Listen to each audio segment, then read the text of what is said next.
On there. What does the game mean? It is obviously related to the child's instinctual renunciation that led us to say he is a good boy. It is a repetition of the renunciation, but one in which he is no longer overpowered or passive.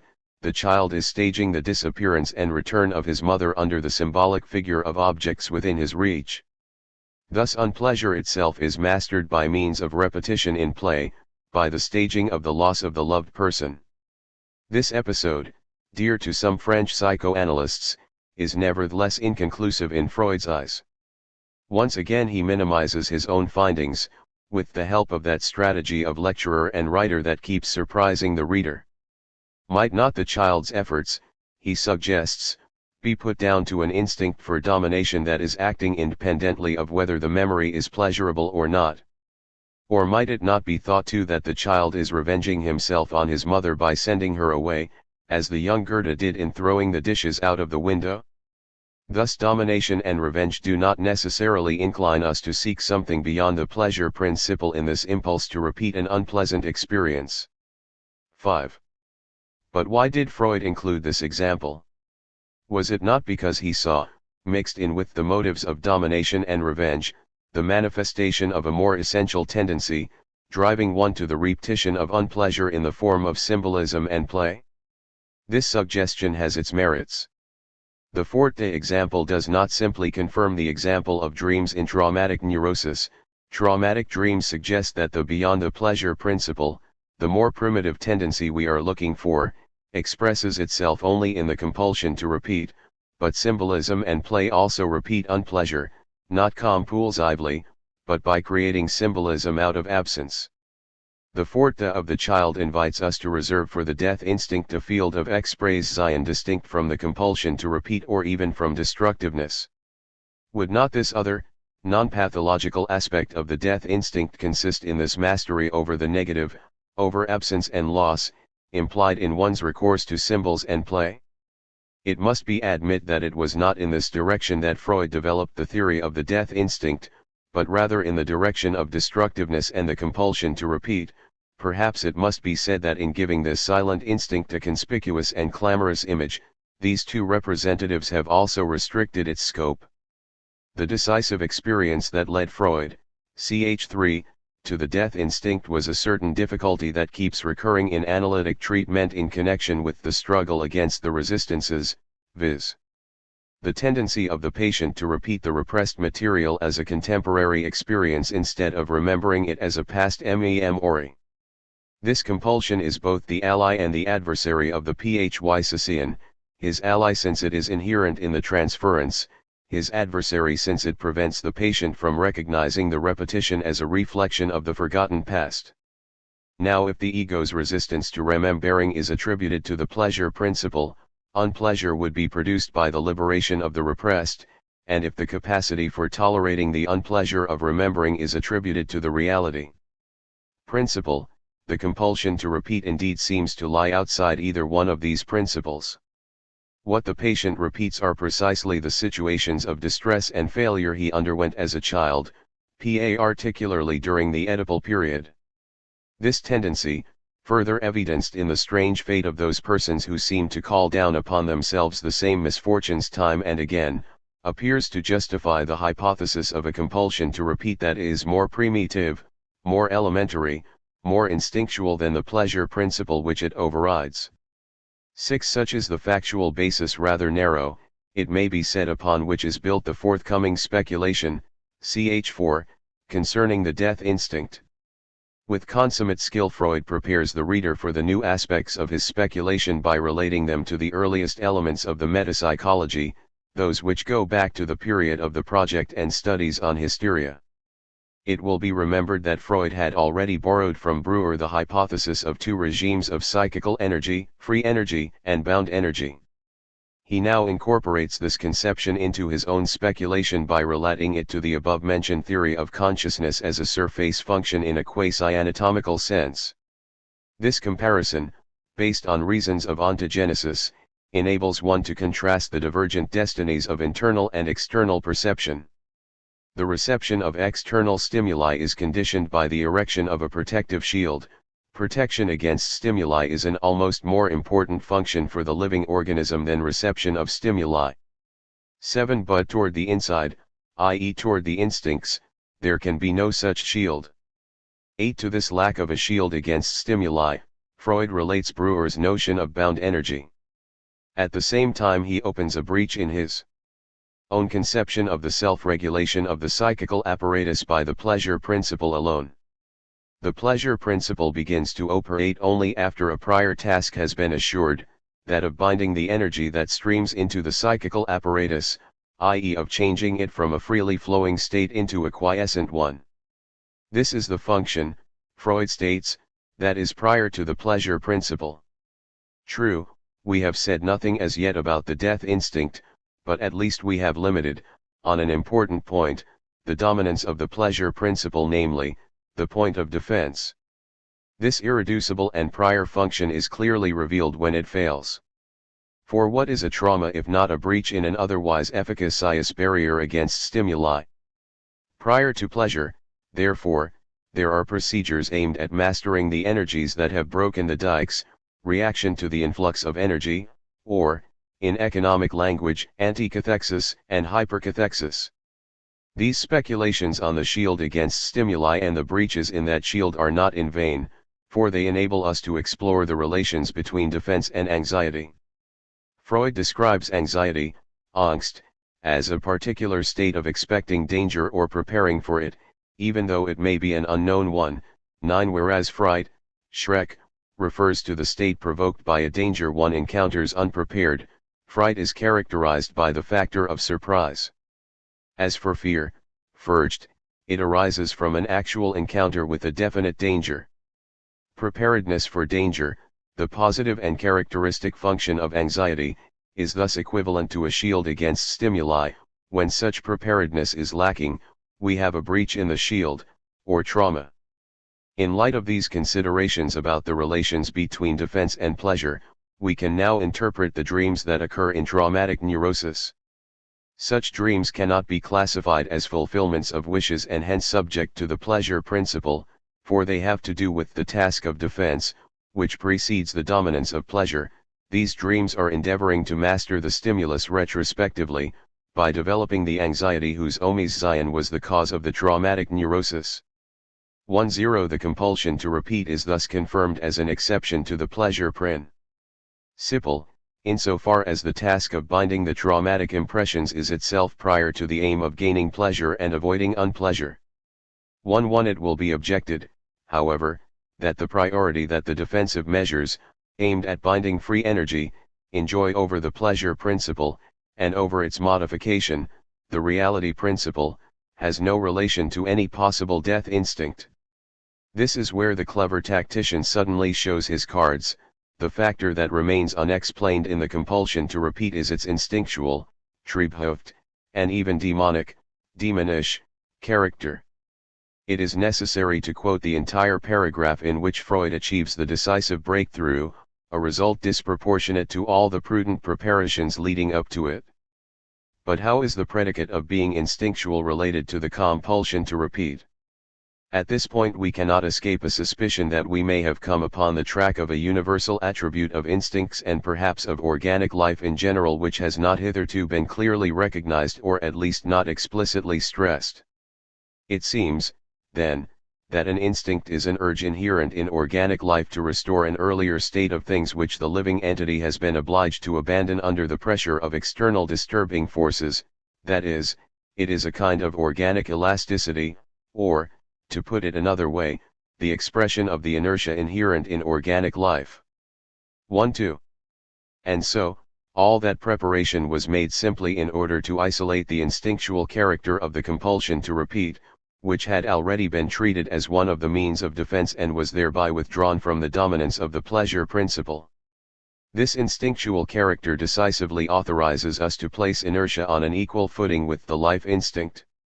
The rest of the essay consists, on the one hand, in pushing the hypothesis to an extreme, or rather in letting it extend of itself, like a gas that is allowed full scope of extension, and, on the other hand, in rendering the hypothesis plausible by a method of convergent signs. Let us go then to the extreme. The extreme is this: living things are not put to death by external forces which surpass them, as in Spinoza, 1-3 they go to death by an internal movement. Everything living dies for internal reasons. The aim of all life is death. 14. Better or worse, life itself is not the will to change, to develop, but the will to conserve itself. If death is the aim of life, all of life's organic developments are but detours toward death, and the so-called conservative instincts are but the organism's attempts to defend its own fashion of dying, its particular path to death. Change is imposed by external factors, the earth and the sun, i.e. the inanimate environment of life. Progress is disturbance and divergence, to which life adapts in order to pursue its conservative aim at this new level. Dying becomes increasingly difficult, for the paths to death have grown ever more complicated and circuitous. As for the so-called instinct toward perfection, it must be viewed as a consequence of obligatory adaptation. If all the backward paths are blocked by repression, only forward flight remains, the path of intellectual achievement and ethical sublimation, but none of this requires an instinct toward perfection distinct from the conservative tendencies of life. Would you like proof? Consider the migrations of certain fish and birds returning to the former localities of the species, the embryo's recapitulation of earlier stages of life, the facts of regeneration of organs. Does not all this attest to the conservative nature of life, to life's inherent compulsion toward repetition? The reader will ask what the purpose of all this is. Its purpose is to accustom us to see death as a figure of necessity, to help us submit to a remorseless law of nature, to the sublime IY/0715, but above all to enable us to sing the paean of life, of libido, of eros. Because life goes toward death, sexuality is the great exception 10 in life's march toward death. Then Eidos reveals the meaning of eros as the factor that resists death. The sexual instincts are the true life instincts. They operate against the purpose of the other instincts, which lead, by reason of their function, to death, and this fact indicates that there is an opposition between them and the other instincts, an opposition whose importance was long ago recognized by the theory of the neuroses. 17 The result of this tortuous discussion is therefore a straightforward dualism of instincts. Just what is this dualism? And how does it relate to the earlier ways of expressing the dualism of the instincts? The replacement of the libido by eros points to a very specific purpose of the new instinct theory. If the living substance goes to death by an inner movement, what fights against death is not something internal to life, but the conjugation of two mortal substances. Freud calls this conjugation eros. The desire of the other is directly implied in the emergence of eros. It is always with another that the living substance fights against death, against its own death, whereas when it acts separately it pursues death through the circuitous paths of adaptation to the natural and cultural environment. Freud does not look for the drive for life in some will to live inscribed in each living substance. In the living substance by itself he finds only death. Freud extrapolates this insight to both large and small unities. To large unities, in the 1921 essay group Psychology and the Analysis of the Ego, Freud expressly assigns to eros, to the libidinal bond, the cohesion of ever wider human groups and more particularly of organized and artificial groups, such as the church and the army. To small unities, the coalescence of unicellular organisms suggests an application of the libido theory to the mutual relationship of cells themselves.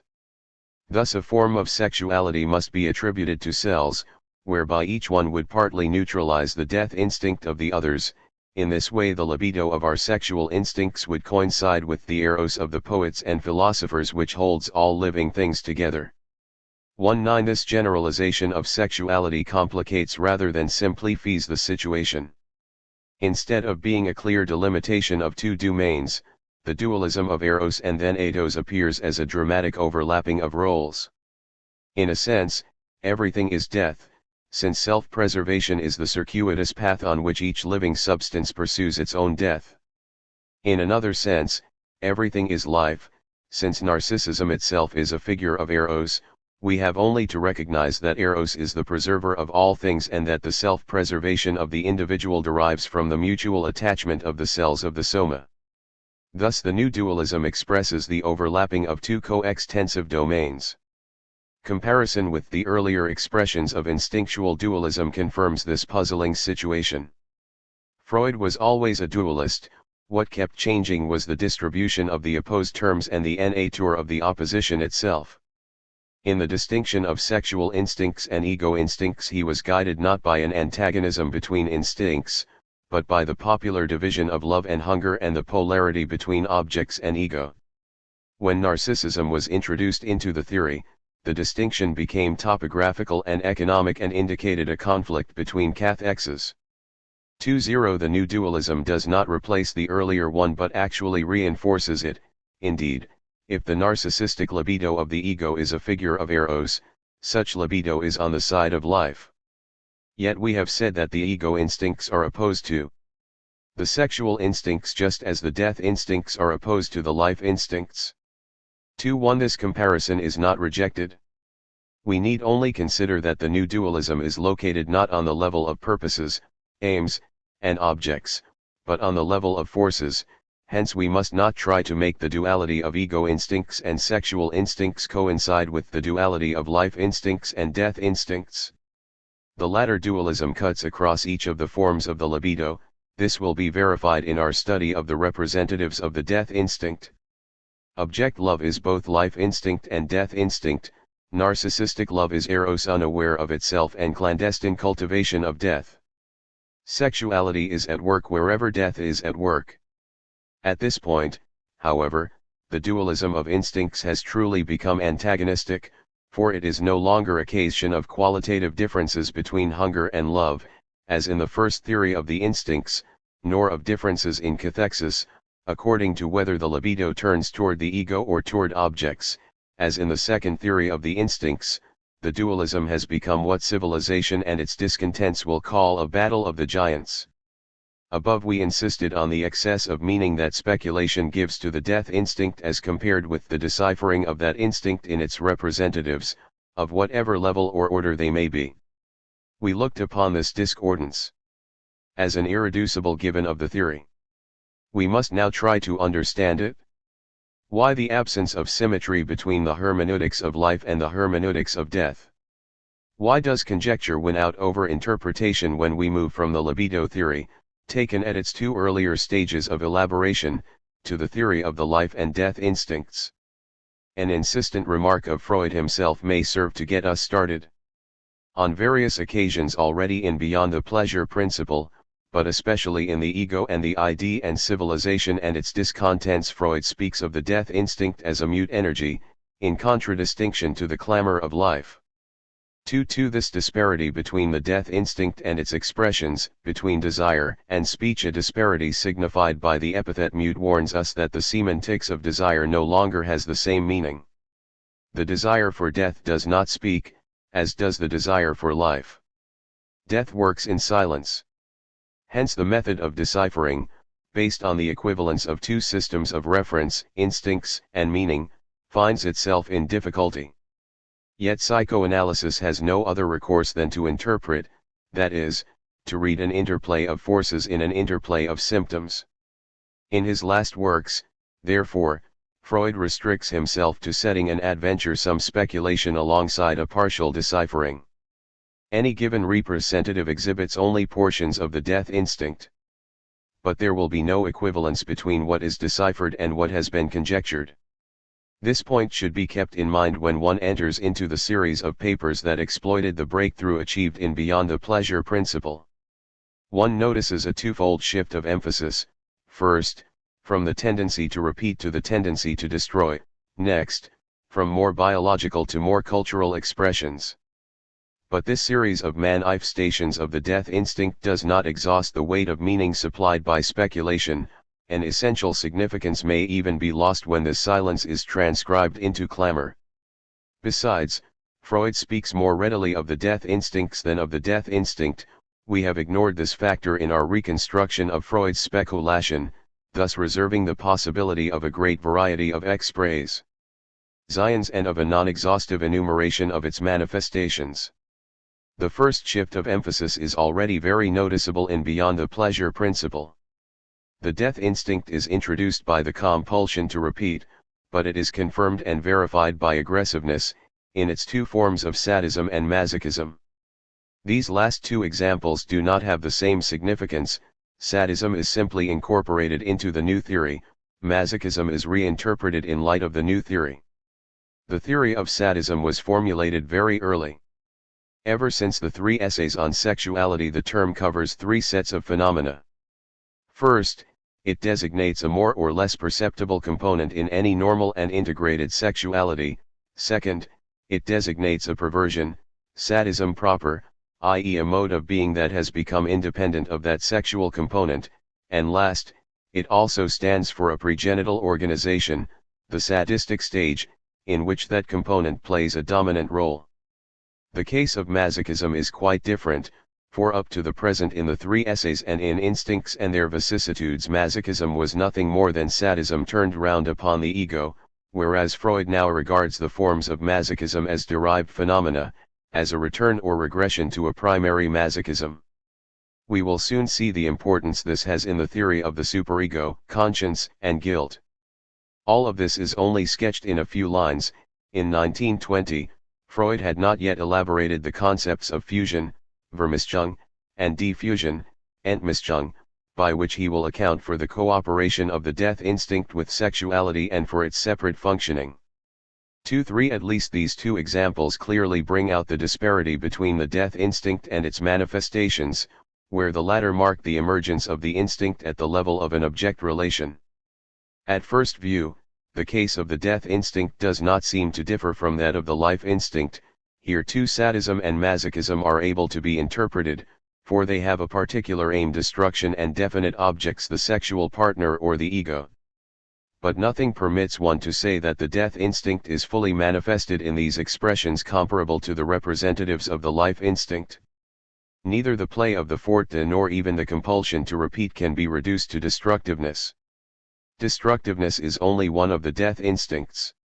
2 For this double movement, the replacement of the compulsion to repeat by destructiveness, and the switch from a metabiology to a metaculture will be completed only in civilization and its discontents. Sections 4 and V of the ego and the ID supply the indispensable transition between the metabiology of Beyond the Pleasure Principle and the metaculture of civilization and its discontents. The stroke of genius in the ego and the ID was to couple the theory of the three agencies ego, ID, superego with the dualistic theory of the instincts of Beyond the Pleasure Principle. This confrontation makes it possible to pass from mere speculation to actual deciphering. Henceforth, instead of considering the death instincts face to face in a dogmatic mythology, we will approach them in the density of the ID, ego, and superego. Strictly speaking, the dualism of the instincts concerns only the ID. It is an internal war of the ID 2-5, but starting from the instinctual interior, the war spreads out until it finally bursts forth in the higher portions of the psychism, in the sublime. This process of diffusion assures the transition from the biological speculation to the cultural interpretation and enables us to set forth all the representatives of the death instinct, to the point where the death instinct becomes inner punishment.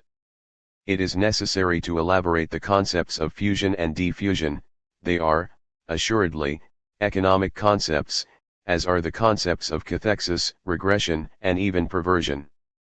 To give them an energy basis, Freud adopts a hypothesis not unrelated to Hughlings-Jackson's concept of functional liberation. The diffusion of an instinct liberates a displaceable energy, which, neutral in itself, can be added to a qualitatively differentiated erotic or destructive impulse, and augment its total cathexis.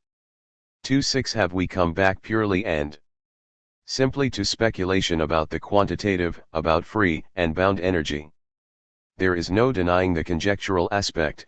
Freud himself observes, in the present discussion, I am only putting forward a hypothesis, I have no proof to offer. It seems a plausible view that this displaceable and neutral energy, which is no doubt active both in the ego and in the ID, proceeds from the narcissistic store of libido, that it is desexualized eros. 27. A sign of this is the looseness or indifference in the displacements brought about by the primary process. Thus the concepts of fusion and diffusion have been constructed in order to state in energy language what happens when an instinct places its energy at the service of forces working in different systems. Consequently, they are not based upon anything verifiable at the energy level itself where they are assumed to operate. Fusion and diffusion are simply the correlates, in energy language, of phenomena discovered by the work of interpretation when it focuses on the area of the instinctual representatives. To see the sequence of the various representatives of the death instinct, it is necessary to examine them from the bottom up, i.e. to proceed from the more biological to the more cultural. At the lowest level we meet with the erotogenic form of masochism, pleasure in pain, Schmerzlust. It is dealt with very briefly in the ego and the ID and at greater length in the economic problem of masochism. 2.8 How does it come about that man takes pleasure in pain? It is not enough to say, as in the 3Es says, that an excess of pain or unpleasure gives rise to a libidinal sympathetic excitation, Libidinose as a concomitant effect, Nebenwirkung. Granted that this mechanism exists, it provides only a physiological foundation. What is essential takes place elsewhere, on the properly instinctual level. It must be supposed that the destructive instinct is split into two tendencies. One portion, under pressure from the life instinct, which seeks to render it harmless, is diverted outward onto paths of the muscular apparatus. This current of destructiveness places itself in the service of sexuality, and constitutes sadism proper. The other portion remains inside the organism and with the help of the accompanying sexual excitation described above, becomes libidinally bound there. This constitutes erotogenic masochism, pleasure in pain. Erotogenic masochism is therefore the residuum, remaining within, of a destructiveness which may be viewed either as primal sadism or as primal masochism. There is clearly much that remains puzzling. We do not know how the taming, Neigung, of the death instinct by the libido is effected. We can only assume that the libido is at work not only in sadism, that is, in the portion of the death instinct diverted toward external objects, but in the residuum remaining within, hence in masochism itself, which thus appears as the most primitive Cole's sense, Legierung, of love and death. Masochism accompanies the libido through all its developmental phases and derives from them its successive coatings, Umkleidung and the fear of being eaten up, oral stage, the wish to be beaten, sadistic anal stage, castration fantasies, phallic stage, fantasies of being copulated with, genital stage. Thus fusion and diffusion pinpoint a difficulty rather than provide the solution to a problem. In the ego and the ID, ch. 5, it is basically the theory of the superego that profits from this rereading of the agencies from the viewpoint of death. We recall that for psychoanalysis the superego derives from the father complex and is thus a structure closer to the ID than the perceptual ego is. But one trait of the superego remained unexplained, its harshness and cruelty. This strange character rejoins other disconcerting phenomena which at first glance seem unrelated to it, such as the resistance to recovery. When one comes to see that this resistance has a moral aspect to it, that it is a form of self-punishment through suffering and that it therefore involves an unconscious sense of guilt finding its satisfaction in the illness, a consistent pattern is revealed which includes such different phenomena as obsessional neurosis and melancholia, the resistance to recovery, and the severity of the normal conscience. Let's not go back over the question of whether it is correct to speak of an unconscious sense of guilt. What is important is the connection discovered between guilt and death. We touch here upon the most extreme consequence of the relationship between the superego and the ID. The instinctual character of the superego implies not only that the superego contains libidinal residues from the Oedipus complex, but that it is charged with destructive rage thanks to the diffusion of the death instinct. This goes very far, even to the point of diminishing the importance of instruction or reading, of the things heard in short, of word presentations in the development of conscience, to the profit of the great obscure forces rising from below. How is it, Freud asks, that the superego manifests itself essentially as a sense of guilt and develops such extraordinary cruelty toward the ego, to the extent of becoming as cruel as only the ID can be. 2.9 The case of melancholia leads us to think that the superego has taken possession of all the available sadism, that the destructive component has entrenched itself in the superego and turned against the ego. What is now holding sway in the superego is, as it were, a pure culture of the death instinct. 3.0 In thus emerging at the level of the superego, the death instinct suddenly discloses the dimensions of this pure culture of the death instinct. Caught between a murderous ID and a tyrannical and punishing conscience, the ego appears to have no recourse other than self-torment or the torturing of others by diverting its aggressiveness toward them. Hence the paradox: the more a man checks his aggressiveness towards the exterior, the more severe that is aggressive he becomes in his ego ideal. 3.1 As if aggressiveness either has to be turned outward against others or turned round upon the self. One immediately perceives the religious extension of this ethical cruelty in the projection of a higher being who punishes inexorably.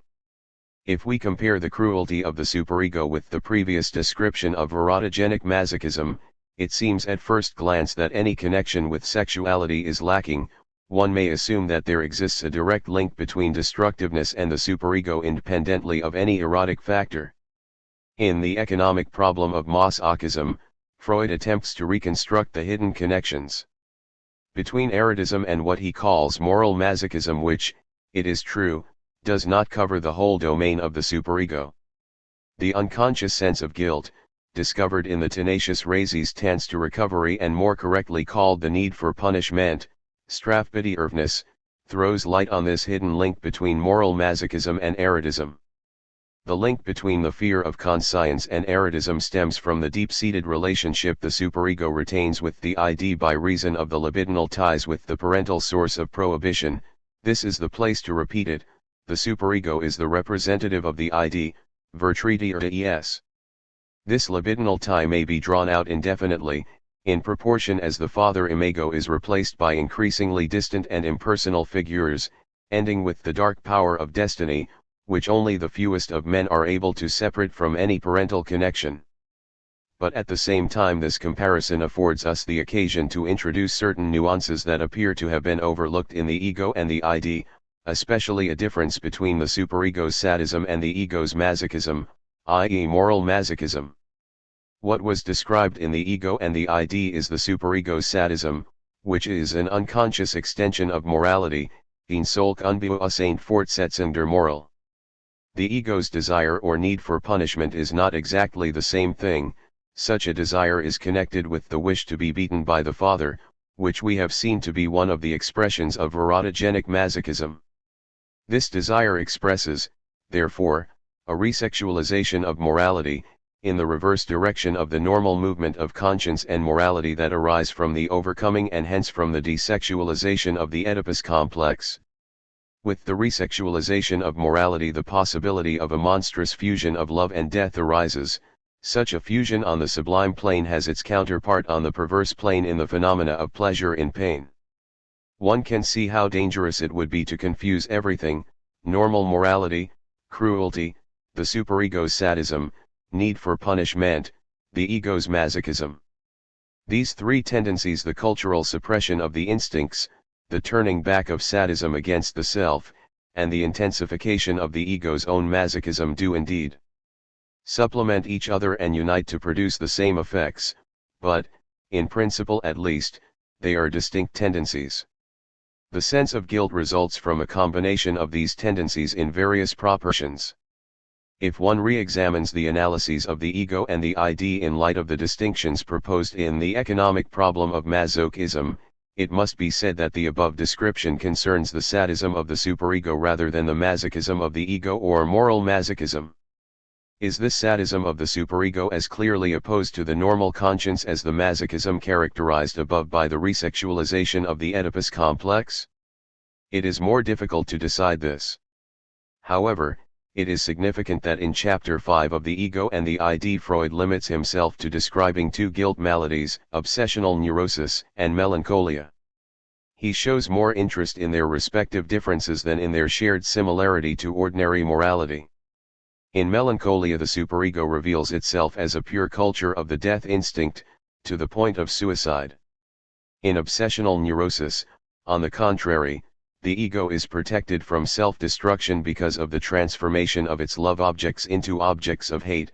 The ego struggles against this hate, which is turned outward and which the ego has not adopted, while at the same time the ego undergoes the assaults of the superego which holds the ego responsible, whence the interminable torments of the ego which has to defend itself on two fronts.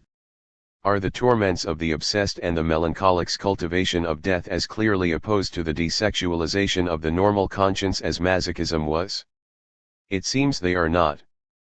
But the picture is all the more disquieting, for even if the sadism of the superego is independent of any erotic factor, we are presented with a view in which the death instinct is directly included in the sadism of the superego, the result being what might be called a deathly sublimation. Such a view is suggested by the interrelating of diffusion, desexualization, and sublimation. Thus the sadism of the superego represents a sublimated form of destructiveness, in proportion as destructiveness becomes desexualized by diffusion, it becomes capable of being mobilized to the advantage of the superego, and at this point it becomes a pure culture of death. The desexualization of sadism is therefore no less dangerous than the resexualization of masochism. 3. Such is the frightful discovery, the death instinct, too, can be sublimated. To complete this grim picture it might be added that the instinctual basis of this whole process is essentially the fear of castration. In regard to the last text quoted, I would like to call notice to a passing remark Freud makes about the relationship between castration and the fear of conscience, a far-reaching remark, if one remembers the role attributed to the dread of castration in the dissolution of the Oedipus complex. The remark occurs at the end of the ego and the id, the superior being, which turned into the ego ideal, once threatened castration, and this dread of castration is probably the nucleus round which the subsequent fear of conscience has gathered. It is this dread that persists as the fear of conscience. 3. Thus the fear to which we related the genesis of illusions, the properly human fear, the fear of conscience, gewissensangst, remains unintelligible apart from the death instinct.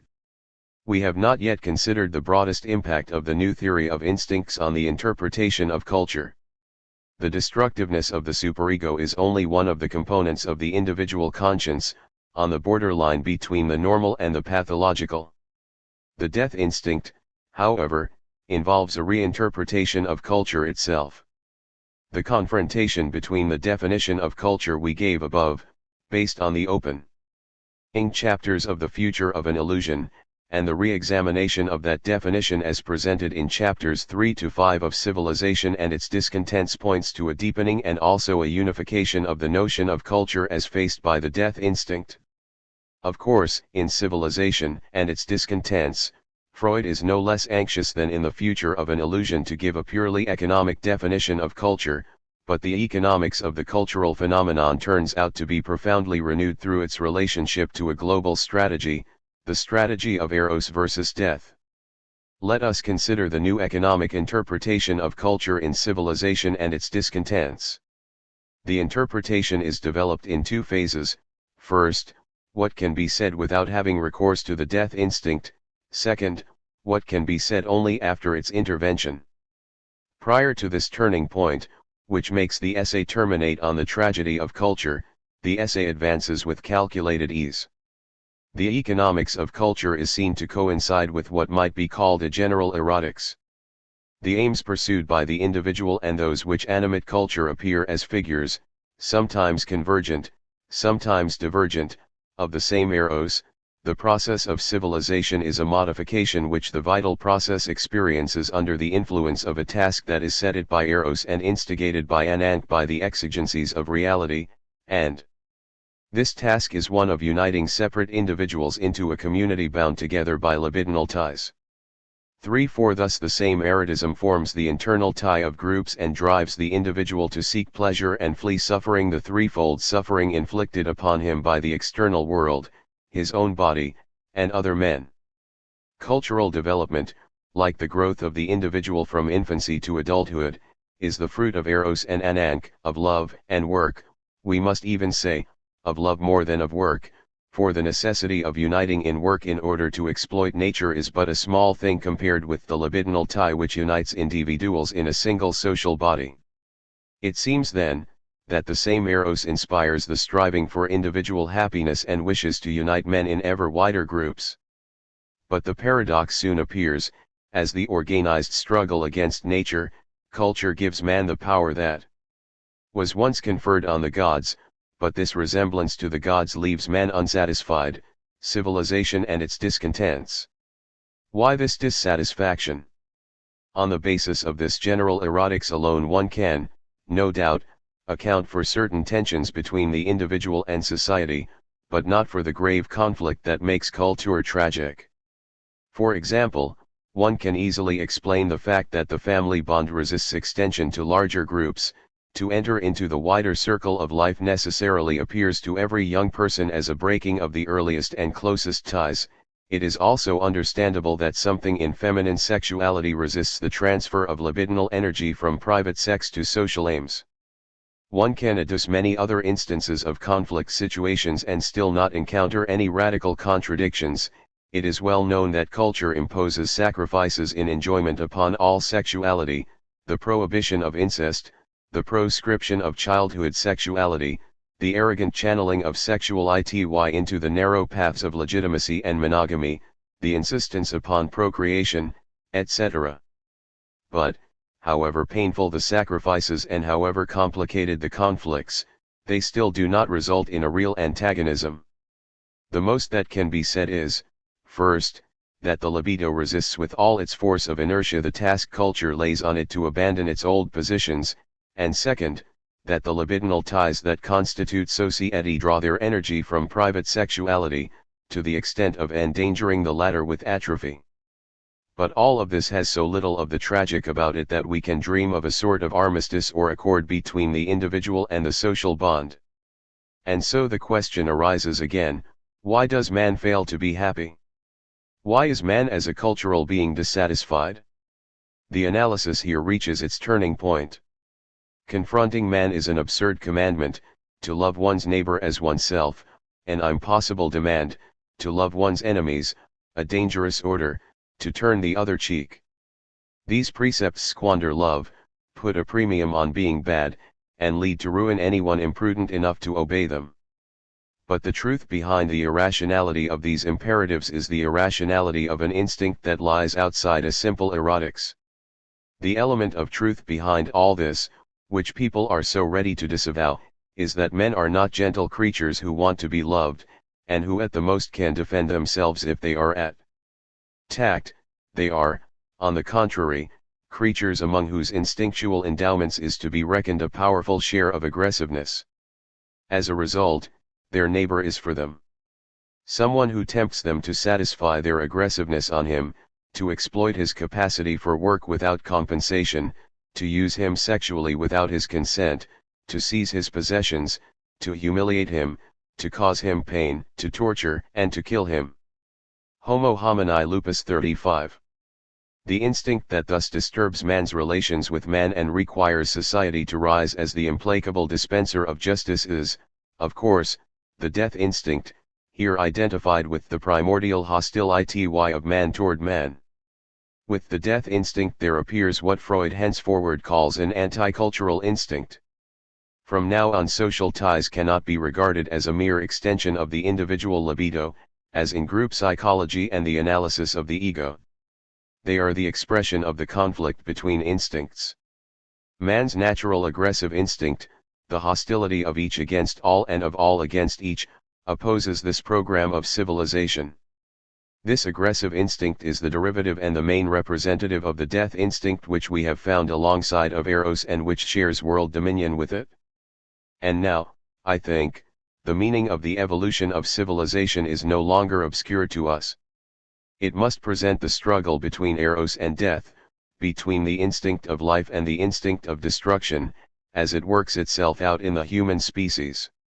This struggle is what all life essentially consists of, and the evolution of civilization may therefore be simply described as the struggle for life of the human species. And it is this battle of the giants that our nursemaids try to appease with their lullaby about heaven. 3.6. Thus culture itself has been transported onto the great cosmic stage of life and death. In return, the mute instinct speaks in its main derivative and representative. Prior to a theory of culture, death is not yet manifested, culture is its sphere of manifestation. That is why a purely biological theory of the death instinct had to remain speculative. It is only in the interpretation of hate and war that speculation about the death instinct becomes a process of deciphering. There is thus a progressive revelation of the death instinct at three levels: biological, psychological, cultural. Grasped at first in the complexities of Eros, the death instinct remained masked in its sadistic component. Sometimes it reinforced object libido, sometimes it hypercathected narcissistic libido. Its antagonism becomes less and less silent as Eros develops, uniting living matter to itself, then the ego to its object, and finally individuals into ever wider groups. At this last level, the struggle between Eros and then Eidos becomes declared war. Paraphrasing Freud, one might say that war is the clamor of death. The mythical aspect of the speculation is not thereby lessened, however. Death now appears not only demonic but demoniacal. Freud now uses the voice of Mephistopheles to speak of death, just as he invoked Plato's Symposium to illustrate Eros. The rebound of the cultural interpretation of the death instinct on the biological speculation has important effects. The final consequence is an interpretation of the sense of guilt quite different from the interpretation in terms of the individual psychology presented in the ego and the ID. Whereas in that essay the sense of guilt leaned toward the pathological, by reason of the resemblance between the cruelty of the superego and the sadistic or masochistic traits of melancholia and obsessional neurosis, chapters 7 and 8 of Civilization and its Discontents emphasize, to the contrary, the cultural function of the sense of guilt. The sense of guilt is now seen as the instrument which culture uses, no longer against the libido, but against aggressiveness. The switch of fronts is important. Culture now represents the interests of Eros against myself, the center of deathly egoism, and it uses my own self-violence to bring to naught my violence against others.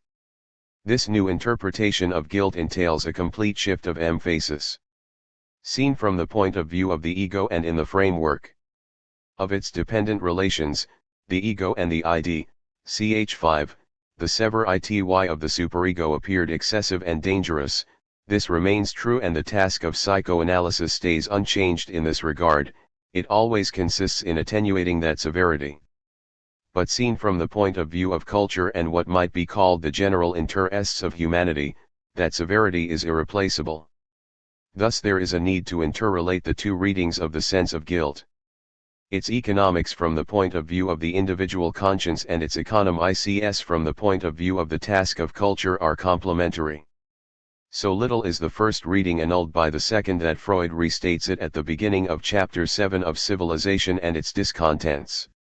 According to the second reading, however, the main renunciation culture demands of the individual is the renunciation not of desire as such but of aggressiveness.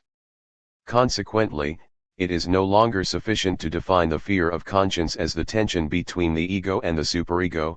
It must be transported to the larger scene of love and death.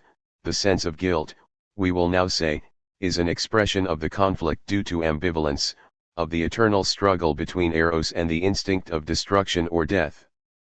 3.7 The two readings are not merely superimposed, they mesh with one another.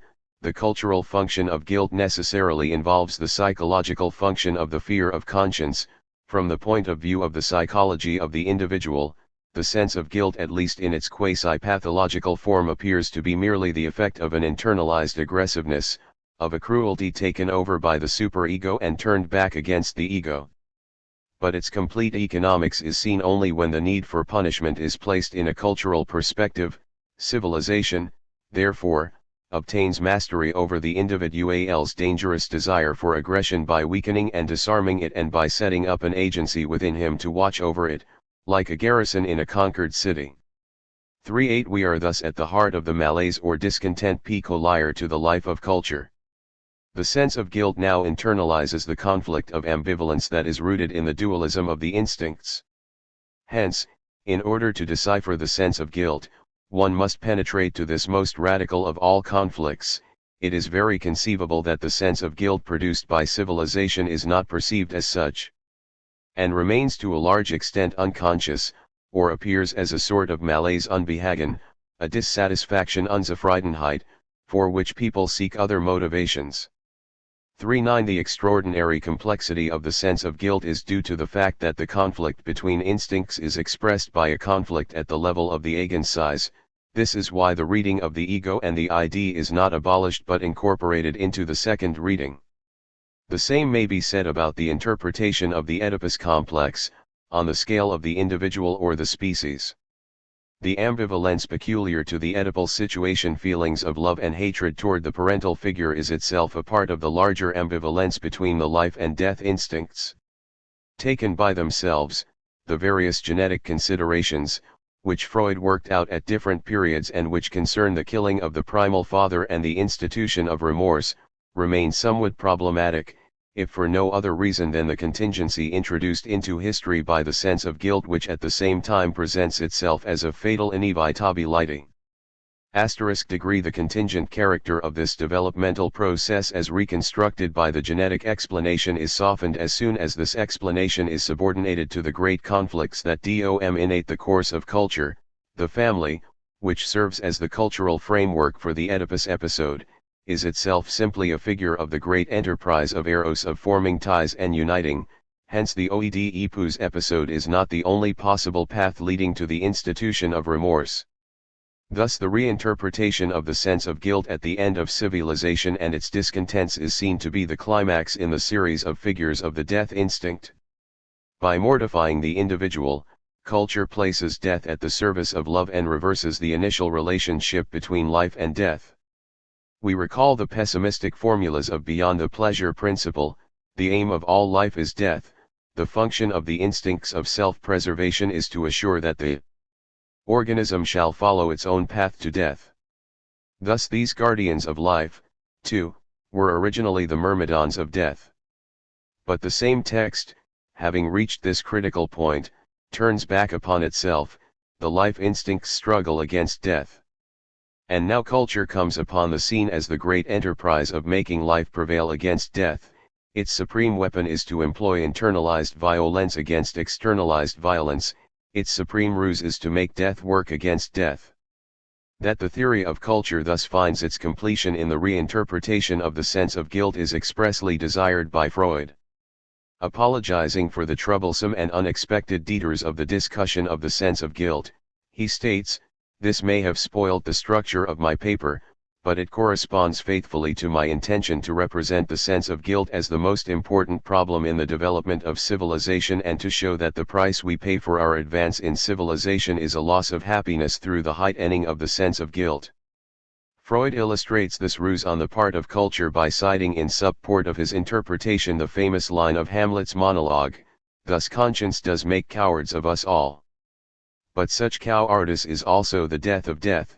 It is the work of the spy whom culture, in the service of Eros, has garrisoned at the heart of the individual, as in a conquered city, for, in the last analysis, the discontent of civilization is the sense of guilt produced by civilization." Chapter 3, Interrogations. I would like to pay tribute to Freud by gathering together in this chapter some of the questions he opens up for us but does not completely solve. In spite of the trenchant and even intransigent tone of the master who rarely tolerated disagreement or dissent, the final phase of Freud's doctrine terminates on a number of unresolved questions which we will try to assess in a provisional way. 1. Is it certain that we know the death instinct better as it becomes more manifest and is finally revealed at the level of culture as the instinct of destruction? Don't the biological considerations contain a surplusage of speculation not accounted for in cultural deciphering and which presents matter for further thought? Finally, what is negativity in Freud's doctrine? 2. Must we not also doubt our most confident assertions about pleasure? Throughout, we have regarded pleasure as the watchman over life. As such, can it express merely the reduction of tensions? If pleasure is connected with life, and not solely with death, must it not be something more than the psychical sign of the reduction of tensions? Indeed, do we ultimately know what pleasure means? 3. Finally, what about the reality principle, which seems indeed to usher in a wisdom beyond illusion and consolation? How does this lucidity, with its attendant pessimistic austerity, ultimately fit in with the love of life which the drama of love and death seems to call for? Does Freudian doctrine finally find a philosophical unity of tone, or does it remain definitively split between the scientism of its initial hypotheses and the nature philosophy toward which Eros leads it and which, perhaps, had never ceased being the animating force of this tenacious exploration of the universe of desire? Such is the meaning of the three questions on which, in my opinion, the final reading of Freud terminates. What is the death instinct and how is it connected with negativity? What is pleasure and how is it connected with satisfaction? What is reality and how is it connected with necessity? The death instinct is a problematic concept in many respects. First of all, there is the problem of the relationship between speculation and interpretation. No reader can be insensible to the uncertain, winding, and even limping one character of this speculation and its set of heuristic hypotheses. Freud himself admits he does not know to what extent he believes in them. 2. At times he talks about an equation with two unknown quantities. 3. Again, he says that the supposition of a tendency to restore an earlier state of things, if comparable to a ray of light in the darkness, is nevertheless a myth rather than a scientific explanation. No treatise of Freud's is so adventurous as beyond the pleasure principle. The reason is clear: all direct speculation about the instincts, apart from their representatives, is mythical. Thus the third theory of the instincts is more mythical than the earlier ones, for it claims to reach the very substrate of the instincts. The first concept of libido, sharply distinguished from the ego instincts, was the unifying concept presupposed by the various vicissitudes or destinies of the instincts. The second concept of libido, covering both object libido and ego libido, was wider than the first, for it controlled the various distributions of the libidinal cathexes. The speculation on life and death is an attempt to go beneath these two concepts of libido. The network of analogies, correlations, and connections 5 involved in the hypothesis is far looser than before. The speculation is disproportionate to the phenomenon meant to verify it. Freud admits that the hypothesis of the death instinct may have led him to overestimate the significance of the facts concerning the compulsion to repeat. 6. We have seen that all the other facts that contribute to this central phenomenon might also be interpreted in another way. Thus the remainder of our study operated on the plane of analogical interpretation and consisted in a gradual and piecemeal reconquest of what had first been posited on the speculative plane. But we must be aware of the initial excess of speculation over interpretation.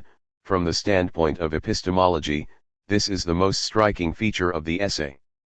This excess of speculative meaning is essentially due to the fact that the hypotheses at work are directly metabiological in nature. Biology is truly a land of unlimited possibilities. 7. But the metabiology is itself more mythological than scientific, in spite of the discussions on Weissmann and the death of protozoa. The mythical name of Eros is ready proof that we are closer to the poets than to the scientists, closer to the speculative philosophers than to the critical ones. It is no accident that the only philosophical text quoted is taken from the mythical part of Plato's Symposium, Aristophanes' discourse about the primeval androgynous men. It is a poet-philosopher who teaches that Eros wishes to reunite what a malicious divinity had divided and set asunder. Further, do we not feel that we are listening to one of the pre-Socratics when Eros is called that which holds all living things together, the preserver of all things? 8. Why did Freud thus venture, hesitancy matching intransigency, into the area of metabiology, speculation, and myth? It is not enough to say that Freud's theorizing was always in excess of interpretation in every field of investigation. What poses a problem is the quasi-mythological nature of this metabiology. Perhaps it must be supposed that Freud was fulfilling one of his earliest wishes to go from psychology to philosophy, and that in this way he was setting free the romantic demands of his thought which the mechanistic scientism of his first hypotheses had only masked over. Thus what is most suspect in this essay is also the most revealing. Under a scientific surface, or rather under the coating of a scientific mythology, there arises the nature philosophy which the young Freud admired in Goethe. But then, must it not be said that the whole libido theory was already under the control of nature philosophy, and that Freud's entire doctrine is a protest on the part of the nature philosophy against the philosophy of consciousness? The patient reading of desire in its symptoms, its fantasies, and in general its signs never equaled the hypothesis of the libido, of instincts, of desire. Freud is in line with those thinkers 9 for whom man is desire before being speech. Man is speech because the first semantics of desire is distortion, and he has never completely overcome this initial distortion. If this is so, then Freud's doctrine would be animated from beginning to end by a conflict between the mythology of desire and the science of the psychical apparatus, a science in which he always, but in vain, tried to contain the mythology, and which, ever since the project, was exceeded by its own contents.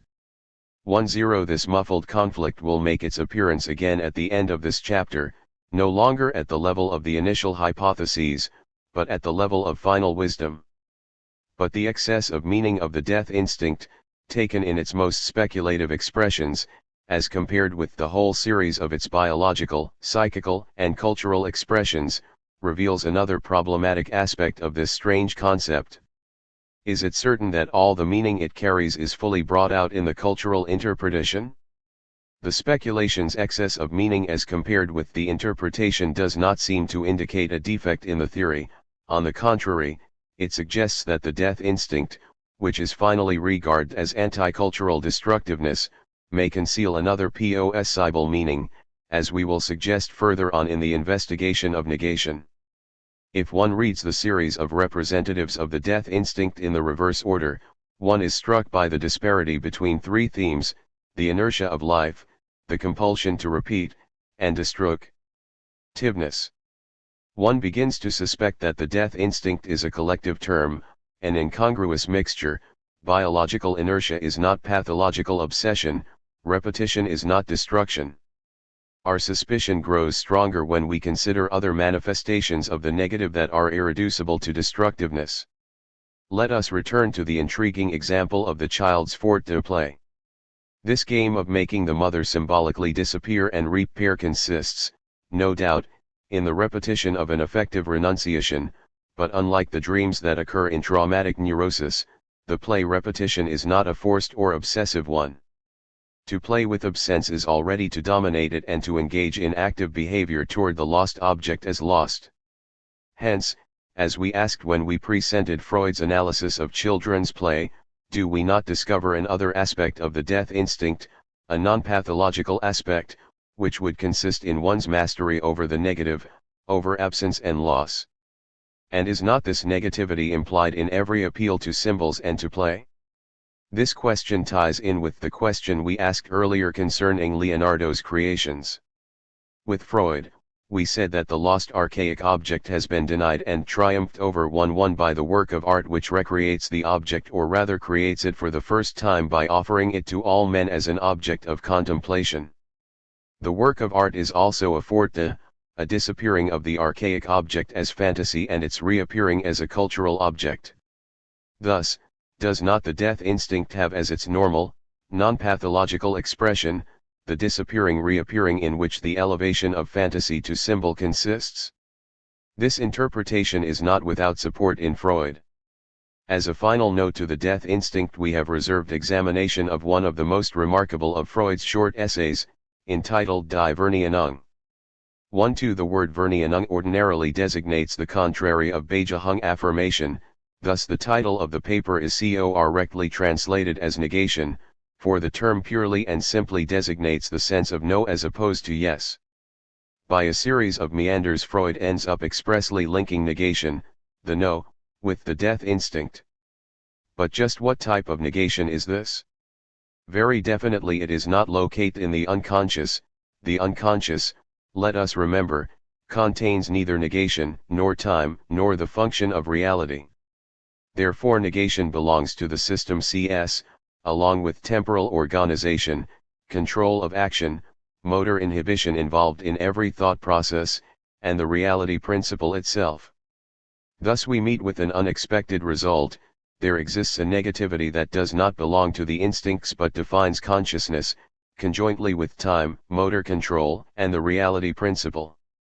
The first manifestation of this negativity of consciousness is seen in the process of becoming aware of what is repressed.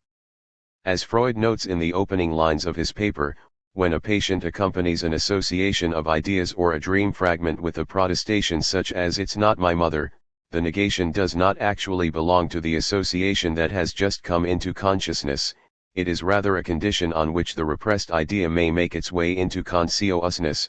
Negation is a way of taking cognizance of what is repressed, indeed it is already a lifting off hebung of the repression, though not, of course, an acceptance of what is repressed. 1-3 Freud can even say that there is no stronger evidence that we have been successful in our effort to uncover the unconscious than when the patient reacts to it with the words "T didn't think that," or "I didn't, ever, think of that." The no is the certificate of origin, the made in Germany, which attests that the thought belongs to the unconscious. With the help of the symbol of negation, Verneinung symbol, thinking frees itself from the restrict ions of repression and enriches itself with material that is indispensable for its proper functioning. Thus a negative judgment is the intellectual substitute for repression. 1-4 The second function of negation has to do with reality testing. This new function is actually a continuation of the previous one.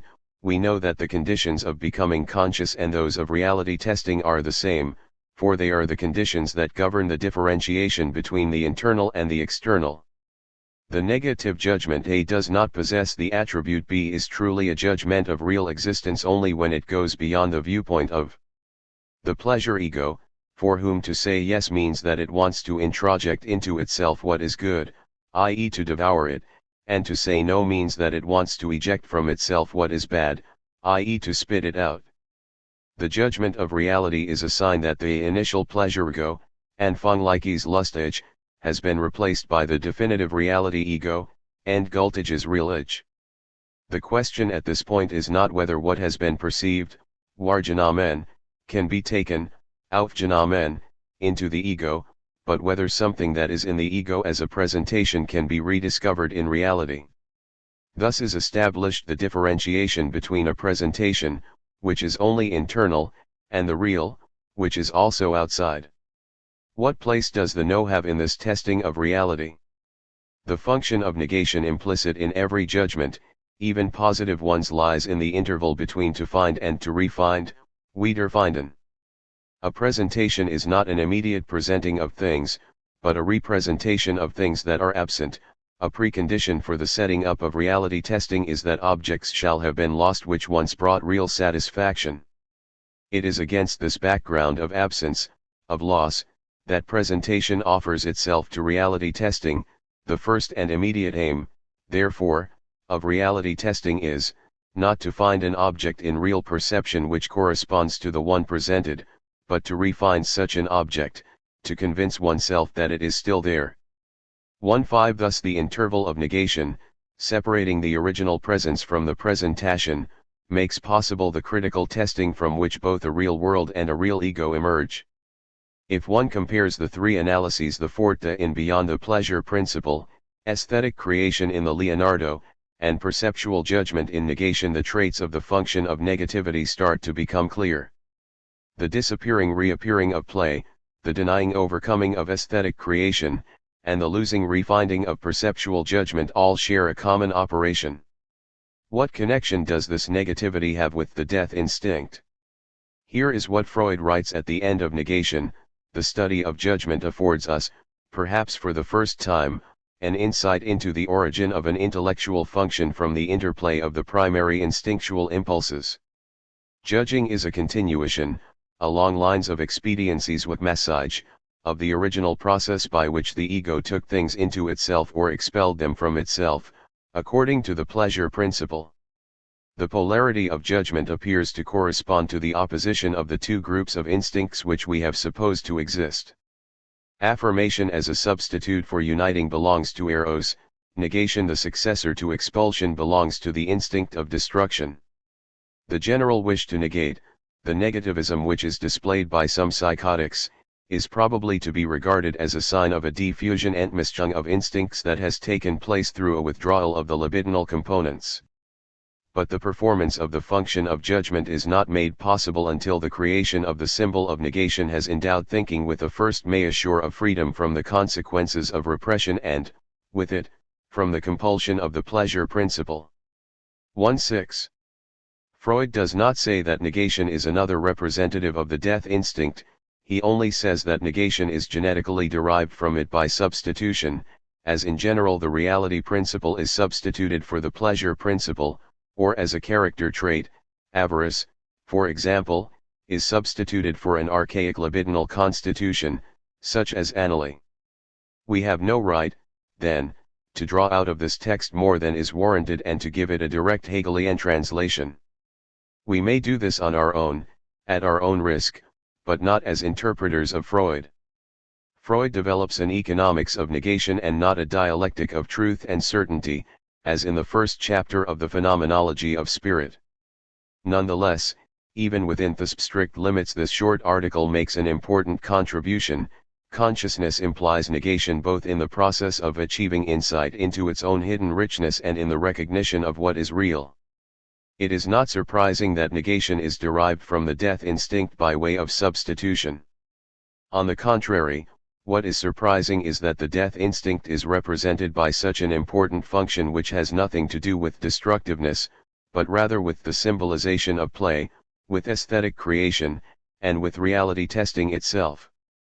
This discovery is enough to throw into flux the whole analysis of the representatives of instincts. The death instinct is not closed in upon destructiveness, which is, we said, its clamor. Perhaps it opens out onto other aspects of the work of the negative, which remain silent like itself. What has become of the pleasure principle at the end of the essay that claims to go beyond it? To raise this question is to ask, exactly what is beyond the pleasure principle? But there is no definite answer to this question, a surprising situation, when one thinks of the title of the treatise itself. In point of fact, it turns out that the beyond cannot be found. Not only is there no final answer, but along the way we have lost even a provisional answer. This is not the least problematic aspect of the essay. Let us recall the initial question and its provisional answer prior to the introduction of the death instinct. The question did have a definite meaning, insofar as one admit the equivalence between the constancy principle and the pleasure principle. This being granted, and Freud will not seriously question it in Beyond the Pleasure Principle, but only in the economic problem of masochism. To search for something beyond the pleasure principle is to question whether there exist tendencies more primitive than it and independent of it. 1.7 That is, tendencies irreducible to the effort of the psychical apparatus to reduce its tensions and keep them at the lowest level. We had found such a tendency, however, even before the introduction of the death instincts. On the one hand, it was manifested by the compulsion to repeat, which operates in spite of the unpleasure which the repetition revives. On the other hand, it was possible to connect it with a task that is prior to the seeking of pleasure, the task of binding free energy. Undoubtedly this tendency and this task are not opposed to the pleasure principle, but at least they do not derive from it. But now the great roles of death and life come upon the scene. Instead of reinforcing the first result, the introduction of the death instinct destroys it. The death instinct turns out to be the most striking illustration of the constancy principle, of which the pleasure principle is always regarded as a mere psychological double. It is impossible not to relate the tendency to restore an earlier state of things, which defines the death instinct, with the tendency of the psychical apparatus to maintain the quantity of excitation present in it at the lowest possible level, or at least to keep it constant. Must one go so far as to say that the principle of constancy and the death instinct coincide? But then the death instinct, introduced precisely in order to account for the instinctual character of the compulsion to repeat, is not beyond the pleasure principle, but is somehow identical with it? This further step must be taken, I believe, at least so long as one assumes the equivalence of the pleasure principle and the constancy principle. If pleasure expresses a reduction of tension, and if the death instinct marks a return of living matter to the inorganic, it must be said that pleasure and death are both on the same side. More than once Freud touches on this paradox. The dominating tendency of mental life, and perhaps of nervous life in general, is the effort to reduce, to keep constant or to remove internal tension due to stimuli, the nirvana principle, to borrow a term from Barbara Lowe, a tendency which finds expression in the pleasure principle, and our recognition of the fact is one of our strongest reasons for believing in the existence of death instincts. 1-8. And further on, the pleasure principle seems actually to serve the death instincts. 1-9. The same paradox is touched on in the ego and the id, where the condition that follows complete sexual satisfaction is compared to dying. 2-0. But then, it will be asked, what is beyond the pleasure principle? All the terms we have thus far opposed to one another have gone over to the same side, the side of death, constancy, the return to an earlier state of things, pleasure. And if one considers that the task of binding free energy is a preparatory act which introduces and assures the dominance of the pleasure principle, 2-1, that task is itself in the service of the pleasure principle and consequently of the death instinct. All the differences are annulled in the general tendency toward annulment. There remains but one possible answer: if the pleasure principle means nothing more than the principle of constancy, must it not be said that only eros is beyond the pleasure principle? Eros is the great exception to the principle of constancy. I am well aware that Freud writes that all the instincts are conservative, 2-2, but he adds that the life instincts are conservative to a higher degree in that they are peculiarly resistant to external influences, and, in another sense, that they preserve life itself for a comparatively long period. 2-3. Further, the hypothesis of a sexuality of cells allows one to interpret self-preservation and even narcissism as an erotic sacrifice of each cell for the good of the whole body, hence as a manifestation of eros. Finally and above all, if eros is the preserver of all things, it is because it unites all things. But this enterprise runs counter to the death instinct. Union with the living substance of a different individual increases those tensions, introducing what may be described as fresh vital differences which must then be lived off. 2-4. Thus we have the sketch of an answer: that which escapes the principle of constancy is eros itself, the disturber of sleep, the breaker of the peace. However, doesn't this proposition destroy the hypothesis that lies at the origin of psychoanalysis, namely that the psychical apparatus is regulated quasi-automatically by the principle of constancy? Actually, the questioning of the initial theory's key concepts extends even further. What becomes most problematic is the meaning of pleasure itself. In Beyond the Pleasure Principle, Freud does not explicitly question the earliest equivalence of the entire metapsychology, that of the pleasure principle and the constancy principle. But the conclusions he draws from it after the introduction of the death instincts simply make the equivalence untenable. What is on the side of death is the nirvana principle, the only faithful translation of the constancy principle into human affectivity. But is the pleasure principle completely contained in the nirvana principle? The supposition that pleasure and love may not be on the same side in the battle of the giants waged by life and death is difficult to maintain to the very end. How could pleasure remain foreign to the creation of tensions, that is to say, to eros? Is not this creation what is felt even in the discharge of tension? Must we not say, then, with Aristotle, that pleasure completes an activity, a function, an operation, as a supervenient end? But then what becomes suspect is the definition of pleasure in purely quantitative terms as a simple function of the increase or diminution of a quantity described as tension due to stimulus. Freud began to draw this conclusion in 1924, in The Economic Problem of Masochism.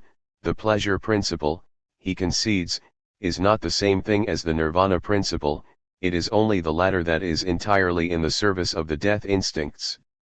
2.5 It must be recognized that in the series of feelings of tension we have a direct sense of the increase and decrease of amounts of stimulus zuname und abnomderisgrenzen direct in der Reheater Spannungsgefühl empfinden, and it cannot be doubted that there are pleasurable tensions and unpleasurable relaxations of tensions. 2.6 Pleasure, then, would be linked to a qualitative characteristic of the excitation itself, perhaps to its rhythm, its temporal rise and fall. However, Freud limits the extent of this concession by tying the pleasure principle back in with the nirvana principle. The pleasure principle is a modification imposed by the life instinct. In this way the pleasure principle incontestably remains the watchman over life. Its role as watchman or guardian expresses its ties with the principle of constancy, but it is the watchman over life and not over death. Is this not an admission that the great dualism of love and death also cuts across pleasure? And does it not imply that the reason we do not know what is beyond the pleasure principle is that we do not know what pleasure is? There are numerous reasons in Freud's own writings for having doubts about our knowledge of the nature of pleasure. In the first place, it should not be forgotten that the earliest formulation of the pleasure principle is closely connected with the representation of the psychical apparatus which, as we have repeatedly emphasized, is solipsistic in nature. The topographic economic hypothesis is solipsistic by construction, but this characteristic never attaches to the clinical facts that the hypothesis translates the relation to the mother's breast, the father, the family constellation, authorities, nor to the analytic experience, dramatized in the transference, in which interpretation takes place. The very notion of impulse or instinct, more basic than all the auxiliary representations of the topography, is distinct from the ordinary notion of instinct inasmuch as an instinct in the Freudian sense involves other persons. Hence, the final meaning of pleasure cannot be the discharge of tensions within an isolated apparatus. Such a definition applies only to the solitary pleasure of autoerotic sexuality. Ever since the project, Freud used the word satisfaction, Befriedigung, for that quality of pleasure that requires the help of others. But then, if we introduce other persons into the circuit of pleasure, other difficulties appear. The structure of Wunsch has taught us that a wish or a desire is not a tension that can be discharged. Desire, as Freud himself describes it, reveals a constitution that is insatiable. The Oedipus drama implies that the child desires the unobtainable, to possess his mother, or to have a child by his mother. The evil infinitude that dwells in him cuts him off from satisfaction. Moreover, if man could be satisfied, he would be deprived of something more important than pleasure symbolization, which is the counterpart of dissatisfaction. Desire, qua insatiable demand, gives rise to speech. The semantics of desire, which we are focusing upon here, is bound up with this postponement of satisfaction, with this endless mediating of pleasure. Strangely enough, Freud has a more finely developed conception of the evils that are the burden of existence than he has of pleasure. While he continues to speak of pleasure as a discharge of tension, he very sharply distinguishes between unpleasure, the simple contrary of pleasure, and numerous forms of suffering, the trilogy of fear, fright, and anxiety, the threefold fear due to dangers from the external world, from instincts, and from conscience. Even the fear of death is differentiated into biological fear and fear of conscience, the latter being related to the threat of castration. Freud also stresses the malaise or discontent, Unbehagen, inherent in man's cultural existence. Man cannot be satisfied as a member of culture, for he pursues the death of others, and culture turns against him the torments he inflicted on others. There is something contradictory and impossible about the task of culture, to coordinate the ego's egoistic urge, which is biologically turned toward death, and its altruistic urge toward union with others in the community. Ultimately, what makes for endless dissatisfaction is the unresolvable struggle between love and death. Eros wishes union, but must disturb the peace of inertia. The death instinct wishes the return to the inorganic, but must destroy the living organism. This paradox continues on into the higher stages of civilized life, a strange struggle indeed, for civilization kills us in order to make us live, by using, for itself and against us, the sense of guilt, while at the same time we must loosen its embrace in order to live and find enjoyment. Thus the empire of suffering is more extensive than that of mere unpleasure, it extends to everything that makes up the harshness of life. What is the meaning, in Freud's works, of this disparity between the diversity of suffering and the monotony of enjoyment? Does Freud stand in need of completion on this point? Must we somehow distinguish as many degrees of satisfaction as there are degrees of suffering? Must we restore the dialectic of pleasure, sketched by Plato in the Philebus, or even the dialectic of pleasure and happiness in the manner of Aristotle's Ethics? Or does the pessimism of pleasure make us admit that man's capacity for suffering is richer than his power of enjoyment? In the face of manifold suffering, does man's only recourse he in unvaried enjoyment and in bearing the excess of suffering with resignation? I am inclined to think that the whole of Freud's work tends toward the second hypothesis. This hypothesis brings us back to the reality principle. What is, finally, the reality principle? We left the question in suspension at the end of the first chapter, with the hope of discovering a new dimension in the concept of reality that would correspond to the revision of the pleasure principle imposed by the introduction of the death instinct. 2.7 Let us briefly recapitulate the earlier analysis. We started from an elementary opposition concerning the functioning of the psychical apparatus. Insofar as the pleasure principle had a simple meaning, the reality principle likewise was without mystery. Freud's direct and indirect interpretations of the reality principle are all extensions of the single line sketched by the 1911 article, the two principles of mental functioning, the line of the useful, whereas the pleasure principle is biologically dangerous, the useful represents the organism's true and proper interests. All the various levels of meaning of the reality principle that we went on to consider lie within the limits of this notion of utility. Thus, reality is first of all the opposite of fantasy. It is facts, such as the normal man sees them. It is the opposite of dreams, of hallucination. In a more specifically analytical sense, the reality principle indicates adaptation to time and the demands of life in society. Thus reality becomes the correlate of consciousness, and then of the ego. Whereas the unconscious, the ID, is ignorant of time and contradiction and obeys only the pleasure principle, consciousness, the ego, has a temporal organization and takes account of what is possible and reasonable. As may be seen, nothing in this analysis bears a tragic accent. Nothing foreshadows the worldview dominated by the struggle between eros and death. Now, what happens to this simple opposition between desire and reality when it is shifted to the area of the new theory of instincts? This question arises because the first term of the pair, pleasure, vacillates in its most basic meaning, and also because reality contains death. However, the death that reality holds in reserve is no longer the death instinct, but my own death, death as destiny. This is what gives reality its inexorable and tragic sense. Because of death, destiny, reality is called necessity and bears the tragic name Anank. Let us ask ourselves, then, to what extent the oldest theme of Freudianism, that of the double functioning of the psychical apparatus, was raised to the level of the great dramaturgy of Freud's later writings. The fact is that Freud's later philosophy did not truly transform, but rather reinforced and hardened the early characteristics of the reality principle. It is only within very narrow and very strict limits that one may say that the romantic theme of Eros transformed the reality principle. But this discrepancy between the relative mythicizing of Eros and the cold consideration of reality deserves attention and reflection. This fine discordance reveals perhaps the essence of the philosophical tone of Freudianism. While emphasizing the dualism of Eros and death, Freud also emphasized the struggle against illusion, the last entrenchment of the pleasure principle. He thus reinforced what might be called his scientific conception of the world, the motto of which could be, beyond illusion and consolation.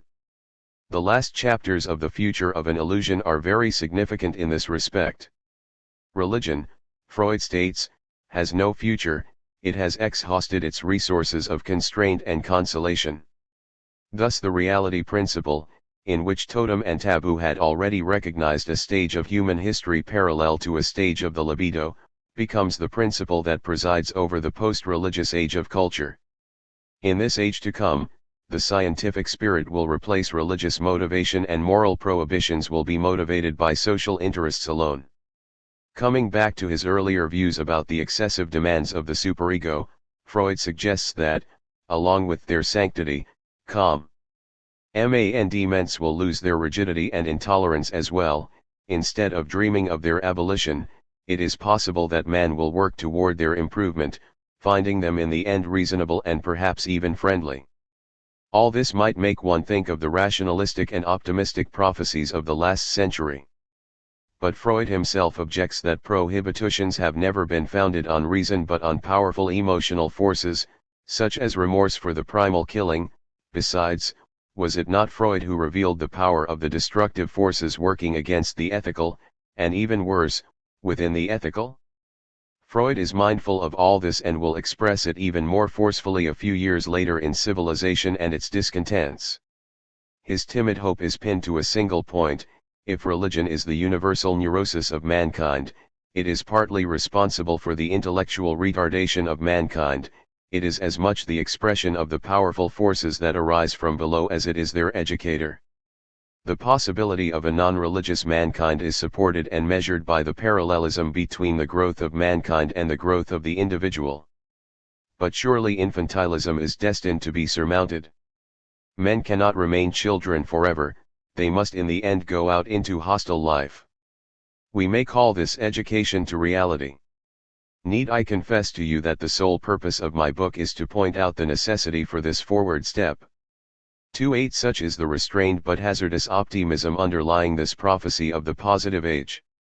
Addressing himself to a hypothetical opponent who suggests that religion be retained as a pragmatic illusion, Freud in his reply ventures to give the name of a god, the god Logos, to the central idea of his sober prophecy, but I think this must be looked upon merely as a bit of irony inserted in an ad hominem argument. The voice of the intellect is a soft one, but it does not rest till it has gained a hearing. Finally, after a countless succession of rebuffs, it succeeds. Our God, Adio, will fulfill whichever of these wishes nature outside us allows, but he will do it very gradually, only in the unforeseeable future, and for a new generation of men. He promises no compensation for us, who suffer grievously from life. Our God Adio is perhaps not a very almighty one, and he may only be able to fulfill a small part of what his predecessors have promised. If we have to acknowledge this, we shall accept it with resignation. 2.9 This kinship between Logos and Anank, the twin gods of the Dutch writer Multatula, excludes all lyricism about the totality. Moreover, a proud closing protestation is meant to set the tone for the whole book. No, our science is no illusion. But an illusion it would be to suppose that what science cannot give us we can get elsewhere. 3.0 This text leaves no doubt, reality has the same meaning at the end of Freud's life as it had at the beginning. Reality is the world shorn of God. Its final meaning does not contradict but rather extends the concept of utility, long since opposed to the fiction created by desire. This coherence between the final and the initial meanings is borne out by the plea for this world, on which Freud ends one of the last chapters of The Future of an Illusion. Borrowing a couplet from Heine, Freud states, then, with one of our fellow unbelievers, Unglaubensgenossen, they will be able to say without regret: Den Himmel überlassen wir. Den Engel nu en die den Spatzen. The notion of reality that results from this critique of religion is the least romantic of ideas and seems to have no connection with the term eros. Even the word Anank as set within this context seems to designate the visage of reality after reality has been stripped of any analogy with the father figure. If religious illusion stems from the father complex, the dissolution of the Oedipus complex is attained only with the notion of an order of things stripped of any paternal coefficient, an order that is anonymous and impersonal. Anank is therefore the symbol of disillusion. This was the sense in which I believe the term made its first appearance in the Leonardo 2, even before Totem and Taboo. Anank is the name of nameless reality, for those who have renounced their father. It is also chance, the absence of relationship between the laws of nature and our desires or illusions. Is this Freud's final statement on the matter? The very Express-Sein resignation or submission to an ankh points to a total wisdom that is more than the mere reality principle, psychologically considered as the perceptual testing of reality. Is it not the case that it is only when reality is accepted with resignation that it becomes an ankh? An ankh, it seems to me, is a symbol of a worldview, and not merely the symbol of a principle of mental functioning. In it is summed up a wisdom that dares to face the harshness of life. Such wisdom is an art of bearing the burden of existence, according to Schiller's remark cited in Beyond the Pleasure Principle. One can thus find in Freud the sketch of a Spinozistic meaning of reality, a meaning that is connected, as in the great philosopher, with an ascesis of desire restricted to the body's perspective and with an ascesis of the imaginative knowledge arising from that perspective. Is not necessity the second kind of knowledge, knowledge according to reason? And if there is in Freud, we shall go on to discuss this point, the first step of a reconciliation in the form of resignation. Is this not an echo of the third kind of knowledge? This sketch, it is true, is so little developed philosophically, that one might just as well speak of a love of fate in a Nietzschean sense. The touchstone of the reality principle, thus interpreted philosophically, would be the victory of the love of the whole over my narcissism, over my fear of dying, over the resurgence in me of childhood consolations. Let us essay this second wave, as Plato would have said, taking as our clue the gap the previous analysis kept widening in spite of the continuity of meaning between mere perceptual reality testing and resignation to the inexorable order of nature. Without forcing the texts, I wish simply to gather together certain remarks, certain signs and tentative indications, that broaden this respect for nature in such a way that the reality principle is brought more in harmony with the themes of eros and death. Perhaps the most direct approach to the theme of resignation is through the question of death, or rather of dying. Resignation is basically a working upon desire that incorporates into desire the necessity of dying. Reality, insofar as it portends my death, is going to enter into desire itself. In 1899 Freud recalled the phrase of Shakespeare, "Thou owest nature a death." 3.3 He alludes to it again at the beginning of the second essay of Thoughts for the Times on War and Death, 3.4 written shortly after the outbreak of World War I. The natural tendency of desire, he explains, is to put death to one side, to exclude it from the purview of life. Desire has the conviction of its own immortality.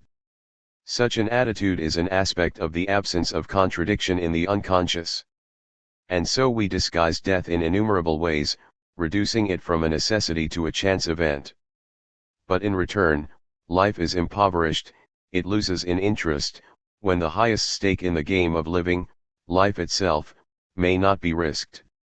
3.5 Thus paralyzed, when we exclude death from life, we no longer understand the proud motto of the Hanseatic League, Navigare necesse est, vivere non necesse.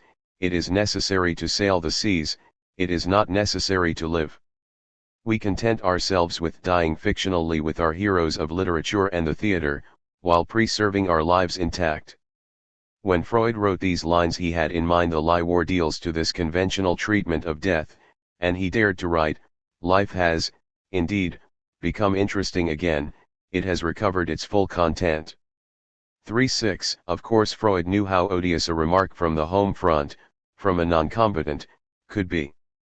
What mattered to him was the attainment through the cruelty of the remark of truthfulness. When death is acknowledged as the termination of life, finite life recovers its significance.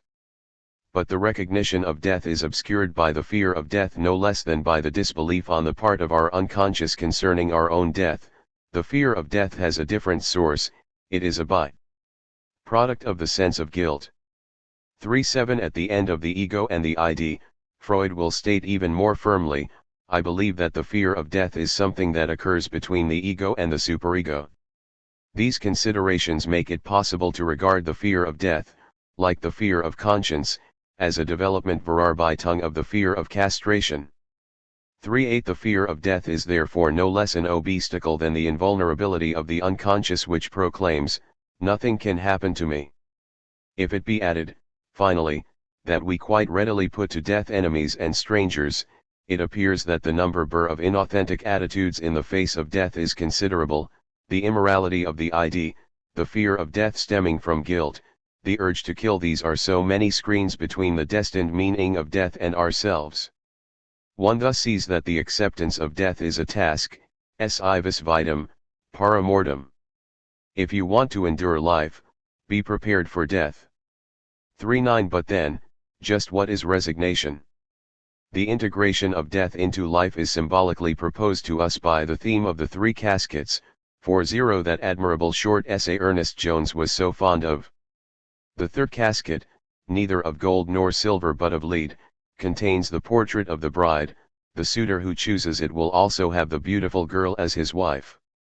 But if the caskets are women, according to a well-known dream symbol, can not this comic theme be related to the tragic theme of old King Lear who, to his own ruin, does not choose the third daughter, Cordelia, who was the only one that really loved him? A survey of folklore and literature discloses a series of the choice of the third woman, the Aphrodite of the Judgment of Paris, Cinderella, the Psyche of Apuleius. But who is the third woman? The fairest one, of course, but also the one who loves and is silent. Now, in dreams, dumbness is a common symbol of death. Hence, are not the three sisters the Mori, the Fates, the third of whom is called Atropos, the inexorable? If the comparison is correct, the third woman signifies that man realizes the full seriousness of the laws of nature only when he has to submit to them by accepting his own death. It will be objected, however, that no one chooses death, nor did Paris choose death, but the most beautiful of women. Substitution, replies Freud, our wishes substitute for death its contrary, beauty, perhaps in accordance with the confusion of contraries in the unconscious, but above all in accordance with the primeval identity of life and death preserved in the myth of the great goddess. But if the most beautiful woman is the substitute for death, what does it mean to choose death? Again a substitution, under the dominance of desire, instead of accepting the worst, we substitute the choice of the best. Freud's answer merits quotation. Here again there has been a wishful reversal. Choice stands in the place of necessity, of destiny. In this way man overcomes death, which he has recognized intellectually. No greater triumph of wish fulfillment is conceivable. A choice is made where in reality there is obedience to a compulsion, and what is chosen is not a figure of terror, but the fairest and most desirable of women. 4.1. If, then, Shakespeare achieves a profound effect upon us in King Lear, it is because he has known how to revert to the primeval myth. If one does not choose the fairest woman, one is necessarily driven to the third, to unhappiness and death. But that is not all. The relation between death and woman is still not clear. Once again it is Shakespeare who discloses it. Lear is both the lover and the dying man. Lear is doomed to death, yet he insists on being told how much he is loved. What is, then, the relation between death and woman? The third woman, we said, is death, but if the third woman is death, one must also say, conversely, that death is the third woman, the third form or figure of woman, after the mother, after the beloved mate chosen on the pattern of the mother, finally the Mother Earth who receives him once more. 4.2 Does this mean that man can choose death and make friends with the necessity of dying? 4.3 Only through regression to the mother figure? Or is it to be understood that the woman figure must become the figure of death for man, so as to cease being fantasy and regression? Freud's final words do not provide a clear answer. But it is in vain that an old man yearns for the love of a woman as he had it first from his mother. The third of the Fates alone, the silent goddess of death, will take him into her arms. 4.4 Of course one might add, along the lines of the future of an illusion, that the true acceptance of death is distinct from a regressive return in fantasy to the mother's breast only if that acceptance has stood the test of a scientific view of the world. I think this is Freud's actual thought. Even in a Freudian perspective, however, the answer does not completely exhaust the problem. Resignation to the ineluctable is not reducible to a mere knowledge of necessity. i.e. to a purely intellectual extension of what we called perceptual reality testing, resignation is an effective task, a work of correction applied to the very core of the libido, to the heart of narcissism. Consequently, the scientific worldview must be incorporated into a history of desire. The appeal to the poets, to Shakespeare in King Lear, invites us to try another path equally familiar to Freud, the path of art. We did not exhaust the resources of Freud's aesthetics when we treated the work of art from the standpoint of artistic creation. 4-5 Because of its analogical character, the investigation of aesthetic phenomena remained cautious and fragmentary. The work of art entered the field of psychoanalysis as the analog of dreams and the neuroses. Nevertheless, we did gain two insights into the specificity of works of art, by means of the forepleasure, or pleasure bonus, that the artist's technique offers us. Profound sources of tension are liberated. On the other hand, through symbolism, the fantasies of the abolished past are recreated in the light of day. If we now take up these fragmentary insights from the point of view of the task of culture defined above to diminish instinctual charges, to reconcile the individual with the ineluctable, to compensate for irreparable losses through substitute satisfactions, it is reasonable to ask whether art, now considered from the standpoint of the user or viewer, does not derive its meaning from its intermediate position between illusion represented by religion and reality represented by science. Might it not be that the task of reconciliation and compensation, withdrawn from religion, devolves upon this intermediate function? Is not art an aspect of the education to reality spoken of in the 1911 article, The Two Principles of Mental Functioning? To understand the aesthetic function in Freud, one would have to locate the exact place of the seduction or charm of the work of art on the path leading from the pleasure principle to the reality principle. It is certain that Freud's severity toward religion is equaled only by his sympathy for the arts. Illusion is the way of regression, the return of the repressed. Art, on the contrary, is the non-obsessional, non-neurotic form of substitute satisfaction. The charm of aesthetic creations does not stem from the memory of parricide. We recall our earlier analysis of forepleasure or the incentive bonus. The artist's technique creates a formal or aesthetic pleasure which brings about a general lowering of the thresholds of inhibition and thereby enables us to enjoy our fantasies without shame. No active restoration of the father enters in here to make us regress toward the submissive state of childhood. Instead, we play with the resistances and impulses and in this way achieve a general relaxation of our conflicts. Freud comes very close here to the cathartic tradition of Plato and Aristotle. What is the relation, then, between aesthetic seduction and the reality principle? Freud explicitly treats this point in the 1911 article. In paragraph 646 he says that art brings about a reconciliation between the two principles in a peculiar way. The artist, like the neurotic, is a man who turns away from reality because he cannot come to terms with the renunciation of instinctual satisfaction that reality demands, and who transposes his erotic and ambitious desires to the plane of fantasy and play. By means of his special gifts, however, he finds a way back to reality from this world of fantasy. He creates a new reality, the work of art, in which he himself becomes the hero, the king, the creator he desired to be, without having to follow the roundabout path of making real alterations in the external world. In this new reality other men feel at home because they feel the same dissatisfaction as he does with the renunciation demanded by reality, and because that satisfaction, which results from the replacement of the pleasure principle by the reality principle, is itself part of reality. As may be seen, if art initiates the reconciliation between the pleasure and the reality principles, it does so mainly on the basis of the pleasure principle. In spite of his great sympathy for the arts, Freud has none for what might be described as an aesthetic worldview.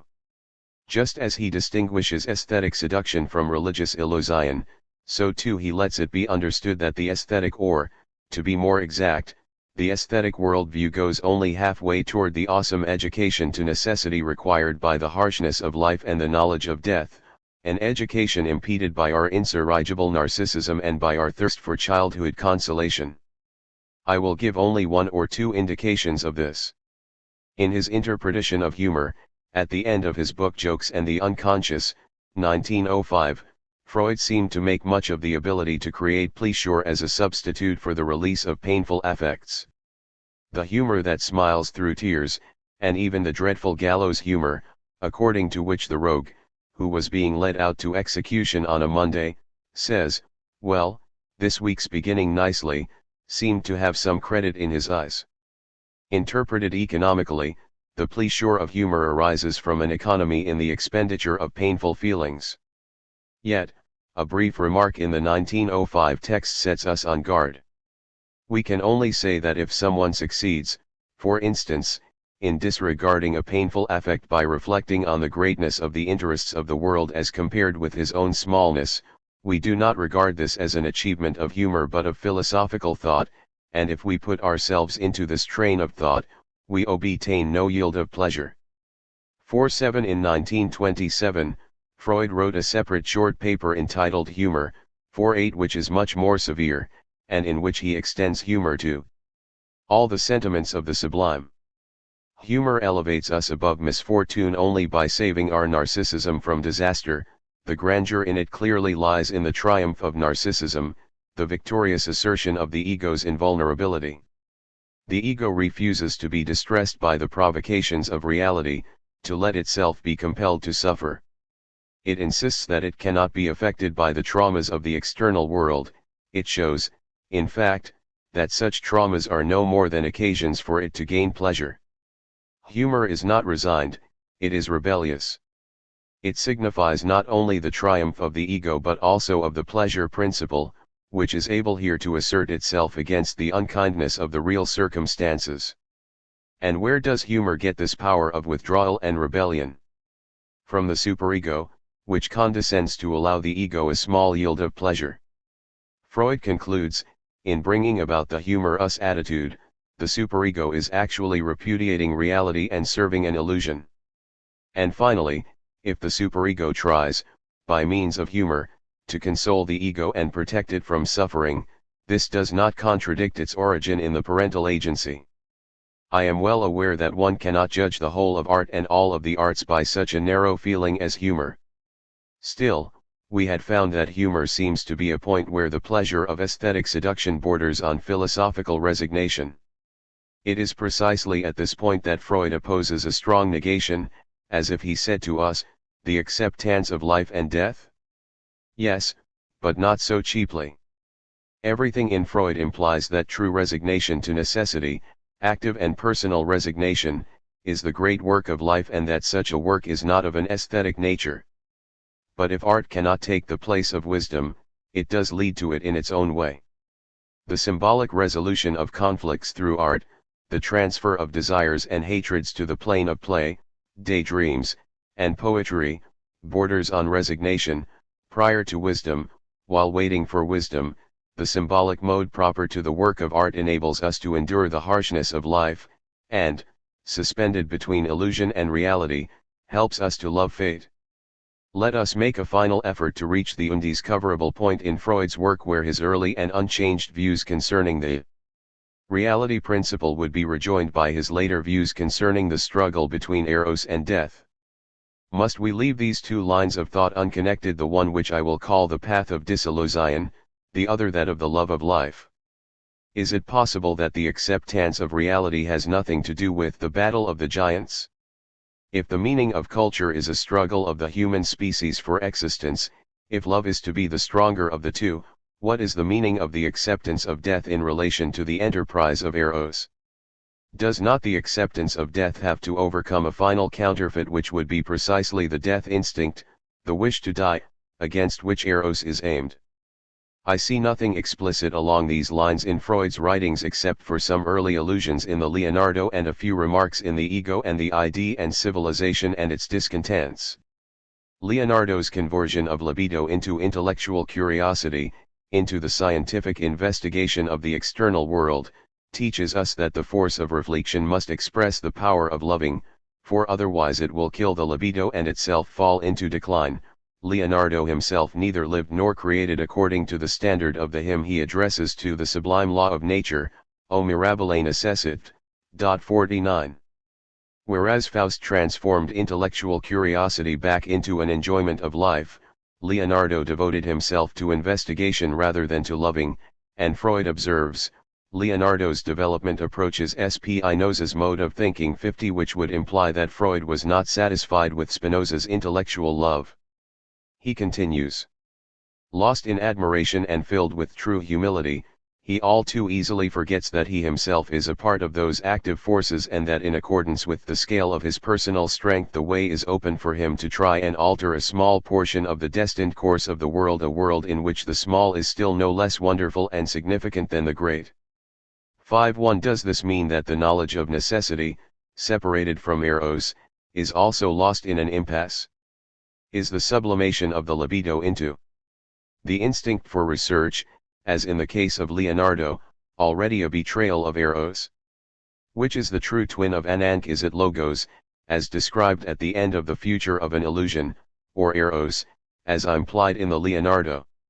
Should we not once again pay heed to the old androgynous myths, evoked in the Leonardo? Which signify the primal creative force of nature? Do they not say the same thing as the myth of the symposium, cited at length in Beyond the Pleasure Principle, the myth of the primeval confusion of the sexes?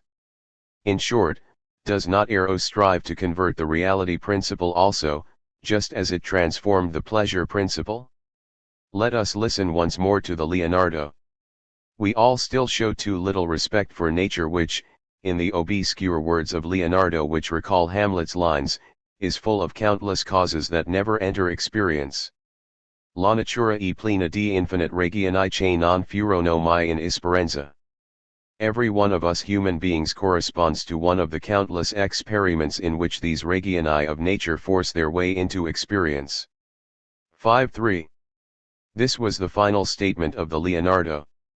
If these lines have a meaning, do they not say that what is greater than the reality principle, understood as the scientific view of the world, is the respect for nature and for the countless causes that force their way into experience?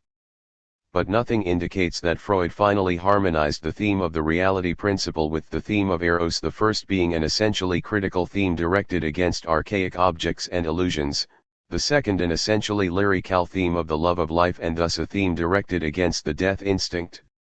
In Freudianism there is undoubtedly no beyond the reality principle, as there is a beyond the pleasure principle, but there is a concurrence of scientism and romanticism.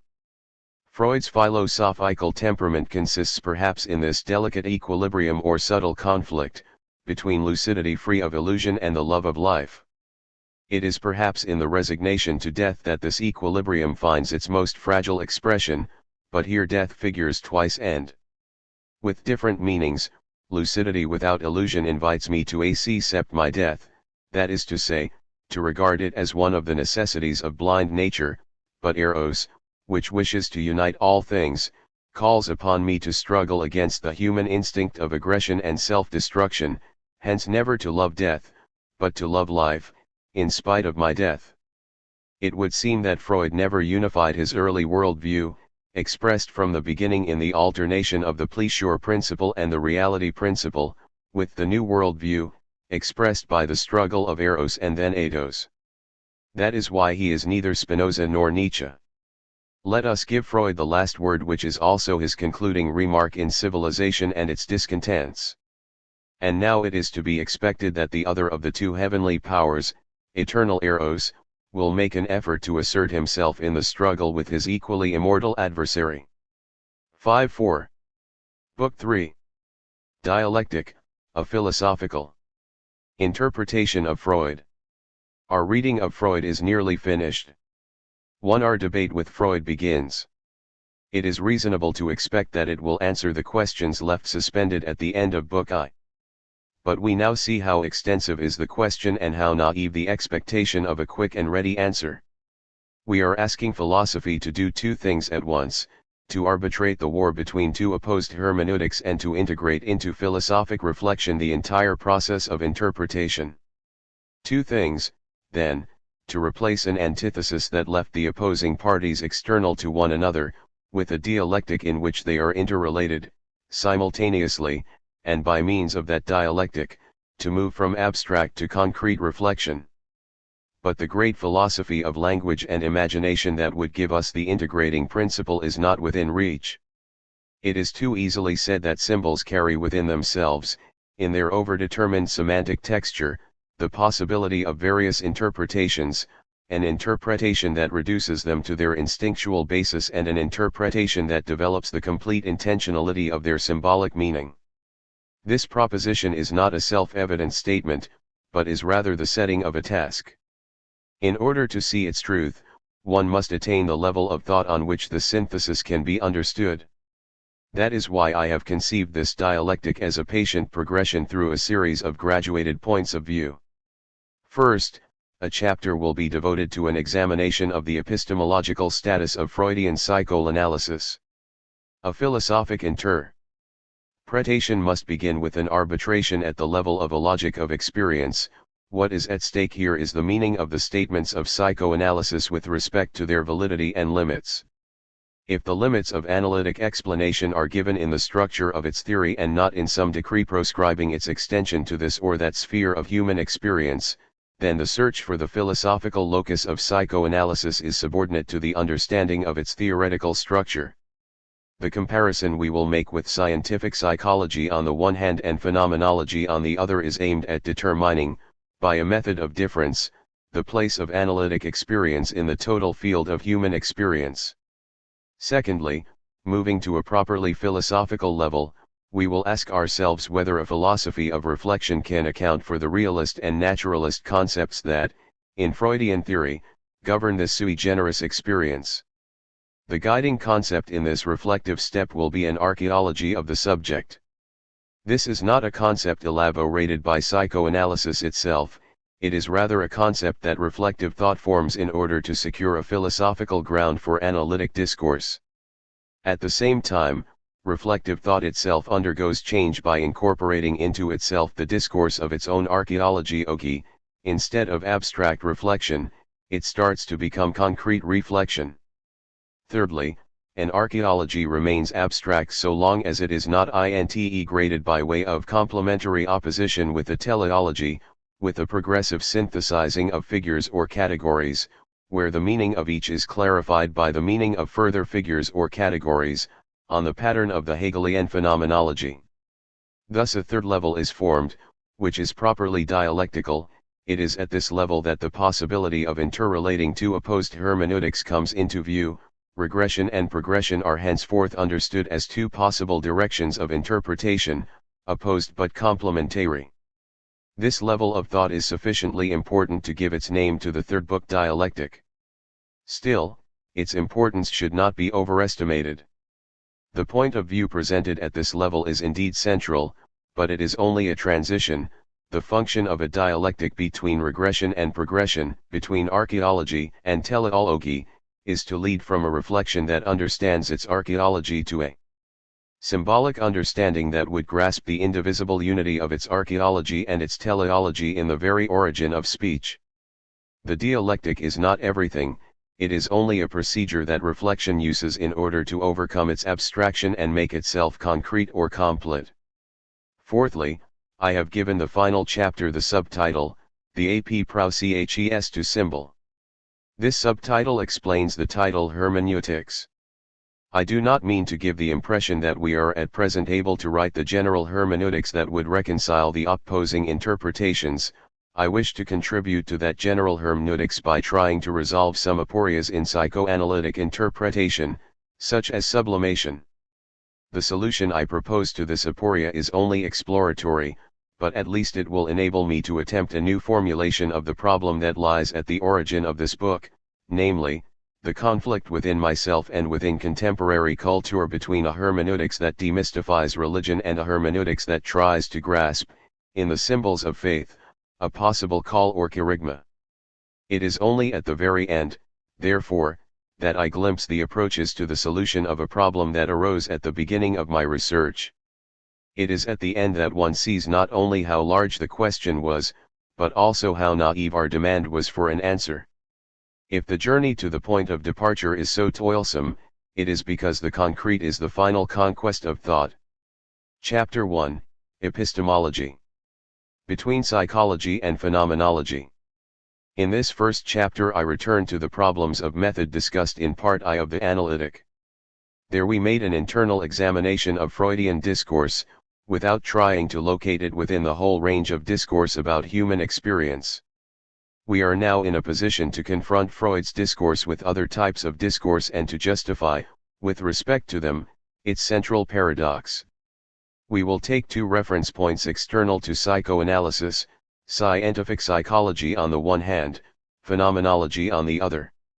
This is not a matter of setting up a balanced comparison and making psychoanalysis oscillate between the two poles. The two phases of the comparison involve a definite progression. If we are to grasp the comparison with phenomenology, we must first understand the difference between psychoanalysis and scientific psychology, the subject of the first two sections. This first confrontation aims above all at doing away with a misunderstanding. It is occasion of resisting the temptation to blend psychoanalysis into a general psychology along behaviorist lines.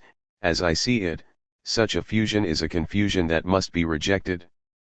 The second confrontation has a completely different aim and goes much further. It consists in a gradual approximation, by means of the phenomenological method, to what is truly proper to psychoanalysis. Phenomenology likewise fails to produce the equivalent of analytic experience, but this failure, instead of being a misunderstanding, brings to light a difference at the end of an approximation. The scientific status of psychoanalysis has been subjected to severe criticism, especially in countries of British and American culture. Epistemologists, logicians, semanticists, philosophers of language have closely examined its concepts, propositions, argumentation, and structure as a theory and have generally come to the conclusion that psychoanalysis does not satisfy the most elementary requirements of a scientific theory. The analysts have answered either by flight, or by the adduction of additional scientific criteria for their discipline, or by attempts at reformulation aimed at making it acceptable to men of science. By so doing, they have skirted the agonizing revision called for, I believe, by the logician's critique, and which I will express as follows: No, psychoanalysis is not a science of observation, it is an interpretation, more comparable to history than to psychology. Let us consider, one by one, the criticisms of the logicians, the reformulations internal to psychoanalysis, and finally the reformulations proposed from without. The critique of the logicians. I purposely begin with the most devastating critique, presented by Ernest Nagel at a symposium held in New York in 1958 on the theme of psychoanalysis, scientific method, and philosophy. 1. If psychoanalysis is a theory, in the sense of the molecular theory of gases or the gene theory in biology, i.e. a set of propositions that systematizes, explains, and predicts certain observable phenomena, then it must satisfy the same logical criteria as other theories in the natural or social sciences. In the first place, it must be capable of empirical verification. This assumes that it is possible to deduce determinate consequences from its propositions, otherwise the theory has no definite content. In addition, there must be some specific rules of procedure, variously called correspondence rules, coordinating definitions, or operational definitions, so that at least some theoretical notions may be tied down to definite and unambiguous facts. However, the energy notions of Freudian theory are so vague and metaphorical that it seems impossible to deduce from them any determinate conclusions. Such notions may well be suggestive, but they cannot be empirically verified. Further, any coordination with facts of behavior is clouded over with an invincible ambiguity, to such an extent that it is impossible to state on what conditions the theory could be refuted. 2. Secondly, if the theory is to be regarded as valid, its empirical validation must satisfy the requirements of a logic of proof. Interpretation is said to be its main method, along with confirmation by child development studies and ethnology. However, on what conditions is an interpretation valid? Is it valid because it is coherent, because it is accepted by the patient, because it improves the condition of the patient?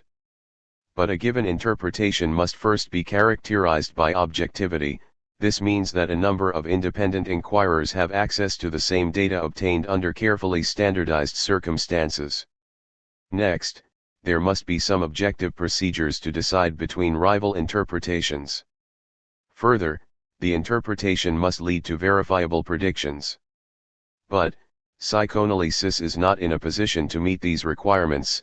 Its data are enmeshed in the individual relationship of the analyst to the analyse, and one cannot dispel the suspicion that interpretations are forced upon the data by the interpreter, for want of a comparative procedure and statistical investigation. Finally, the allegations of psychoanalysts concerning the effectiveness of therapy do not satisfy the minimum rules of verification, since the percentages of improvement cannot be strictly established or even defined by some kind of before and after study. The therapeutic effectiveness of psychoanalysis cannot be compared with that of some other method or treatment, or even with the ratio of spontaneous cures. For these reasons, the criterion of therapeutic success is unusable. 3. The internal attempts at reformulation.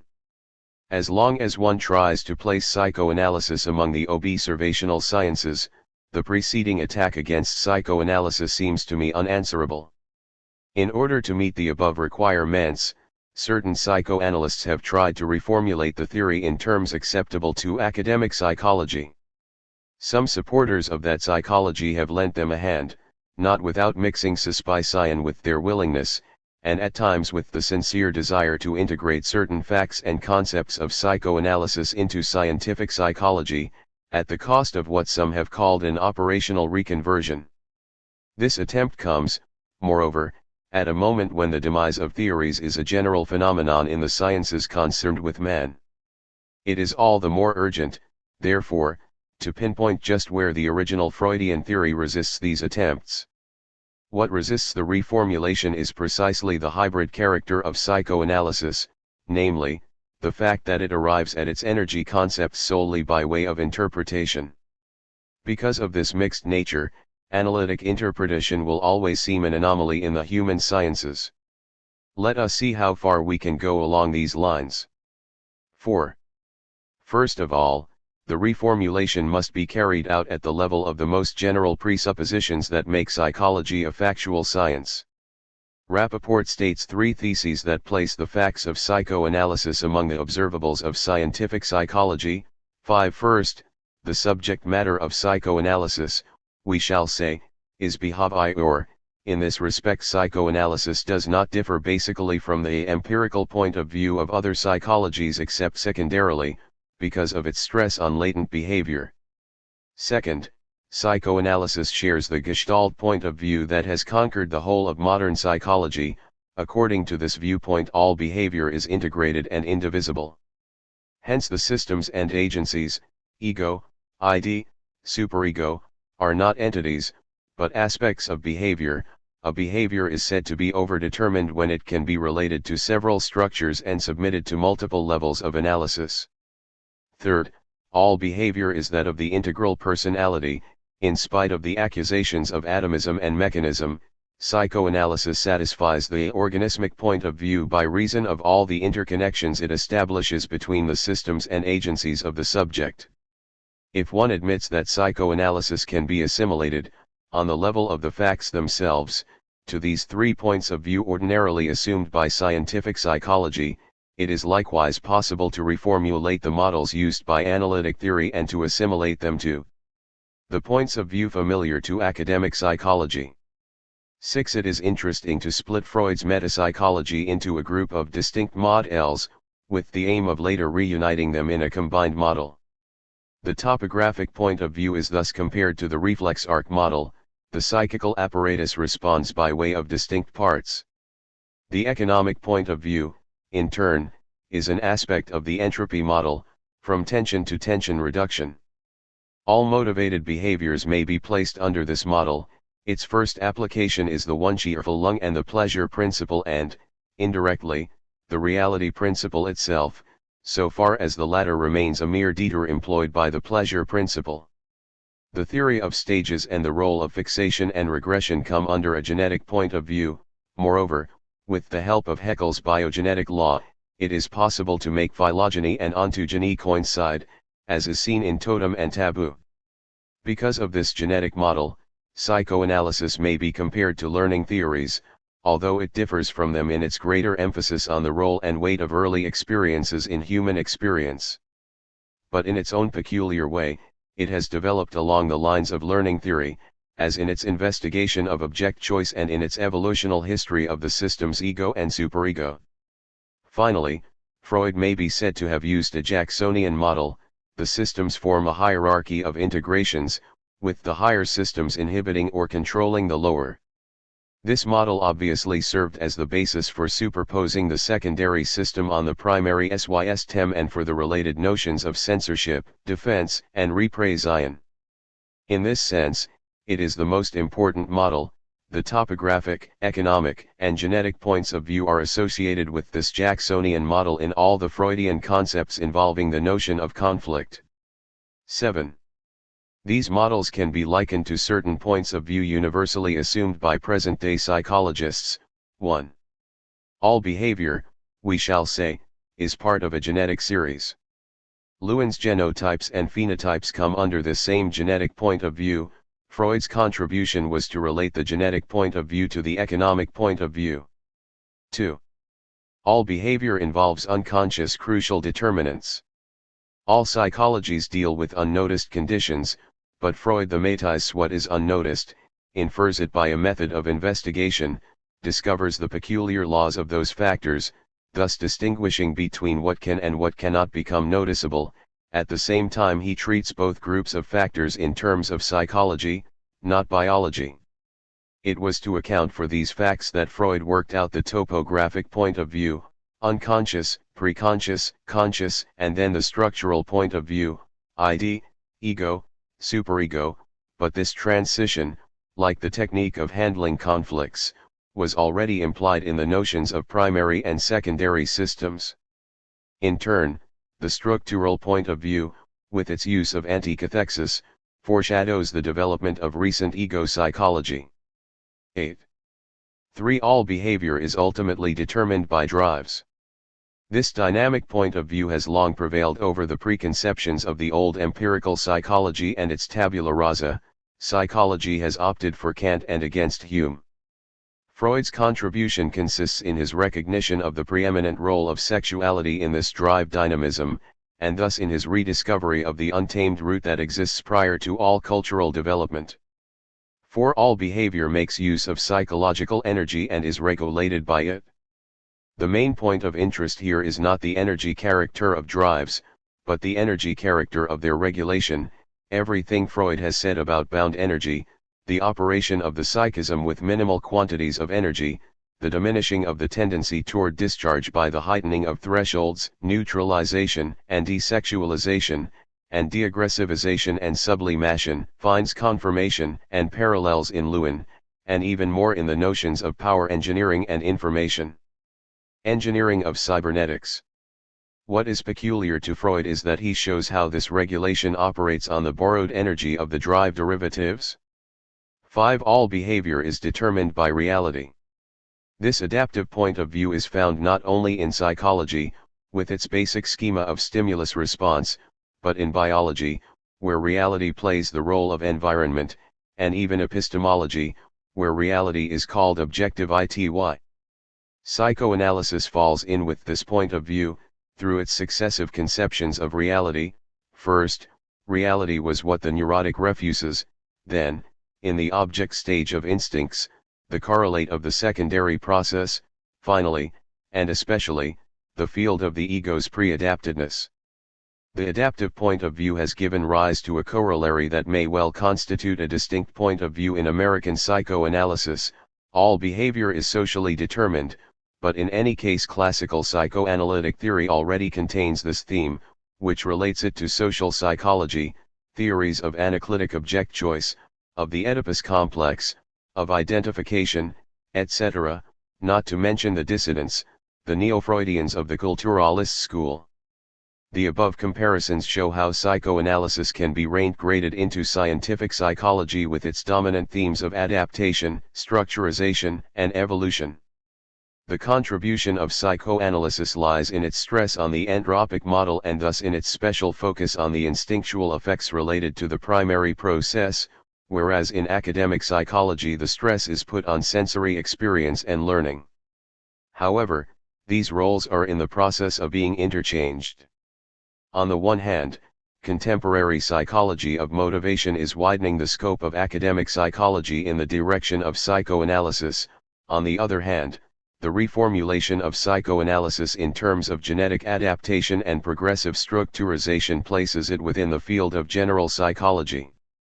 The development of psychoanalysis in the direction of an ego psychology, starting with Hartmann's great work in 1939, CFN4, has tended this evolution, for the ego's functions are essentially functions of adaptation.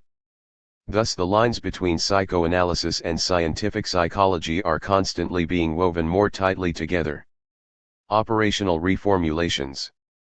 Unfortunately, this assimilation of psychoanalysis to observational psychology does not satisfy the psychologist and does not respect the peculiar constitution of psychoanalysis. What is called for, say those psychologists most conversant with epistemology, is not some vague relationship between psychoanalysis and psychology. If psychoanalysis is to meet the minimal requirements of scientific theory, it must be completely reformulated in what Bridgman 1.0 calls operational language. The only thing that actually meets the conditions of a strict operationalism is behaviorism. In Skinner 1.1 we find the rigorous conjunction of the operational and behaviorist demands. In the eyes of this strict operationalism, psychoanalytic theory and all concepts that gravitate around the idea of a mental apparatus can only be regarded as dangerous metaphors of the phlogistic kind. From the epistemological point of view, psychoanalytic theory does not mark a decisive advance over animism and its inventions, demons, spirits, homunculus, personality. Freud's explanatory scheme, writes Skinner, followed a traditional pattern of looking for a cause of human behavior inside the organism. This traditional fiction of a mental life won to what Ryle called the ghost in the machine led Freud to posit something that is unobservable and cannot be manipulated. For operationalism, however, the sole objects of inquiry are the changes of the organism in relation to environmental variables. Skinner even goes so far as to accuse Freud of exclusive interest in those aspects of behavior that can be regarded as expressions of mental processes, and of having greatly narrowed the field of observation thereby. He concludes that the representation of the mental apparatus which Freud imposed upon psychoanalysis has delayed the incorporation of that discipline into the body of science proper. Skinner is right, of course, in asking that all the alleged forces be quantified if they are to be homogeneous with the forces of nature. But he completely misses the point that an operational definition of all the terms of psychoanalysis is only an expedient by which one transcribes into terms of behaviorist psychology the results of a completely different work of thought, the work of analytic interpretation. We shall come back to this, for it will be the main point of our discussion. The reformulation of psychoanalysis can be attempted, therefore, only in a modified or revised form of operationalism. 1.3 The latter requires that to be operationally meaningful, a statement must be tied to observables at some point. There is therefore only one irreducible requirement: a statement or hypothesis must in some manner be confirmable, that is, it must be related to some kind of observable. 1.4 What is thereby aimed at is the exclusion of hypothetical constructs and higher-order abstractions, but not of lower-order abstractions. The verification of the latter may even be incomplete or indirect.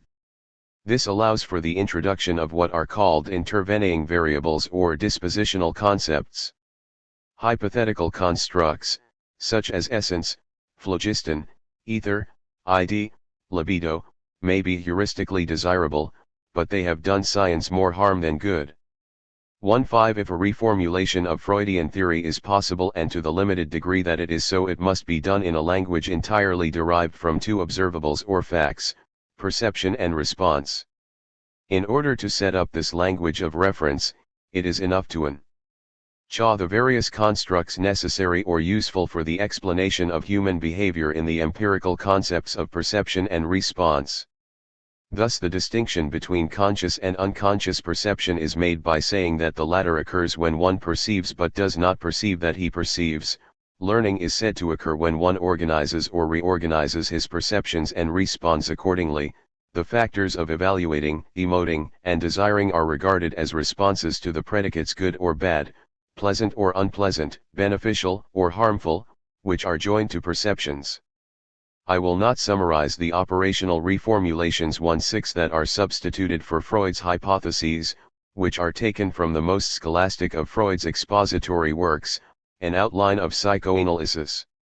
ID, ego, superego, eros, death instinct, sexual life, anal and oral erotism, phallic phase, repression, libido, sexual libido, Oedipus complex, ego defenses, etc. 1/7 are translated thereby into a language entirely derived from the two initial observables. What is completely overlooked in this reformulation is that none of the above are observed, even indirectly, as responses to stimuli. Prior to the possibility of being reformulated, they were all interpreted in the analytic situation, that is, in a situation of language. In connection with the enterprise of reformulation, Madison's important work on Freud's concept of repression and defense 18 should be mentioned. We previously consulted this book in order to give order to the various senses of the Freudian concept of repression. But we bracketed the author's precise intent, which was to submit this concept to the test of Carnap and Nagel's epistemological requirements. Madison begins by presenting univocal and coherent definitions of all the theoretical terms, the relationship between defense and repression, the distinction between successful and unsuccessful defenses, the subdistinction between repressive and non-repressive defenses, the relationship between primal repression and repression proper. We too followed this path in our analysis of the concept of repression. His main effort consists in establishing a correlation between this theoretical language and an observational language to which the former would be related by means of correspondence rules and coordinating or operational definitions.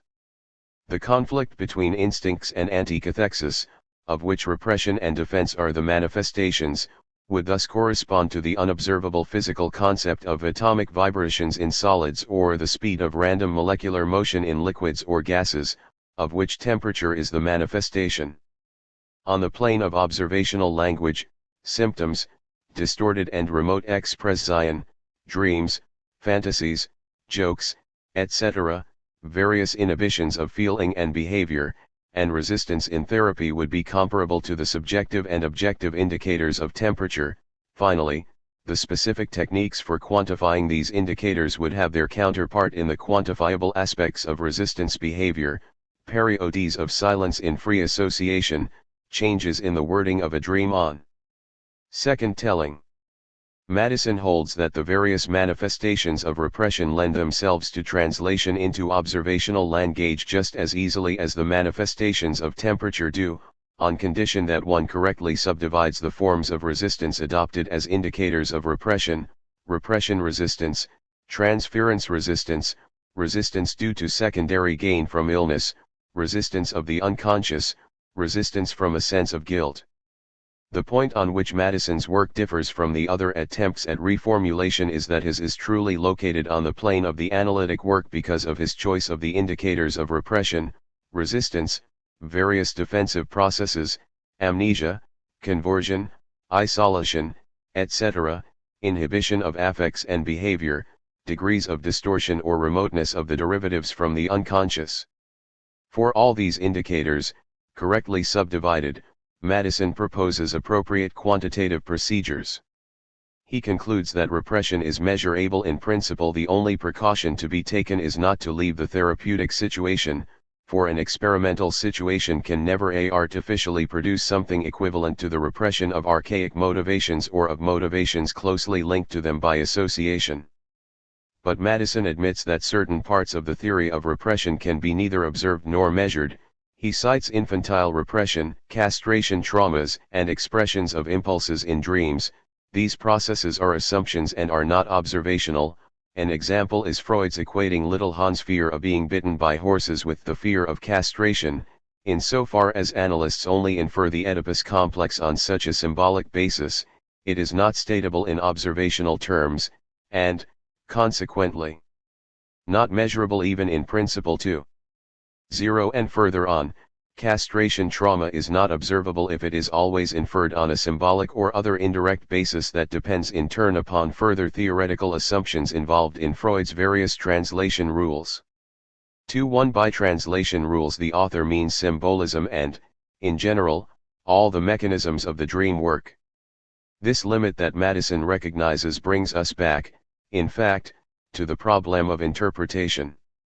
Interpretation intervenes not only in cases where one can neither observe nor measure, it covers the whole field of investigation, only a part of which can be translated into observational language.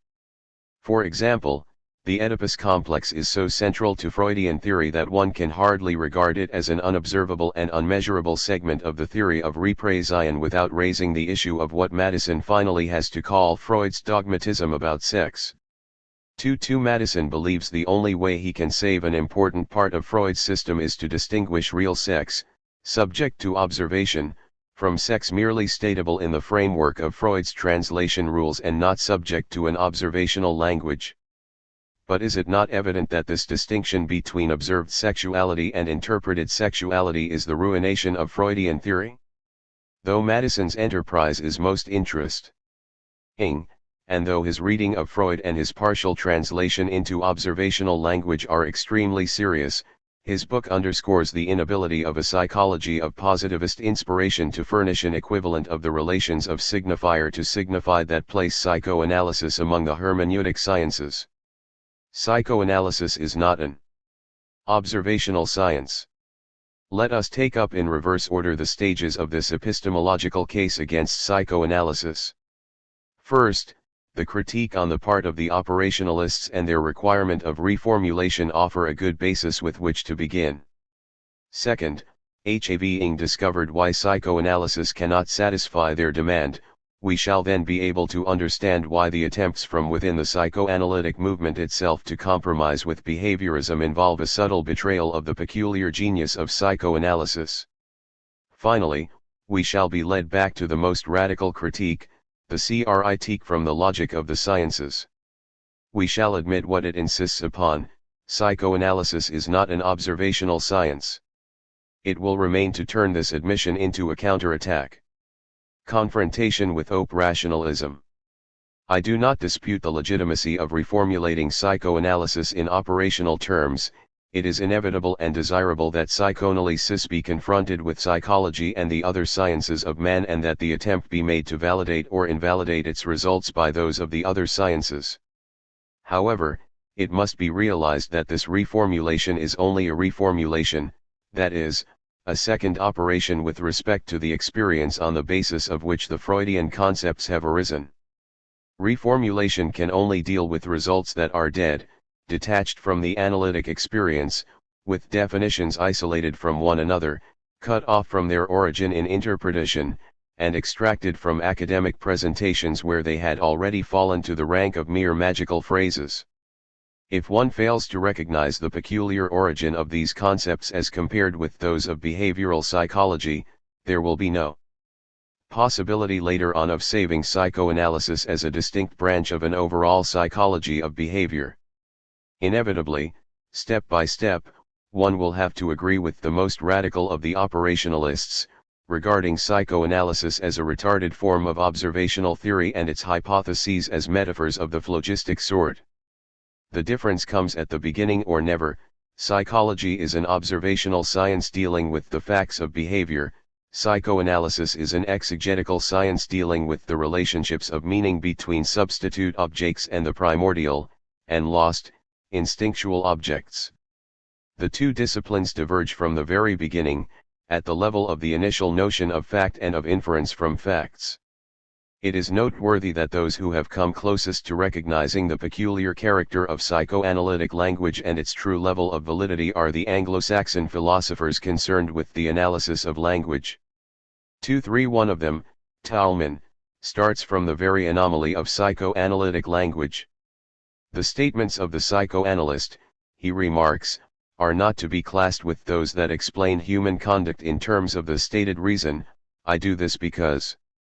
Proposition EI, or in terms of the reported reason, he does this, he says, because. Proposition E2, or in terms of the causal explanation, because he was given an injection of cocaine. Proposition E3. X cannot be mistaken, nor can it be verified by evidence. E2 can be mistaken, but verified only by an EJ proposition. E3 can be mistaken and verified by factual observations. The analytic explanation is another form of statement, E4, equally distant from the statements ELS E2, and E3, in other words, psychoanalytic propositions differ as much from causal explanation as they do from stated or reported motives. 2.4 At the end of an analytic cure, the statement E4 has become for the patient a plausibly stated motive. For a third party, who accepts it as a report, it has become a plausible reported motive. For the analyst, as long as it has not been reintegrated into the patient's psychological field, it is merely a plausible causal history. This way of approaching the epistemological status of psychoanalytic propositions assumes that an explanation through motives is irreducible to an explanation through causes, that a motive and a cause are completely different. I agree with this analysis. The statements of psychoanalysis are located neither within the causal discourse of the natural sciences nor within the motive discourse of phenomenology. Since it deals with a psychical reality, psychoanalysis speaks not of causes but of motives. But because the topographic field does not coincide with any conscious process of awareness, its explanations resemble causal explanations, without, however, being identically the same, for then psychoanalysis would refy all its notions and mystify interpretation itself. It is possible to speak of stated or reported motivation, provided that this motivation is displaced into a field analogous to that of physical reality. That is what the Freudian topography does. But if one does not take this mixed constitution of psychoanalytic statements as the epistemological basis, he is reduced to one of the following three alternatives discussed by the protagonists of the philosophy and analysis controversy. One alternative, proposed by Antony Flew, is to point out a contradiction between Freudian practice and Freudian theory. The former appeals to motives, e.g. those of obsessional acts, intentions, e.g. of unsuccessful acts, meanings, of symptoms, dreams, etc., whereas Freudian theory treats those same phenomena as psychical antecedents to be discovered in some unknown land as Columbus discovered America. This real cause of real facts can only lead to a gratuitous multiplication of dubious entities which compete with the sole facts open to observation and verification, the facts of physiology. A second alternative is to try to simplify analytic discourse by assigning it entirely to the realm of motives and not of causes. 2.5 Freud's contribution, then, would consist in having extended the notions of motive, desire, and intention to two new spheres, the sphere of the non-known by the subject and the sphere of the non-voluntary, but this extension would not change the basically psychological or mental, i.e. intentional, character of the stream of motivation. If such is the case, the word unconscious should remain adjectival, the substantive unconscious being merely a shorthand way of talking about unconscious motives. Through an abuse the logician cannot condone, the adjective became the name for a region of the mind, for a real entity producing real effects. To the contrary, one must preserve the strong sense of the word intention, where intention is defined as aiming at a goal, with the possibility, at least in principle, of the intentions being raised to the plane of language. Because of this intentional factor, Freud's notions are logically irreducible to physicalistic terms. Freud's originality consists in maintaining that the strange phenomena which had previously been left to physiology are explainable in terms of intentional ideas. The relationship between motivation and language means that in principle it is possible to give a verbal account of such phenomena. This is what distinguishes a rational agent, however irrational, from non-rational creatures. The object of analytic therapy is to extend the patient's area of rationality, to replace impulsive conduct by controlled conduct. If this is so, Psychoanalysis is more closely related to the historical disciplines that seek to understand the reasons behind human actions than to the psychology of behavior. 2.6 Nothing is closer to my position than this article by Antony Flew. My criticism, however, is that he overlooks the specific character of analytic discourse. 2.7 If there is no possible translation of causal language into motive language and vice versa, how does one account for the mistake of their being combined? It surely seems that the combination, in psychoanalysis, of a procedure of detection, not to say a detective method, of a technique aimed at producing behavioral changes, and of theoretical propositions, must exclude this type of radical clarification. 2.8 The third alternative is an attempt to reduce analytic discourse to empirical propositions. This is the position Peters takes in the philosophy and analysis discussion. The difference between motive and cause is set aside as inessential and treated as a mere difference of degree or level of generality. 2.0 If motive is defined as a relation of the type if, then, in certain kinds of situations a given group of persons will respond in certain typical ways, and if cause is defined as a relation of the type this. Because, the glass broke because it was dropped, the difference between motive and cause is only one of degree. It reduces to the distinction between general laws and initial conditions, between theoretical explanation and historical explanation, Popper, between systematic explanation and historico-geographical explanation, Lewin. Psychoanalysis, by reason of its complex structure, contains both kinds of propositions, general propositions, when for example it assigns a character trait, thrift, to an early libidinal disposition, that of the anal stage, and also historical propositions, when it operates detectively. My position in this epistemological controversy is divided. On the one hand, I hold with Thalmann and Flew that the reduction of motives to the type of explanation inaugurated by the Aristotelian formal cause and illustrated in modern epistemology by the notion of functional dependence has nothing to do with motive in the sense of reason for. 3.0 The distinction between motive in the sense of reason for and cause in the sense of a relation between observable facts in no way concerns the degree of generality of propositions. It is the distinction Brentano, Dilthey, and Husserl had in mind when they sharply distinguished between understanding of the psychical or the historical, and explanation of nature. In this sense motives are on the side of the historical, understood as a region of being distinct from the region of nature and capable of being considered according to the generality or singularity of its temporal sequences. On the other hand, the distinction between motive and cause does not resolve the epistemological problem posed by Freudian discourse. Such discourse is governed by a unique type of being, which I call the semantics of desire. It is a mixed discourse that falls outside the motive-cause alternative. From the discussion it is evident that analytic discourse falls partly within the field of motive concepts. That is enough to make the split between psychoanalysis and the observational sciences operative from the beginning.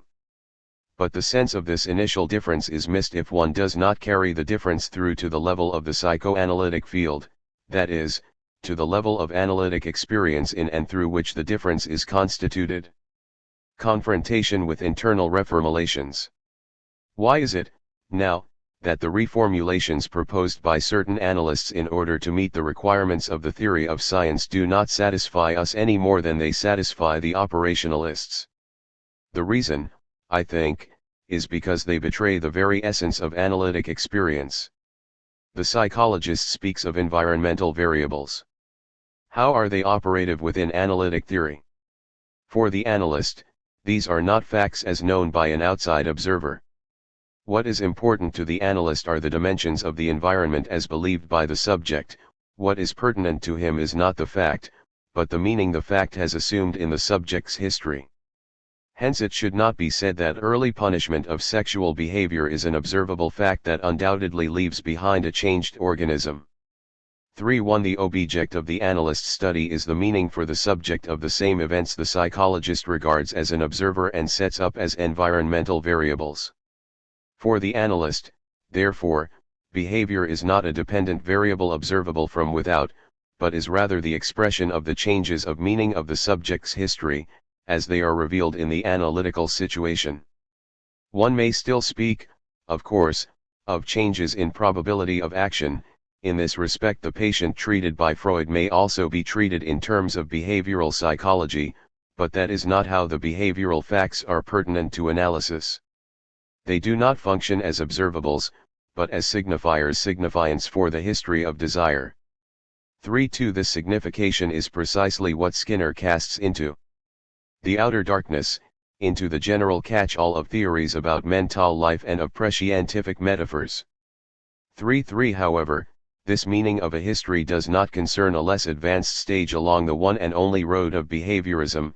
Strictly speaking, there are no facts in psychoanalysis, for the analyst does not observe, he interprets. Such is, in my opinion, the analyst's sole reply to the behaviorist.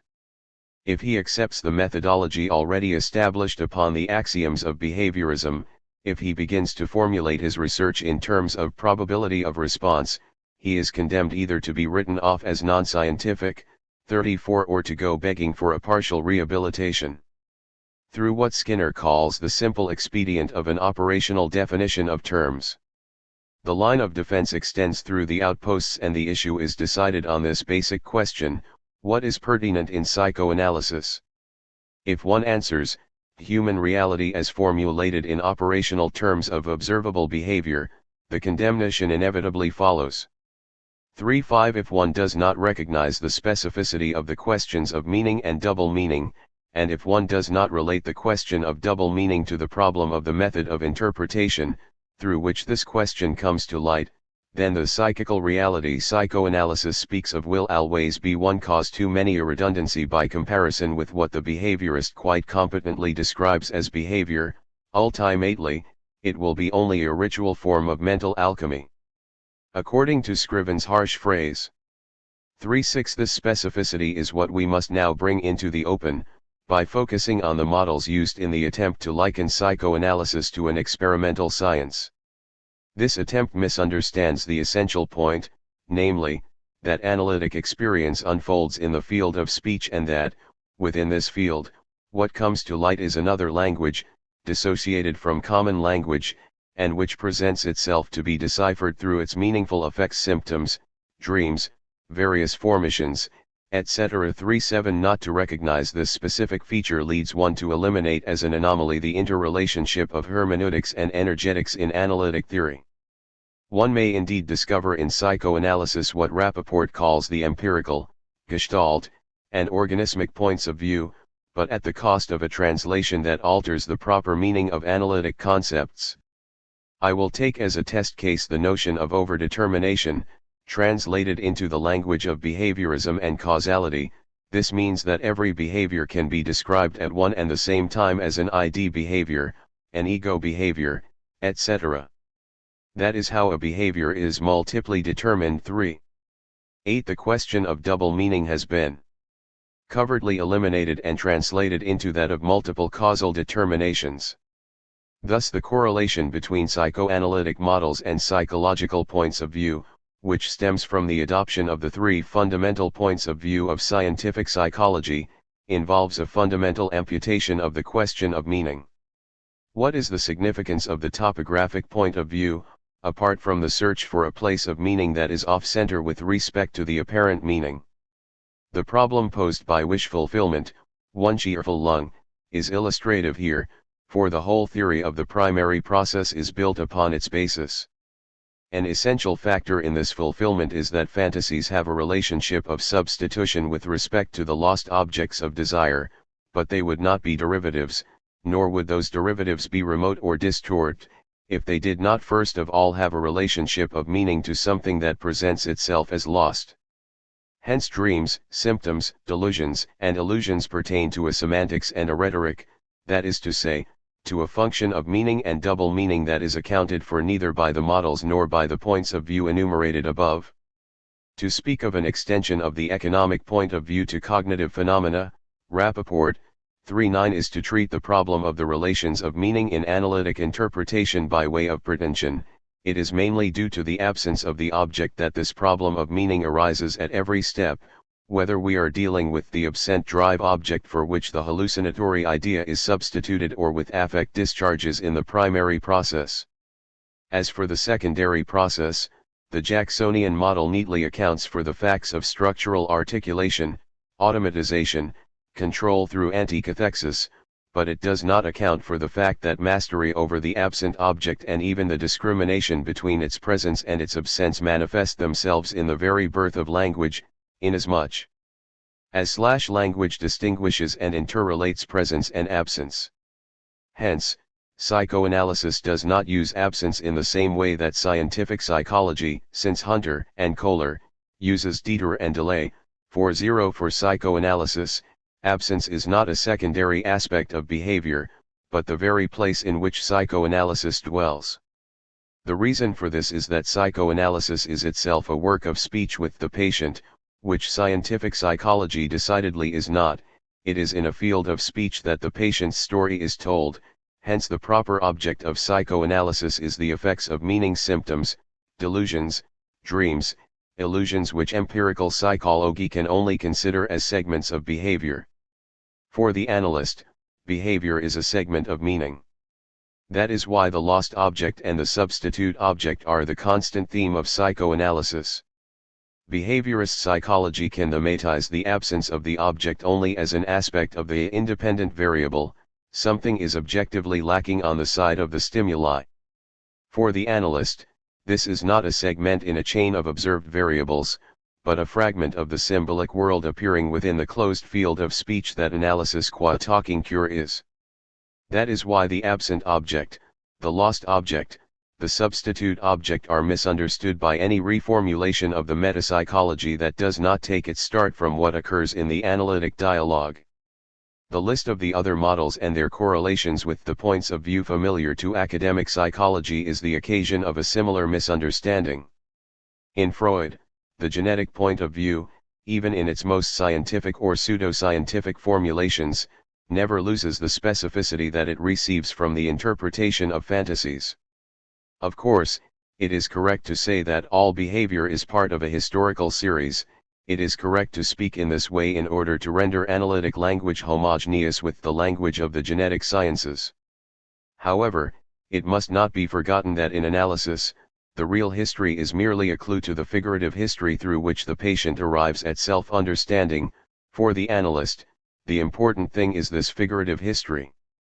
As for the crucial determinants of behavior which Freud localizes in the unconscious, psychoanalysis never encounters them except as instinctual representatives, ideas or effects, hence as signifiers deciphered in their more or less distorted derivatives. For if one eliminates the signifying dimension from these crucial determinants, one will never understand how the pleasure principle can interfere with the reality principle. Their confrontation occurs on the level of fantasy.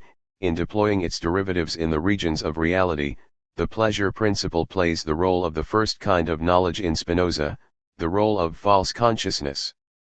Falsification and illusion are possible because from the start the question of pleasure is the question of truth and non-truth. That is why, indeed, the topographic point of view yielded to the structural point of view, as Rappaport points out. But how are we to account for this shift, unless the structural conflicts between id, ego, and superego are set within such meaning-bearers as prohibitions, taboos, the father complex, which are first of all things heard, words.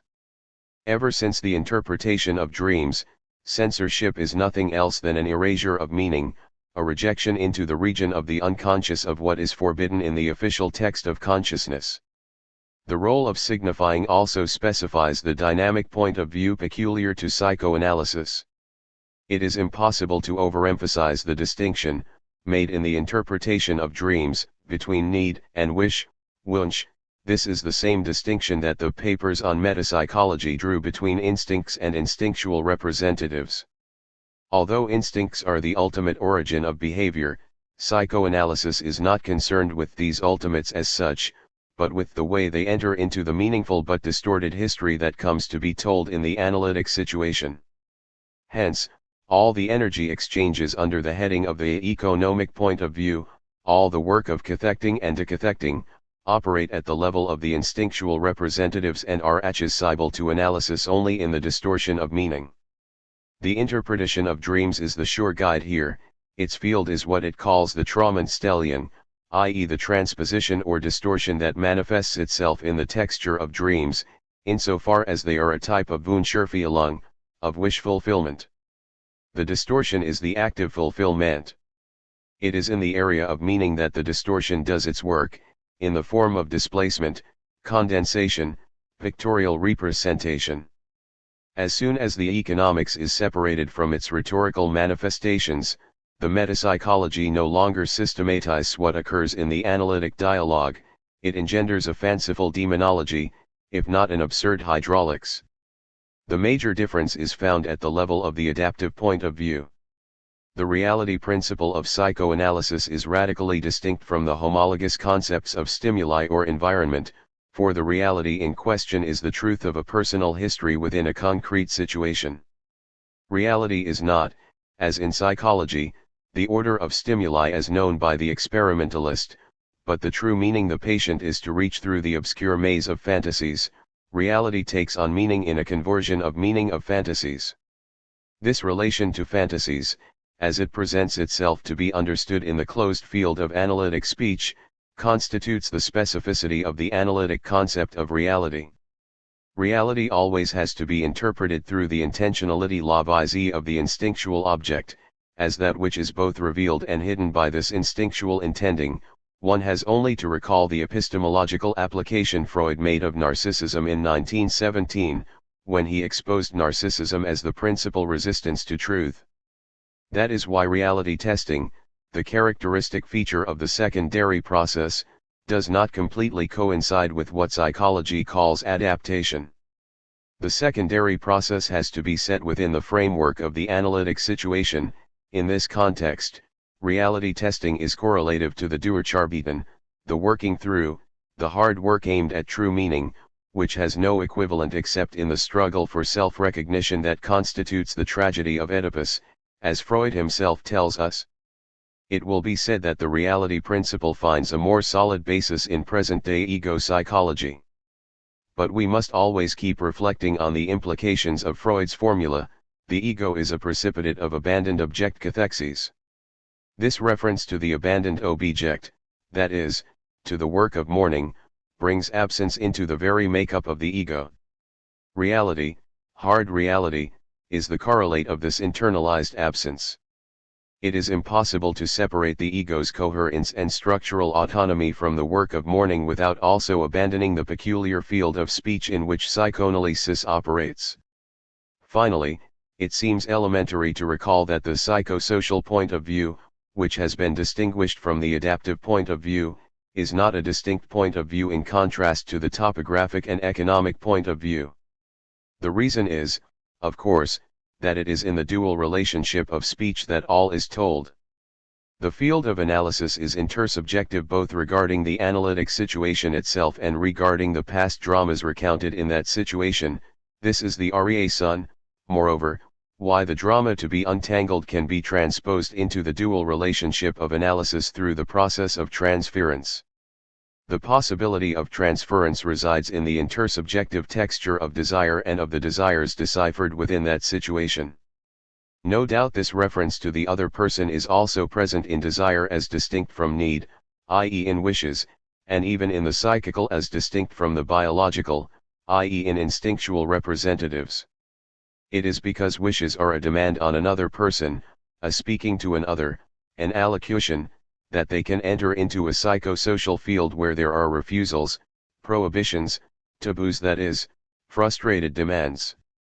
The transition to the symbolic occurs at this crossroads, where desires are demands but unrecognized as such. The entire Oedipus drama is lived and enacted within the triangle of demand, refusal, and wounded desire. Its language is a lived rather than a formulated language, but at the same time it is a short meaningful signify drama in which arise the main signifiers signifiance of existence. It may be that analysis mythicizes the latter by naming them phallus, father, mother, death. Nevertheless, these are precisely the structuring myths that psychoanalysis, apart from any problematic of adaptation, has the task of articulating what confronts us. In this reasoned mythology is the problem of access to true discourse, which is something quite different from the adaptation that some appeal to in their haste to overcome the scandal of psychoanalysis and to render analysis socially acceptable. For who knows where a single true discourse might lead with respect to the established order, that is to say, with respect to the idealized discourse of the established disorder. The question of adaptation is a question which existing society asks on the basis of its reified ideals, on the basis of a false relationship between the idealized profession of its beliefs and the actual reality of its practical dealings. This question psychoanalysis is determined to bracket. In this regard, the stand taken by orthodox psychoanalysts against culturalism is perfectly sound. To abandon the problematic of instincts in favor of the current factors of social adjustment, they forcefully argue, amounts to a strengthening of censorship and the superego. But all the consequences of this opposition should be spelled out. The psychoanalyst's neutrality between social demands and instinctual demands is well known. But why does the psychoanalyst side neither with society nor with the infantile demands of the patient, unless it is because his problem is not one of adjustment, but of true discourse? And how would the autonomy of the ego avoid taking the same turns as culturalism, if this autonomy is not rooted in a problematic of veridical meaning? Confrontation with epistemology. We can now return to our starting point, the attack of the epistemologists, such as Ernest Nagel, on psychoanalysis. It is now clear there can be no answer to this attack if one assumes that psychoanalysis is an observational science and if one misapprehends the peculiar nature of the analytic relation. Let us re-examine Nagel's 2 points in reverse order, the question concerning the evidence of statements from the standpoint of logical proof, and the nature of theoretical propositions with respect to their verifiability. If we grant that the analytic situation as such is irreducible to a description of observables, the question of the validity of psychoanalytic assertions must be re-examined in a context distinct from a naturalistic science of facts. Analytic experience bears a much greater resemblance to historical understanding than to natural explanation. Take for example the requirement put forward by epistemology of submitting a standardized set of clinical data to the check of a number of independent investigators. This requirement presupposes that a case is something other than a history, that it is a sequence of facts capable of being observed by many observers. Of course, no art of interpreting would be possible if there were no similarities between cases and if it were impossible to discern types among these similarities. The question is whether these types are not closer, from the epistemological point of view, to the types of Max Weber, which impart to historical understanding the character of intelligibility without which history would not be a science. Such types are the intellectual instruments of an understanding focused upon singularity. Their function is irreducible to laws in an observational science, although it is comparable to them in its own order. The reason history may be called a science is that the system of types leads to understanding in history just as regularities lead to understanding in the natural sciences. However, the problematic of a historical science does not coincide with that of a natural science. The validity of the interpretations made in psychoanalysis is subject to the same kind of questions as the validity of a historical or exegetical interpretation. The same questions must be put to Freud that are put to Dilthey, Weber, and Boltzmann, not those posed to a physicist or a biologist. It is perfectly legitimate, therefore, to require the analyst to compare his percentage of improvements with the ratios obtained by different methods, or even with the ratio of spontaneous improvement. But it should be realized that one is at the same time requiring that a historical type be transposed into a natural species. In doing this, one forgets that a type is constituted on the basis of a case history and by means of an interpretation that in each instance arises in an original analytic situation. Again, psychoanalysis cannot sidestep, any more than exegesis, the question of the validity of its interpretations, nor even that of a certain sort of prediction. What is the probability, for example, that a patient be accepted for therapy, or that he can then be effectively treated? Comparisons must surely enter into the analyst's field of consideration, but it is precisely as a problem of historical science, and not of natural science, that analysis encounters and poses the problem.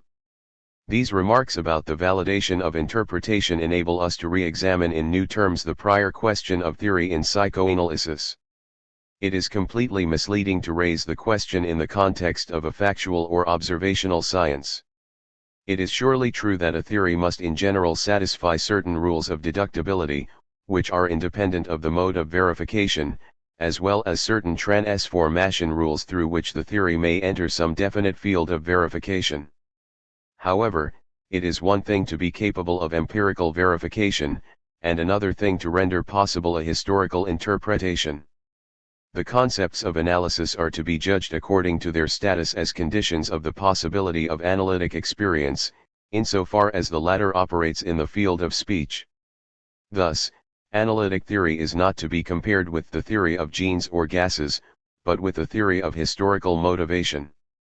What differentiates it from other types of historical motivation is the fact that it limits its investigation to the semantics of desire. In this sense the theory determines, i.e. both opens and delimits, the psychoanalytic point of view on man. By this I mean that the function of psychoanalytic theory is to place the work of interpretation within the region of desire. In this sense, it grounds and at the same time limits all the particular concepts appearing in this field. One may, if he so wishes, speak of deduction, but in a transcendental and not in a formal sense. Deduction is concerned here with what Kant calls the quaestio juris. The concepts of analytic theory are the notions that must be elaborated so that one may order and systematize analytic experience. I will call them the conditions of possibility of a semantics of desire. It is in this sense that they can and should be criticized, perfected, or even rejected, but not as theoretical concepts of an observational science. The preceding discussion inclines us to look to Husserlian phenomenology for the epistemological support a logic of the observational sciences was unable to give us.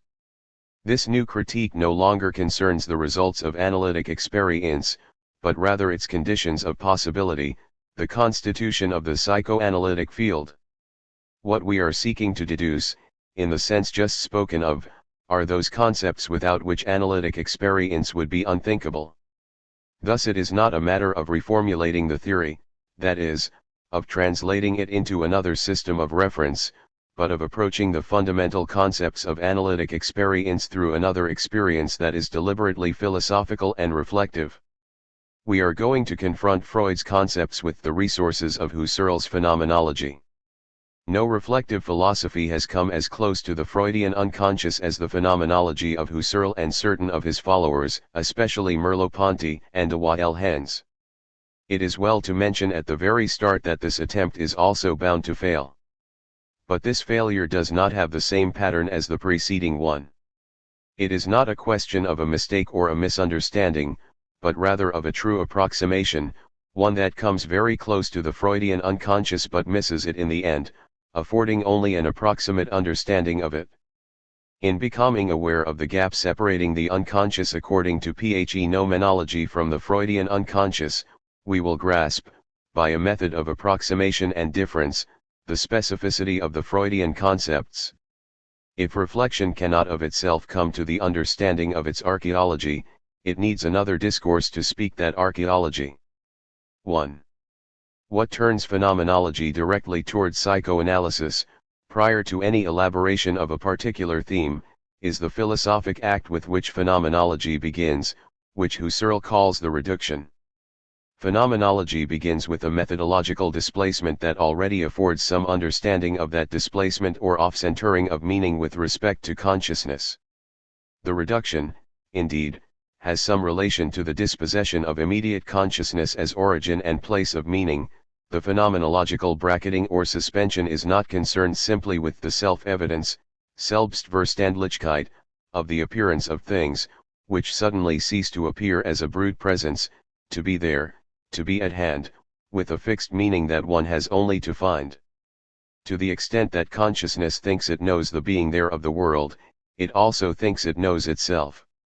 Furthermore, to the so-called knowledge on the part of immediate consciousness there belongs a pseudo-knowledge on the part of the unconscious, A knowledge that Freud points to at the beginning of the paper, the unconscious, and which we ordinarily connect with the experience of sleep or the state of unconsciousness, with the disappearance and reappearance of memories, or with the sudden violence of the positions.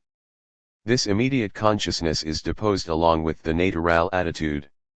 Thus phenomenology begins by a humiliation or wounding of the knowledge belonging to immediate consciousness. Further, the arduous self-knowledge that phenomenology goes on to articulate clearly shows that the first truth is also the last truth known. Though the cogito is the starting point, there is no end to reaching the starting point. You do not start from it, you proceed to it. The whole of phenomenology is a movement toward the starting point. By thus dissociating the true beginning from the real beginning or natural attitude, phenomenology reveals the self-misunderstanding inherent in immediate consciousness.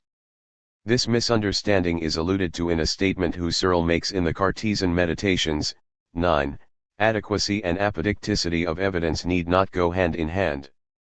Of course, a nucleus of primordial experience is presupposed by phenomenology, that is what makes it a reflective discipline.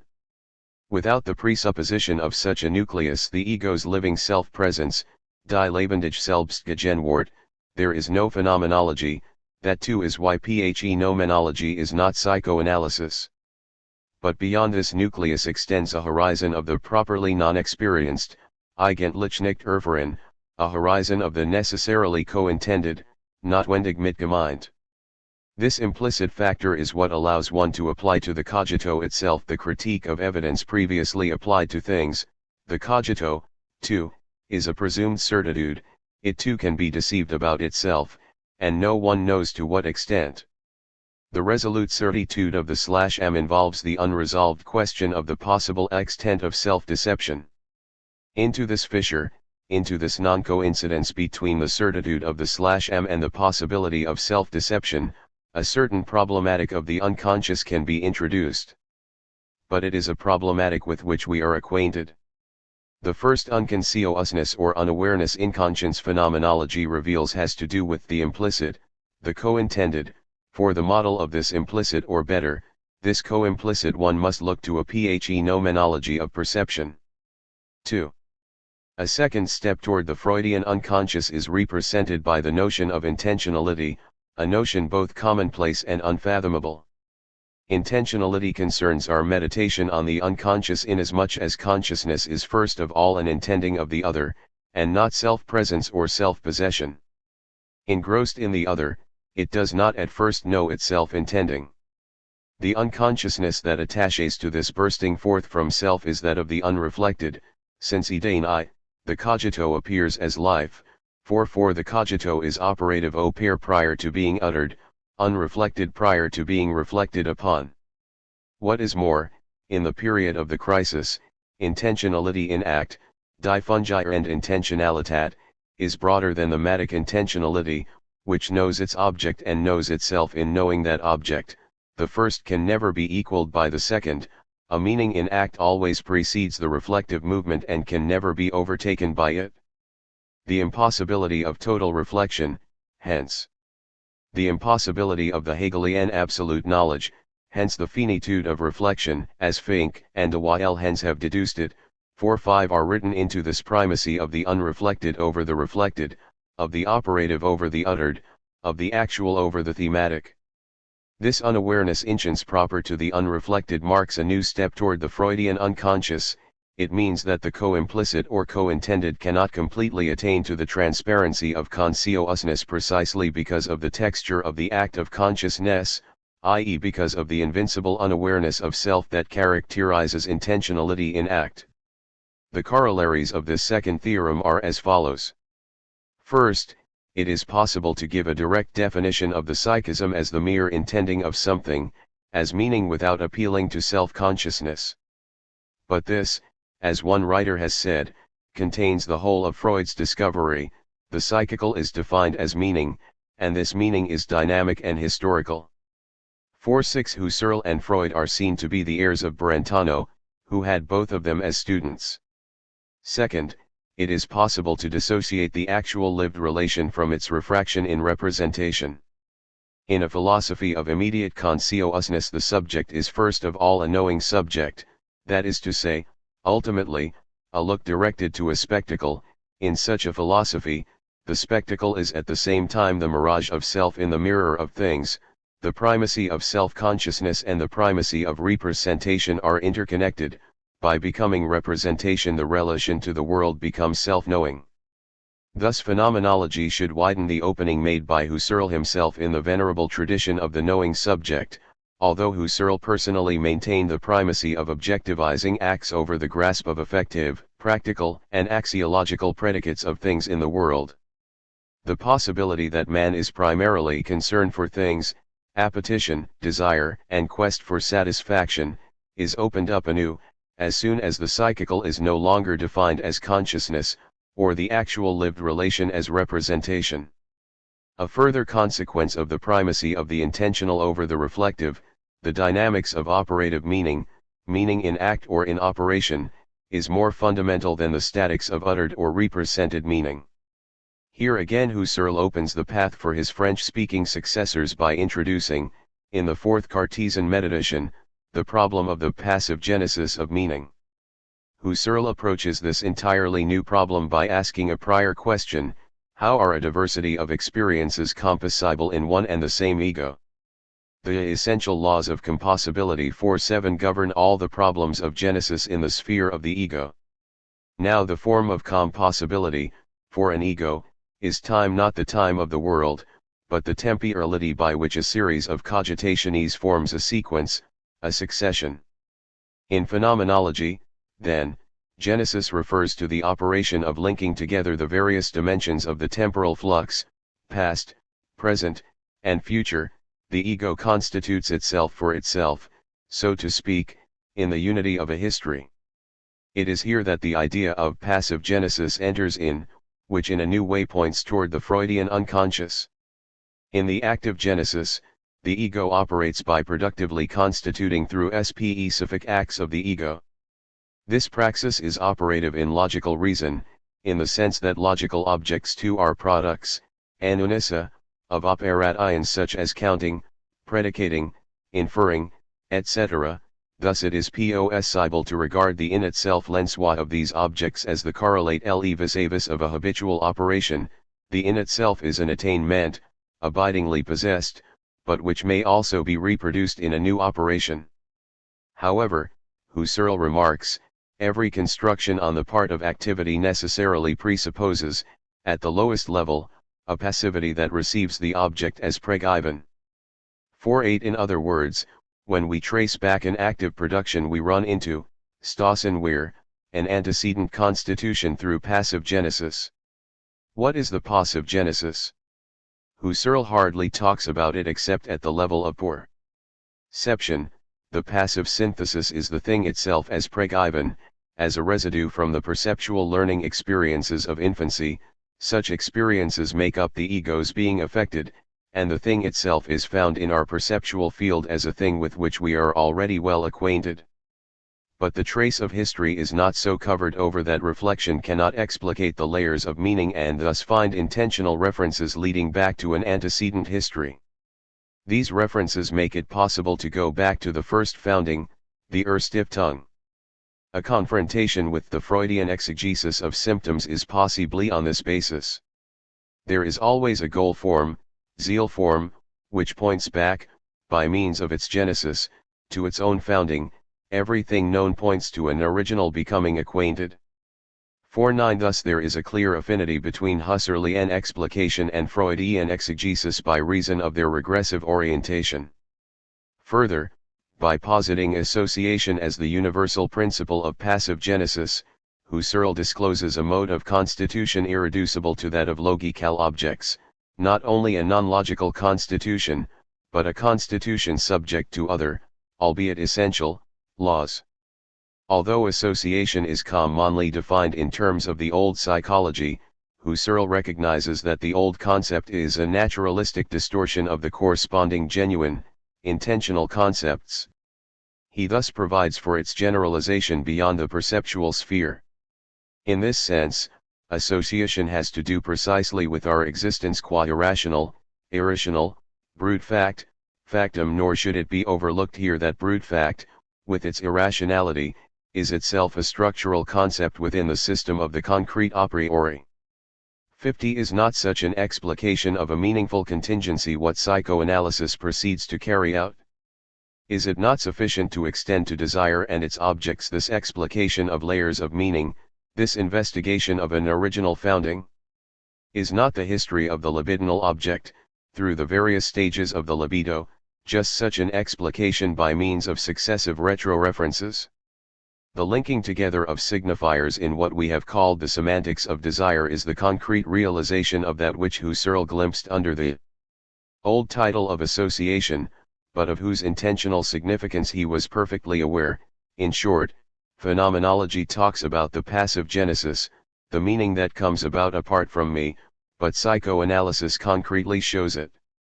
5.1 The final corollary to the theorem of intentionality concerns the phenomenological notion of one's own body, or, in the language of the later writings of Merleau-Ponty, the notion of flesh. When asked how it is possible for a meaning to exist without being conscious, the phenomenologist replies, its mode of being is that of the body, which is neither ego nor thing of the world. The phenomenologist is not saying that the Freudian unconscious is the body, he is simply saying that the mode of being of the body, neither representation in me nor thing outside of me, is the ontic model for any conceivable unconscious. This status as model stems not from the vital determination of the body, but from the ambiguity of its mode of being. A meaning that exists is a meaning caught up within a body, a meaningful behavior. If this is so, it is possible to gradually re-examine, in terms of meaningful behavior, what was said about the genesis of meaning, the psychical character of meaning, and the notion of intentionality itself. Every enacted meaning is a meaning caught up within the body, every praxis involved in meaning is a signifying or intention made flesh, if it is true that the body is that which makes us be as existing outside of ourselves. 5.2 By this thesis, phenomenology moves toward the Freudian unconscious. Moreover, once granted this interpretation of the body as incarnate meaning, it is possible to account for the human meaning of sexuality, at least of sexuality in act. Sex in act consists in making us exist as body, with no distance between us and ourself, in an experience of completeness exactly contrary to the incompleteness of perception and spoken communication. 5.3 It is an experience of completeness in the sense that the body, becoming totally manifest, suppresses all reference to actions in the world.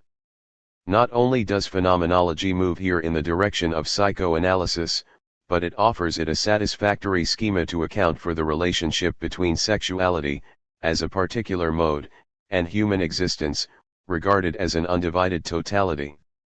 The relationship is not of part to whole, sexuality is not an isolated function alongside many others, it affects all behavior. Nor is it a relationship of cause to effect, for a meaning cannot be the cause of a meaning. Between sexual behavior and total behavior there can only be an identity of style, or, to put it another way, a relationship of homology. Sexual ity is a particular manner of living, a total engagement toward real ity. This particular mode is precisely the manner in which two partners try to make themselves exist as body, and nothing but body. 3. The reduction is the methodological displacement that defines the phenomenological attitude. Intentionality is the theme of phenomenology. This theme has in turn many implications, of which we have selected only those which have special relevance to psychoanalysis. Two further propositions deserve separate treatment, they are far more than simple corollaries of the phenomenological notion of meaning. The first concerns the dialectical aspects of language, the second concerns intersubjectivity. At first view the phenomenology of language seems to be merely an extension of the phenomenology of perception. Here too, the important thing is to question back from the uttered meaning to meaning in operation. Man is language. In this conviction, phenomenology agrees with von Humboldt and Ricoeur.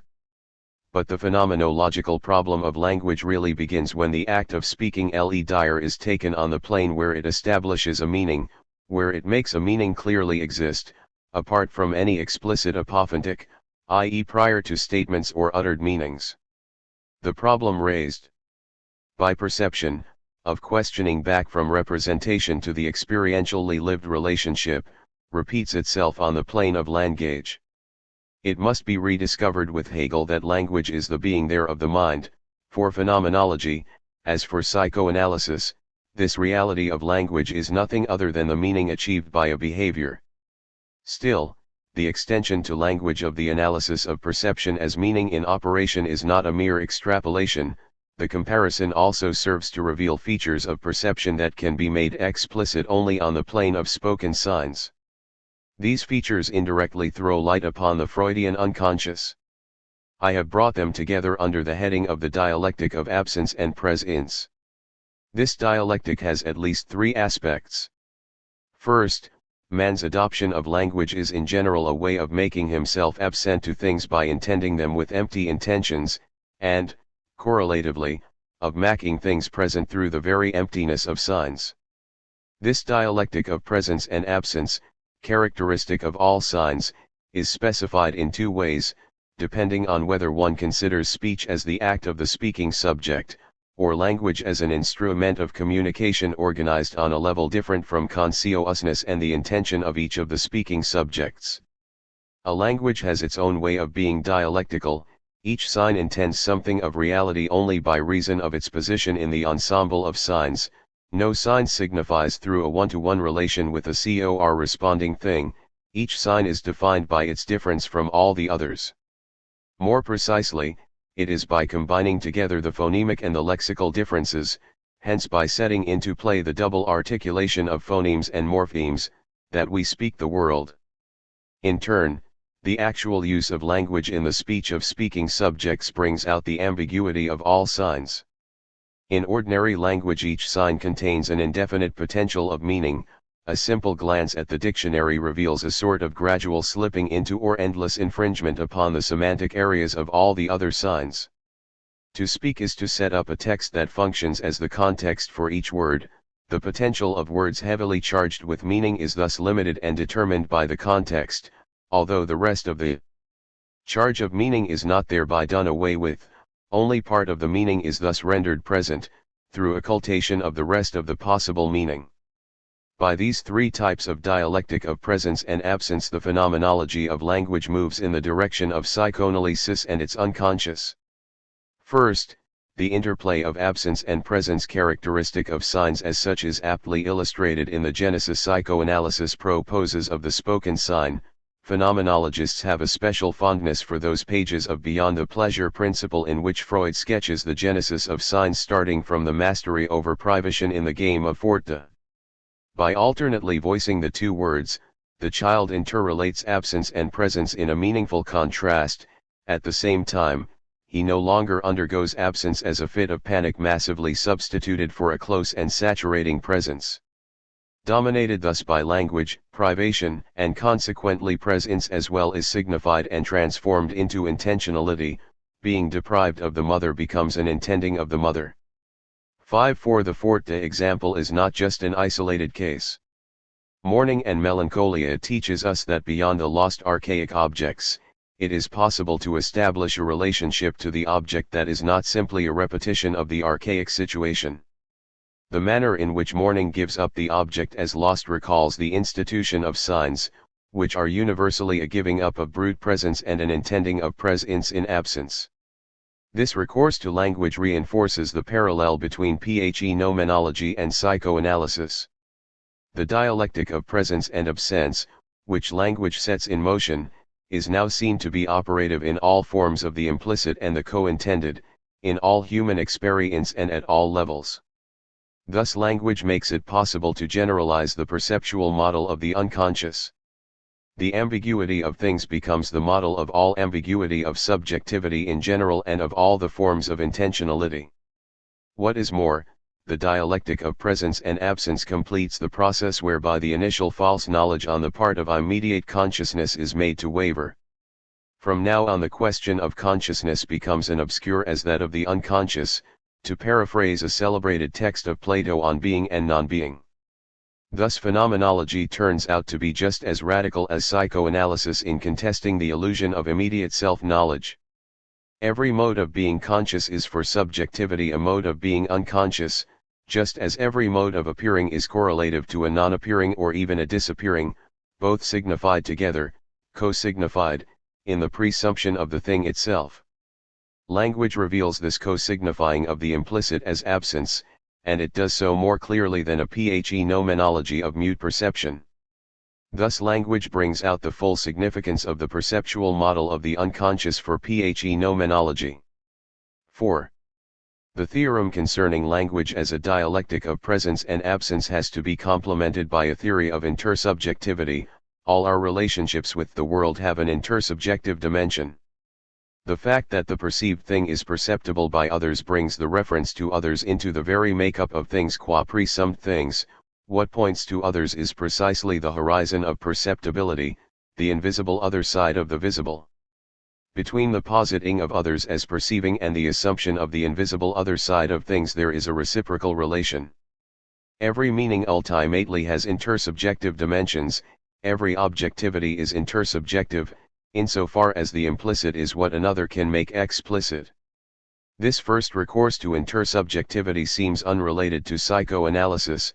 Nevertheless, the radical connection phenomenology discerns between intersubjectivity and the unconsciousness peculiar to the implicit is sufficient warning of the danger of defining an unconscious that is not originally implicated in intersubjective relations. This warning concerns psychoanalysis to the extent that the first topography, the one on which its epistemology was structured, remains basically solipsistic. On the other hand, the second topography fundamentally satisfies this requirement of phenomenology. Since its agencies and roles are definitely set up in the intersubjective field. Above all, however, the fundamental and absolutely primal role of intersubjectivity takes on its full meaning when it is extended to areas other than representation, according to the suggestions of our second theorem. If the meaning phenomenology speaks of is more operated than uttered, more lived than represented, that texture is seen most clearly in the semantics of desire. It seems that desire, as a mode of being in close contact with beings, is human desire only if the intending is not merely a desire of the other but a desire of other desires, that is, a demand. Here all the themes we have touched upon come together: meaning, body, language, intersubjectivity. The intersubjective structure of desire is the profound truth of the Freudian libido theory. Even in the period of the project and chapter 7 of the Traumdeutung, Freud never described instincts outside of an intersubjective context. If desire were not located within an interhuman situation, there would be no such thing as repression, censorship, or wish fulfillment through fantasies. That the other and others are primarily bearers of prohibitions is simply another way of saying that desire encounters another desire and opposed desire. The whole dialectic of roles within the second topography expresses the internalization of a relation of opposition, constitutive of human desire. The fundamental meaning of the Oedipus complex is that human desire is a history, that this history involves refusal and hurt, that desire becomes educated to reality through the specific unpleasure inflicted upon it by an opposing desire. At this point the confrontation, reduced to two terms Husserl and Freud, should be widened into a triangular relation: Hegel, Husserl, Freud. It has been said 5-5 that Hegel appears at first to be more suited to a comparison with Freud, the movement to self-consciousness through the reduplication of desire in desire, the education of desire in the struggle for recognition, the inauguration of that struggle in a non-egalitarian situation. All these Hegelian themes appear to have more analogies with psychoanalytic themes than does Husserl's labored theory of perceptual intersubjectivity. There is an obvious similarity between the Hegelian struggle of master and slave and the Freudian Oedipus complex. But if these remarks are true as a first approximation, and if the comparison with Hegel has an undeniable pedagogical advantage, a closer confrontation reveals a more hidden and perhaps more significant affinity. De Waal-Hens observes that on two basic points Husserl is closer than Hegel, if not to the overt Freudian themes, at least to the ultimate intention of analysis. After Husserl, we cannot lay claim to a completion of the constituting of meaning in an absolute discourse that would put an end to that constituting as an ongoing process. Just as meaning remains incomplete for each subject, so too it remains incomplete for all, as de Waelhens remarks. From the point of view of analysis, absolute knowledge is meaningless. 5.6 Furthermore, the procedure whereby the Hegelian thinker, that omniscient interpreter, moves ahead of the unfolding of the prototypic history of the mind, is likewise excluded from analytic experience. The analyst, closer in this respect to the maieutic procedure of phenomenological reflection, barely keeps ahead of the progress of the subjectivity he is helping in its enterprise of recognition. The phenomenologist and the analyst both realize that dialogue is endless. It is not surprising that phenomenology and psychoanalysis should meet on this level. As we said in the discussion of scientific psychology, it is from the analytic situation itself, as a language relationship, that all discussion must begin. The discourse of the unconscious becomes meaningful only in the interlocutory discourse of analysis. Everything we said about the transition from desire to language by means of renunciation finds its manifestation in the psychoanalytic talking cure. The constitution of the subject in speech and the constitution of desire in intersubjectivity are one and the same phenomenon. Desire enters into a meaningful history of mankind only insofar as that history is constituted by speech addressed to the other. 5.7 In return, it is because desire is desire of desire, hence demand, hence constituted by language addressed to the other, that analytic dialogue is possible. Such dialogue simply transfers into the field of idealized discourse the drama of desire, insofar as it already was a spoken drama, a demand. It is not surprising therefore that all the problems of the constitution of desire should reappear in the analytic relation. The relation is reciprocal. On the one hand, the intersubjective structure of desire makes it possible to investigate desire in the relationship of transference. Conversely, the analytic relationship is able to repeat the history of desire because what comes to speech in the field of the idealized discourse is desire in its original status as demand on the other. At this point of the approximation, the difference between phenomenology and psychoanalysis seems to be almost non-existent. Are they not both aiming at the same thing, namely the constitution of the subject, qua creature of desire, within an authentic intersubjective discourse? When we consider our starting point in the light of our point of arrival, we understand more clearly why the two methods are parallel. Phenomenological reduction and Freudian analysis are homologous in that both aim at the same thing. The reduction is like an analysis, for it does not aim at substituting another subject for the subject of the natural attitude. It is not taken up with the attempt to flee elsewhere. Reflection is the meaning of the unreflected, as avowed or uttered meaning. Better, the subject doing the reduction is not some subject other than the natural subject, but the same. From being unrecognized it becomes recognized. In this respect the reduction is the homologue of analysis, when the latter states that where id was, there ego shall be. But this initial homology between the methods is understood only at the end. Phenomenology attempts to approach the real history of desire obliquely. Starting from a perceptual model of the unconscious, it gradually generalizes that model to embrace all lived or embodied meanings that are at the same time enacted in the element of language. Psychoanalysis plunges directly into the history of desire, thanks to that history's partial expression in the idealized field of transference.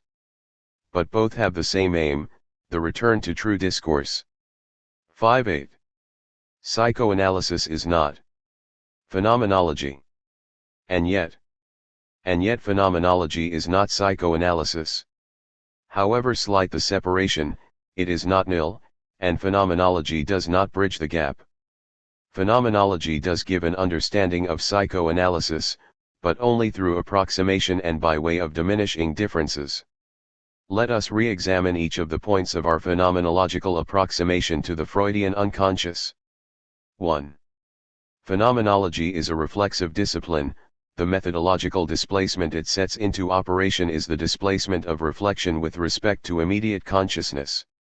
Psychoanalysis is not a reflexive discipline. The off-centering it brings about is fundamentally different from the reduction in that it is very strictly constituted by what Freud calls the analytic technique, which he breaks down under two headings: the procedure of investigation and the technique of treatment. 5-6 The Freudian unconscious is rendered accessible through the psychoanalytic technique, but this type of archaeological excavation 5-0 has no parallel in phenomenology. Hence the suspicion analysis professes about the illusions of consciousness is different from the suspension of the natural attitude. If phenomenology is a modification of the Cartesian doubt about existence, psychoanalysis is a modification of the Spinozist critique of free will. Analysis begins by denying that the apparent arbitrariness of consciousness is anything more than the non-recognition of underlying motivations. Whereas phenomenology begins with an act of suspension, with an epoche at the free disposition of the subject, psychoanalysis begins with a suspension of the control of consciousness, whereby the subject is made a slave equal to his true bondage, to use Spinoza's terms. By starting from the very level of this bondage, that is, by unreservedly delivering oneself over to the domineering flux of underlying motivations, the true situation of consciousness is discovered. The fiction of absence of motivation, on which consciousness based its illusion of self-determination, is recognized as fiction. The fullness of motivation is revealed in place of the emptiness and arbitrariness of consciousness. Further on we shall speak of how this attack on illusion opens up, as in Spinoza, a new problematic of freedom, a freedom no longer linked to the arbitrary but to understood determination. It was important that the difference in points of view was first of all stated in its full force, on the very basis of the patent similarity. 6-2. It cannot be denied that the perceptual model of the unconscious, in phenomenology, points toward the analytic unconscious, so far as the latter is not a receptacle of contents but a center of intentions, of orientations toward, of meaning. This signifying character is evidenced by the various derivatives of the primary representatives and by the relations of meaning to meaning which those derivatives have among themselves and with their origin. That remains true, but the important thing, for analysis, is that this meaning is separated from becoming conscious by a barrier. This is the essential factor in the idea of repression. The topography represents this essential factor by means of its auxiliary schemata. One moves from phenomenology to psychoanalysis when one understands that the main barrier separates the unconscious and the preconscious, and not the preconscious and the conscious, to replace the formula CS/PCS, UCS. By the formula CS, PCS/UCS, is to move from the phenomenological point of view to the topographic point of view. The unconscious of phenomenology is the preconscious of psychoanalysis, that is to say, an unconscious that is descriptive and not yet topographic. The meaning of the barrier is that the unconscious is inaccessible unless an appropriate technique is used. From this point on, all the vicissitudes of instincts will be represented by relations of exteriority. Of all the vicissitudes, repression is the one the topography is most anxious to picture, but repression is a real exclusion which a phenomenology of the implicit or co-intended can never reach.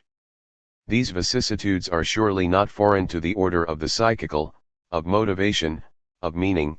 That is why the phenomenological approach has not been useless. It is indeed another text that psychoanalysis deciphers, beneath the text of consciousness. Phenomenology shows that it is another text, but not that this text is other. The realism of the topography expresses this otherness of the text, at the limit of an approach that has revealed it as a text. If we review the series of corollaries to the second point, this understanding by way of approximation becomes more articulated. The psychism, we said to begin with, is defined by meaning and not necessarily by consciousness. To understand this proposition is to approach the Freudian unconscious. But the separation of this meaning we have just spoken of is simply an aspect of what Freud called the systemic laws. The systems have their own legality, a fact Freud expresses by the list of characteristics of the unconscious we have previously commented on: primary process, absence of negation, timelessness, etc. This legality cannot be reconstructed phenomenologically, but only through the familiarity provided by analytic technique. It is not another consciousness one could grasp through conceptual thought, it is a meaning one must keep probing into through practice. 6.3 Again, phenomenology shows that the lived meaning of a behavior extends beyond its representation in conscious awareness. Phenomenology thus prepares us to understand the relations of meaning between the instinctual representatives and their derivatives. But the remoteness and distortion that separate those derivatives from their roots, and the division into two types of derivatives, the ideational and the affective, require an instrument of investigation that phenomenology cannot provide. The notion of ideational representative is approached as meaning, intention, aiming. Phenomenology makes that quite clear. But another technique is required in order to understand the remoteness and the division at the basis of the distortion and substitution that make the text of consciousness unrecognizable. The same may be said of the gap between the passive genesis, in Husserl's sense, and the dynamics of instincts which Freud deciphers by means of the analytic technique. Here it is a question not only of the topographic point of view but of the economic point of view. The notion of cathexis expresses a type of adhesion and cohesion that no phenomenology of intentionality can possibly reconstruct. At this point the energy metaphors replace the inadequate 63. Vergote, El Tuntaret philosophique de la psychanalyse freudienne. Language of intention and meaning. Conflicts, formations of compromise, facts of distortion. None of these can be stated in a reference system restricted to relations of meaning to meaning, much less, as in Politzer, of literal meaning to intended meaning. The distortion that separates the literal meaning from the intended meaning requires concepts such as dream work, displacement, condensation, which we have shown to be both hermeneutic and energetic in nature. The function of the energy metaphors is to account for the disjunction between meaning and meaning. 6.4 To satisfy this requirement, Freud developed the notion of an energy specific to each system and capable of cathecting representations. There is no denying that the difficulties surrounding this notion are numerous and perhaps insurmountable. The roles assigned to this cohesive force are not easy to coordinate. In one role, it is an energy that holds isolated elements together within the whole of a given system. In another, it collaborates in the repression of higher systems through the force of attraction exercised by the previously constituted unconscious system. In a third, it works to promote the process of becoming conscious in opposition to the vigilance of censorship.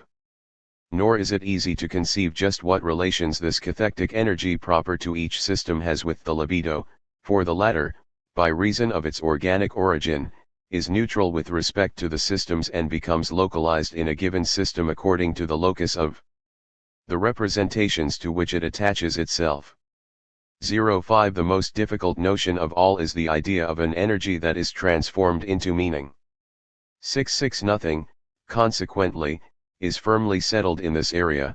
Indeed, it may be that the entire matter must be redone, possibly with the help of energy schemata quite different from Freud's.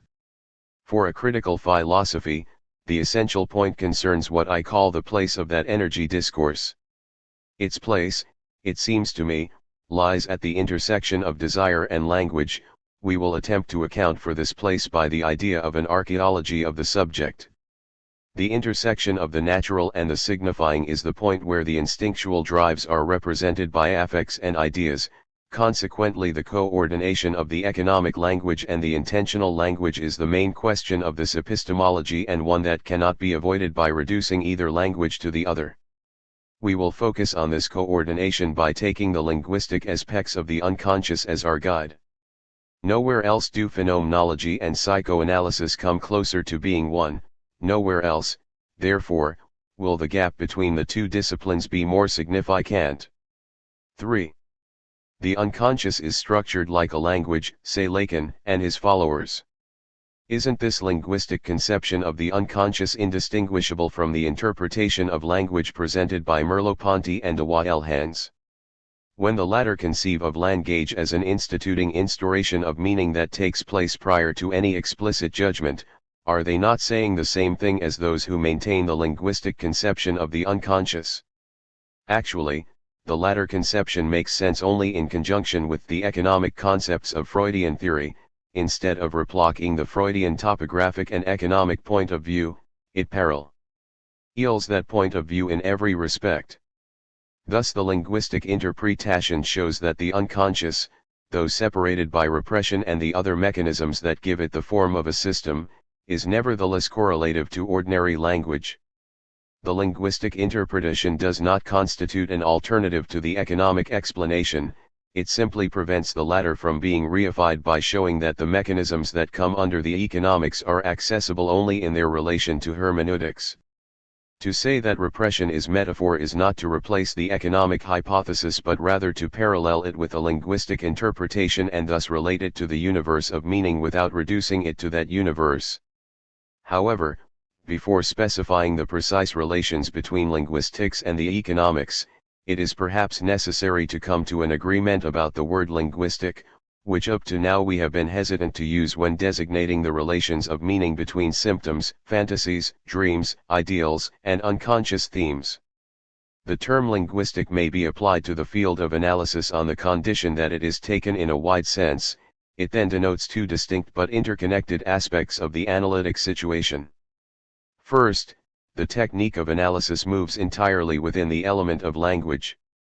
Benveniste writes, "The analyst operates with what the subject tells him, he views the subject in the discourses that the latter makes, he examines him in his locutory and story-making behavior, and through these discourses there is slowly shaped for him another discourse that he must make explicit, that of the complex buried within the unconscious.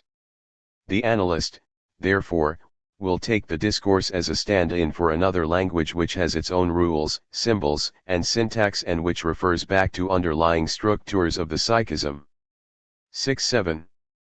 Thus, on the one hand there are speech events, a locution, an interlocution, and on the other, through those events, the bringing to light of another discourse, constituted by the relations of substitution and symbolization between the motivations belonging to the unconscious. Now, properly speaking, are the laws of that other discourse linguistic laws?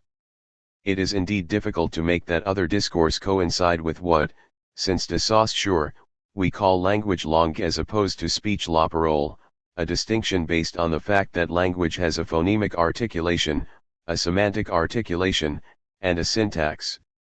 In the first place, it is impossible to make the absence of logic in dreams, their ignorance of no, accord with a state of real language. Freud once tried to do this, without success, in his essay on the antithetical meaning of primal words. 6-8. It is impossible, however, to make the archaism of the processes of distortion and pictorial representation coincide with a primitive form of language or in general with any chronological reality whatsoever. As Benveniste aptly states, the Freudian archaic is such only in relation to that which deforms or represses it. Even in the favorable case of negation, Verneinung, which we have previously discussed, the opposition between affirmation and negation is not an extension of the properly libidinal dialectic of admission and rejection, for an expressed negation can only refer to an expressed affirmation. The prior refusal of admission, in which repression consists, is something else. The specific function of repression, in the case of Verneinung, consists in admitting a content into consciousness intellectually while at the same time keeping it outside of consciousness, but this mechanism sets up a repugnance of identifying oneself with this content, which is not a linguistic phenomenon. It is not without reason that Freud does not take language into consideration when he treats of the unconscious but rather restricts its role to the preconscious and the conscious. The signifying factor signifiant which he finds in the unconscious and which he calls the instinctual representative, ideational or affective, is of the order of images, as is evidenced moreover by the regression of the dream thoughts to the fantasy stage. Here we must bring together several lines of thought that remain unconnected in Freud. The form by which an instinct reaches the psychism is called a representative, representant. This is a signifying factor, but it is not yet linguistic. As for the presentation properly so called, Vorstellung, this is not, in its specific texture, of the order of language, it is a presentation of things, not a presentation of words. Secondly, in dream regression, the form into which the dream thought dissolves corresponds to the mechanism which Freud calls regression to pictorial representation figuration. Finally, when he treats of the derivatives substituted for one another and for the instinctual representatives, and when he explains remoteness and distortion, he always relates them to the order of fantasy or images, and not of speech. In these three different circumstances Freud focuses on a signifying power that is operative prior to language. The primary process encounters the facts of language only when words are treated in it as things. This is the case of schizophrenia and also of dreams in their more schizophrenic aspects.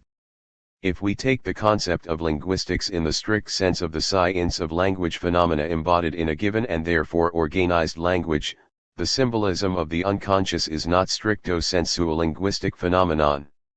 It is a symbolism common to various cultures regardless of their language. It presents phenomena such as displacement and condensation which operate on the level of images, and not that of phonemic or semantic articulation.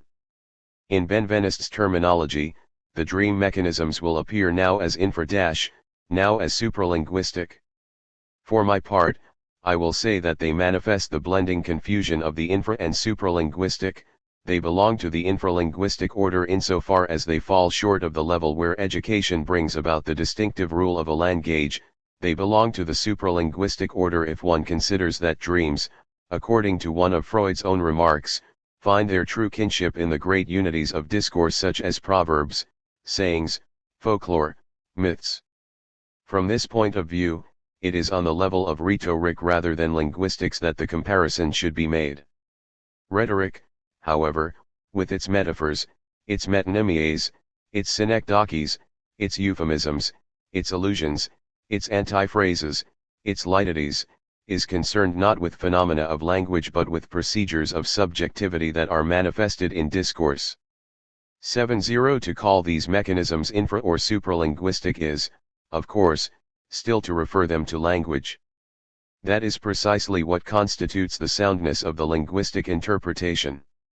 We are in the presence of phenomena structured like a language, but the problem is to assign an appropriate meaning to the word like.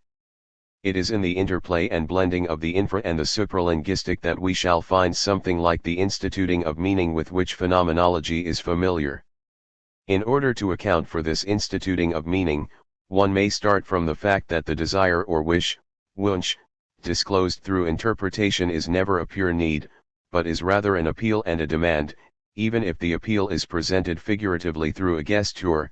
7.1 This appeal, being a sort of allocution, is like a language. What distinguishes a wish from a need is the fact that a wish is capable of being stated. This capability is exactly coextensive with the celebrated Reichsicht auf der Stellbarkeit. Hence it is on the level of the instinctual representatives that we must look for something like a language. The very fact that dreams are expressed in narratives and that their elements cluster around switch words is confirmation that the capture of instincts in the nets of the signifier pertains to the order of language in a different way from what is disclosed through an observation of organized language.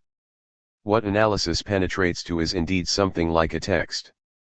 The regard for representability is itself something like a language, although this is not on the level of word presentation but of thing presentation. But what about language?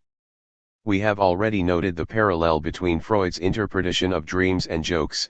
It is based on the fact that the dream mechanisms of condensation and displacement appear to be well-defined figures of classical rhetoric, but we did not go beyond a general analogy. Starting from the role of the switch words in the unconscious text of dreams, it is possible to develop in detail the interpretation of condensation as metaphor and displacement as metonymy. 7.2 Let us follow, with Laplanche and Leclerc, the path of metaphor. In a language without metaphors, there would indeed be relations of signifier to signified rapports to signifiant to signify, see which may be symbolized by, but there would be no equivocation in the language, nor any unconscious to decipher. With metaphor, a new signifier s replaces the signifier. This may be written, but the former s, instead of being suppressed, drops to the rank of the signified, which may be written caret. The important point is that it s continues on as a latent signifier. Thus one does not simply have ss in place of dash, but a more complex formula would be the reduced S is asterisk, or simplified version of that formula. For its complex form, the CC authors propose the written formula X, formula 1, of which OS or is in effect the simplification. But they write it out only to transform it algebraically into formula 2. J. Whatever reservations one may have about these purely algebraic operations, what possible meaning can be assigned to the SS multiplication, X, which allowed formula 1 to be transformed OS into formula 2, the final formula deserves to be taken, if not as a true formula, at least as a useful schema for study. It serves the purpose of stimulating reflection about the bar that separates the two relations. The authors use the bar to express the double nature of repression. It is a barrier that separates the systems, and a relating that ties together the relations of signifier to signified. Because of its double function, the bar may be said to be not only the symbol of a linguistic phenomenon, a relating of relations consisting solely of signifiers and signified, but also a dynamic phenomenon. The bar expresses repression which impedes transition to a higher system. The artifice at least enables one to construct a diagram in which repression and metaphor exactly parallel one another. Metaphor is nothing other than repression, and vice versa, but it is just when they are seen to coincide that the irreducibility of the economic to the linguistic point of view reappears in a striking manner. 7.3 What has been gained, then, by this reading? Everything and nothing. Everything, for there is no economic process to which there cannot be found a corresponding linguistic aspect, thus the energy aspect is completely paralleled by a linguistic aspect that guarantees the COR relation of the unconscious to the conscious. Nothing, for the only thing that guarantees the separation of the systems is the economic explanation, withdrawal of cathexis, anti-cathexis, attraction on the part of the unconscious in secondary repression or repression proper, anti-cathexis in primal repression. If a fragment of discourse is to set forth an ordered sequence of signifiers, it is necessary, in Freud's words, that the psychical, ideational, representative of the instinct be denied entrance into the conscious. 7 For this denial, which precisely constitutes primal repression, Verdrängung, is not a phenomenon of language. The interpretation of repression as metaphor shows that the unconscious is related to the conscious as a particular kind of discourse to ordinary discourse, but the economic explanation is what accounts for the separation of the two discourses.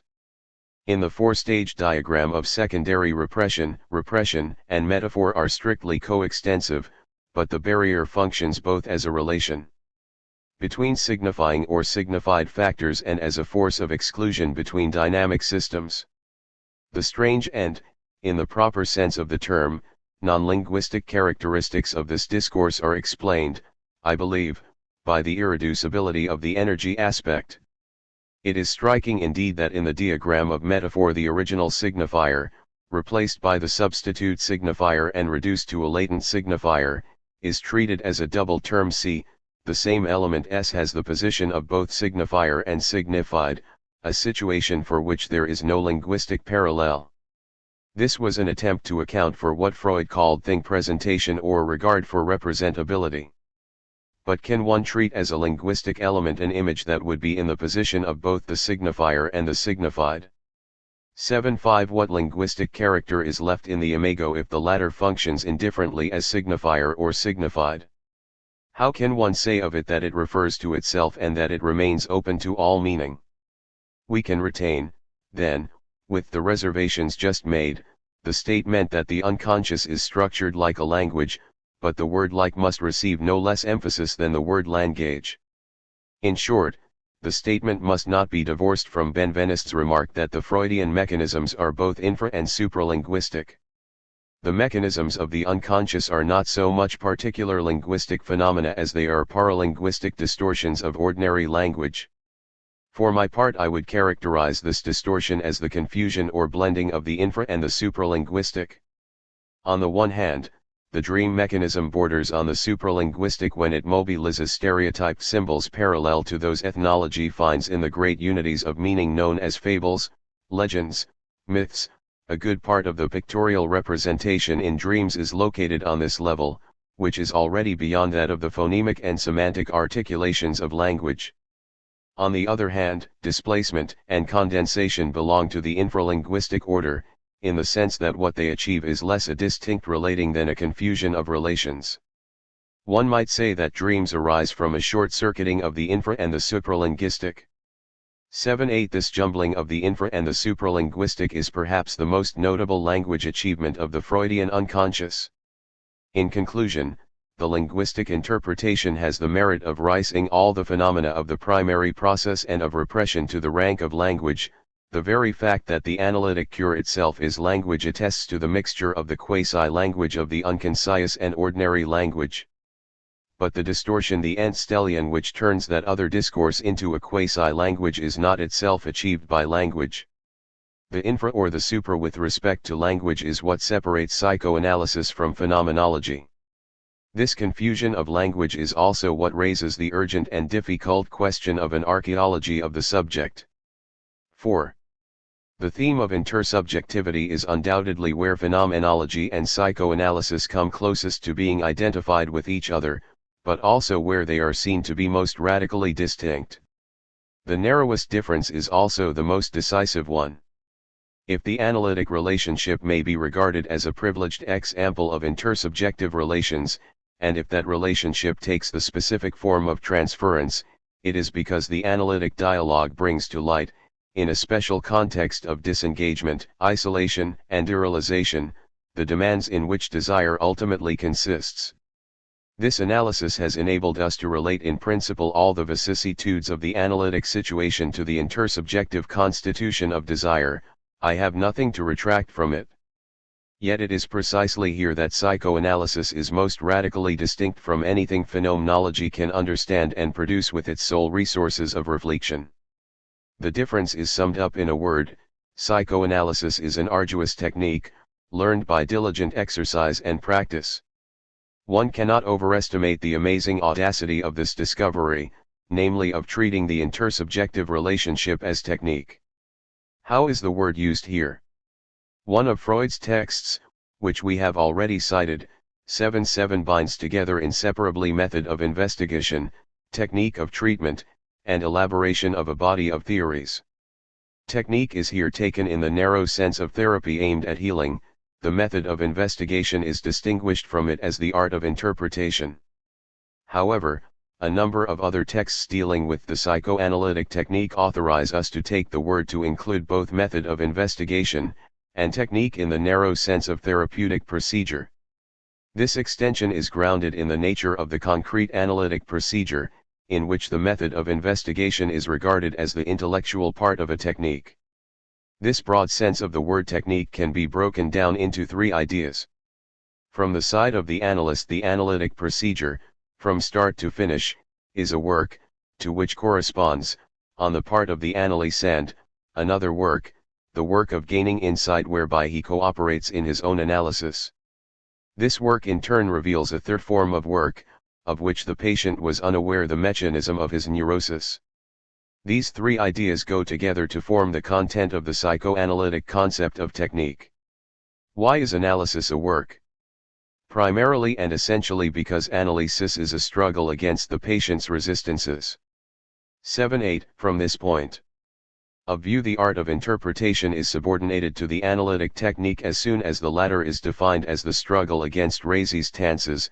If there is something to interpret, it is because there is a distortion of the ideas that have become unconscious, but if there is a distortion, it is because a resistance has been opposed to their conscious reproduction. 7-9 The resistances that lie at the origin of the neurosis are also those obstructing insight and every analytic procedure. Hence the rules of the art of interpretation are themselves part of the art of handling the resistances. Thus the correlation between hermeneutics and energetics, which we have focused on throughout this chapter, reappears in a decisive manner on the level of praxis, as a correlation between the art of interpretation and the work against the resistances, to translate the unconscious into the conscious and to do away with the constraint resulting from the resistances are one and the same thing. To interpret and to work coincide. In certain cases, moreover, the art of interpretation must be sacrificed to the strategy of countering the resistances, and hence to technique. Thus Freud advises beginners not to make the art of complete dream interpretation an end in itself, for to do so would be to fall into the trap of the resistance, which will take advantage of the slowness of the interpretation in order to delay the treatment. 8.0 This limit case clearly shows in what sense the rules of interpretation are rules of technique. The primacy of technique over interpretation brings out the full significance of a Freudian leitmotif: it is not easy to play upon the instrument of the mind. The remark alludes to the words of Hamlet, "'Sblood, do you think I am easier to be played on than a pipe?" Analytic treatment costs the patient sincerity, time, and money, but it costs the physician study and technical skill. 8.1 And these two works answer to one another. The work of the analyst is like that of the patient. If the analyst wants to play with the terrible forces of sexuality, he must have overcome in his own mind that mixture of prurience and prudery with which, unfortunately, so many people habitually consider sexual problems. The requirement that future practitioners undergo training in analysis finds one of its most important justifications here. 8.2 Mastery of the technical rules is what distinguishes authentic psychoanalysis from wild psychoanalysis, a compound of scientific ignorance and technical errors. Misunderstanding the mental factors in sexuality and the role of repression in the patient's inability to achieve satisfaction, wild analysis commits the major technical error of attributing the patient's illness to his ignorance of the mental forces at work. The pathological factor is not his ignorance in itself, but the root of this ignorance in his inner resistances. It was they that first called this ignorance into being, and they still maintain it now. The task of the treatment lies in combating these resistances. Informing the patient of what he does not know because he has repressed it is only one of the necessary preliminaries to the treatment. Informing the patient of his unconscious regularly results in an intensification of the conflict in him and an exacerbation of his troubles. 8.3 This text throws much light on our present discussion. Mere improvement in ordinary awareness cannot substitute for analytic technique, for the problem is not to replace ignorance with knowledge, but to overcome the resistances. At the same time, the text neatly shows the correspondence between the work of the analyst and the work of the analysand. In the present context, the concept of work does not designate the mechanism of dreams and the neuroses. Later I will try to show how this latter work, as applied to the group of processes in which the mental dynamism objectifies itself, is the key concept which reconciles the reality of the energies set in motion and the ideality of deciphered meaning. 8.4 Here I limit myself to the mental work of the process of achieving insight within the analytic work. 8.5 The work of the analyst and that of the analysand are conjoined in the struggle against the resistances. 8.6 The work on the part of the patient is to accept, by virtue of a better understanding, something that up to now, in consequence of this automatic regulation by unpleasure, he has rejected, repressed. For it must not be forgotten, the sole principle of repression is unpleasure. Thus the re-education involved in overcoming the resistances is a struggle with the pleasure-unpleasure principle. Hypnosis dispensed with this mental work, but it cannot be avoided. Analysis, Freud repeats, is costly to the patient. It costs time, it costs money, above all it requires total sincerity. The fundamental rule, the famous rule, the single rule, that of saying everything, whatever the cost, is the patient's great contribution to the work of the analysis. Here, to speak is a work. This surrender to whatever comes to mind implies a change in the patient's conscious attitude toward his illness and hence a different sort of attention and courage than is exercised in directed thinking. The great work of becoming conscious is the process of understanding, of remembering, of recognizing the past and of recognizing oneself in that past.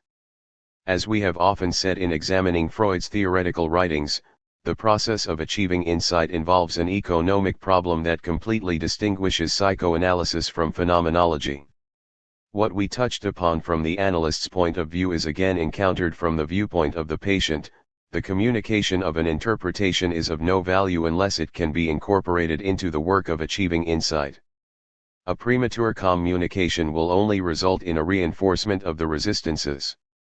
The process of treatment has its own dynamics, according to which the purely intellectual factor of understanding functions as an important but subordinate factor in the liquidation of the resistances. That is why the analyst's interpretation has to be subordinated to the general analytic strategy. The place of knowledge within the strategy of resistance must itself be taught by the rules of the art. Working through, Durcharbeiten, 8-7 is the term Freud proposes for the patient's hard labor with his resistances, a work carried out by means of interpretation and transference and in accord with the fundamental rule of analysis. Only when the resistance is at its height can the analyst, working in common with his patient, discover the repressed instinctual impulses which are feeding the resistance. This working through of the resistances may in practice turn out to be an arduous task for the subject of the analysis and a trial of patience for the analyst. Nevertheless, it is a part of the work which affects the greatest changes in the patient and which distinguishes analytic treatment from any kind of treatment by suggestion. 8-8.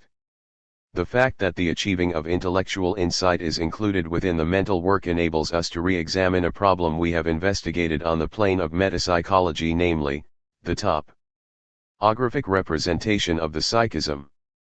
The justification for the topographic differentiation into systems is to be found in praxis.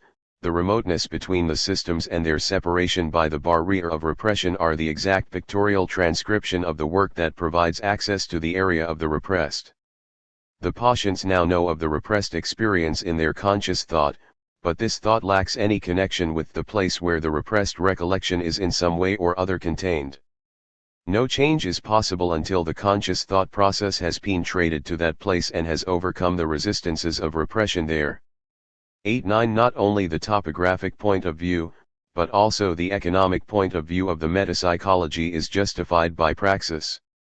Therapy derives its energy from the patient's suffering and his wish to be cured. The strength of this energy is countered by various forces, among them the secondary gain the patient gets from his illness.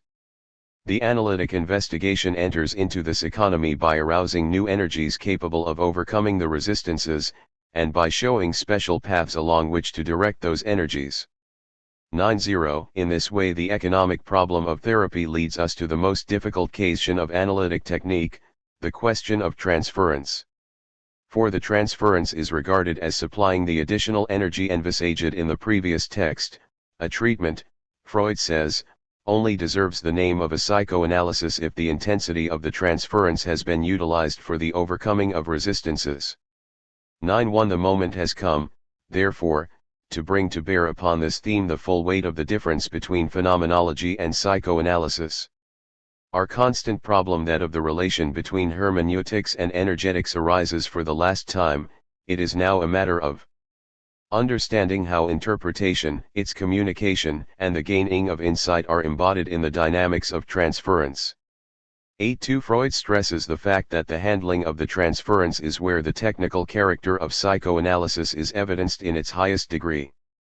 This too is where the philosopher schooled in phenomenological reflection realizes his exclusion from an experiential understanding of what occurs in the analytic relationship.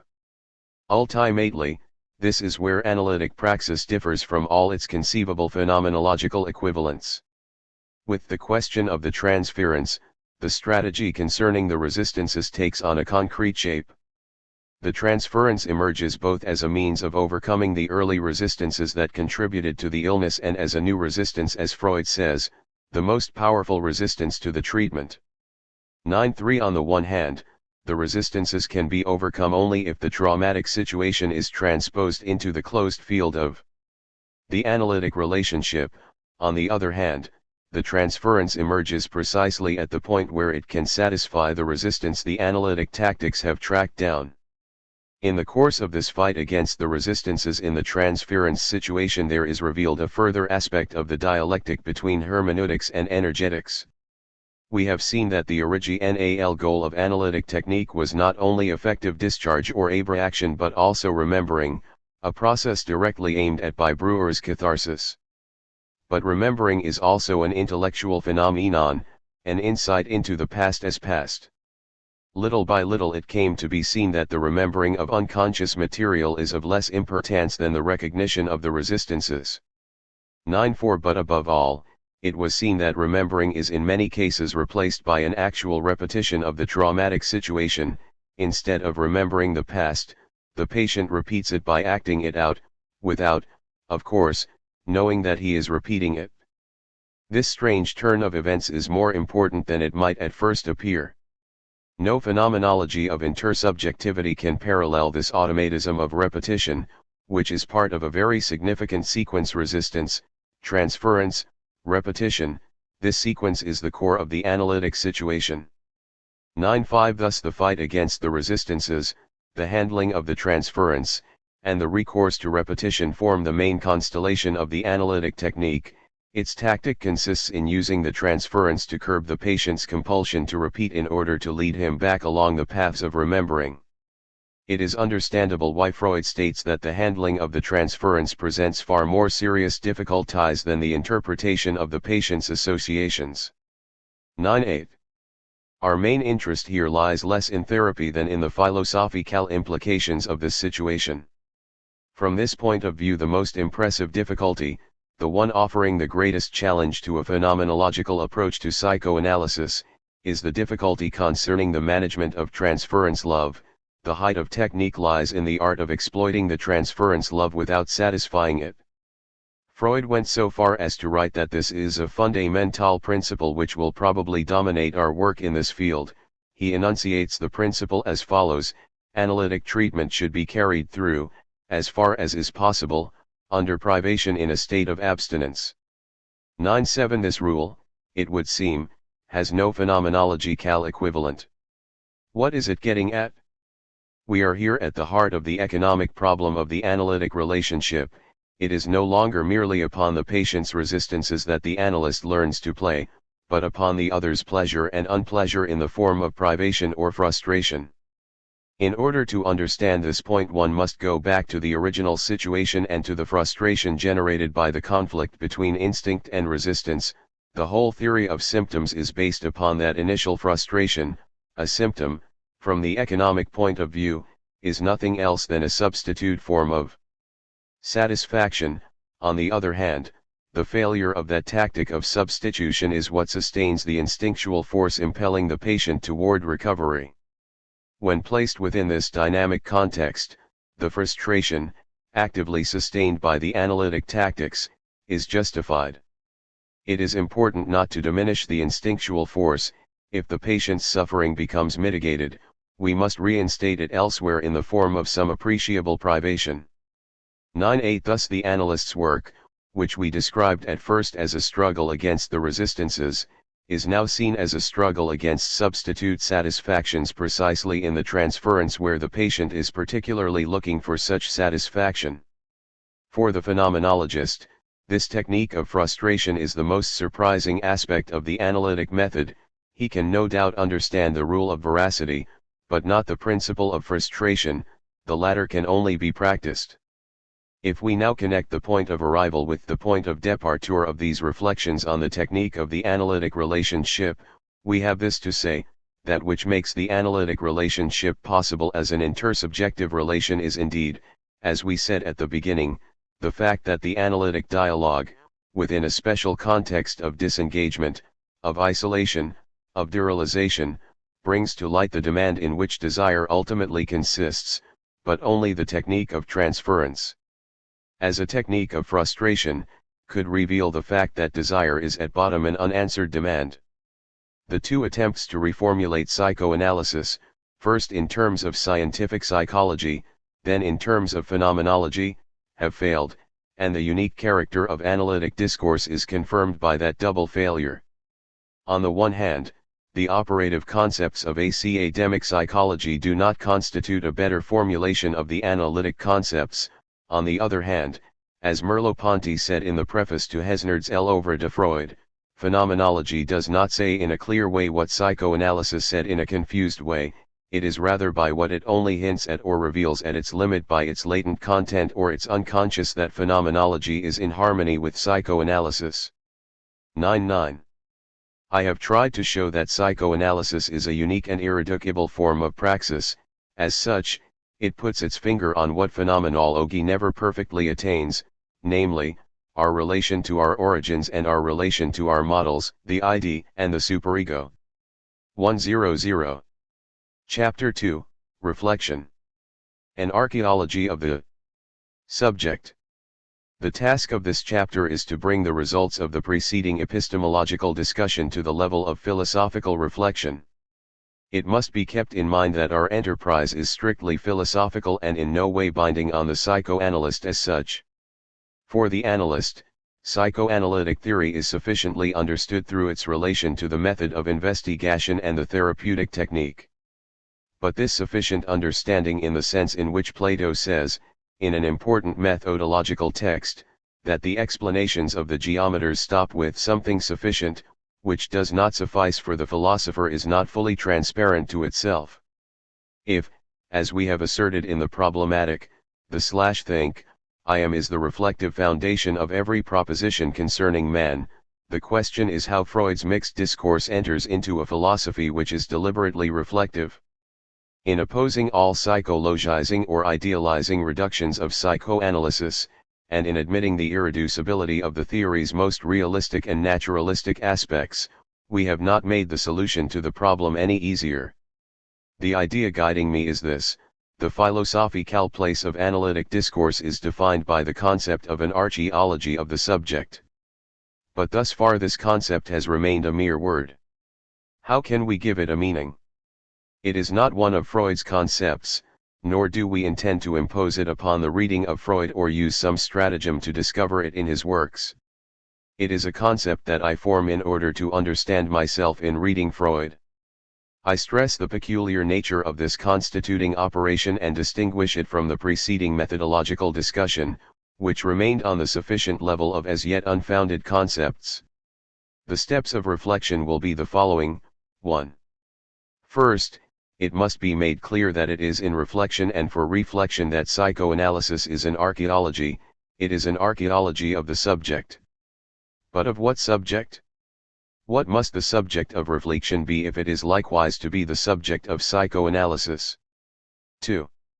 This twofold adjustment of the question of the subject will enable us finally to assign a philosophical locus to the entire preceding epistemological discussion, and to integrate the methodological paradox of the first chapter into the field of reflection.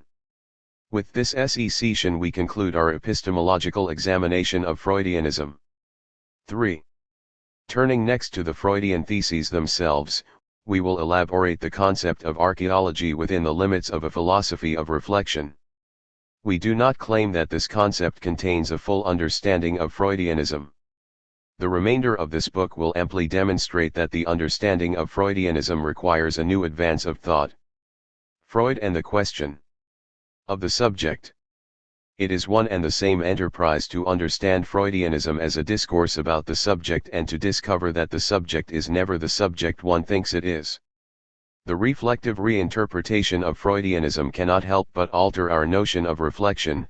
As the understanding of Freudianism is changed, so is the understanding of oneself. What should point the way for us here is the absence in Freudianism of any radical questioning about the existential and thinking subject. Freud very clearly ignores and rejects any problematic of the primal or fundamental subject. We have repeatedly emphasized this flight from the question of the think, I am. The cogito does not and cannot figure in a topographic and economic theory of systems or agencies. It cannot possibly be objectified in a psychical locality or a role. It denotes something altogether different from what could be spelled out in a theory of instincts and their vicissitudes. Hence it is the very factor that escapes analytic conceptualization. Are we to look for it in the consciousness? Consciousness presents itself as the representative of the external world, as a surface function, as a mere sign or character in the developed formula CSP-CPT. Are we looking for the ego? What we find is the ID. Shall we turn from the ID to the dominating agency? What we meet is the superego. Shall we try to reach the ego in its function of affirmation, defense, expansion? What we discover is narcissism, the great screen between self and oneself. The circle has come full turn and the ego of the cogito sum has escaped each time. This flight from the egological foundation is very instructive. It does not at all signify the failure of analytic theory. This very flight from the primal I originaire must now be understood as a stage of reflection. Let us start with the passage in Husserl's Cartesian Meditations, 9, cited above. Adequacy and apodicticity of evidence need not go hand in hand. 1. As I see it, this proposition provides the framework in which the Freudian problematic can be thought and reflected upon. It should be read in both directions. On the one hand, it implies that the inadequacy concerning consciousness is accompanied by the apodicticity of the cogito. There is a point invincible to every doubt, which Husserl calls one's living self-presence, and to which the phenomenological reduction gives access. Without this radical recourse, every problematic concerning human reality is truncated. On the other hand, one cannot attest to the apodicticity of the cogito without at the same time recognizing the inadequacy concerning consciousness, the possibility that I am deceived, in every ontic statement I pronounce about myself, is co-extensive with the certitude of the /think, the living evidence of the /am is no longer given but only presumed. And Husserl could add, this presumption, co-implicit in apodictic evidence, requires a critique that would determine apodictically the range of its possibilities of fulfillment. 2. At the very heart of the certitude of the /am there remains the question, how far can the transcendental ego be deceived about itself? And how far do those components extend that are absolutely indubitable in spite of such possible deception? 3. Starting from these fundamental propositions, it is possible to work through the entire Freudian metapsychology in a reflective manner that reproduces all the steps of the metapsychology, but in a different philosophical dimension. All that Freud objectifies in a quasi-physical reality, all the models that contemporary epistemological criticism can distinguish in his representation of the mental apparatus, all this must become a stage of reflection. First and foremost, what must be reproduced is his critique of immediate consciousness. In this regard I consider the Freudian metapsychology an extraordinary discipline of reflection, like Hegel's phenomenology of spirit, but in the reverse direction, it achieves a decentering of the home of significations, a displacement of the birthplace of meaning. By this displacement, immediate consciousness finds itself dispossessed to the advantage of another agency of meaning, the transcendence of speech or the emergence of desire. This dispossession, which the Freudian systematization requires of us in its own way, is to be achieved as a kind of ascesis of reflection, the meaning and necessity of which appear only afterward, as the recompense for an unjustified risk. So long as we have not actually taken this step, we do not really understand what we are saying when we state that the philosophy of reflection is not a psychology of consciousness. If this statement is to be concretely meaningful, we must widen the gap between the positing of reflection, which we have said is apodictic, and the pretension of consciousness, which we have admitted, if only in principle, to be inadequate, capable of mistakes and self-deception. We must really lose hold of consciousness and its pretension of ruling over meaning, in order to save reflection and its indomitable assurance. This is what the path through the metapsychology, short of psychoanalytic practice, can give the philosopher, and I say give, not take from. The necessity of this dispossession is what justifies Freud's naturalism. If the viewpoint of consciousness is from the outset and for the most part a false point of view, I must make use of the Freudian systematization, its topography and economics, as a discipline aimed at making me completely homeless, at dispossessing me of that illusory cogito which at the outset occupies the place of the founding act, /think, I am. The path through the Freudian topography and economics simply expresses the necessary discipline of an antiphenomenology. At the conclusion of this process, aimed at undoing the would-be evidence of consciousness, I will no longer know the meaning of object, subject, or even thought. The avowed aim of this discipline is to shake the false knowledge which blocks access to the ego cogito cogitatum. This dispossession of immediate consciousness is governed by the construction of a model, or set of models, in which consciousness itself figures as one of the places. Thus consciousness is one of the agencies in the triad unconscious, preconscious, conscious.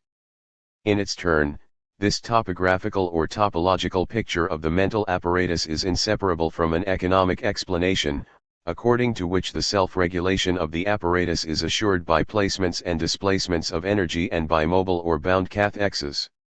For those of us who are not psychoanalysts, who do not have to diagnose and heal, the adoption of this topographic and economic discourse can be meaningful, and meaningful within reflection.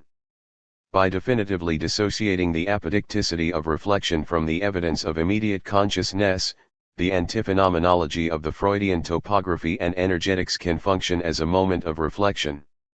I propose that we re-examine this dispossession of immediate consciousness by retracing the movement of the Freudian metapsychology as presented in Freud's language in Chapter 3 of our Analytic.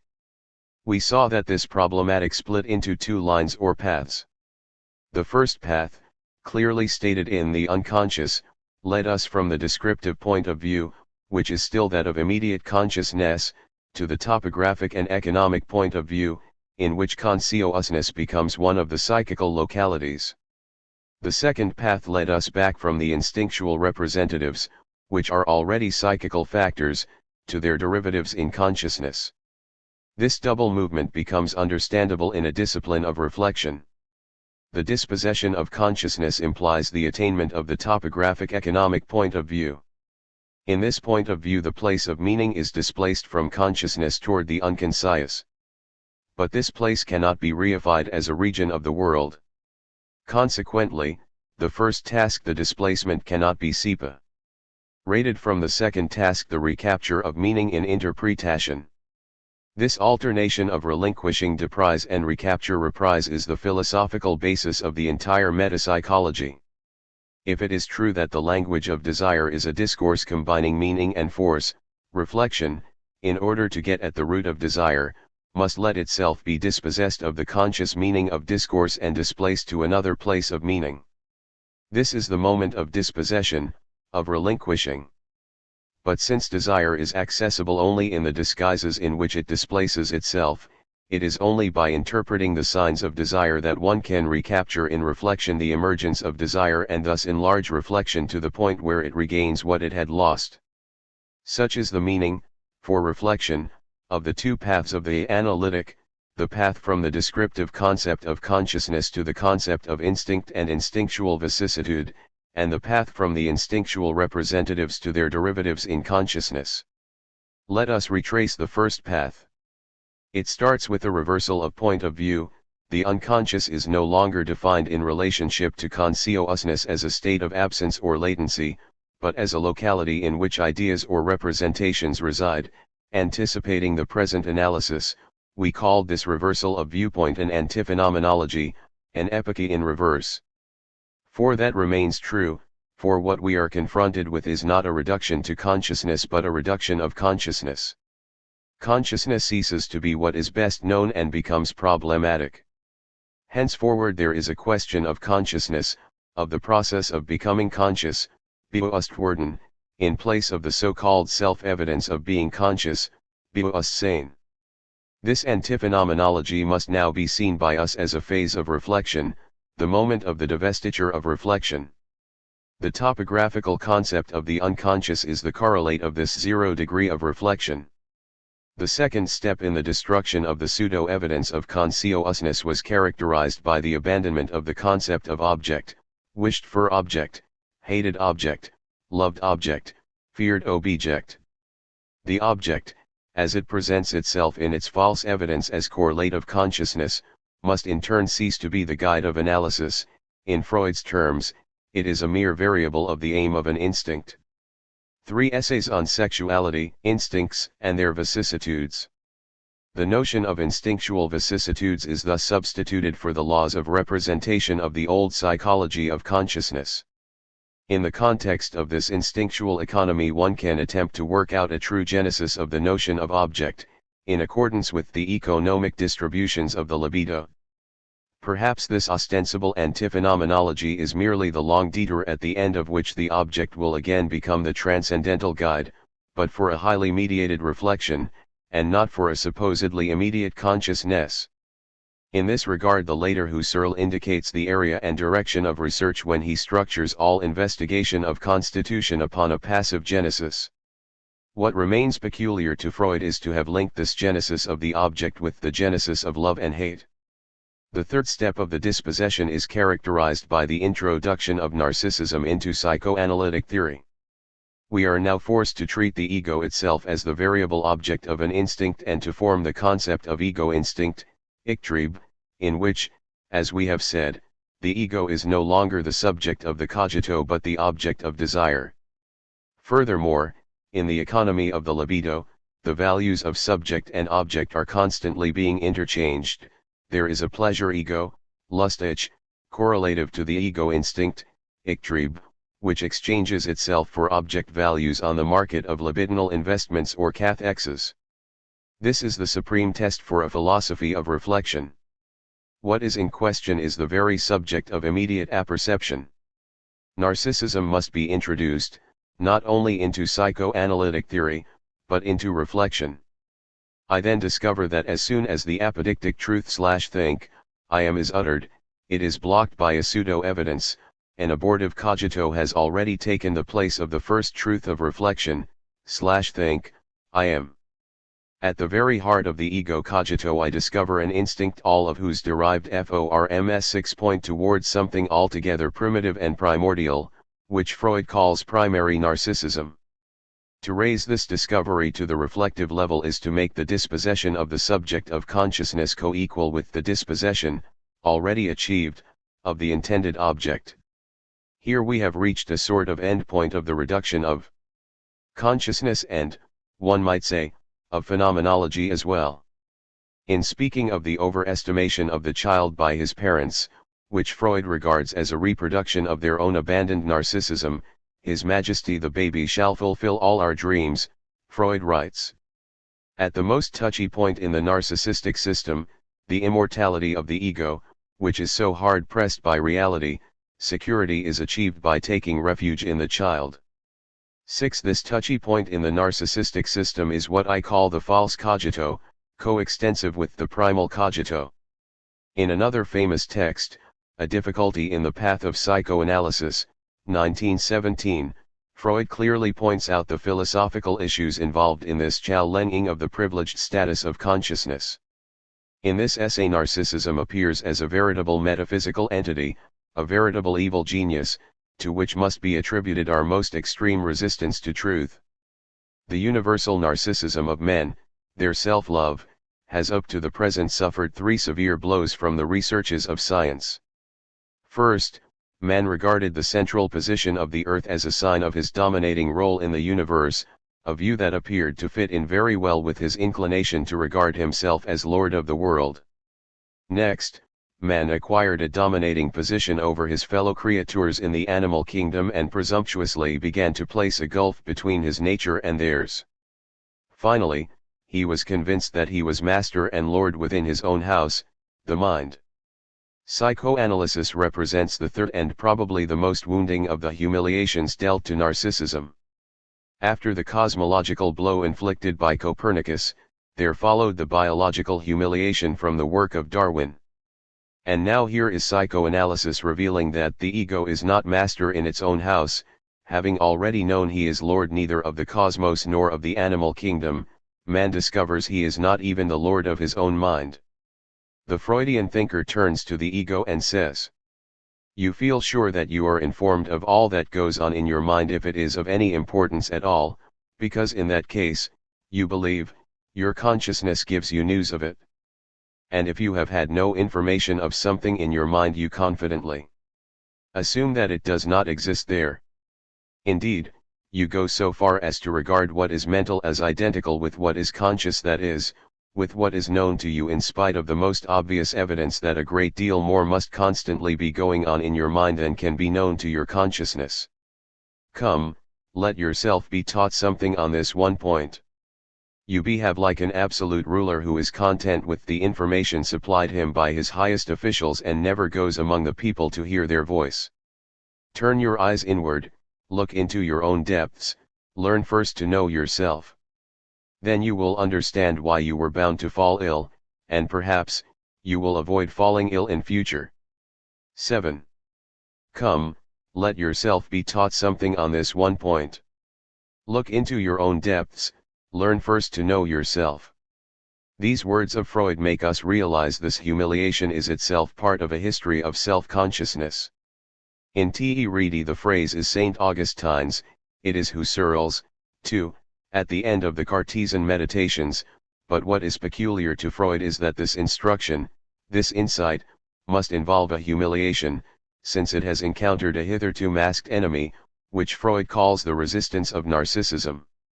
This contrariety of narcissism, as the center of resistance to truth, is what calls forth the methodological decision to move from a description of consciousness to a topography of the psychical apparatus. The philosopher must acknowledge that there is a profound and significant connection between this appeal to a naturalistic model of the ego and the tactic of dislodgement and disposition directed against the illusion of consciousness, itself rooted in narcissism. The realism of the unconscious, having become a realism of the ego itself, must be viewed as a phase in the struggle against the resistances and as a step toward a self-consciousness less centered on the egoism of the ego, a self-consciousness taught by the reality principle, by Ananke, and open to a truth free of illusion. Everything we can say, with and eventually against Freud, must henceforth bear the mark of this wounding of our self-love. In order to express this point of phenomenological impoverishment to which we are invited, I would revert to Plato's remark about being and non-being in the Sophist. The question of being, he said, is as perplexing as that of non-being. Similarly, I say, the question of consciousness is as obscure as the question of the unconscious. That is what can be said in Freud's favor, at the threshold of his theory of agencies. Nor will I hide the fact that this tactic, perfectly adapted to a struggle against illusion, prevents psychoanalysis from ever rejoining the primal affirmation. Nothing is more foreign to Freud than the idea of the cogito positing itself in an apodictic judgment, irreducible to all the illusions of consciousness. That is why Freud's theory of the ego is at once very liberating with respect to the illusions of consciousness and very disappointing in its inability to give the think some sort of meaning. But this disappointment, which is properly philosophical, must first of all be attributed to the wound and humiliation which psychoanalysis inflicts on our self-love. Hence, in approaching Freud's texts on the ego or consciousness, the philosopher must forget the most basic requirements of his egology and accept the fact that the positing of the think, I am should vacillate. Everything Freud says about consciousness presupposes this forgetfulness and vacillation. Consciousness or the ego never figures in the systematization in the sense of an apodictic positing, but rather as an economic function. In thus approaching Freudianism through the narrow door of its systematization, we effectively realize the dispossession of consciousness. We realize it, moreover, in the proper sense of the word, for what this discipline leads to is a realism of agencies. Considered by itself, however, this realism is unintelligible. The dispossession of consciousness would be senseless if it merely succeeded in distorting reflection into the consideration of a thing. Such would be the case if we overlooked the complex connections linking the topographic economic explanation with the actual work of interpretation, which makes psychoanalysis the deciphering of a hidden meaning in an apparent meaning. The second path along which the metapsychology has led us has its origin in the difficult concept of psychical representative of instincts. This concept, more postulated than demonstrated, and which at times might be viewed as an expedient, has an irreplaceable function. It constitutes the main anchorage of the train of reflection. I place it at the point of return where the movement of the relinquishing of immediate consciousness is seen as the counterpart of the movement of recapture, as the start of a becoming conscious which seeks to become equal to the authentic cogito, as the beginning of the reappropriation of meaning. There is a point, we said, where the question of force and the question of meaning coincide. It is the point where instincts are designated in the psychism by ideas and effects that represent or present the instincts. Leaving aside the problem of affects, we shall return to it in the next section, let us consider only those representatives that Freud calls ideational representatives of an instinct. An instinct, in its biological being, Freud tells us, is unknowable. The only way it can enter into the psychical field is by means of its ideational representative. Thanks to this psychical sign, the body is represented in the soul. Hence it is possible to use the same language for the unconscious as for the conscious. We can speak of unconscious ideas and conscious ideas. A certain unity of intentional meanings henceforth maintains an affinity of meaning between the systems, in spite of the barrier separating them. This far-reaching thesis is two-pronged. On the one hand, the psychical cannot be defined by the fact of being conscious, by apperception. On this point the affinity with the Leibnizian concepts of appetition and perception, which we shall deal with at greater length further on, is very instructive and renders the Freudian concept of a psychical representative of an instinct highly plausible. On the other hand, the affinity of meaning between the unconscious and the conscious implies that the psychical, as such, cannot be defined apart from the possibility, however distant or difficult it may be, of becoming conscious. The word unconscious, even when replaced by the abbreviation UBU, UCS, retains a reference to consciousness, Bewusstheit, the attribute of being conscious, Freud observes, forms the point of departure for all our investigations. 8. It is the only characteristic of psychical processes that is directly presented to us, and consequently it is in no way suited to serve as a criterion for the differentiation of systems. Hence consciousness stands in no simple relation either to the different systems or to repression. At most, we can and must emancipate ourselves from the importance of the symptom of being conscious. 9. This is precisely what we have done in what we have described as the dispossession of consciousness.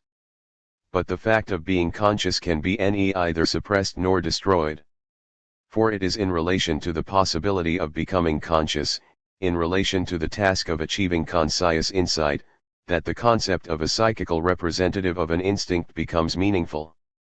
Its meaning is this: however remote the primary instinctual representatives, however distorted their derivatives, they still appertain to the delimitation of meaning. They can in principle be translated into terms of the conscious psychism. In short, psychoanalysis is possible as a return to consciousness because, in a certain way, the unconscious is homogeneous with consciousness. It is its relative other, and not the absolute other. Reality of the ideality of meaning. It is now possible to again take up in reflection, and more precisely in its double movement of relinquishing and recapture, the methodological discussion left in Sus Pence in the first chapter. I will not go back over the status of the hermeneutic concepts and the topographic economic concepts from the viewpoint of their internal consistency and compossibility within a coherent epistemology. I wish to focus on the mark of reality attaching more particularly to the topographic economic concepts, and on the mark of ideality of the concepts of meaning, intention, and motivation.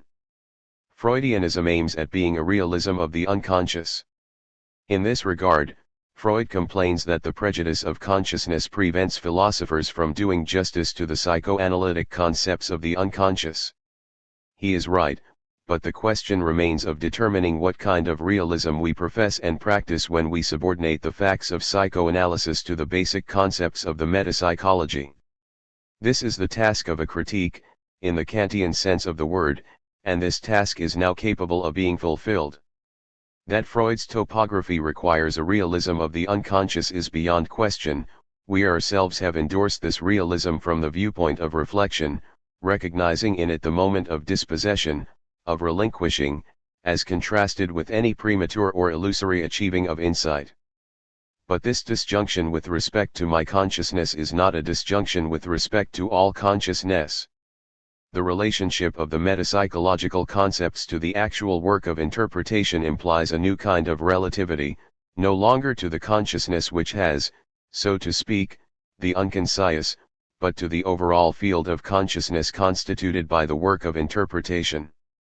But this new proposition is full of snares, for this work and this field pertain to a scientific consciousness which it is important to distinguish, at least in principle, from any private subjectivity, including that of the analyst, this scientific consciousness must first of all be regarded as a transcendental subjectivity, that is to say, as the locus or home of the rules governing interpretation. This realism, which we have disconnected from ourselves who philosophize, which we have separated off from our immediate consciousness, remains in suspense as long as we have not related the topography to the hermeneutic field within which every realism is constituted. But this relationship must be rightly understood, if we do not wish to annul the gain Freudian realism represents for the progress of reflection. We did not regard this realism as a relapse into naturalism, but as a dispossession of immediate certitude, a withdrawal from and a humiliation of our narcissism. What we now have to say must not be a covered return of that same narcissism, but the achieving of a new quality of consciousness.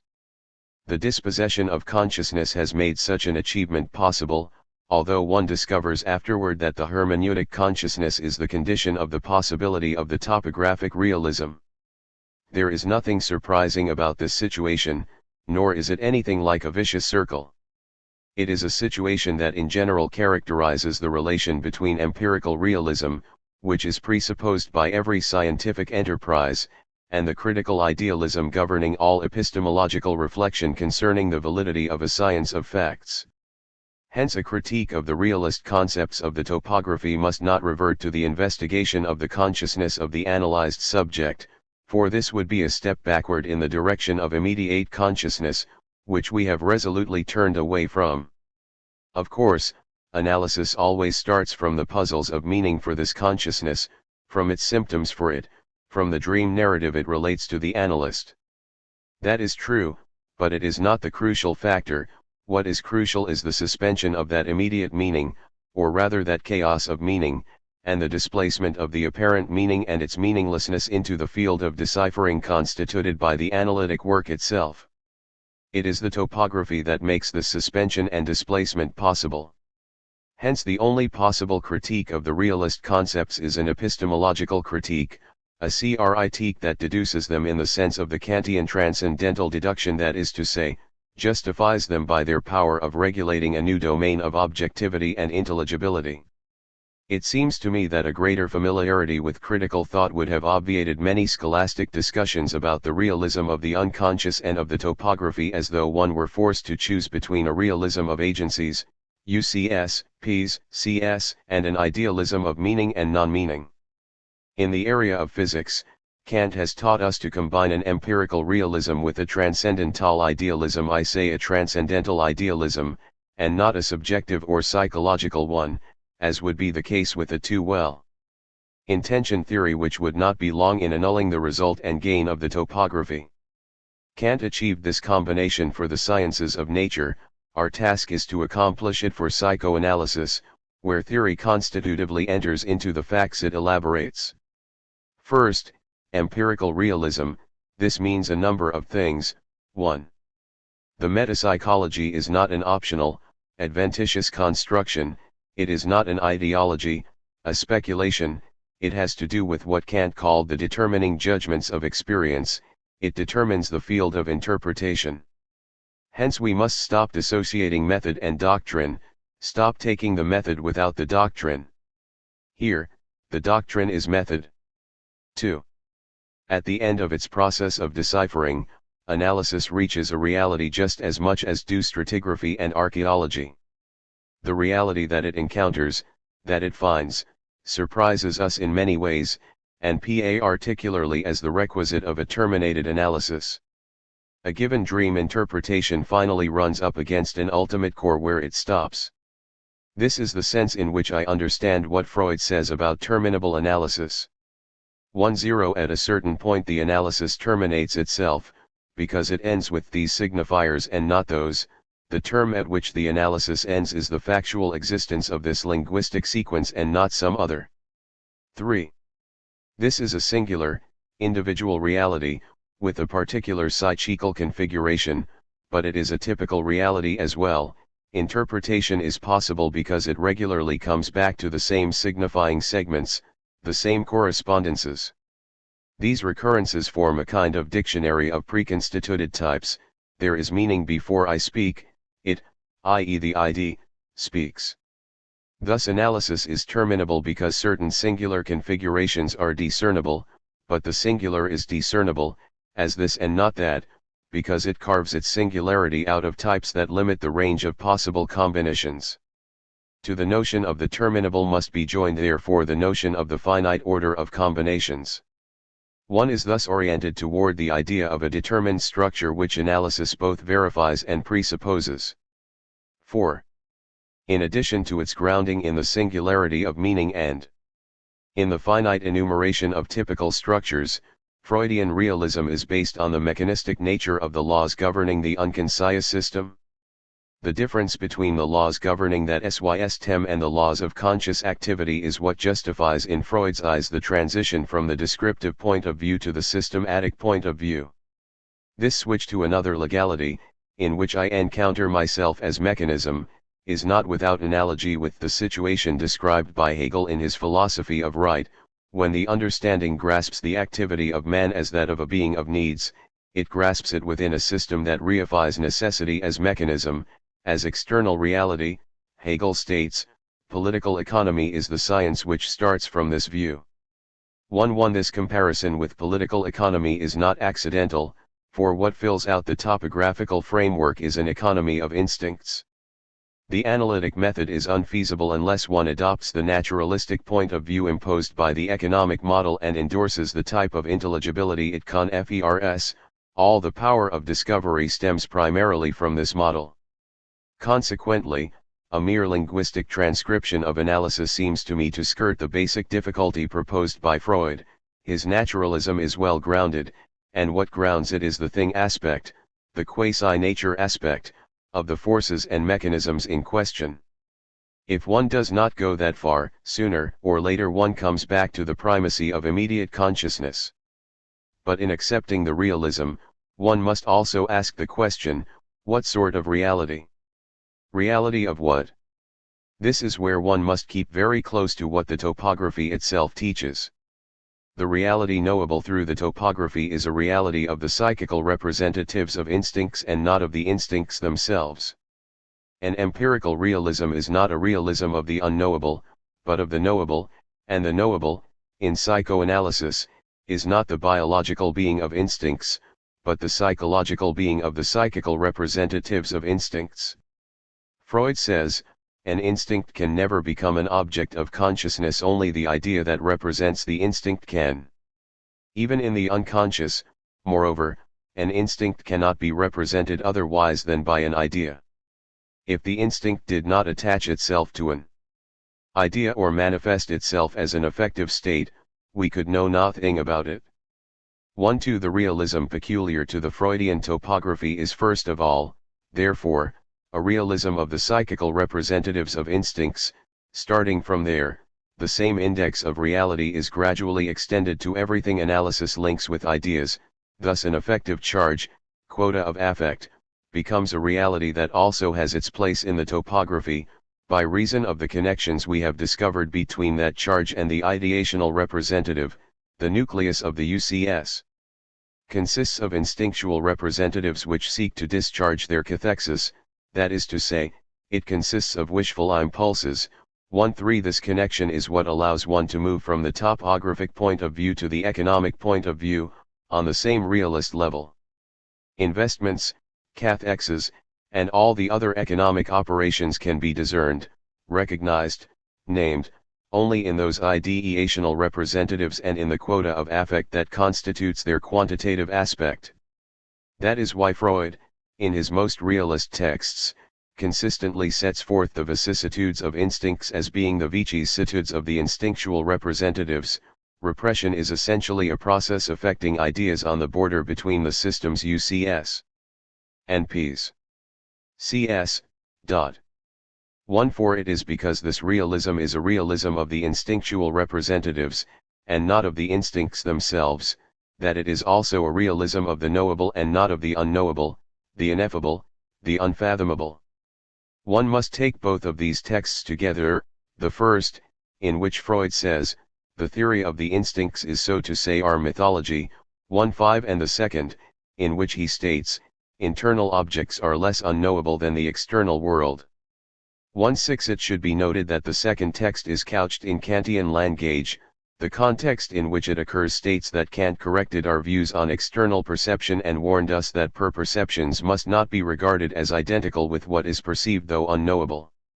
This is an important remark, for it places the unknowable outside, on the side of things. So too, the text continues. Psychoanalysis warns us not to equate perceptions by means of consciousness with the unconscious mental processes which are their object. Like the physical, the psychical is not necessarily in reality what it appears to us to be. We shall be glad to learn, however, that the correction of internal perception will turn out not to offer such great difficulties as the correction of external perception, that internal objects are less unknowable than the external world. 1.7 That having been said, it remains to relate this reality to the various operations of interpretation and to show that this reality only exists as a diagnosed reality. 1.8 The reality of the unconscious is not an absolute reality, but is relative to the operations that give it meaning. This relativity presents 3 degrees, which we shall set out in order from the more objective to the more subjective, or, if you will, from the more epistemological to the more psychological. 1. The unconscious of the first topography is relative to the rules of deciphering which make it possible, for example, to trace the derivatives of the unconscious in the preconscious system back to their origin in the unconscious system. This relativity must be clearly understood. It does not reduce itself to a simple projection on the part of the interpreter. In a common psychological sense, it means that the reality of the topography constitutes itself within hermeneutics, but in a purely epistemological sense. It is in the movement of tracing the derivative, P's, back to its origin, UCS, that the concept of the unconscious takes on consistency and its mark of reality is tested. This is not to suggest that the unconscious is real for the consciousness of the subject in question. The reference to the consciousness which has the unconscious must at first be held in suspension and the relationship disconnected. But this suspension brings to light another relativity, which is not subjectivist but epistemological. The topography itself is relative to the hermeneutic constellation formed by the various signs, symptoms, and indications together with the analytic method and the explanatory models. 2. It is in relation to, starting from, and within this first-order relativity, which might be called an objective relativity, I mean the relativity to the rules of analysis and not to the person of the analyst, that one may speak of a second-order, intersubjective relativity. The facts referred to the unconscious by the analytic interpretation are first of all meaningful for another. This witness consciousness, which is the analyst's consciousness, is part of the hermeneutic constellation within which the topographic reality is constituted. We are not in a position to spell out the full meaning of these remarks. There is still a long way to go before this coupling or pairing process can be thematized. For the present we can only understand its epistemological significance within the framework of the objective rules governing analysis. In this context the analyst figures simply as the one who practices the rules of the game, and not yet as the second party within a dual relationship through which the consciousness of the one has its truth in the consciousness of the other. The latter meaning will appear only when the analysand himself is revealed as becoming conscious, as achieving insight, and no longer simply as the object of analysis whose consciousness was bracketed and rejected as the origin of meaning. Let us content ourselves with saying that the unconscious and in general the reality systematized in the topography is elaborated as reality by another person in accordance with the rules of interpretation. Later we shall point out that this diagnostic relationship is still very abstract in comparison with the complete and concrete therapeutic relationship which sets in operation, by means of the dialogue and struggle between two consciousnesses, the becoming conscious of a singular being. What we can say about it at the present stage of our reflection is enough to make precise the objective status of the affirmations about the unconscious. It is in relation to the hermeneutic rules and for another person that a given consciousness has an unconscious, but this relation becomes manifest only in the dispossession of the consciousness which has that unconscious. 3. Finally, it is in the dependence of that double relativity that one can account for a third form of dependence which is now merely subjective, although it is still constitutive at its own level. What I am referring to is the constitution of psychoanalytic reality in the transference language. The singularity of the analyst figures here as an indispensable pole of reference. A given analyst is the one who provokes, undergoes, and to a certain extent orients the transference in which the subject matter of the analysis becomes meaningful. We are bordering here on the contingent and the unforeseeable, yet it is not a question of an accidental factor. The transference is not an accidental part of the cure, but its necessary path. Nonetheless, in each case the transference unfolds as a unique relationship. It is possible to speak of it only insofar as it is a regulative episode and not an incalculable event. The regulative episode is an object of training, the transference can be taught and learned. The incalculable event is the encounter with the singular personal ity of the analyst. It is neither taught nor learned. To be sure, the regulative episode is inseparable from the incalculable event, but it is the first separated by abstraction from the second that figures in the hermeneutic constellation to which the psychical reality spoken of in analysis is relative. I have considered these reflections necessary in order to counteract a certain form of naive realism. Such a realism would not be an empirical realism, a realism of the instinctual representatives, but a naive realism which, after the event, would project into the unconscious the final meaning as elaborated by a completed analysis. In such a case psychoanalysis would be a mythology, the worst of all, since it would consist in making the unconscious think. The expressive force of the word ID, even more than that of the term unconscious, guards us from the naive realism of giving the unconscious a consciousness, of reduplicating consciousness in consciousness. The unconscious is ID and nothing but ID. By directly referring the unconscious, essentially and not accidentally, to the hermeneutic constellation, we define both the valid ity and the limits of any affirmation concerning the reality of the agencies. We exercise a critique of the psychoanalytic concepts, a critique, that is to say, a justification of their meaning content and a limitation of their pretension to extend beyond the bounds of their constitution. These bounds are the same ones that enclose the hermeneutic constellation, that is, the ensemble made up of 1. The rules of interpretation, 2. The intersubjective situation of analysis, and 3. The language of the transference. Outside of this field of constitution the topography is no longer meaningful. To sum up, then, reality of the ID, ideality of meaning. Reality of the ID, inasmuch as the ID gives rise to thought on the part of the exegete. Ideality of meaning, inasmuch as meaning is such only at the end of the analysis, a meaning that has been elaborated in the analytic experience and through the language of the transference. THECONCEPTOFARCHEOLOGY. Thus I understand the Freudian metapsychology as an adventure of reflection. The dispossession of consciousness is its path, because the act of becoming conscious is its task. But it is a wounded cogito that results from this adventure, a cogito that posits itself but does not possess itself, a cogito that sees its original truth only in and through the avowal of the innate quasi-illusion and lying of actual consciousness. We must now take a further step and speak no longer merely in negative terms of the inadequacy of consciousness, but in positive terms of the emergence or positing of desire through which I am posited, and find myself already posited. This prior positing of the sum at the heart of the cogito must now be made explicit under the title of an archaeology of the subject. What we must now re-examine in the style of a reflective philosophy is not only the Freudian topography but its economics. We have justified the topographic point of view by the tactic of dispossession through which reflection counters the spell of false consciousness. Advancing in the direction of the central problem of this meditation, we will try to justify the economic point of view as the discourse appropriate to an archaeology of the subject. Starting with our introduction to the reading of Freud, we tentatively proposed, in anticipation of the present discussion, a theme we shall now attempt to tie in closely with the philosophy of reflection.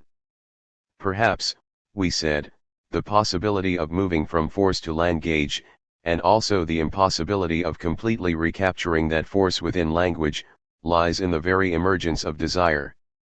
The link between that possibility and that impossibility is the present theme of our reflection. Up to now we have regarded the economic point of view as a model, that is, a working hypothesis justified by its epistemological function. But the choice of this economic model remains external to the movement of reflection as long as the relationship of this model to reflection is simply the negative relation described as the dispossession of consciousness. We must now see the underlying compatibility between the economic model and what I henceforth shall call the archaeological moment of reflection. Here the economic point of view is no longer simply a model, nor even a point of view, it is a total view of things and of man in the world of things. Such a radical transformation of one's self-understanding cannot be contained in a model or arise from a simple methodological choice. For my part, I regard Freudianism as a revelation of the archaic, a manifestation of the ever-prior. Thus Freud's thought has roots, both old and new, in the romantic philosophy of life and the unconscious. A review of Freud's entire theoretical work from the viewpoint of its temporal implications would show that its main preoccupation is the theme of the prior, the anterior. The melodic core of this whole development would be the concept of regression as presented in Chapter 7 of the Interpretation of Dreams. As we have analyzed this difficult chapter at length, I will not return to its structure, or to the nature, figurative or realist, of the schema of the psychical apparatus, or to the connection between the topography of 1900 and the theory of the child's seduction by the father. I move directly to what seems to me to be the basic aim of this entire construction. The purpose of the schema, as we pointed out, is to account for the anomaly of an apparatus that functions in reverse, in a regressive and not a progressive direction. Wish fulfillment, one cheerful lung, which dreams consist of, is regressive in three ways. It is a return to the raw material of images, a return to childhood, and a topographic return toward the perceptual end of the psychical apparatus instead of a progression toward the motor end. Freud observes that all these three kinds of regression are, however, one at bottom and occur together as a rule, for what is older in time is more primitive in form and in psychical topography lies nearer to the perceptual end. 1-9 The topographic regression serves as the pictorial expression of the other two forms of regression, on the one hand the return to images, to scenic representation, to hallucination, and on the other hand the temporal regression. Moreover, these last two forms of regression are closely related. In regression, Freud says, the fabric of the dream thoughts is resolved into its raw material. 2-0 This decomposition, another name for formal regression, the regression of thoughts to images, is at the service of the return to the past, for the dream thoughts, subject to censorship, have no way of finding expression except in the hallucinatory mode of pictorial representation. On this view a dream might be described as a substitute for an infantile scene modified by being transferred onto a recent experience. The infantile scene is unable to bring about its own revival and has to be content with returning as a dream. 2-1 Finally, it is the temporal direction of regression that is most strongly emphasized. Dreaming is on the whole an example of regression to the dreamer's earliest condition, a revival of his childhood, of the instinctual impulses which dominated it and of the methods of expression which were then available to him. 2-2 Expanding this conception, Freud adds that we can guess how much to the point is Nietzsche's assertion that in dreams some primeval relic of humanity is at work which we can now scarcely reach any longer by a direct path, and we may expect that the analysis of dreams will lead us to a knowledge of man's archaic heritage, of what is psychically innate in him. 2-3 That this is ultimately the main emphasis of the interpretation of dreams is confirmed by the last lines of the book, and the value of dreams for giving us knowledge of the future. There is of course no question of that, Freud answers categorically, for if dreams lead us into the future, by picturing our wishes as fulfilled, this futur is molded by the dreamer's indestructible wish into a perfect likeness of the past. 2-4 Thus the word past is the last word of the interpretation of dreams.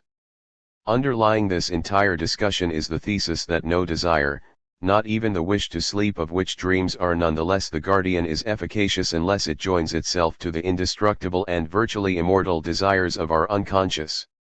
Reread from this point of view, Freud's entire work, both the metapsychology and the theory of culture, takes on a very definite philosophical tone. I will distinguish between a restricted concept of archaism, directly deduced from dreams and the neuroses and thematized in the papers on metapsychology, and a generalized concept derived analogically from the psychoanalytic theory of culture. Let us begin within the circle of the restricted archaeology. In Freudianism, the sense of depth or profundity lies in the temporal dimension, or more exactly, in the connection between the time function of consciousness and the characteristic of timelessness of the unconscious.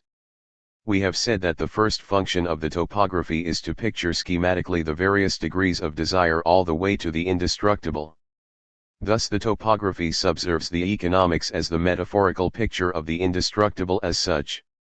In the unconscious nothing can be brought to an end, nothing is past or forgotten. As we have seen, such formulas are an anticipation of the remarks of the paper The Unconscious. In that paper, archaism takes on a sense of depth that is far more extensive than any energetics of instincts. The nucleus of the UCS consists of instinctual representatives which seek to discharge their cathexis.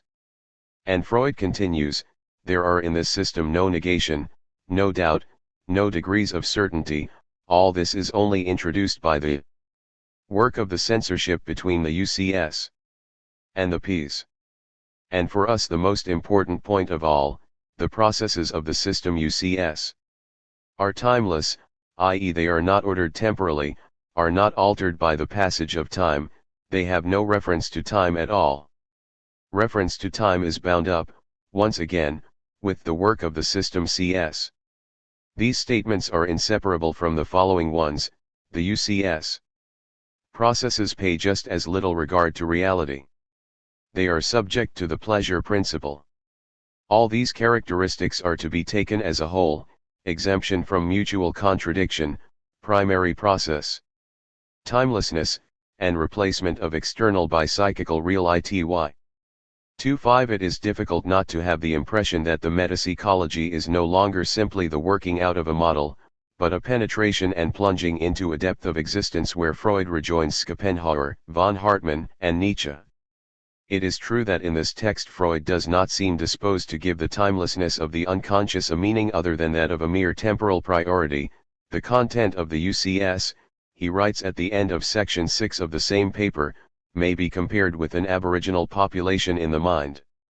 If inherited mental formations exist in the human being, something analogous to instinct in animals, these constitute the nucleus of the UCS.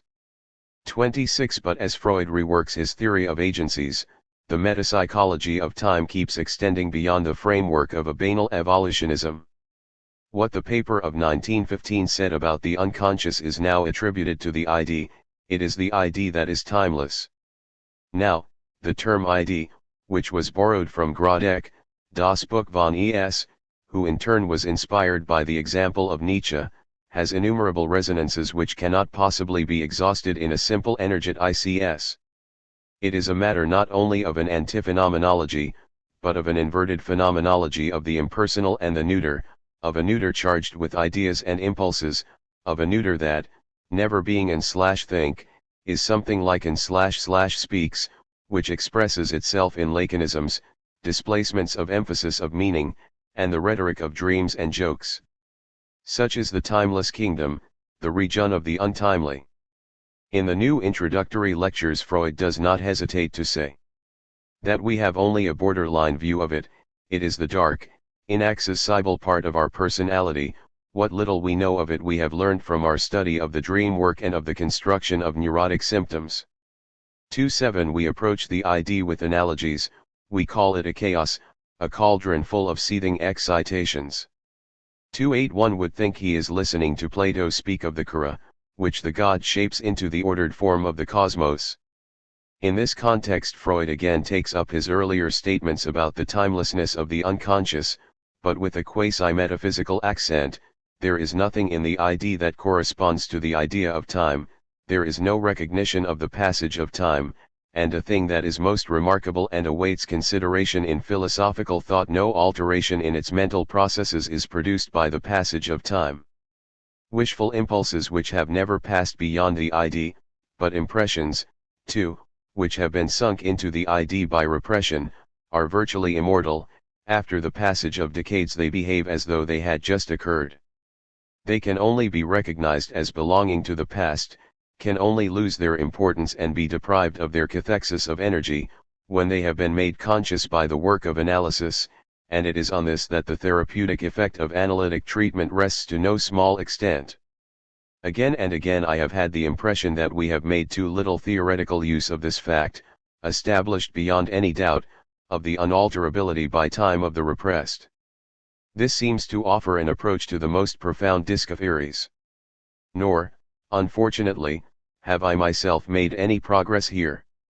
9 These remarks, let us not forget, are those of an old man who reflects back over the whole of his work and underlines its philosophical character, hence the numerous references we make to the new introductory lectures in these final chapters. The zeitlos timeless characteristic of the unconscious henceforth belongs to a view of man in which one can rightly speak of the unsurpassable character of desire. Chapter 7 of the interpretation of dreams was indeed prophetic. The eagle's gaze had at once detected the essential point in the bewildering, befremdendes, phenomenon of the dream work. The bewildering or strange factor is that the secondary process is always posterior to the primary process. The primary process is present from the first, whereas the secondary process makes a belated appearance and is never definitively established. Ricoeur's Zion, of which dreams are the witness and model, shows that man is unable to completely and definitively effect this replacement except in the inadequate form of repression. Repression is the ordinary rule or working condition of a psychism condemned to making a late appearance and to being ever prey to the infantile, the indestructible. Thereupon the topography receives a second meaning. Not only does it picture the degrees of remoteness of the unconscious thoughts, the distribution of ideas and effects all the way to the indestructible, its spatiality likewise represents man's inability to move from the regulation by pleasure-unpleasure to the reality principle, or, in terms that are more Spinozist than Freudian, though they are basically equivalent, man's inability to pass from slavery to beatitude and freedom. The climax of this archaeology, viewed at the instinctual level, lies in the theory of narcissism. Narcissism, it would seem, does not exhaust its philosophical meaning in its role of obstruction and blockage, which made us call it the false cogito. Narcissism also has a temporal meaning. It is the original form of desire to which one always returns. We recall the texts in which Freud describes it as the reservoir of libido. All object libido is transformed into it, all decathected energy returns to it. Narcissism is thus the condition of all our affective withdrawals and, as we shall repeat further on, of sublimation as well. Thus Freud goes so far as to state that object choice itself bears the indelible mark of narcissism. All our love objects, he maintains, are patterned on two archaic objects, the mother who bore us, nursed and cared for us, and our own body. Anaclitic choice or narcissistic choice, our desire has, so to speak, no other choice. Narcissism itself, in its primary form, is always hidden behind its innumerable symptoms: perversion, the schizophrenic's loss of interest, the omnipotence of thought on the part of primitives and children, the withdrawal of the sick person back into his threatened ego, the withdrawal into sleep, the swelling of the ego in hypochondria. One has the impression that if it were possible to pinpoint the nucleus of this viragung, this withdrawal of the ego that shuns and refuses the risk of loving, one would have the key to many fantasy formations in which arises what might be called an egotistic archaism. But primary narcissism is always more deeply embedded than all the secondary narcissisms. The latter are like sedimentations deposited upon an ancient substrate. It is now possible to move from the circle of the restricted archaeology to that of the generalized archaeology. As we have shown in Part 2 of the Analytic, Freud's entire theory of culture may be regarded as an analogical extension, starting from the initial core formed by the interpretation of dreams and the neuroses. However, as this generalization was the occasion for a doctrinal renovation, manifested particularly in the second topography. The lines of Freud's archaeology can be followed in the transformations of the theory. Insofar as ideals and illusions are the analogues of dreams and neurotic symptoms, it is evident that any psychoanalytic interpretation of culture is an archaeology. The genius of Freudianism is to have unmasked the strategy of the pleasure principle, the archaic form of the human, under its rationalizations, its idealizations, its sublimations. Here the function of analysis is to reduce apparent novelty by showing that it is actually a revival of the old, substitute satisfaction, restoration of the lost archaic object, derivatives from early fantasies. These are but various names to designate the restoration of the old in the features of the new. It is obviously in the critique of religion that this archaeological character of Freudianism culminates. Under the heading of the return of the repressed, Freud discerned what might be called an archaism of culture, thus extending the dream archaism into the sublime reaches of the mind. The later works, The Future of an Illusion, Civilization and its Discontents, and Moses and Monotheism, strongly emphasize the regressive tendency of the history of mankind. Far from becoming less pronounced, the archaeological character of Freudianism has grown progressively stronger. By no means do I claim that Freudianism reduces itself to this denunciation of cultural archaism. In the next chapter I hope to show that the psychoanalytic interpretation of culture contains not only a highly thematized archaeology but also an implicit teleology. But before proposing a more dialectical interpretation of the structure of Freudianism, we can profitably dwell on this one-sided interpretation which emphasizes the critical rather than the dialectical aspects of the doctrine. As a first approximation, it may be said that Freudianism is a reductive interpretation, an interpretation by way of reductive equations, the extreme example of which is the famous formula about religion: religion is the universal obsessional neurosis of mankind. One should not be in a hurry to correct this reductive hermeneutics but should rather stay with it, for it will not be suppressed, but retained, in a more comprehensive hermeneutics. See the last chapter. The second topography expresses this generalized archaeology in its own way by adding to the archaism of the idea another archaism, that of the superego. Nor do I claim that the notion of the superego reduces itself to an archaeological theme. On the contrary, the theory of identification expresses the progressive and structuring aspect of that agency. But one would not understand the difficulties involved in this theory of identification if one did not keep present in mind the archaic substrate upon which it arises and the archaizing characteristics of the father complex, to use Freud's terminology again. The father complex has indeed a double valency. On the one hand it forces one to abandon the position of infancy, and thus it functions as law, but at the same time it holds any subsequent formation of ideals within the network of dependence, fear, prevention of punishment, desire of consolation. It is against the background of the archaism of a figure irremediably attached to our infancy that we must overcome, each in his own turn, the archaism of our desire.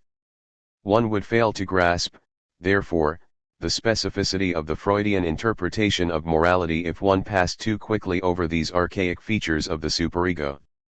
Freud brings this archaism to light when he calls the superego a precipitate of lost objects, and when he states that as such, it reaches more deeply into the ID than does the perceptual system of the conscious ego. There is a sort of complicity here between two archaism that gives rise to what Freud calls the internal world, as contrasted with the external world of which the ego is the representative. Let us group together the characteristics of this archaism.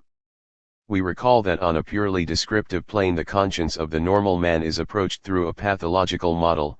The latter, far from disqualifying the description of moral phenomena, enables one to reach them from their inauthentic side. The ego is observed, condemned, mistreated. These are the images or figures that allowed us to say that Freud adds a pathology of duty to what Kant called the pathology of desire. The moral man is first of all an alienated man subject to the law of a foreign master, just as he is subject to the law of desire and the law of reality.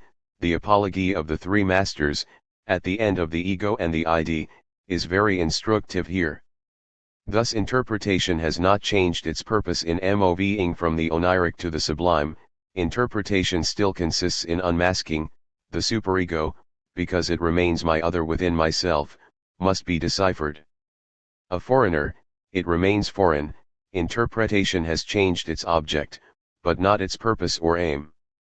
In addition to the exploration of the hidden desires disguised in dreams and their analogues, its function is to unmask the non-primal or non-primitive sources of the ego, its foreign and alienating sources. This is the positive gain of a method of exploration that excludes at the start any self-positing of the self, any primal interiority, any irreducible core. The recourse to a genetic explanation confirms and further emphasizes the archaic features of the ethical world. In Freudianism, genesis takes the place of ground. The internal agency of moral ity derives from an internalized external threat. The same emotional core, that of the Oedipus complex, lies at the origin of neurosis and culture. Each man, and the whole of mankind viewed as a single man, bears the scar of a prehistory carefully obliterated by amnesia, a very ancient history of incest and parricide. The Oedipus episode symbolizes, of course, the achieving of culture, the transition to institutions. But this victory over brute desire bears the archaic marks of fear. It is a giving up of the object, but under the aegis of fear. The primitive scene to which totem and taboo assigns the origin of morality is a barbarous history that plunges the sublime into cruelty. From this point on, Freud is fully convinced that our morality preserves the main features that he finds in taboo, namely the ambivalence of desire and fear, fascination and terror. The psychopathology of taboo, which relates taboo to the clinical phenomenon of obsessional neurosis, extends into the Kantian imperative. I regard this critique of moral alienation as an extraordinary contribution to the critique of existence under the law, begun by St. Paul, continued by Luther and Kierkegaard, and taken up again in a different manner by Nietzsche. Freud's contribution here consists in his discovery of a fundamental structure of ethical life, namely a first stratum of morality that has the function both of preparing the way for autonomy and of retarding it, of blocking it off at an archaic stage. The inner tyrant plays the role of premorality and anti-morality. It is the ethical moment in its dimension of non-creative sedimentation. It is tradition, so far as tradition founds and obstructs moral invention. Each of us is brought into his humanity by this agency of the ideal, but at the same time is drawn back to his own childhood, which is seen as a situation that can never be surpassed. Later I will speak about the problems raised by the fact of social institution as such, the quasi-Hegelian traits which we shall then decipher in the theory of identification must not make us lose sight of the fact that if institutions are always the other of desire, it is because of desire and fear that we are from the outset and for the most part placed in a position of alienating dependence with respect to that law which St. Paul said is holy and good in itself. The metapsychology tries to account for this hidden relationship between the superego and the id. This metapsychology tries to relate the internalization of a foreign authority to the differentiation of desire itself. Its problem is this: how is the sublime brought about within desire? Hence we are not surprised to see Freud compare in various ways the superego and the id. At times he regards the process of idealization as a way of retaining the narcissistic perfection of childhood by displacing it onto an idealized self-image, the ideal ego of the paper on narcissism. Thus our better self or ego is, in a certain way, in line with the false cogito, the abortive cogito. At times it is in identification itself, the structuring process par excellence, as we shall say further on, that Freud sees a narcissistic component, as in every process of internalization, through which a lost object prolongs its existence within the ego. At times he recalls the ancestry of identification, starting from the oral stage of the libido, in that far-off time when to love was to devour. An important text in the ego and the id 30 expressly ties together, from the economic point of view, sublimation, identification, and narcissistic regression. Thus the Oedipus complex represents both a severance in desire, the severance figuratively represented by castration, and the effective continuity between the economics of the law and that of desire. This continuity is what makes it possible to work out an economics of the superego, the derivation of the superego from the first object cathexis of the ID, from the Oedipus complex. Brings it into relation with the phylogenetic acquisitions of the ID and makes it a reincarnation of former ego structures which have left their precipitates behind in the ID. Thus the superego is always close to the ID and can act as its representative vis-a-vis the ego. It reaches deep down into the ID and for that reason is farther from consciousness than the ego is. 3.1. All the additions Freud subsequently makes to this economics of the superego, in particular to account for its severity and cruelty, further emphasize its archaizing traits. The superego is a precipitate of identification, hence of abandoned objects, but it is a precipitate that has the remarkable power of turning back against its own instinctual basis. In order to account for this reactive character of the superego, Freud will emphasize, in the dissolution of the Oedipus complex, the role of the fear of castration during the period of the destruction of the complex, thus the overcoming of the Oedipus situation. The main task in the accession to culture, is not at all an escape from the pleasure principle, but is rather its preservation, since it is in order to save its narcissism that the child's ego, under the threat of castration, turns away from the Oedipus complex. Finally, the introduction of the concept of moral masochism in the economic problem of masochism will make the cruelty of the superego into a representative of the death instinct, interpreted as the impulse of destruction. This mortifying component, in the proper sense of the term, is the final element discerned by Freud in the economics of the superego. Perhaps it is also the very signature of its archaism. The death instinct is not simply one out of many archaic figures, but rather the archaic index of all the instincts and of the pleasure principle itself. We should not forget that the death instinct was introduced to begin with in order to account for a peculiar situation in therapy, the resistance to being cured, the impulse to repeat the original traumatic situation instead of raising it to the rank of mem ori. The function of repetition is thus seen to be more primitive than the function of destruction in the death instinct. Or rather, destruction is one of the ways adopted by a living substance in order to restore an earlier, inorganic state of things. In this regard, the statements of the new introductory lectures are more striking than the ones we took from Beyond the Pleasure Principle. The tendency of life to destroy itself appears so primeval that Freud ventures to write that masochism, self-destructiveness, is older than sadism, destruction of the other three too, and that all the instincts aim at restoring an earlier state of things by provoking a process akin to the automatism of repetition. Embryology is nothing but a compulsion to repeat. By thus affirming the conservative nature of the instincts, Freud places death within life, the return to the inorganic within the very furtherance of the organic. Thus the hypotheses of Beyond the Pleasure Principle were not simply heuristic notions, but a profound insight into the nature of things. If it is true that at some immeasurably remote time and in a manner we cannot conceive, life once proceeded out of inorganic matter, then, according to our presumption, an instinct must have arisen which sought to do away with life once more and to re-establish the inorganic state. If we recognize in this instinct the self-destructiveness of our hypothesis, we may regard the self-destructiveness as an expression of a death instinct which cannot fail to be present in every vital process. 3.3 It seems to me there exists a mutual harmony and a close affinity between this theme of death-dealing repetition, introduced into the theory at a late date, and all the other forms of archaism. Repetition was already a theme during the period of the interpretation of dreams, when analysis discovered, beneath the disguises of dreams, our earliest wishes, the indestructibility of desire.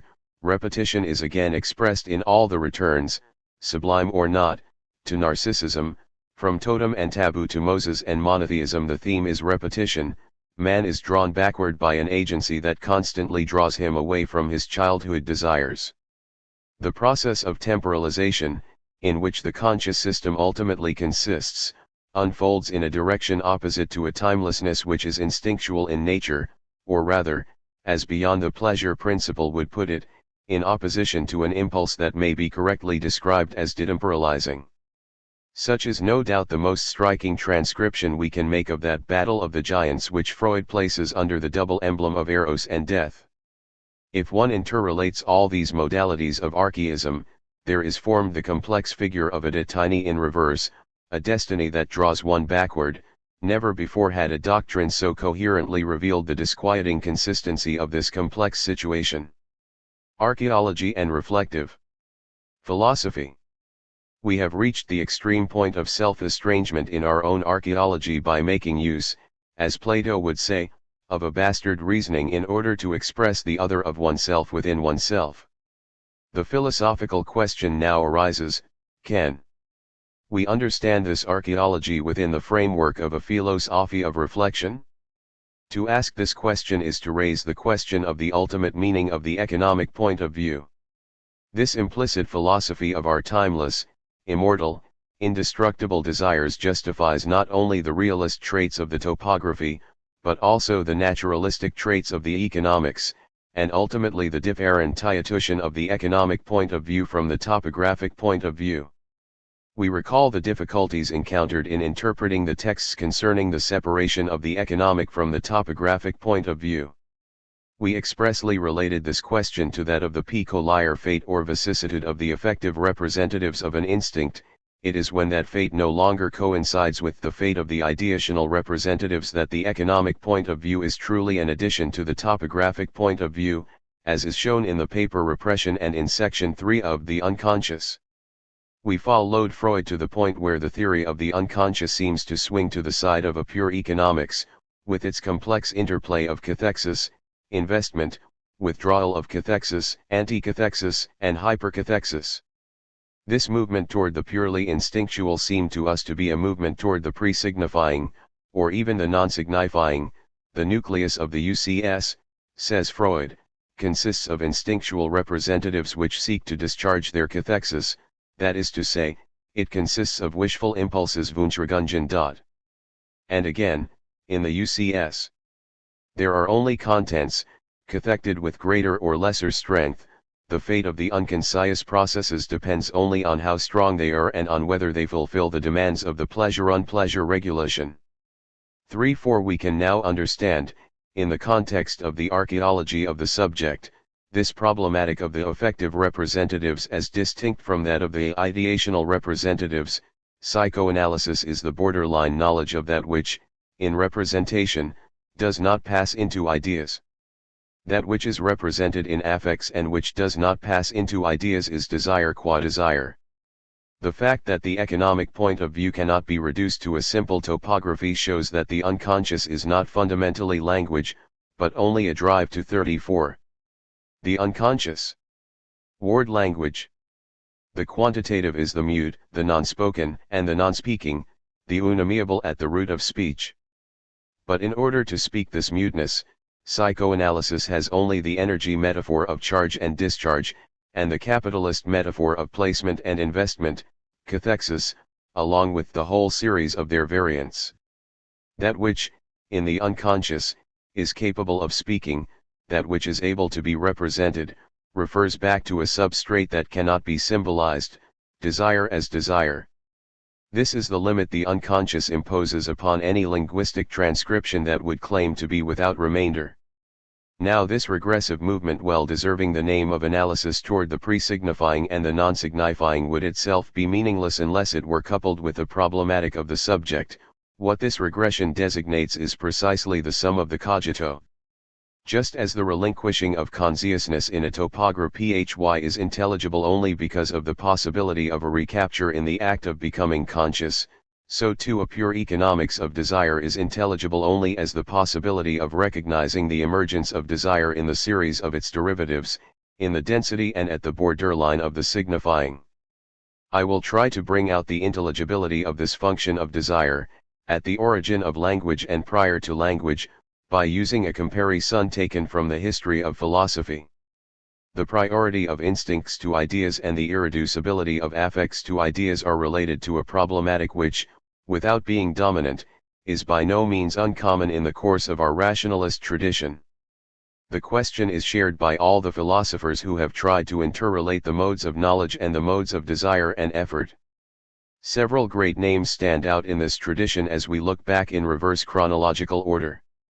Thus Nietzsche tries to root values in the will as points of view or perspectives, and to treat them as signs either of resentment or of authentic power.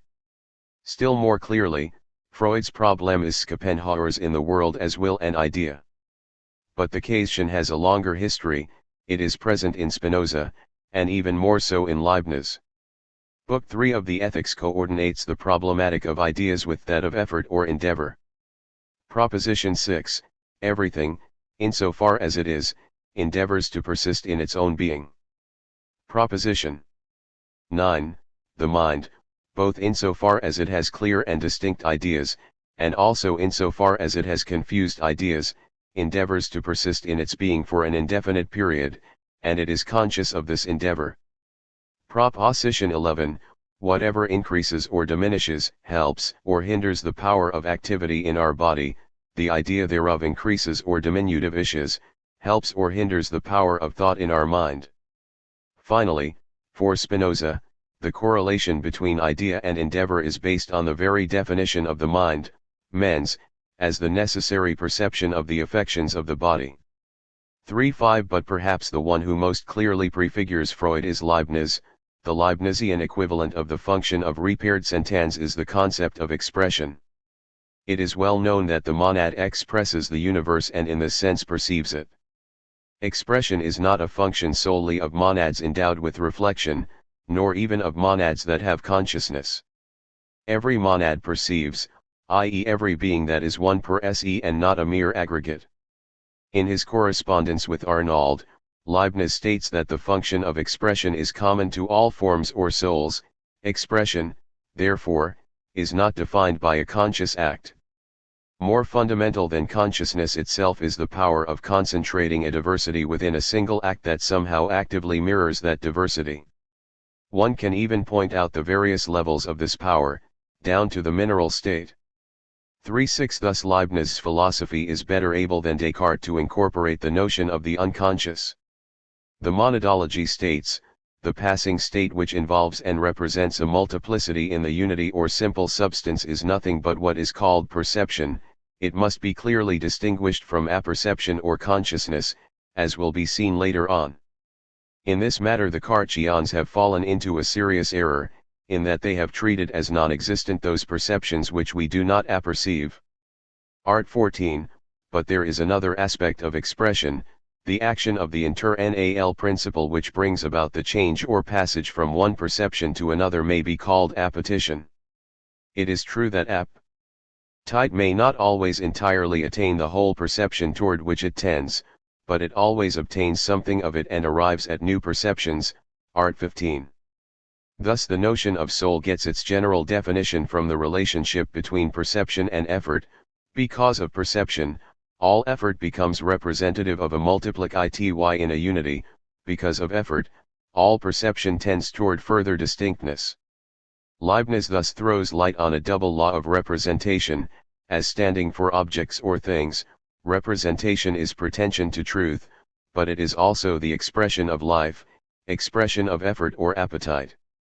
When the second function interferes with the first, there arises the problem of illusion, but distortion, and stellion, which served as the title for the various mechanisms of the dream work, displacement, condensation, pictorial representation, is already included in this overall function of expressivity. Thus the problem posed in the Freudian metapsychology of the relation between representation and instincts goes far beyond the case of psychoanalysis. But if the basic problem raised by Freud's economic point of view is not completely new, it does retain with respect to Spinoza and Leibniz an undeniable originality. This originality consists entirely in the role played by the barrier between the systems. Spinoza and Leibniz were well aware that effort and ideas, appetition and perception, are bound together on the hither side of consciousness. The mind in Spinoza is the idea of the body prior to being the idea of itself, and in Leibniz perception can operate without apperception. The Freudian paradox of instinctual representatives, especially in the form of affects, consists in the fact that the reflective grasp of this bond is not possible in the direct form of mere conscious awareness. Here, the pre-reflective is inability to reflect. Thus, to find the Freudian equivalent of that increase of power that for Spinoza and Leibniz was the passage from the idea of the body to the idea of the idea, or from perception to apperception, one must look to the whole group of procedures listed under the heading of the psychoanalytic technique. This mediating technique does not radically alter the structural problem. The detour through another consciousness, through work, or working through, Durcharbeitung, which we have commented on above, does not eliminate the structural continuity between the unconscious and consciousness, nor between instinctual representatives and ideas. That is why effects, even when split off from ideas, are still called instinctual representatives. Their function of representing the body in the mind gives them a psychical status. Taking up the theory of affects in our present reflective language, we shall say this: if desire is the unamiable, it is turned from the very outset toward language, it wishes to be expressed, it is in potency to speech. What makes desire the limit concept at the frontier between the organic and the psychical is the fact that desire is both the non-spoken and the wish to speak, the unamiable and the potency to speak. And did not Leibniz say the same thing, in writing on appetition? Appetite may not always entirely attain the whole perception toward which it tends, but it always obtains something of it and arrives at new perceptions. 3.7 What is an existent that has an archaeology? The answer seemed easy prior to Freud: it is a being who was a child before being a man. But we still do not know what that means. The positing of desire, the unsurpassable character of life, these are expressions that invite us onward, to a greater depth. The first thing to be re-examined is the status of representation in a concrete anthropology. We proposed placing this status under the laws of a twofold expressivity. Representation obeys not only a law of intentionality, which makes it the expression of some object, but also another law, which makes it the manifestation of life, of an effort or desire. It is because of the interference of the latter expressive function that representation can be distorted. Thus representation may be investigated in two ways: on the one hand, by a gnoseology, or criteriology, according to which representation is viewed as an intentional relation ruled by the objects that manifest themselves in that intentionality, and on the other hand by an exegesis of the desires that lie hidden in that intentionality. Consequently, a theory of knowledge is abstract, for it is constituted by a sort of reduction of the appetition that governs the passing from one perception to another. Inversely, a reductive hermeneutics, bent on exploring only the expressions of desire, proceeds from an opposite reduction, but one that at least has the value of being a protest against the abstract nature of theory of knowledge and its alleged purity. This reduction of the act of knowing as such attests to the non-autonomy of knowledge, its rootedness in existence, the latter being understood as desire and effort.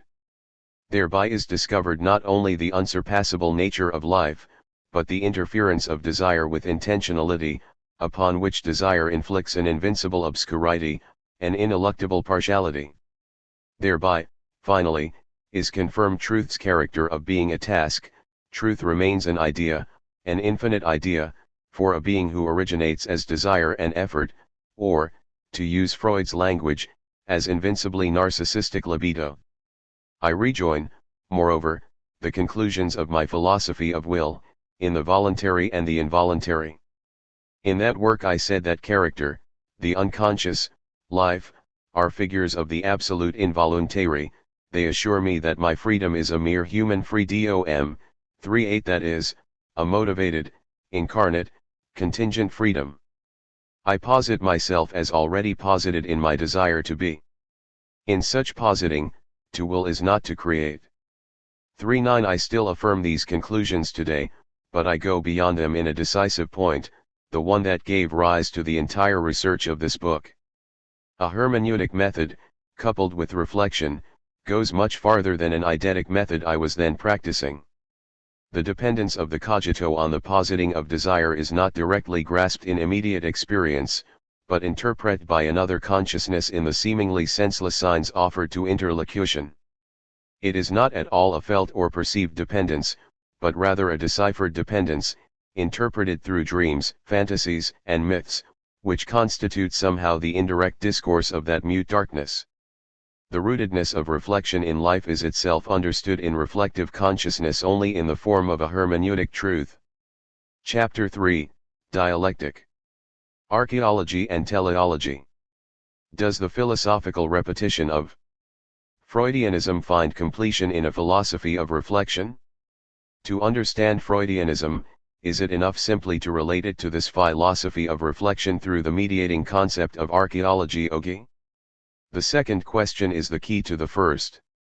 It seems to me that the concept of an archaeology of the subject remains very abstract so long as it has not been set in a relationship of dialectical opposition to the complementary concept of teleology. In order to have an archaea, a subject must have a telos. If I understood this relationship between archaeology and teleology, I would understand a number of things. First of all, I would understand that my notion of reflection is itself abstract as long as this new dialectic has not been integrated into it. The subject, we said above, is never the subject one supposes. But if the subject is to attain to its true being, it is not enough for it to discover the inadequacy of its self-awareness, or even to discover the power of desire that posits it in existence. The subject must also discover that the process of becoming conscious, through which it appropriates the meaning of its existence as desire and effort, does not belong to it, but belongs to the meaning that is formed in it.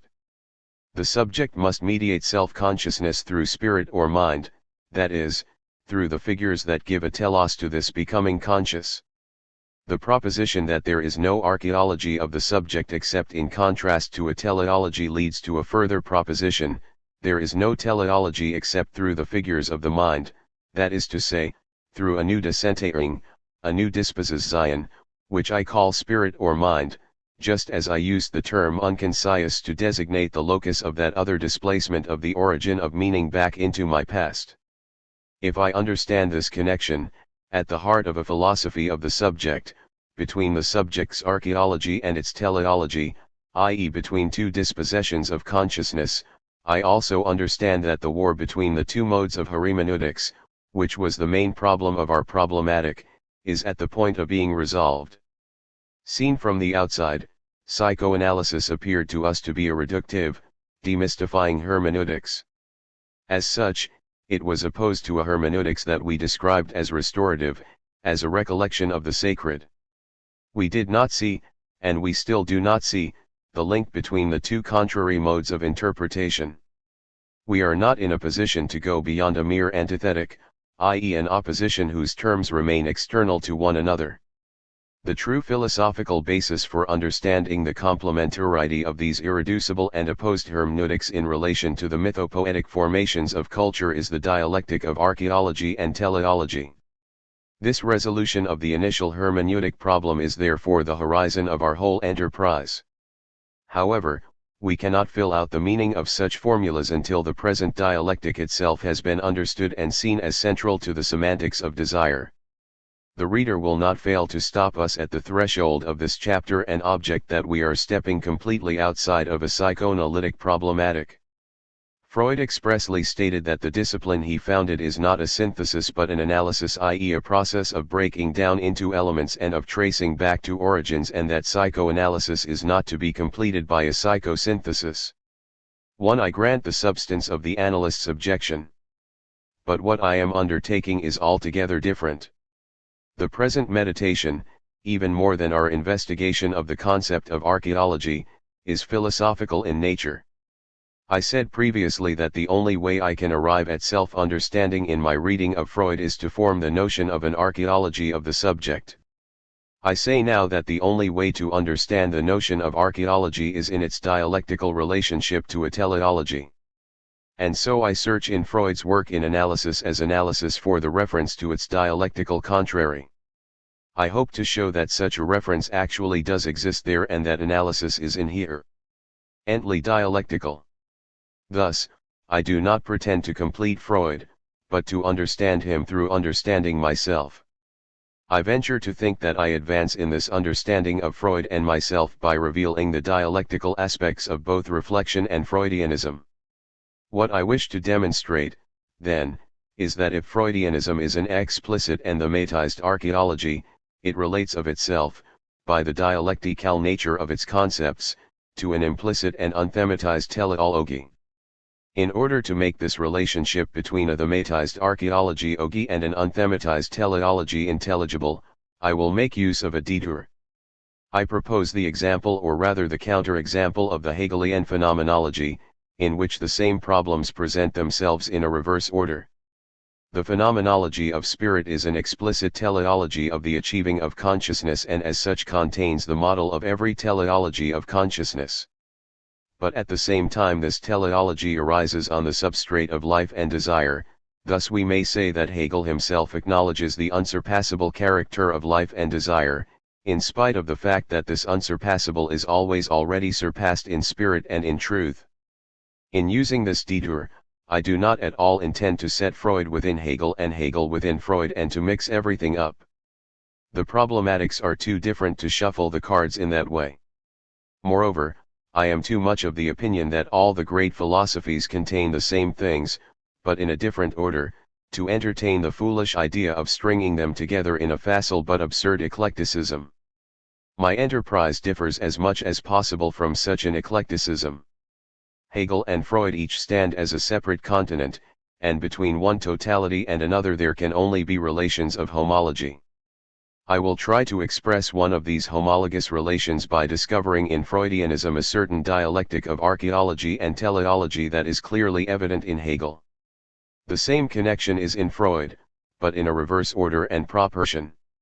Whereas Hegel links an explicit teleology of mind or spirit to an implicit archaeology of life and desire, Freud links a thematized archaeology of the unconscious to an unthematized teleology of the process of becoming conscious.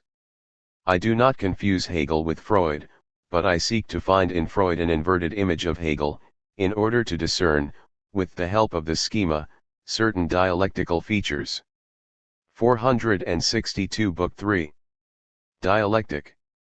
Which, though obviously operative in analytic practice, have not found in the theory a complete systematic elaboration. 2. What Hegel offers for reflection is a phenomenology, not of consciousness, but of spirit or mind. Let us understand by this a description of the figures, categories, or symbols that guide the developmental process along the lines of a progressive synthesis. This indirect method is more fruitful than a direct developmental psychology. 3. The development of consciousness occurs at the point of juncture of two systems of interpretation. The phenomenology of mind engenders a new hermeneutics that shifts the center of meaning no less than psychoanalysis does. The genesis of meaning does not proceed from consciousness, rather, there dwells in consciousness a movement that mediates it and raises its certitude to truth. Here too consciousness is intelligible to itself only if it allows itself to be set off-center. Spirit or Geist is this move.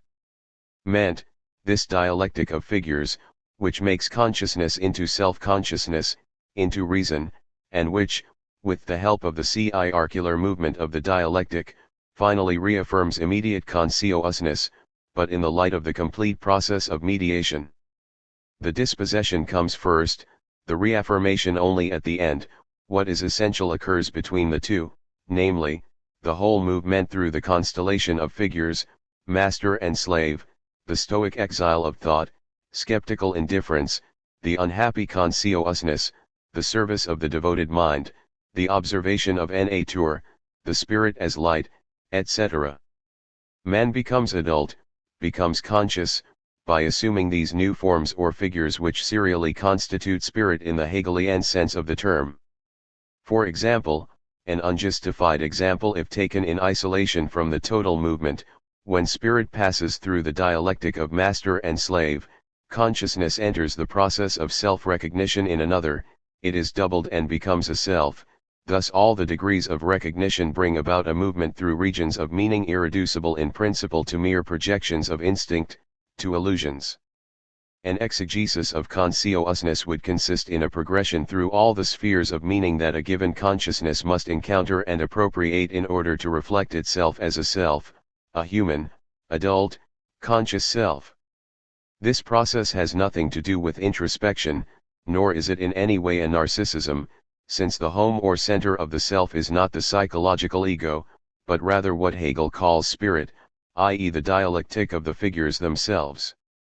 Consciousness is simply the internalization of this movement, which must be recaptured in the objective structures of institutions, monuments, works of art and culture. In the next chapter, I will speak of the present-day significance of this Hegelian metapsychology, which I propose to confront with Freud's in order to understand each through the other. I do not think that we can, after more than a century, restore the phenomenology of spirit as it was written, but it seems to me that we should take as our guide, in any new enterprise of the same style, the two leading themes that characterize a phenomenology of spirit.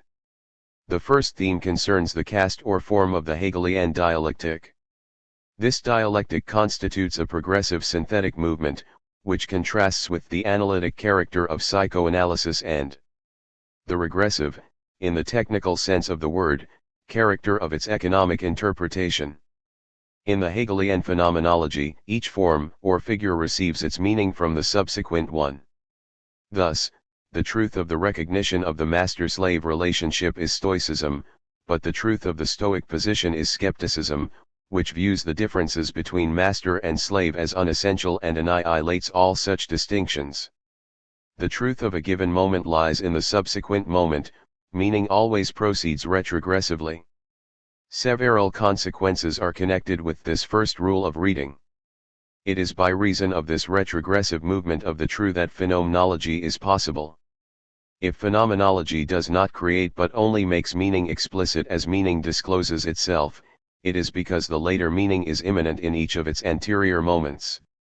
Hence phenomenology can make this later meaning explicit by examining the prior meaning. The philosopher can pattern himself on what AP pairs, he can be a phenomenologist. But if he can state what AP pairs, it is because he sees it in the light of the later forms or figures. This advance of spirit or mind upon itself constitutes the truth, unknown to itself, of the anterior figures. This trait characterizes this phenomenology as a phenomenology of spirit and not of consciousness. For the same reason, the consciousness thus revealed is by no means the consciousness that precedes this dialectical movement.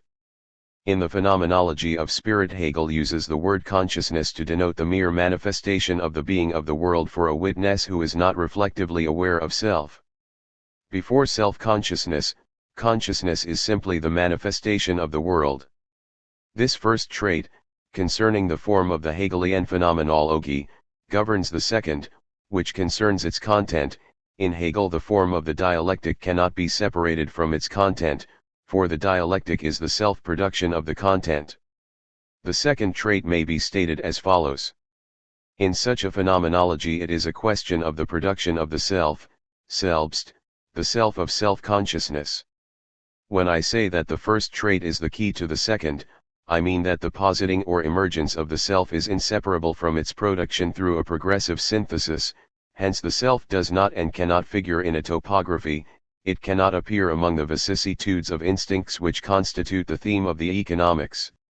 Let us examine more closely how the self shows itself and AP pairs in the phenomenology of spirit. It should be noted that the self already prefigures itself and moves toward itself within desire begeared. On this point, Hegel and Freud agree, culture is born in the movement of desire. The points of identity may be extended quite far. In both Hegel and Freud, the abandonment or death of the object plays an essential role in the education of desire.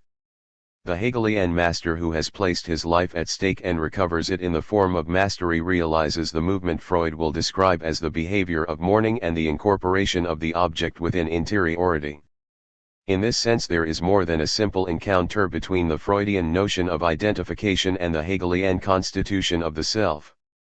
But if the one-to-one correspondences may be multiplied, the direction of the genesis is quite different. We have seen that in Freud's view any sublimation that brings out new aims, essentially social aims, must be understood economically as a return from object libido to narcissistic libido. In Hegel's view, spirit is the truth of life, a truth that is not yet aware of itself in the emergence of desire, but which becomes self-reflective in the life process of becoming conscious.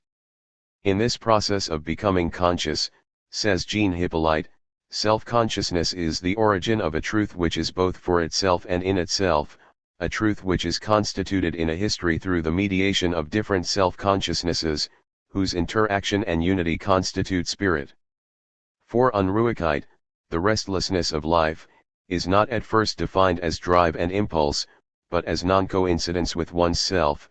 This restlessness already contains within itself the negativity that makes it other and which, in making it to be other, makes it be self. Negation properly belongs to such restlessness.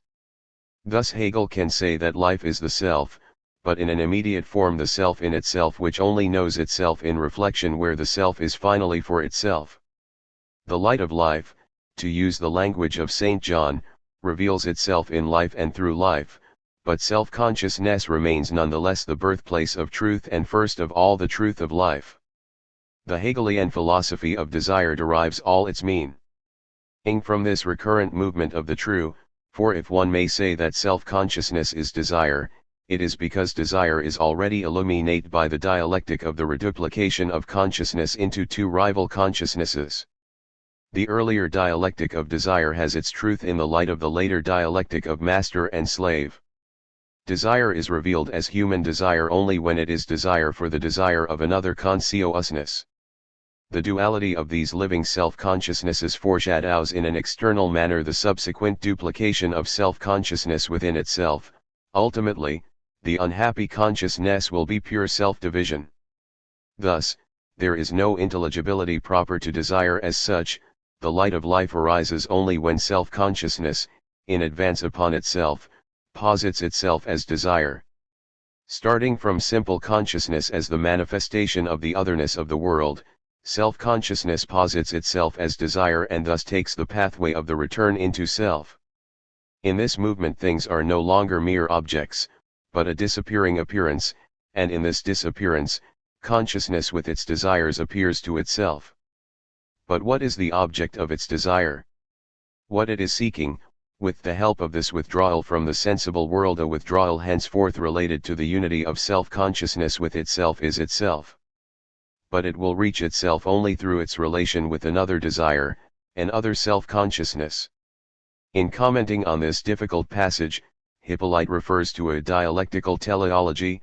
5. The dialectical teleology of the phenomenology gradually unfolds all the horizons of this desire which is the essence of self-consciousness. 6. The desire of self disengages itself from the desire of things by seeking itself in the other. Ultimately, such desire is man's desire to be recognized by man, a desire made explicit only after it has anticipated itself. This anticipation enables Hegel to state that through such reflection into itself the sensible object has become life, the reflective mark that distinguishes the object of desire, as something living, from the mere perceived object cannot be generated by mere evolution from the earlier to the later. Consequently, when Hegel discovers in the otherness of desire the intending toward another desiring consciousness that is both object and self-consciousness, he unequivocally states that we already possess, as philosophers in advance of the movement, the notion of spirit. The phenomenology of desire, which we have considered at some length because of its affinities with Freudian theory, is the complete contrary of a genesis of the higher from the lower. It consists rather in presenting the meaning and conditions of desire as these appear in the later moments. Desire is desire only if life manifests itself as another desire, and this certainty in turn has its truth in the double process of reflection, the reduplication of self-consciousness. This reduplication is the condition for the emergence of self-consciousness in the midst of life. Reflection can be creative, for each moment includes in its certainty an element of the not known that all the later moments mediate and make explicit. That is why Hegel links the concept of infinitude to this work of mutual recognition. The concept of self-consciousness, he says, is the concept of infinitude realizing itself in and through consciousness. The opposition in which each consciousness seeks itself in the other and does what it does only so far as the other does the same. 7 is an infinite movement, in the sense that each term goes beyond its own limits and becomes the other. We recognize here the notion of Unruhigkeit, the restlessness of life, but raised to the reflective degree through opposition and struggle. It is only in this struggle for recognition that the self reveals itself as never being simply what it is and therefore as being infinite. If the phenomenology of spirit were only a teleology, as might seem to be the case from the present meditation, and if psychoanalysis were simply an archaeology, as the previous study may have suggested, the two approaches would be antithetical to one another. Freudian psychoanalysis and Hegelian phenomenology would together form what we could call an antithetic of reflection. I take antithetic in the sense given the term by Kant in his investigation of the antinomies, viz. A non-mediated opposition, one that either cannot be, or has not yet been, mediated. This phase of thought, though provisional, is instructive, for the only thing that fully manifests the archaeological character of Freudian thought is the contrast with the teleology. The contrast with Hegel reveals in Freud a strange and profound philosophy of fate that is the necessary counterpart of the phenomenology of spirit aimed at the future absolute of total discourse. Archaism of the ID and archaism of the superego, archaism of narcissism and archaism of the death instinct form a single archaism as contrasted with the contrary movement of spirit.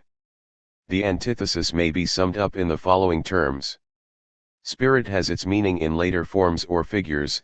It is a movement that always destroys its starting point and is secured only at the end.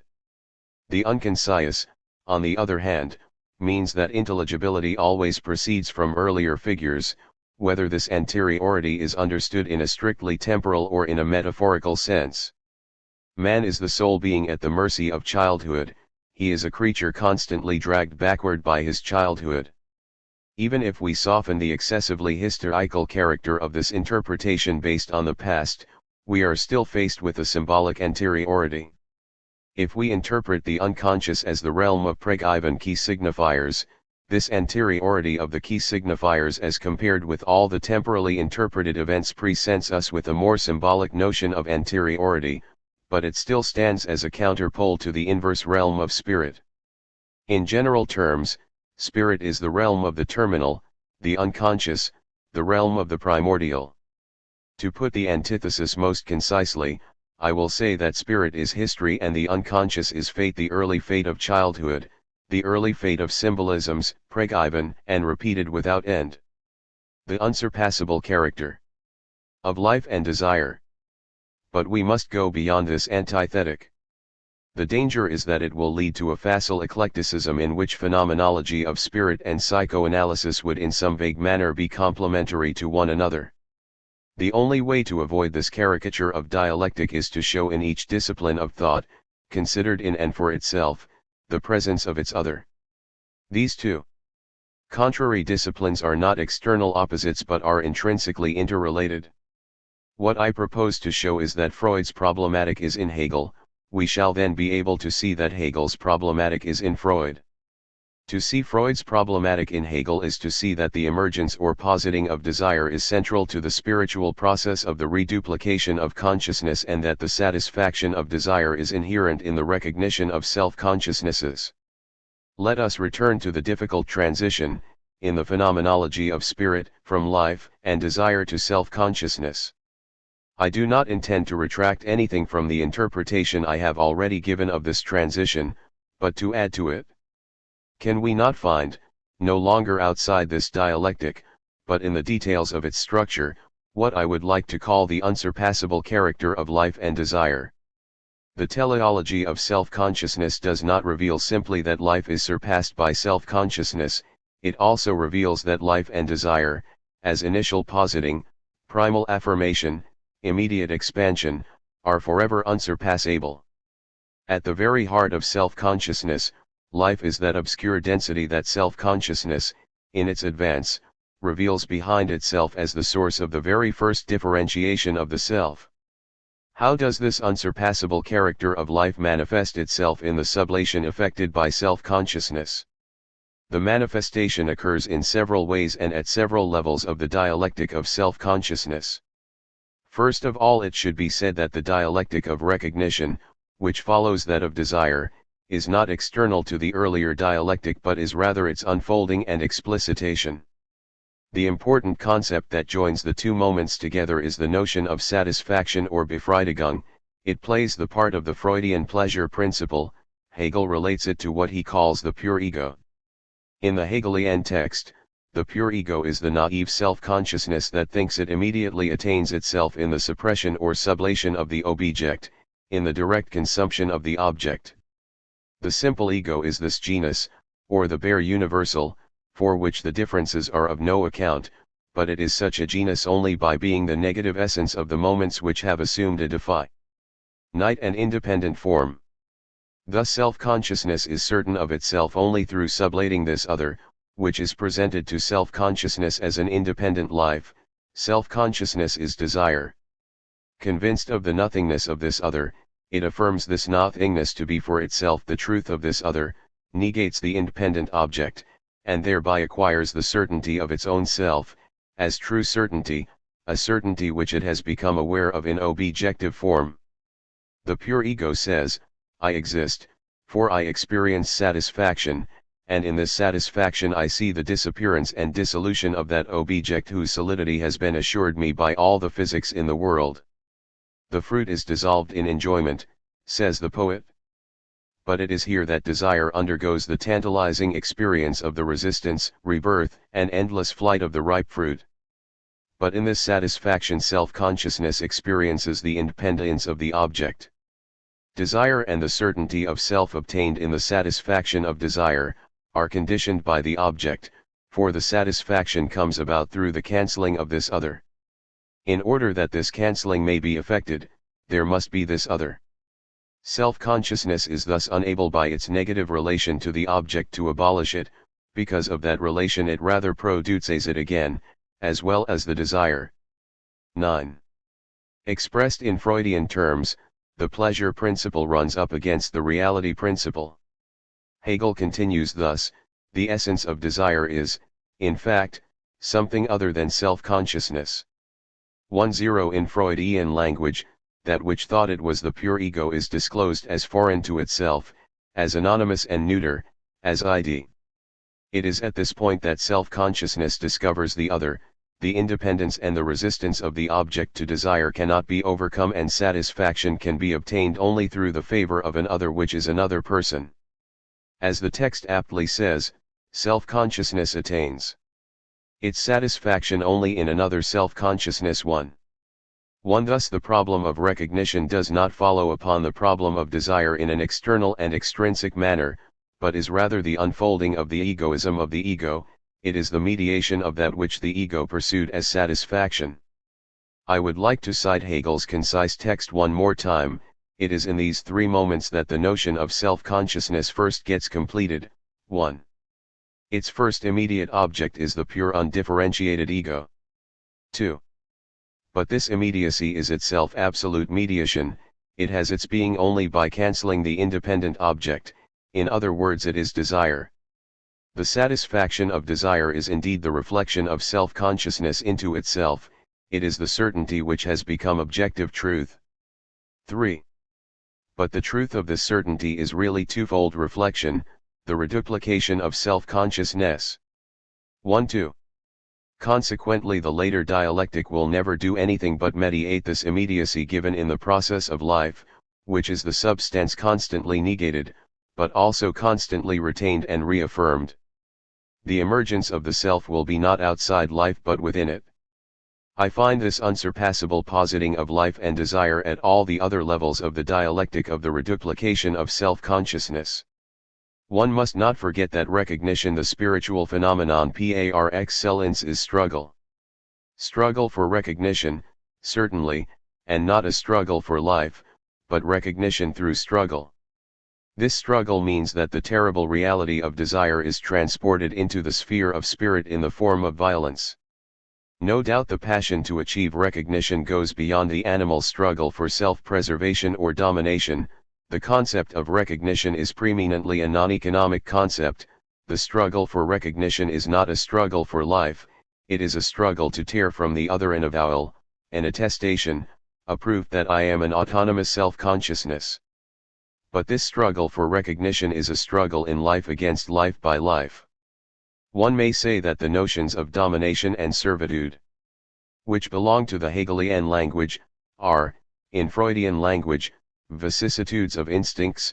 Domination, because it has run the risk of death and remains related to life as the enjoyment and destruction of things through the servile work of the loser of the struggle.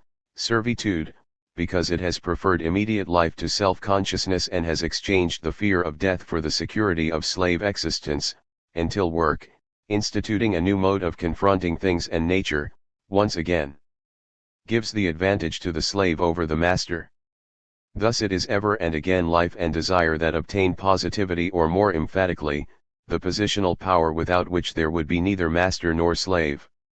It is always life operations that mark off the dialectic, to risk one's life, to exchange it to attain satisfaction, to work. It is always the moment of nature, the otherness of life, that, in the proper sense of the word, fosters and nourishes the oppositions of each consciousness to the other than itself. This is the sense in which desire is both surpassed and unsurpassable. The positing of desire is mediated, not eradicated. It is not a sphere that we could lay aside, annul, annihilate. The illusion of the Stoic freedom of thought consists precisely in positing the identity of all reasonable beings in spite of all the differences, in elevating the identity of the Emperor Marcus Aurelius and the slave Epictetus above the living and historical struggle. This liberation in mere thought leads back to absolute otherness. The struggling desires no longer have a self and the self no longer has any flesh. This is the sense in which life is unsurpassable.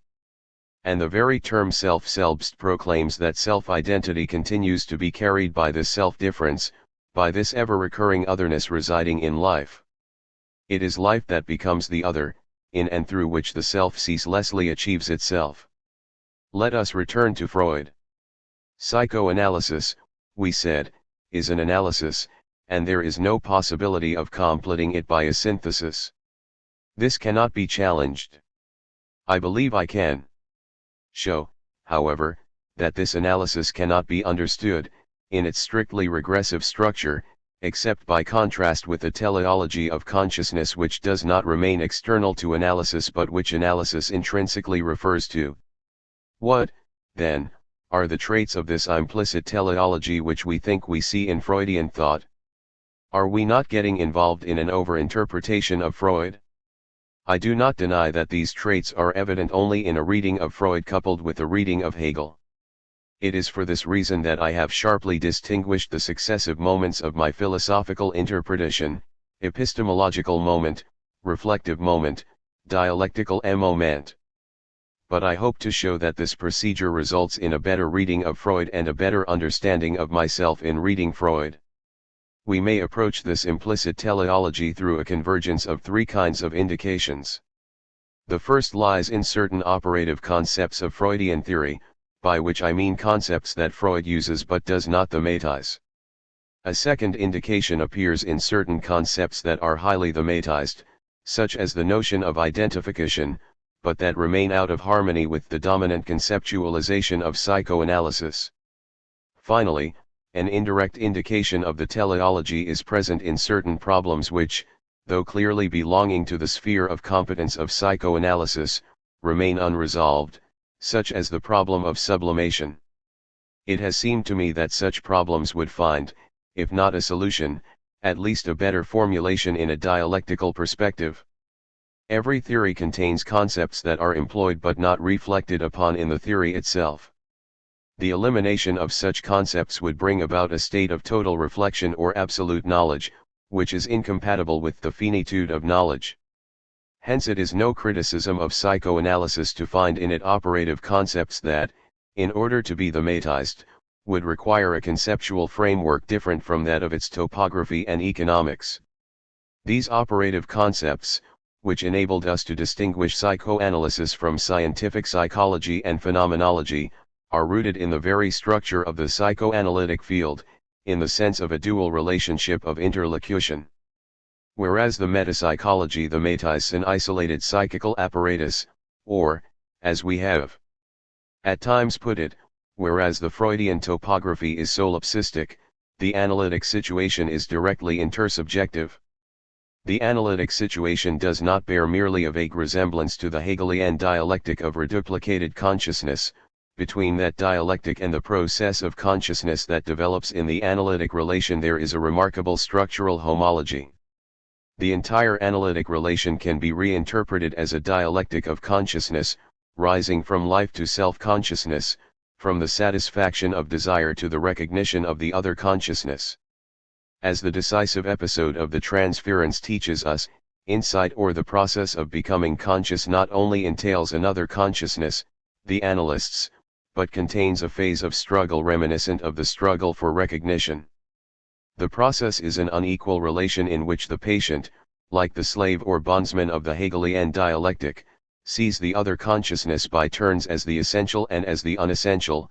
The patient likewise has his truth at first in the other, before becoming the master through a work comparable to the work of the slave, the work of the analysis.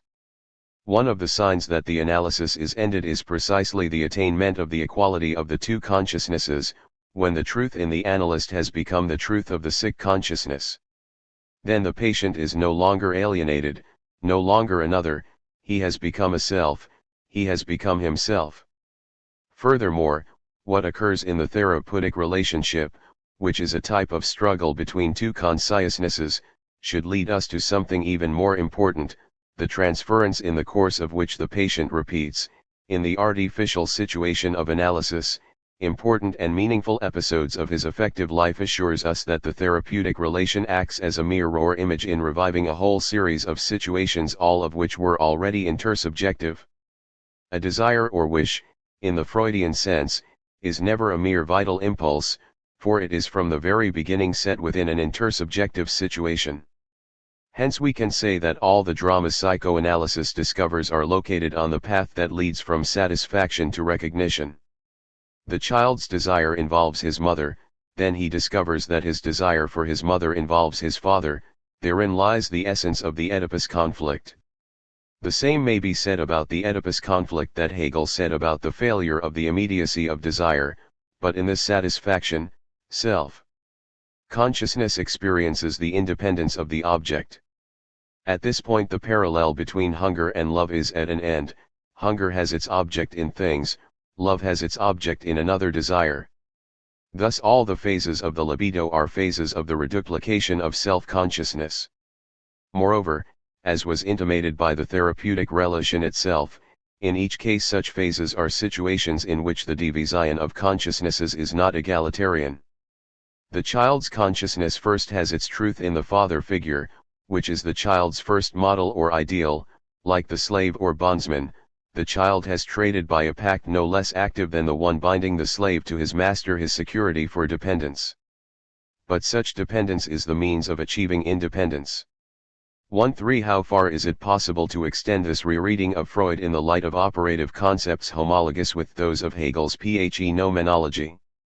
A reader familiar with the philosophical mentality of Hegelianism cannot help noticing the constant use of opposition in the structure of Freud's concepts. The three successive theories of instinct are dichotomous ones: sexual, or libido, instincts versus ego instincts, object libido versus ego libido, life instincts versus death instincts. It is true that a dichotomy is not necessarily a dialectic, and that in each instance the dichotomy has a different sense. But this style of opposition is intimately involved in the birth of meaning. The dichotomy is already dialectical. In the case of the vicissitudes of instincts we have an obvious dialectical structure. Freud combines these vicissitudes into meaningful pairs: voyeurism and exhibitionism, sadism and masochism. These reversals and processes of turning round entail both a dynamics of desire and a dynamics of meaning, for it is in these vicissitudes that the subject and object are constituted in polar opposition. We may go even further and interpret the topography itself as a dialectic of systems. What is important here is the communication or relations between the systems, and what are these relations but a further dialectic of instincts? Indeed, Freud explicitly links the constitution of the systems to one of the instinctual vicissitudes, repression. So primal is the conflictual relation that Freud appeals to the notion of primal repression, Überdrängung, as the basis for all later repressions or repression proper. Repression proper presupposes that something has already been repressed. This means that one does not know of any psychical apparatus functioning in a purely non-repressive manner. In another terminology, the dialectic between the primary system and the secondary system is itself primordial. This primordial aspect of repression is nothing other than the structure of desire insofar as desire is from the very beginning confronted by another desire. Thus this dialectical structure is to be seen in the topography itself. The topography, as we know, arises from a simple opposition between the conscious and the unconscious. We may say that the topography is the spatial picture of a basically dialectical relationship.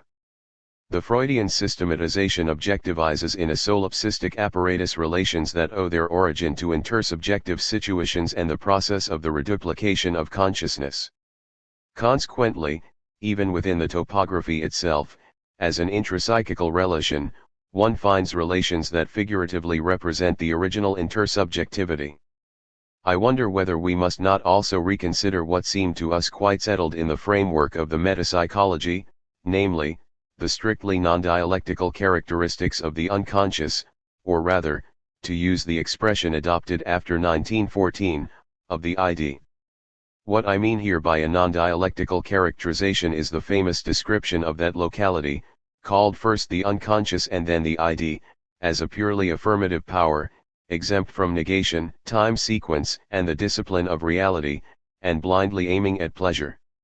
This absolute desire, absolute in the sense of having no relations, has outside of itself, in another locality, the origin of the negation of time and the relation to reality. That this theory is simply an abstract, though necessary, step in the progress of understanding may be seen from the fact that desire is in an intersubjective situation from the very start. It is desire confronted with the mother and the father, it is desire confronted with desire. As such, it has entered into the process of negativity, the process of self-consciousness, from the outset. The second topography presents an even more graphic picture of a dialectic. The first topography had to do with intrapsychical localities, the second topography has to do with roles, the roles of a personology in which the impersonal, the personal, and the superpersonal confront one another. The second topography is the dialectic properly so called, in and through which arise the various instinctual dichotomies and the opposed pairs of instinctual vicissitudes mentioned above. The question of the superego lies at the origin of the dialectical situation that made the first topography possible, for this question is at the origin of the intrapsychical conflicts.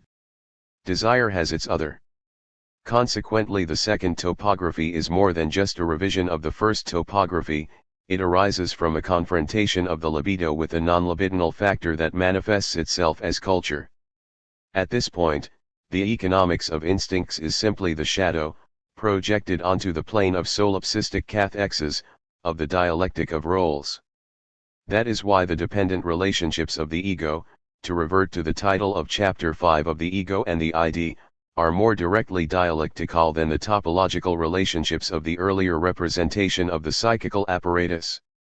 Furthermore, the series of pairs, ego-ID, ego-superego, ego-world, which constitute these dependent relations, are all presented, as in the Hegelian dialectic, as master-slave relationships that must be overcome.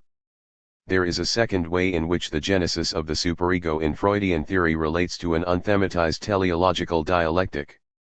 It relates to it not only by reason of the operative concepts used in the construction of the successive topographies, but also by reason of a fundamental and highly elaborated concept which, not finding a suitable conceptual basis in the topographic and economic point of view, remains peripheral to the theory. I refer to the concept of identification, whose gradual formation we have followed in Freud's work. Identification, it seems to me, is a concept that remains unharmonized with the metapsychology. In Freudian theory, the external fact par excellence is authority. Authority is not contained in the proper nature of the libido which seeks satisfaction. It is by means of prohibitions that authority penetrates into the instinctual field and inflicts upon the instincts a specific wound of which the threat of castration is the half-real, half-fictive expression. How then is the encounter between desire and its other to be accounted for on the economic balance sheet as an expenditure of pleasure and unpleasure? The metapsychology states this problem in the following terms. If all instinctual energy derives from the id, how can this instinctual substrate differentiate itself, i.e. give a different distribution of its cathexes, according to the various prohibitions? The entrance of authority into the history of desire, this acquired differentiation of desire, gives rise to a special type of semantics, that of ideals. I do not mean to return here to the problems of deciphering and interpreting that this new semantics raises. We have already dealt with those problems under the heading of the oniric and the sublime. Our present interest concerns rather the conceptual structure in which this differentiation may be adequately represented. My thesis is that this differentiation forms a dialectic homologous to the Hegelian process of the reduplication of consciousness, but this entrance of the other's consciousness into oneself is not completely accounted for in the economics one tries to translate it into. The consciousness that has another consciousness as its paired opposite cannot be treated as an agency in a topography, just as the metapsychology does not theoretically elaborate the analytic relation qua intersubjective drama, neither does it theoretically elaborate the adventure of desire as soon as the desire-pleasure relationship entails the desire-desire relationship. This desire-desire relationship places the libido in the field of a phenomenology of spirit. Thus we must speak of this desire of desire in Hegelian terms, self. Consciousness attains its satisfaction only in another self-consciousness. Freud's puzzlement concerning the concept of identification is the exact expression of this situation. As we have said, identification is more of a problem than a solution. Ultimately, there are two identifications, as we learned from Chapter 7 of Group Psychology and the Analysis of the Ego. The one that puzzles us is the identification that precedes the Oedipus complex and is strengthened by the dissolution of the Oedipus complex.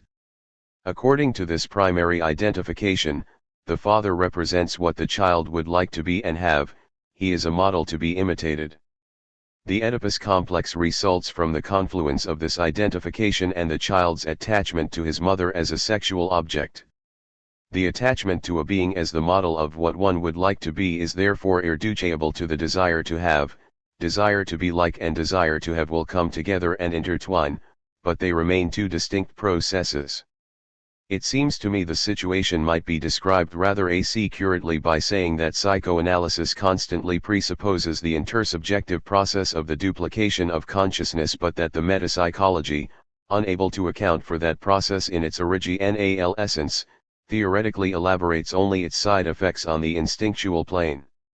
In the rest of the same text, it is the regressive aspects of identification that are constantly mentioned and interpreted economically.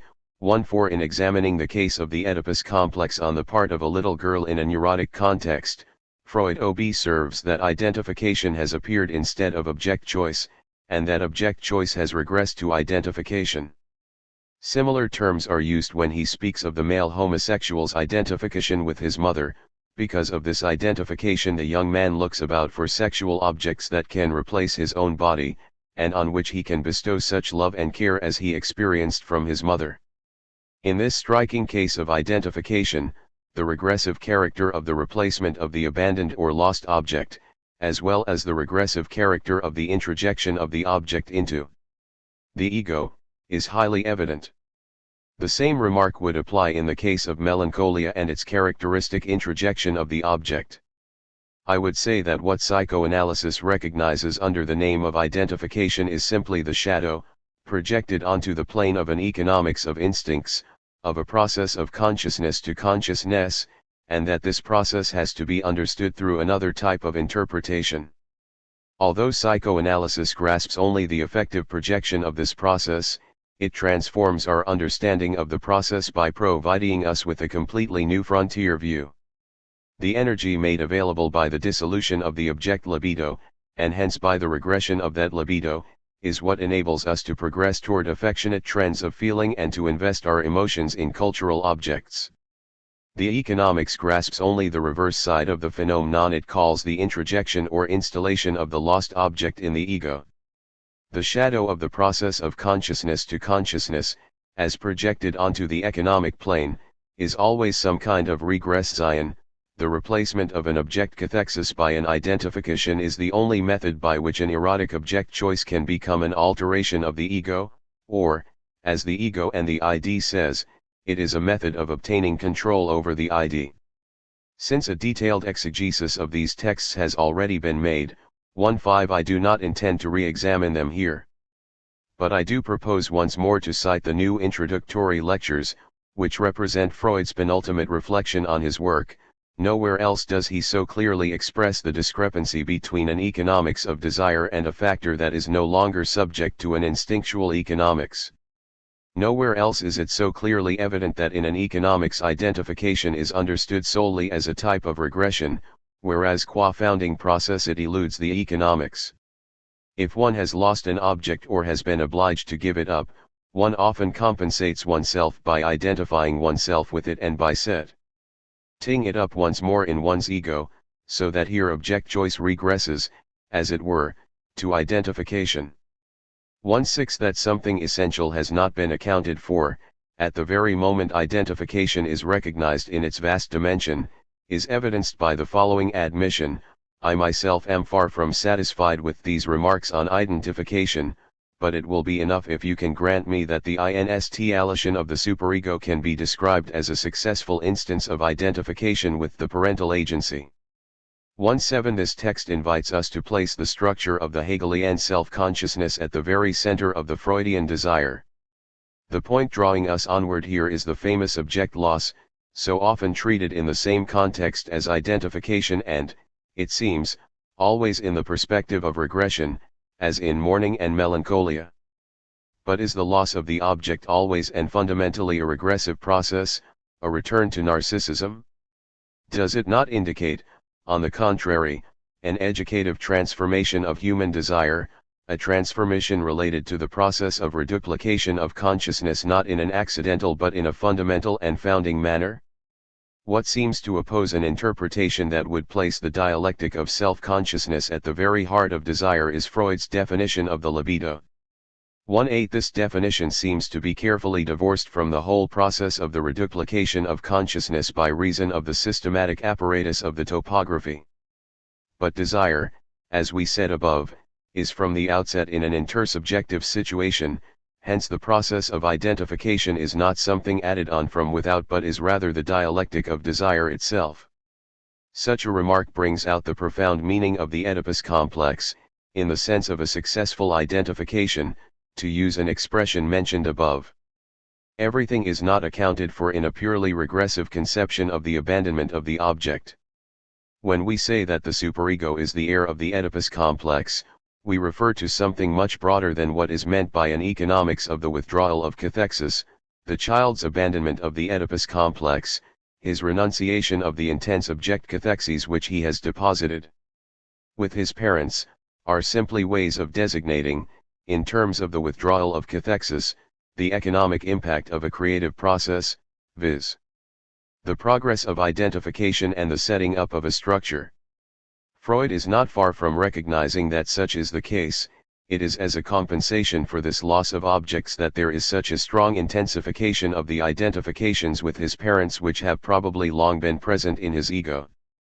Identifications of this kind as precipitates of object cathexis that have been given up will be repeated often enough later in the child's life, but it is entirely in accordance with the emotional importance of this first instance of such a transformation Umsetzung that a special place in the ego should be found for its outcome. 1.9. This text is of great importance for understanding the close connection between loss of the object, the renunciation of libidinal cathexis, which is a vicissitude of the libido, and identification, which pertains to the dialectic of the reduplication of consciousness. As in Hegel, the search for satisfaction undergoes the experience of the negative as soon as that search enters the field of identification, which we have recognized as being homologous with the reduplication of self-consciousness. The fact that desire becomes dialectical is therefore no longer an external vicissitude, as was the case in the texts of the metapsychology which posited an absolute desire, exempt from negation, and assigned the function of negation to the censorship. The censorship escapes the mythology of the watchman or guardian and takes its place in the dialectic of identification. On at least one occasion, in his admirable description of the work of mourning, Freud recognized that the experience of the negative is internal and no longer external to desire itself. I will not go back over these texts, which we have cited and analyzed at length. Do we not find in them the beginning of a genuine dialectic of desire, in which negation is placed at the very center of desire? Are we not invited thereby to reinterpret the death instinct and relate it to the negativity through which desire is educated and humanized? Is there not a profound unity between the death instinct, the mourning of desire, and the transition to symbols? The possibility is thus opened of rereading Freud's writings from the standpoint of the reduplication of consciousness. The rule of this rereading would be the oscillation between a dialectic and an economics, between a dialectic oriented toward the gradual emergence of self-consciousness and an economics that explains the placements and displacements of desire through which this difficult emergence is effected. I admit that this dialectic of consciousness to consciousness, which operates through identification and has repercussions in the depths of desire in the form of the loss of the object, is not the dominant theme of psychoanalysis. I would say rather that this dialectic has imposed itself upon psychoanalysis in opposition to its metapsychology, its topography, and its economics, i.e. in opposition to the express model that it adopts in order to understand itself and develop its own theory. In an economics, the struggle between consciousnesses is not recognized as a dialectic of the self, but only as a vicissitude external to instincts that are moved by the pleasure principle. That is why the economics is at bottom solipsistic. But neither psychoanalysis as therapy nor any of the situations it reflects upon is solipsistic. It is therefore in opposition to the economics that psychoanalysis integrates into itself the Hegelian history of desire, wherein satisfaction is attained only through another history, that of recognition.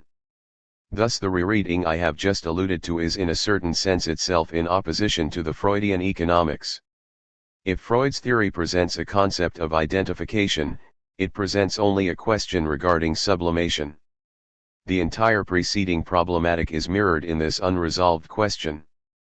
Connected with it are all the other unresolved questions concerning the origin of the ethical sphere, so far as they are not dealt with by the concept of identification.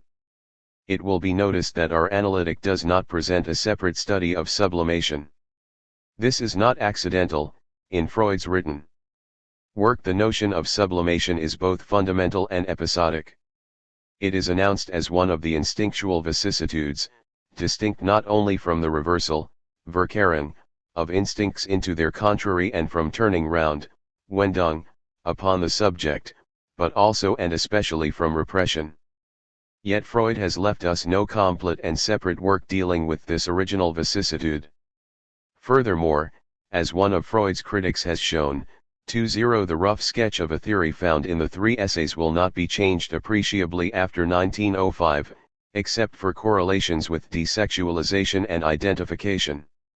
It is worthwhile, therefore, to examine in detail the text of 1905. The three essays treat of sublimation in 4 separate episodes. The first allusion occurs in the first essay, Sexual Aberrations, under the heading of Deviations in respect of the sexual aim and the subheading of Preliminary Sexual Aims. This location of sublimation is significant. Sublimation is a deviation with respect to the aim of the libido and not a substitution of an object. This deviation is connected with the preparatory activities that precede the normal sexual act. More precisely, it is connected with the sensual pleasure resulting from the preparatory acts of touching, seeing, concealing, revealing. Such acts can become separate aims that take place of the normal one. This deviation places sublimation in the field of the aesthetic, i.e. of cultural phenomena. This sexual curiosity can, however, be diverted, sublimated, in the direction of art, if its interest can be shifted away from the genitals onto the shape of the body as a whole. 2-1 By the same token, this lingering over the intermediate sexual aim of looking places sublimation in the field of perversion, for perversion too is a lingering and a deviation along the pathway to the normal sexual act. In this first text, the contrast with perversion is attributed to counterforces, shame and disgust, but no distinction is drawn between sublimation and repression. The second context is that of the second essay, which is devoted to infantile sexuality, thus it is a genetic context. The beginning of sublimation is connected with the latency period. More clearly than in the preceding text, sublimation is regarded from the viewpoint of the attaining of culture.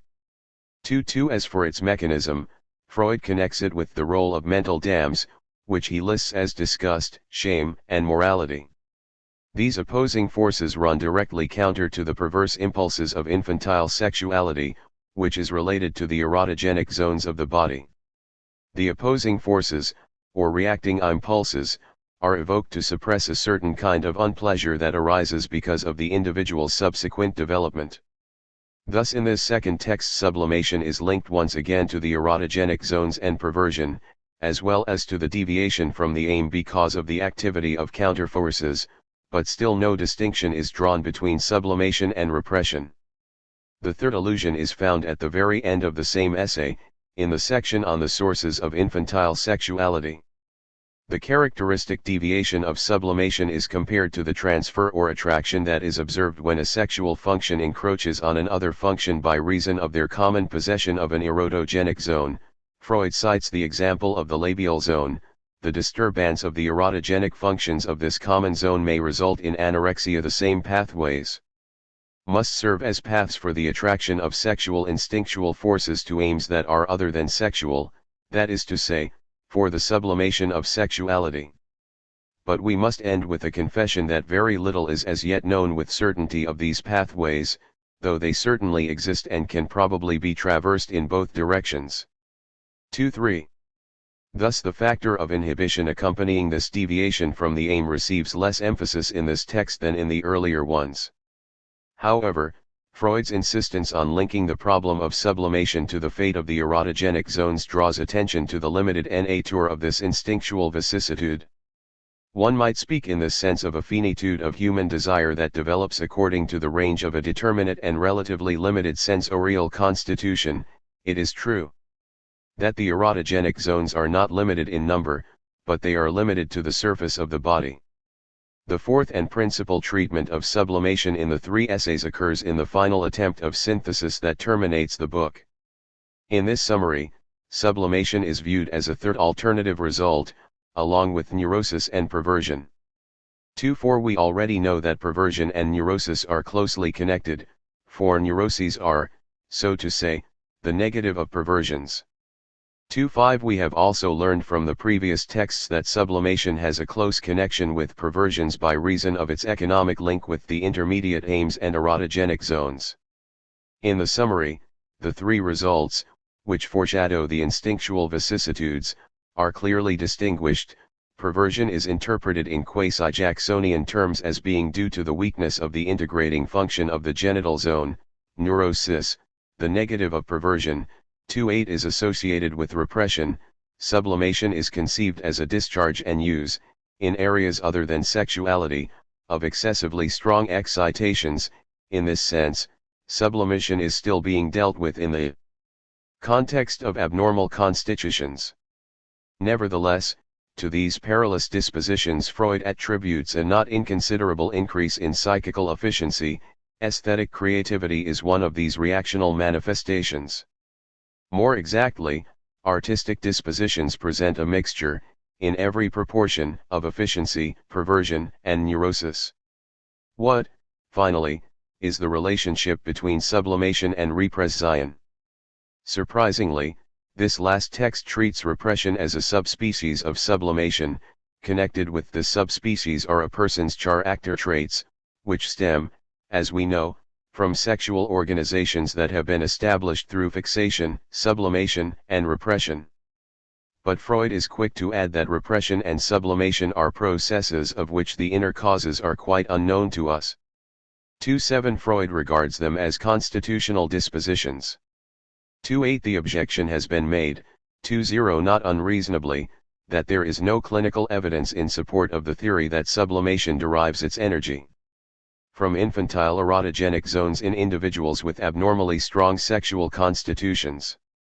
These texts do not even enable us to form a definite opinion about the causes or mechanism of sublimation. What are the respective roles, or even simply the meaning, of the derivation and the reaction formation? It is not easy to say. The only factors treated with precision are the reaction formations of disgust, shame, and morality. Artistic sublimation is mentioned but not developed. Instead, a parallel example of reaction formation is developed scopophilia. Finally, nothing justifies our saying that the values, aesthetic or otherwise, toward which the energy is channeled or displaced, would be created by this mechanism. It would seem that while creativity is derived, its objects are not. Subsequent texts add more difficulties than solutions. We have already examined the pair sublimation idealization in the paper on narcissism. We recall that idealization concerns the object of an instinct, sublimation its direction and aim. This distinction enables Freud to stress the difference between the two mechanisms, so far as idealization is obtained by force. In this new context, sublimation is contrasted sharply with repression, but a metapsychological revision of the mechanism of sublimation on a par with the revision of the mechanism of repression is not proposed. The more Freud distinguishes sublimation from the other mechanisms, in particular from repression, and even from reaction formation, the more its own mechanism remains unexplained. Sublimation is a displacement of energy, but not a repression of it. It seems to be dependent upon an ability especially pronounced in artists. The only truly new descriptive characteristics were introduced during the period of the ego and the ID. Sublimation profits from the enormous work that Freud put into the elaboration of a metapsychology of the superego. The abandonment of sexual aims which is required by the process of introjection is described both as an exchange between the object and the ego-object libido being transformed into narcissistic libido and as a desexualization. Such desexualization, he adds, is a kind of sublimation, therefore. Indeed, the question arises, and deserves careful consideration, whether this is not the universal road to sublimation, whether all sublimation does not take place through the mediation of the ego, which begins by changing sexual object libido into narcissistic libido and then, perhaps, goes on to give it another aim. 3.0. The two innovations, then, are as follows. On the one hand, desexualization becomes the central factor in what the earlier texts called deviation or displacement. Freud now assumes the existence of a neutral and displaceable energy which can be added to either the erotic or the destructive instincts. On the other hand, the ego in the sense of the second topography is the necessary intermediary in this transformation. Thus sublimation is connected with the alteration of the ego that we have called identification, and as identification centers on the model image of the father, the superego is implied in the process of desexualization and sublimation. We have, therefore, a continuous three-term sequence: desexualization, identification, sublimation. At this point, we have moved away from our initial basis. Sublimation is no longer seen as a perverse infantile component that has deviated toward the non-sexual. It is an object-cathexis of the Oedipus period that has been internalized through desexualization and the pressure of forces that brought about the dissolution of the Oedipus complex. But it is difficult to say which notion grounds which. Desexualization, sublimation, and identification are rather three enigmas placed end to end. Unfortunately, this does not make for a very clear picture. Freud's failure to resolve the problem of sublimation gives us matter for reflection. The empty concept of sublimation enables us on the one hand to recapitulate the whole series of difficulties enumerated under the heading of the implicit teleology of Freudianism, and on the other hand to introduce a new train of thought under the very cautious and very propedeutic heading, toward the problem of symbol. It seems to me that the concept of sublimation has two sides. On the one hand it concerns the set of procedures involved in the constitution of the sublime, i.e. the higher or highest aspects of man. on the other hand it concerns the symbolic instrument of this constitution of the sublime. We shall restrict ourselves here to the problematic of the sublime, apart from its symbolic expression. By and large, this first side of the problem corresponds to the ethical aspects of sublimation, the second side corresponds in general to its aesthetic aspects. Freud himself assigned a privileged status to these ethical aspects by linking sublimation first to reaction formations, shame, modesty, etc., then to identification. Now, all the procedures or mechanisms that are set into operation by the constitution of the higher agency, whether they be called idealization, identification, or sublimation, remain unintelligible in the framework of an economics. The theory of the superego oscillates between a monism of energy, inherited from the first topography PHY, and a dualism of desire and authority.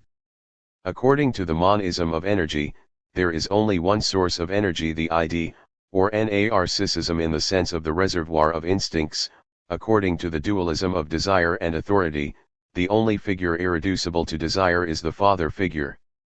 From the point of view of energy, everything proceeds from the reservoir of the ID, but in order for desire to be torn away from itself, in order for the superego to be differentiated as a reaction formation, authority must be introduced under the guise of the father. Thus Freud maintains two theses with equal force: the superego is acquired from without and, in this sense, is not primal. On the other hand, the superego is the expression of the most powerful instincts and the most important libidinal vicissitudes of the ID. The whole economy of the superego is reflected in the concept of sublimation. This concept forms a kind of compromise between two requirements: to internalize an outside, authority, father figure, any form of master, and to differentiate an inside, libido, narcissism, ID. The sublimation of the lower into the higher is the counterpart of the introjection of the outside.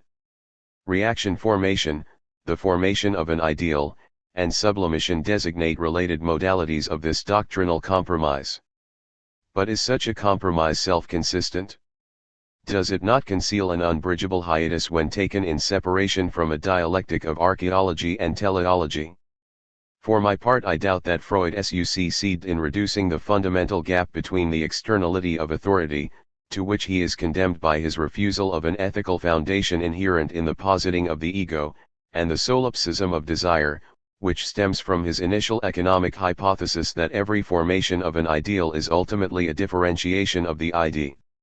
Freud. Eonism lacks a suitable theoretical instrument to render intelligible the absolutely primal dialectic between desire and the other than desire. The failure of the theory of sublimation thus has the same meaning as the discordance between the concept of identification and the economics. The desire to be like, we said with Freud himself, is irreducible to the desire to have. Sublimation conceals an irreducibility of the same order. It too may be said to precede and embrace all the formations derived by way of aesthetic transfer of sensual pleasure from erotogenic zones or by way of desexualization of the libido during the dissolution of the Oedipus complex. None of these derived formations accounts for either a primordial identification or the primal power of sublimation. The relationship between sublimation and identification enables us to relate the unresolved enigma of sublimation to the origin of self-consciousness in the dialectic of desire. The relationship between sublimation and the formation of an ideal, as the latter is developed in the paper on narcissism, suggests the same dialectical reinterpretation of all these related mechanisms. I realize that Freud's purpose in bringing sublimation and idealization together is to distinguish them from each other. According to the mechanism of idealization, the ideal remains the substitute for the lost narcissism of our childhood. 3.1 Nevertheless, this projection of the ideal, a projection stemming from narcissism, presupposes that the ego of this abortive cogito includes a minimum of ethical meaning, that the ego can have regard for itself, value itself, condemn itself.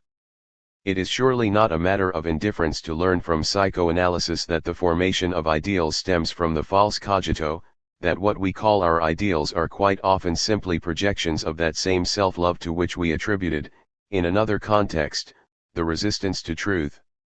Idealization in the Freudian sense is thereby connected with the Nietzschean genealogy of morals. We have already stressed this indisputable contribution of psychoanalysis. But across this narcissistic parentage of ideals there arises a more radical problem. What does it mean that the ego evaluates, is capable of respect or blame, engages in approval and self-31? On Narcissism, an introduction, approval, disapproval, and self-repudiation? In our presentation of the Freudian theory of idealization, we suggested that this process might give some support to the fleeting and perhaps unintentional distinction between the ideal ego and the ego ideal. A further basis for the distinction might be the attribution to the ego of a Selbstachtung, a self-regard, 3-2 initially posited in narcissism itself. If the ego can fear castration, and later on anticipate social blame and punishment and internalize them as moral condemnation, the raison is that it is sensible to threats other than physical danger. For the fear of castration to take on an ethical significance, the threat to one's self-regard must initially be distinct from any other menace. To acquire the meaning of condemnation and punishment, the threat to physical integrity must symbolize the threat to existential integrity. Thus, whether one links sublimation with identification or with idealization, sublimation takes us back to the central difficulty of the whole Freudian problematic of agencies, ego, ID, and superego. Psychoanalysis is capable of deciphering the ethical characteristics of the ego through affective situations of a regressive nature. This is true not only in practice but in theory. As we have seen, sublimation can be expressed in economic terms only as a regression to narcissism. I grant that this regression, understood as an economic concept, does not coincide with the temporal regression, i.e. with a return to the past, a return to childhood, of mankind or of the individual. But even when it is taken in the most economic and the least temporal sense, when it is conceived as an abandonment of object cathexis and a return to the narcissistic reservoir, the regression calls for an antithetical concept that seems to have no place in the Freudian economy, the concept of progression. How can narcissism differentiate itself, displace itself? How can a precipitate of identifications deposit itself in the ego and modify the ego, if the process is not a progression by means of a regression? And what is the principle according to which this progression operates? The principle seems quite difficult to elaborate with the resources of the Freudian metapsychology, although it is constantly presupposed in an unthematized way by analytic practice. These questions do not disqualify psychoanalysis in the least. Psychoanalysis greatly benefits reflection by enabling us to raise these questions in the context of the inauthentic modalities of fear and dread, narcissistic self-attachment, and also hate, the hatred of life at the heart of our own existence, and even a hidden complicity with death. Psychoanalysis raises these questions negatively, as it were, by unmasking the archaic, infantile, and instinctual, narcissistic and masochistic features of our alleged sublimity. Ultimately, through the more highly elaborated concepts of identification and idealization, the empty concept of sublimation refers us back to the operative, unthematized concepts of the Freudian economics. I will sum them all up in the unique task of the process of becoming conscious, which defines the finality of analysis. In the new introductory lectures, Freud writes, "Where ID was, there ego shall be." 3. Ultimately, the task of becoming I, of becoming the ego, a task set within the economics of desire, is in principle reducible to the economics. But this task remains the unspoken factor in Freud's doctrine. The empty concept of sublimation is the final symbol of this unspoken factor. That is why all the difficulties we have encountered under the heading of the implicit teleology of Freudianism are mirrored in this concept. These difficulties may be summed up as follows. 1.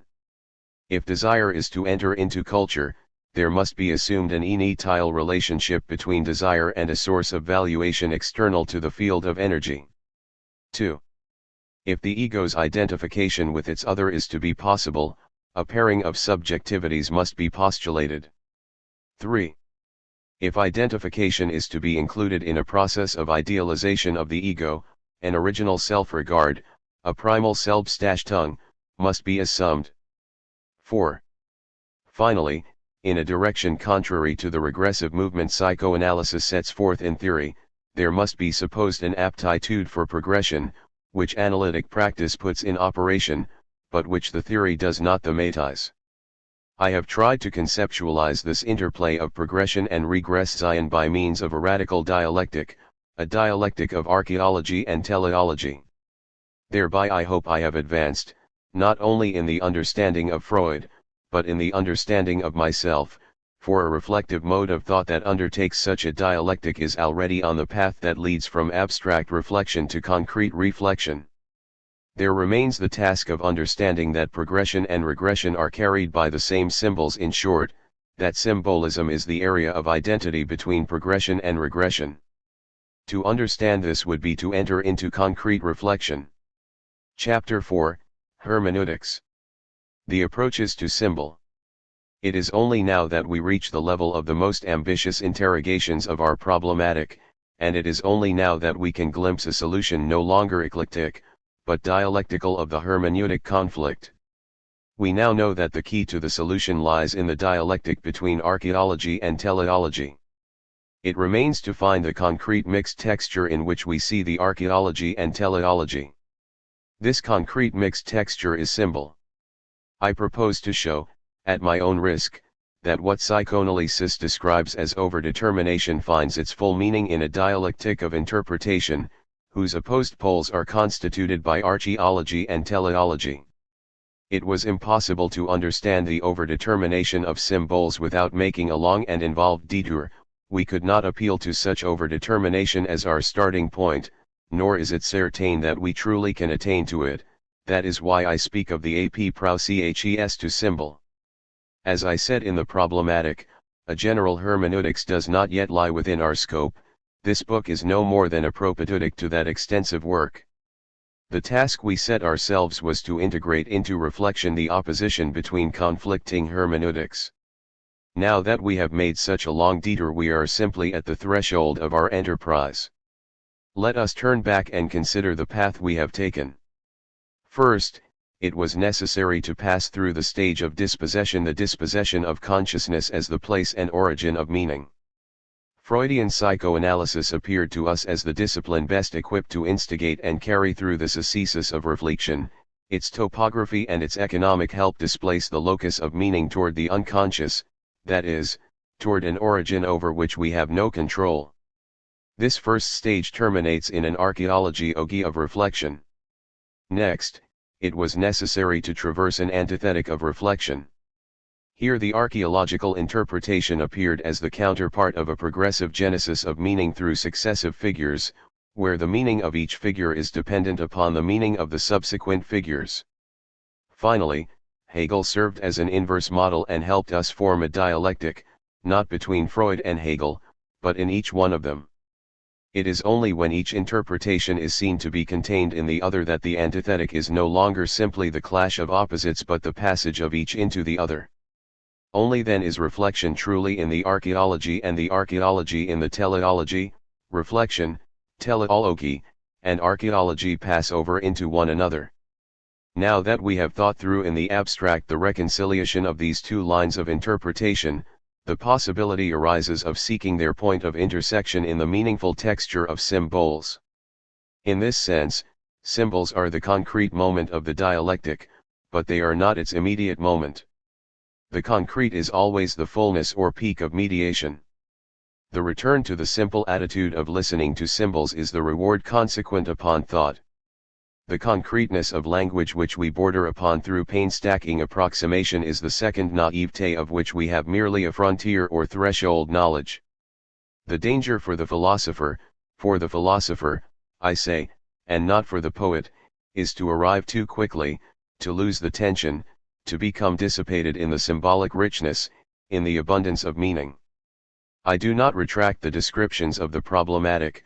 I continue to state that symbols call for interpretation because of their peculiar signifying structure in which meaning inherently refers beyond itself. But the explanation of this structure requires the threefold discipline of dispossession, antithetic, and dialectic. In order to think in accord with symbols, one must subject them to a dialectic. Only then is it possible to set the dialectic within interpretation itself and come back to living speech. This last stage of reappropriation constitutes the transition to concrete reflection. In returning to the attitude of listening to language, reflection passes into the fullness of speech simply heard and understood. Let us not be mistaken about the meaning of this last stage. This return to the immediate is not a return to silence, but rather to the spoken word, to the fullness of language. Nor is it a return to the dense enigma of initial, immediate speech, but to speech that has been instructed by the whole process of meaning. Hence this concrete reflection does not imply any concession to irrationality or effusiveness. In its return to the spoken word, reflection continues to be reflection, that is, the understanding of meaning. Reflection becomes hermeneutic. This is the only way in which it can become concrete and still remain reflection. The second naivete is not the first naivete, it is post-critical and not pre-critical, it is an informed naivete. The overdetermination of symbols. The thesis I am proposing is this: what psychoanalysis calls overdetermination cannot be understood apart from a dialectic between two functions which are thought to be opposed to one another but which symbols coordinate in a concrete unity. Thus the ambiguity of symbolism is not a lack of univocity but is rather the possibility of carrying and engendering opposed interpretations, each of which is self-consistent. The two hermeneutics, one turned toward the revival of archaic meanings belonging to the infancy of mankind, the other toward the emergence of figures that anticipate our spiritual adventure, develop, in opposite directions, the beginnings of meaning contained in language, a language richly endowed with the enigmas that men have invented and received in order to express their fears and hopes. Thus we should say that symbols carry two vectors. On the one hand, symbols repeat our childhood in all the senses, chronological and non-chronological, of that childhood. On the other hand, they explore our adult life. "O my prophetic soul," says Hamlet. But these two functions are not external to one another, they constitute the overdetermination of authentic symbols. By probing our infancy and making it live again in the oniric mode, symbols represent the projection of our human possibilities onto the area of imagination. These authentic symbols are truly progressive, remembrance gives rise to anticipation, archaism gives rise to prophecy. Pursuing this analysis of the intentional structure of symbols more deeply, I would say that the opposition between regression and progression, which we have struggled to establish and to overcome at the same time, throws light on the paradoxical texture described as the unity of concealing and showing. True symbols are at the crossroads of the two functions which we have by turns opposed to and grounded in one another. Such symbols both disguise and reveal. While they conceal the aims of our instincts, they disclose the process of self-consciousness. Disguise, reveal, conceal, show, these two functions are no longer external to one another, they express the two sides of a single symbolic function. Because of their overdetermination, symbols realize the concrete identity between the progression of the figures of spirit or mind and the regression to the key signifiers of the unconscious. Advancement of meaning occurs only in the sphere of the projections of desire, of the derivatives of the unconscious, of the revivals of archaism. We nourish our least carnal symbols with desires that have been checked, deviated, transformed. We represent our ideals with images issuing from cleansed desire. Thus symbols represent in a concrete unity what reflection in its antithetic stage is forced to split into opposed interpretations. The opposed hermeneutics disjoin and decompose what concrete reflection recomposes through a return to speech simply heard and understood. If my analysis is correct, sublimation is not a supplementary procedure that could be accounted for by an economics of desire. It is not a mechanism that could be put on the same plane as the other instinctual vicissitudes, alongside reversal, turning round upon the self, and repression. Insofar as revealing and disguising coincide in it, we might say that sublimation is the symbolic function itself. Reflection's initial approach to this function is necessarily divisive. An economics isolates the element of disguise in the symbolic function, insofar as dreams distort the secret intentions of our forbidden desires. The economics must then be counterbalanced by a phenomenology of mind or spirit in order to preserve the other dimension and to show that symbols involve a development of the self that opens up to what the symbols disclose. But one must go beyond this dichotomy which always keeps recurring within symbols. One must see that this second function of symbols runs through and takes into itself the projective function in order to raise it up and, in the proper sense of the term, sublimate it. By means of disguise and projection something further transpires, a function of discovery, of disclosure, which sublimates the onirism of man. To what extent does this conception of the dialectical structure of symbols retain a connection with orthodox Freudian doctrine? I do not deny that Freud would reject our interpretation of overt termination. But the treatment of symbols in the interpretation of dreams and the introductory lectures is less unfavorable to our position, because of the ambiguities and unsolved difficulties Freud encounters in that treatment. Let us now relate these difficulties to those of sublimation. Freud's theory of symbolism is indeed quite disconcerting. On the one hand, symbolism in the mechanism of dreams is very narrowly restricted to the stereotypes that resist the piecemeal method of deciphering dreams through the dreamer's free associations.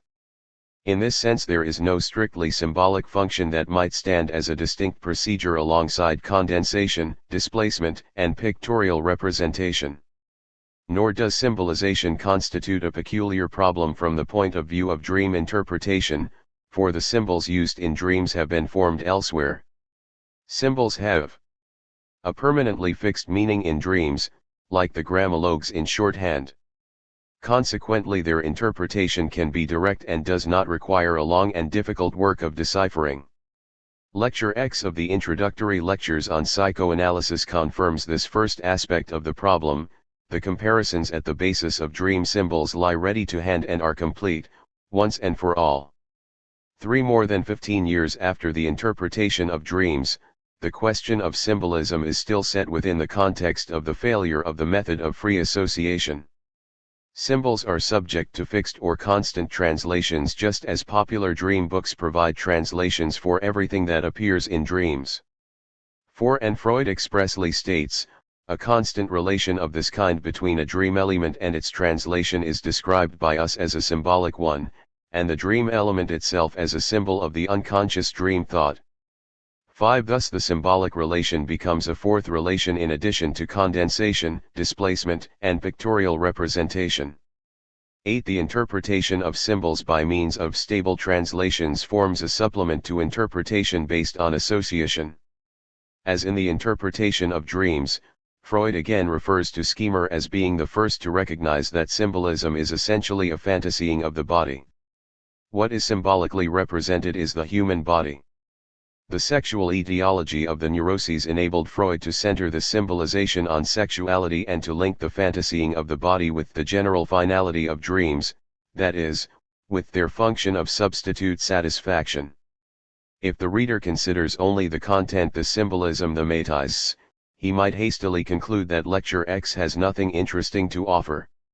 From the standpoint of what is the métis, one can only say that, first, the contents discovered are monotonous, they are always the same things, the genitals, sexual processes, sexual intercourse, and second, the representations symbolizing them are extremely numerous. The same subject matter can be symbolized by almost anything.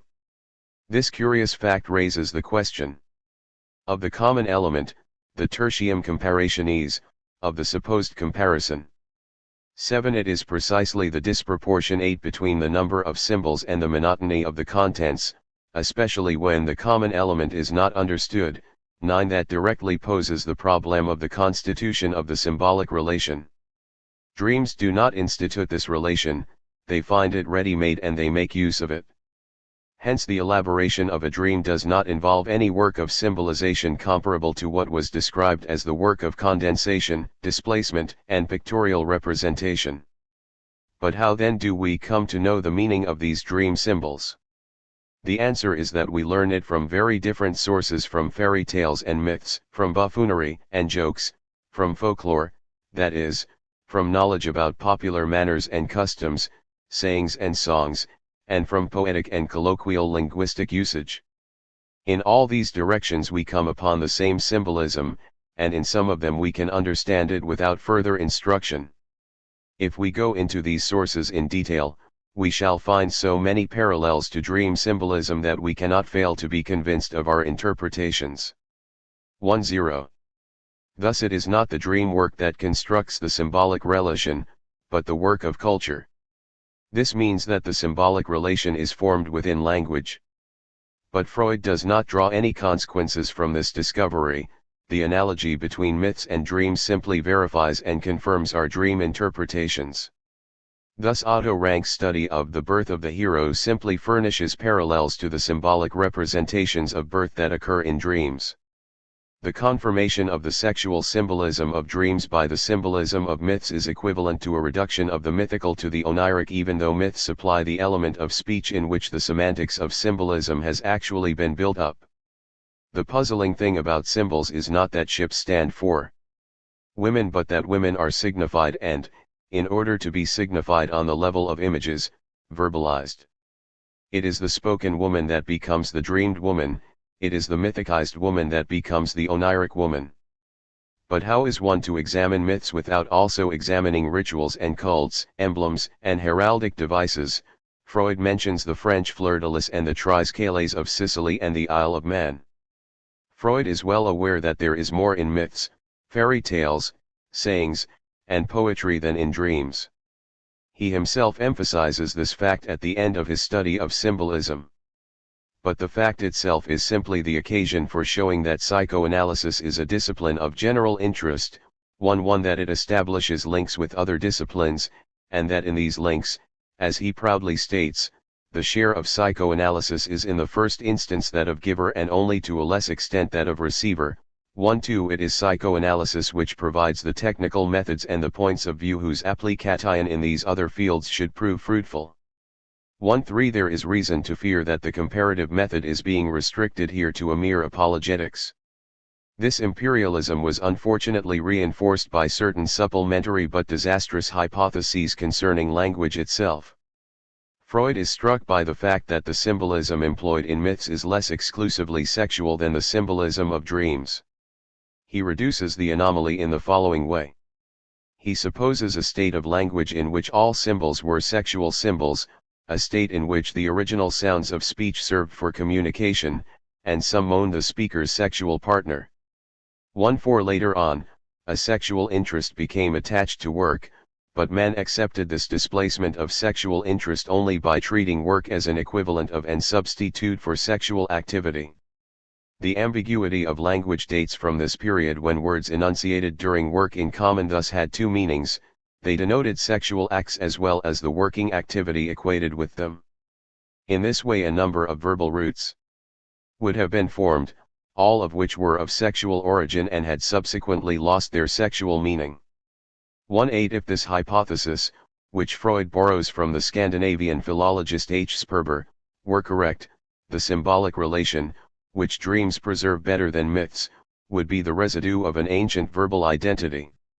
1-8 It is clear why Freud adopted this non-analytic hypothesis.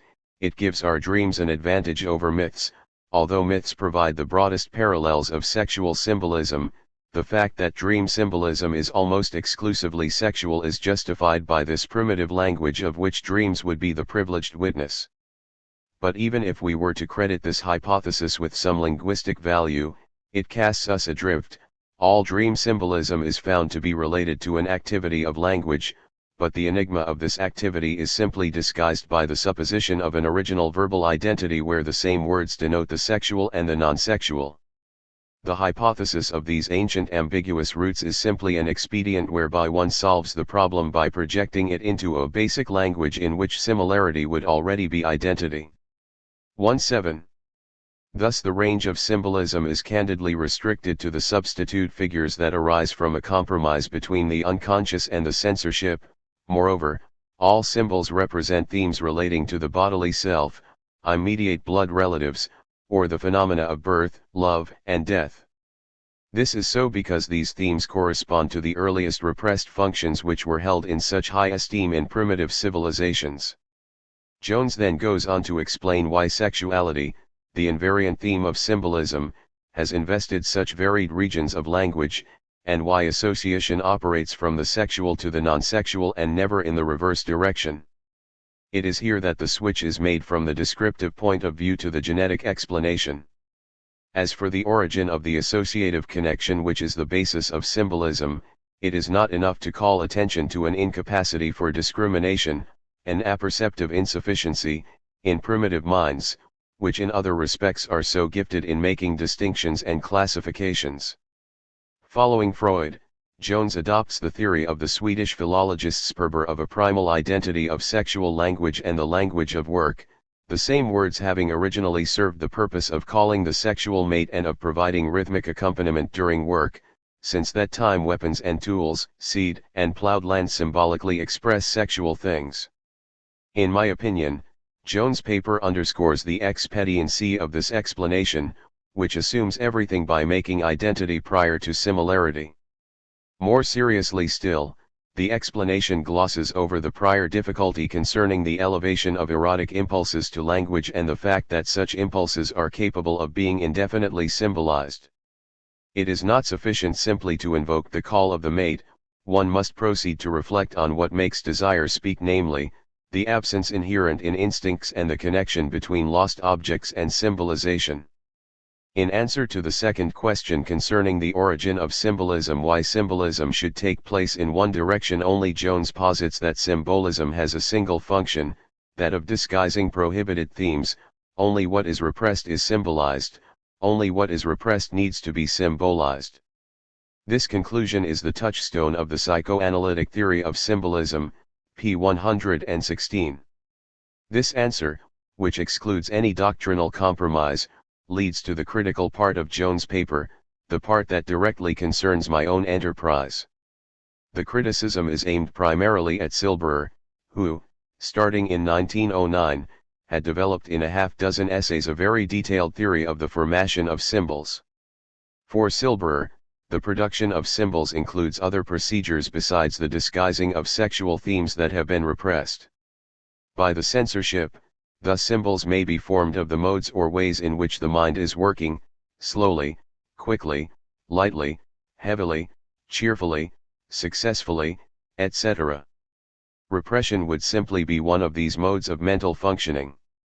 Jones' main objection to this functional symbolism is that it has proceeded, by rejecting the hardly won knowledge of the unconscious, to reinterpret the psychoanalytical findings back again into the surface meanings characteristic of pre-Freudian experience, p. 117. Thus Jones rejects any attempt to make sexual symbols the symbols of something else. In our terminology, the sexual is always signified, and never signifier. Why this intransigence? The reason, Jones states, is that repression is the sole cause of the distortion operative in the formation of true symbols. The passing of material symbolism, mainly representing sexual things, over into functional symbolism, representing the modes of mental functioning, is itself a ruse employed by the unconscious and a manifestation of our resistance to the only true interpretation of symbolism. Thus Silberer's interpretation is a defensive or reactionary interpretation. Jones grants that any non-sexual idea may indeed be symbolized, but only if it has first had some symbolic connection with a sexual theme. It is precisely the function of metaphor to replace symbolism, which is always grounded in forbidden impulses, by a harmless presentation of the abstract in terms of the concrete. Thus the serpent, a sexual symbol, will become the metaphor of wisdom, the wedding ring, a symbol of the female organ, the emblem of fidelity, etc. Every replacement of material symbolism by functional symbolism is an instance of this type of reinterpretation of the repressed in harmless terms. However great the force of this argumentation may be, it seems to me that Jones' intransigence is not justified.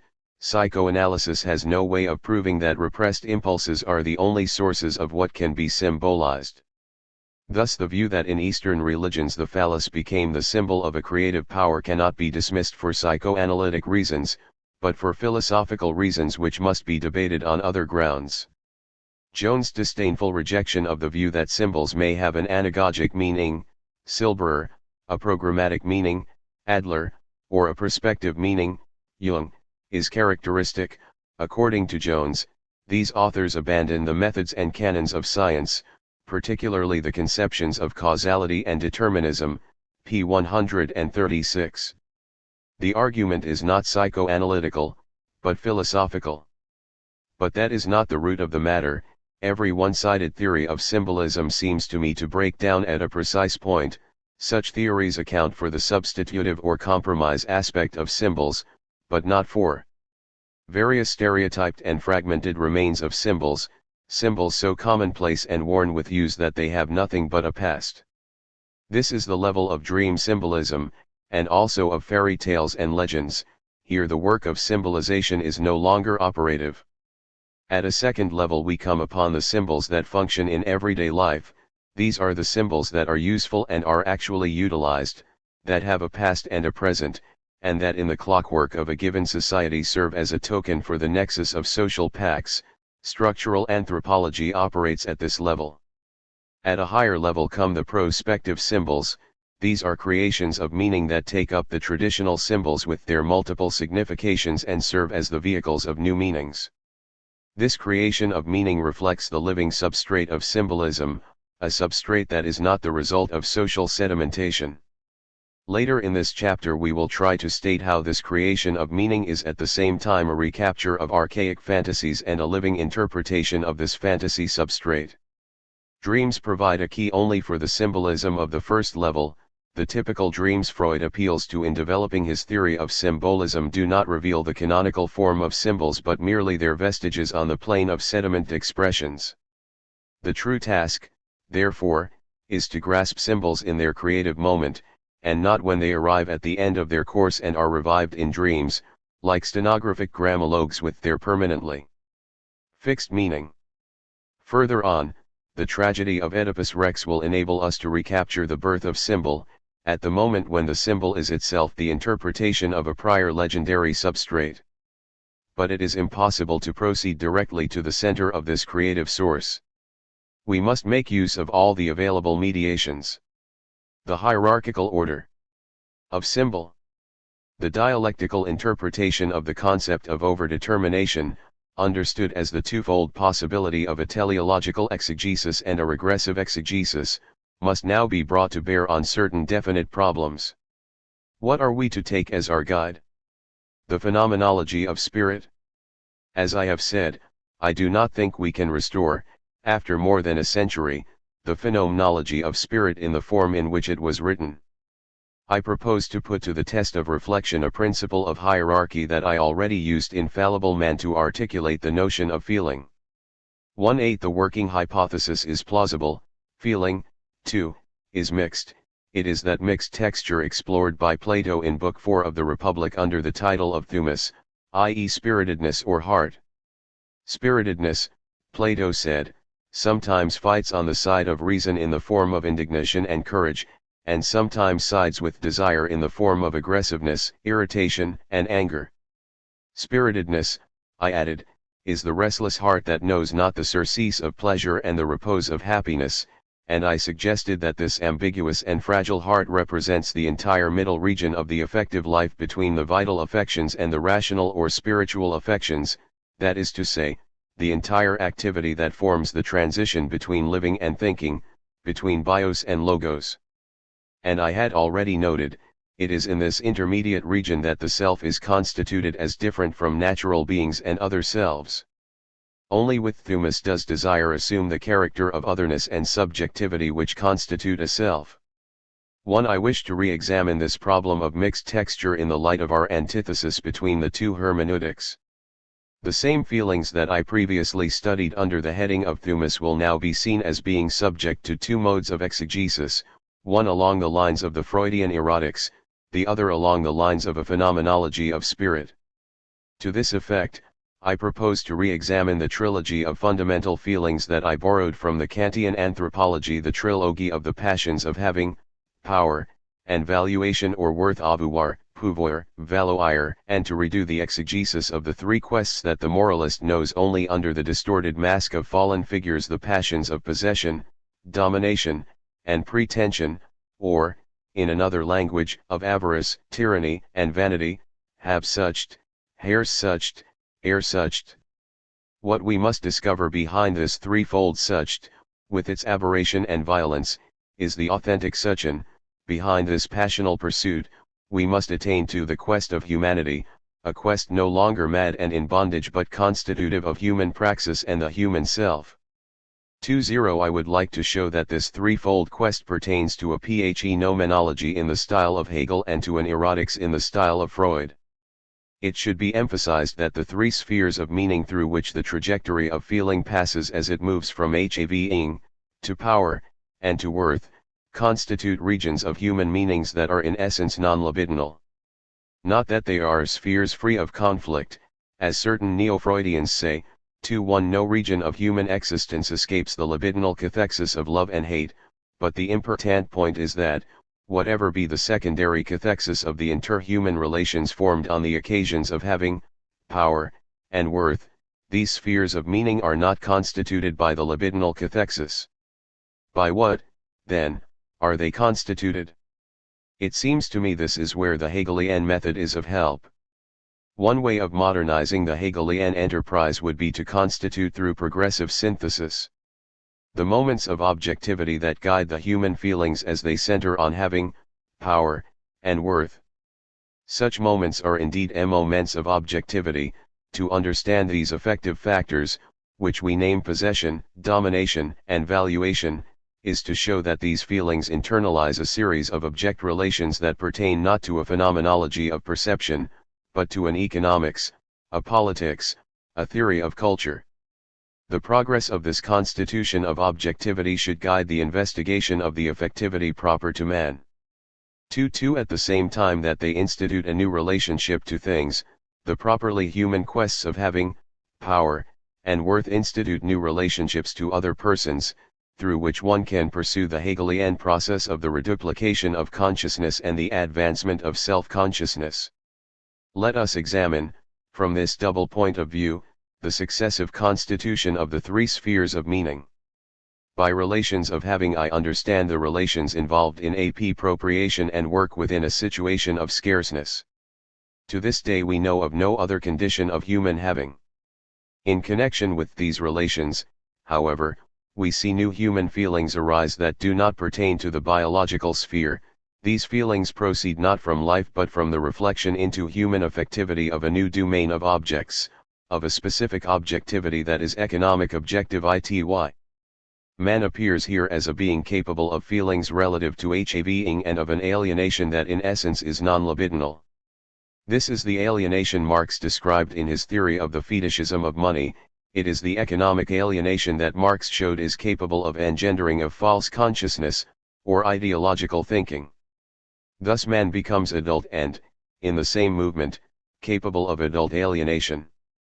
What is important to note, however, is that the areas in which these feelings, passions, and alienations multiply are new objects, values of exchange, monetary signs, structures, and institutions. We may say, then, that man becomes self-consciousness insofar as he experiences this economic objectivity as a new modal ity of his subjectivity and thus attains specifically human feelings. Relative to the availability of things as things that have been worked upon and appropriated, while at the same time he becomes an expropriated appropriator. This new objectivity gives rise to a specific group of impulses, ideas, and affects. The sphere of power should be examined in the same way, that is to say, from the point of view of objectivity and the feelings and alienations this objectivity engenders. The sphere of power is likewise constituted in an objective structure. Thus Hegel used the term objective spirit to designate the structures and institutions in which the relation of commanding a being, essential to political power, actualizes and engenders itself. As we see at the beginning of the principles of the philosophy of right, man engenders himself as spiritual will by entering into the relation of commanding a being. Here too the development of self-consciousness is bound up with the development of objectivity. The feelings centering around this object, which is power, are specifically human feelings, such as intrigue, ambition, submission, responsibility, so too the alienations are specifically human alienations. The ancients already described these alienations in the figure of the tyrant. Plato clearly shows how the maladies of the soul, which are exhibited in the figure of the tyrant, spread out from a center he calls dunamis, or power, and even extend into the region of language in the form of flattery. Thus the tyrant gives rise to the sophist. Hence one can say that man becomes human insofar as he can enter into the political problematic of power, adopt the feelings that center around power, and deliver himself up to the evils accompanying that power. Thus there arises a specifically adult sphere of guilt. Power leads to madness, says Alon, following Plato. This second example makes it clear how a psychology of consciousness is simply the projected shadow of this movement of figures that man assumes in engendering economic and then political objectivity. The same may be said of the third properly human sphere of meaning, the sphere of valuation or worth. This third moment may be understood as follows: the constitution of the self is not completed in an economics and a politics, but continues on into the region of culture. Here too the psychology of personality grasps only the shadow, that is to say, the aim, present in each man, of being respected, approved, and recognized as a person. My existence for myself is dependent on this constitution of self in the opinion of others. Myself is shaped by the opinion and acceptance of others. But this constitution of subjects, this mutual constitution through opinion, is guided by new figures which may be said to be objective in a new sense. These objects are no longer things, as are the objects in the sphere of having. They do not always have corresponding institutions, as do the objects in the sphere of power. These new figures of man are to be found in the works and monuments of law, art, and literature. The exploration of man's possibilities extends into this new kind of objectivity, the objectivity of cultural objects properly so called. Even when Van Gogh sketches a chair, he at the same time portrays man. He projects a figure of man, namely the man who has this represented world.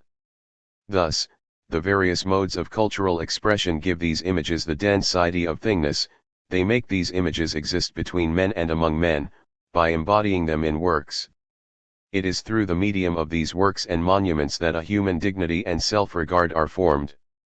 Finally, this is the level at which man can become alienated from himself, degrade himself, make a fool of himself, destroy himself.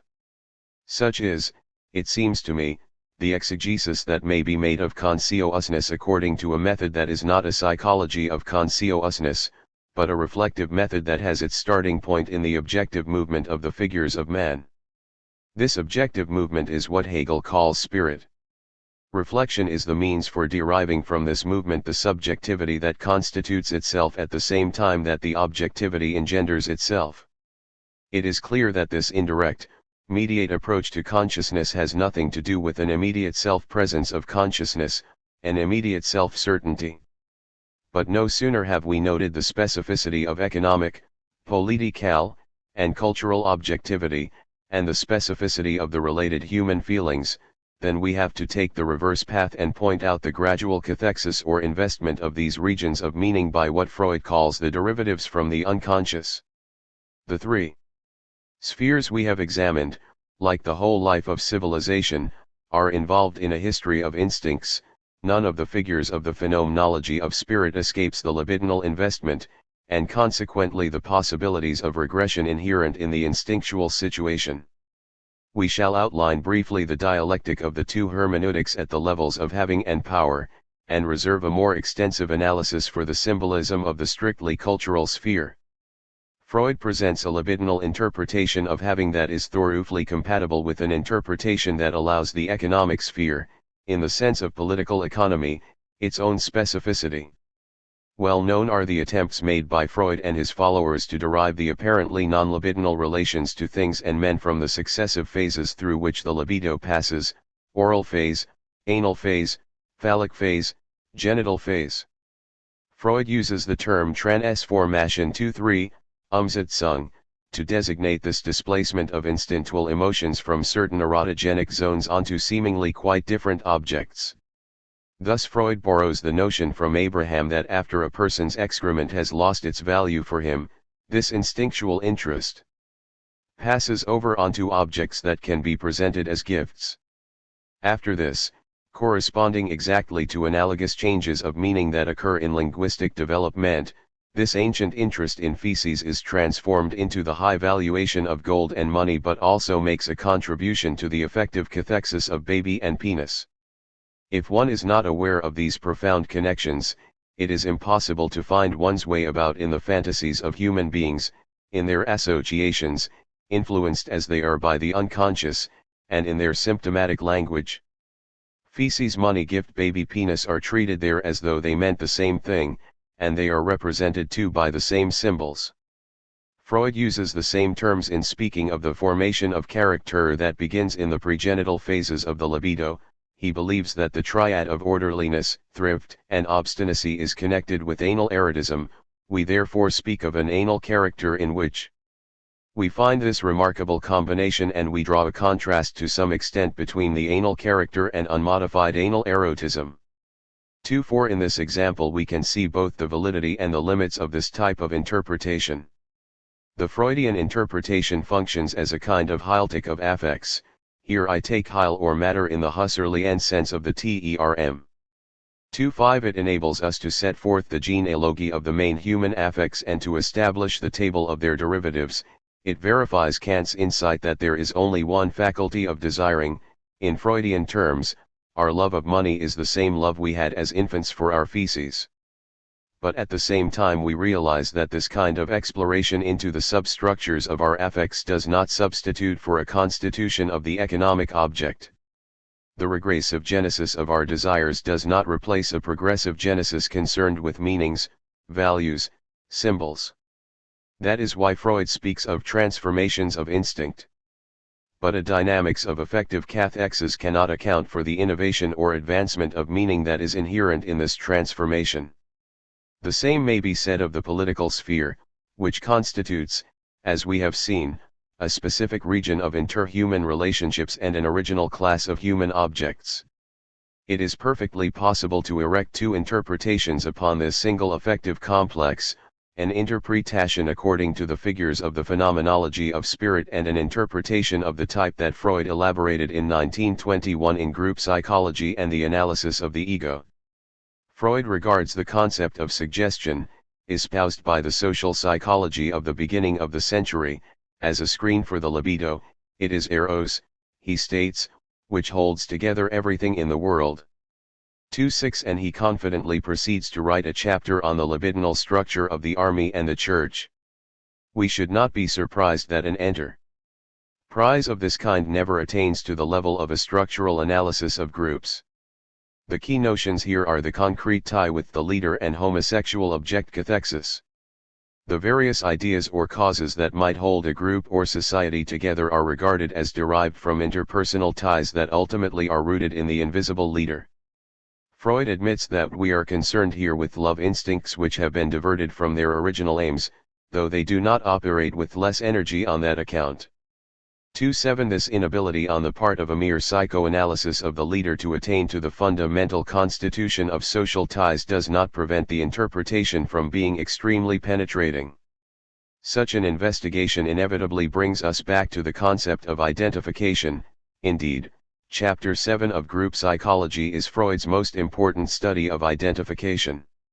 A primary group of this kind is a number of individuals who have put one and the same object in the place of their ego ideal and have consequently identified themselves with one another in their ego. 2-8 But Freud himself points out the limits of his enterprise.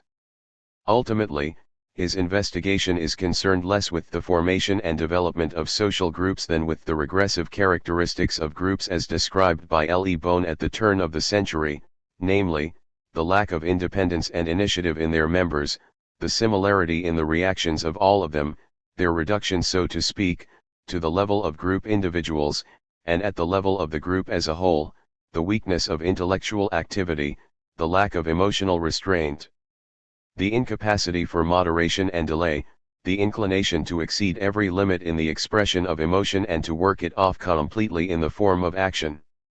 2-9 Even when he extends his investigation to what he calls artificial groups, army or church, the explanation is still in terms of the libidinal ties holding a group or the hypothetical primal horde together, the uncanny and coercive characteristics of group formations, which are shown in the phenomena of suggestion that accompany them, may therefore with justice be traced back to the fact of their origin from the primal horde. The leader of the group is still the dreaded primal father. The group still wishes to be governed by unrestricted force, it has an extreme passion for authority, in L. E. Bond's phrase, it has a thirst for obedience.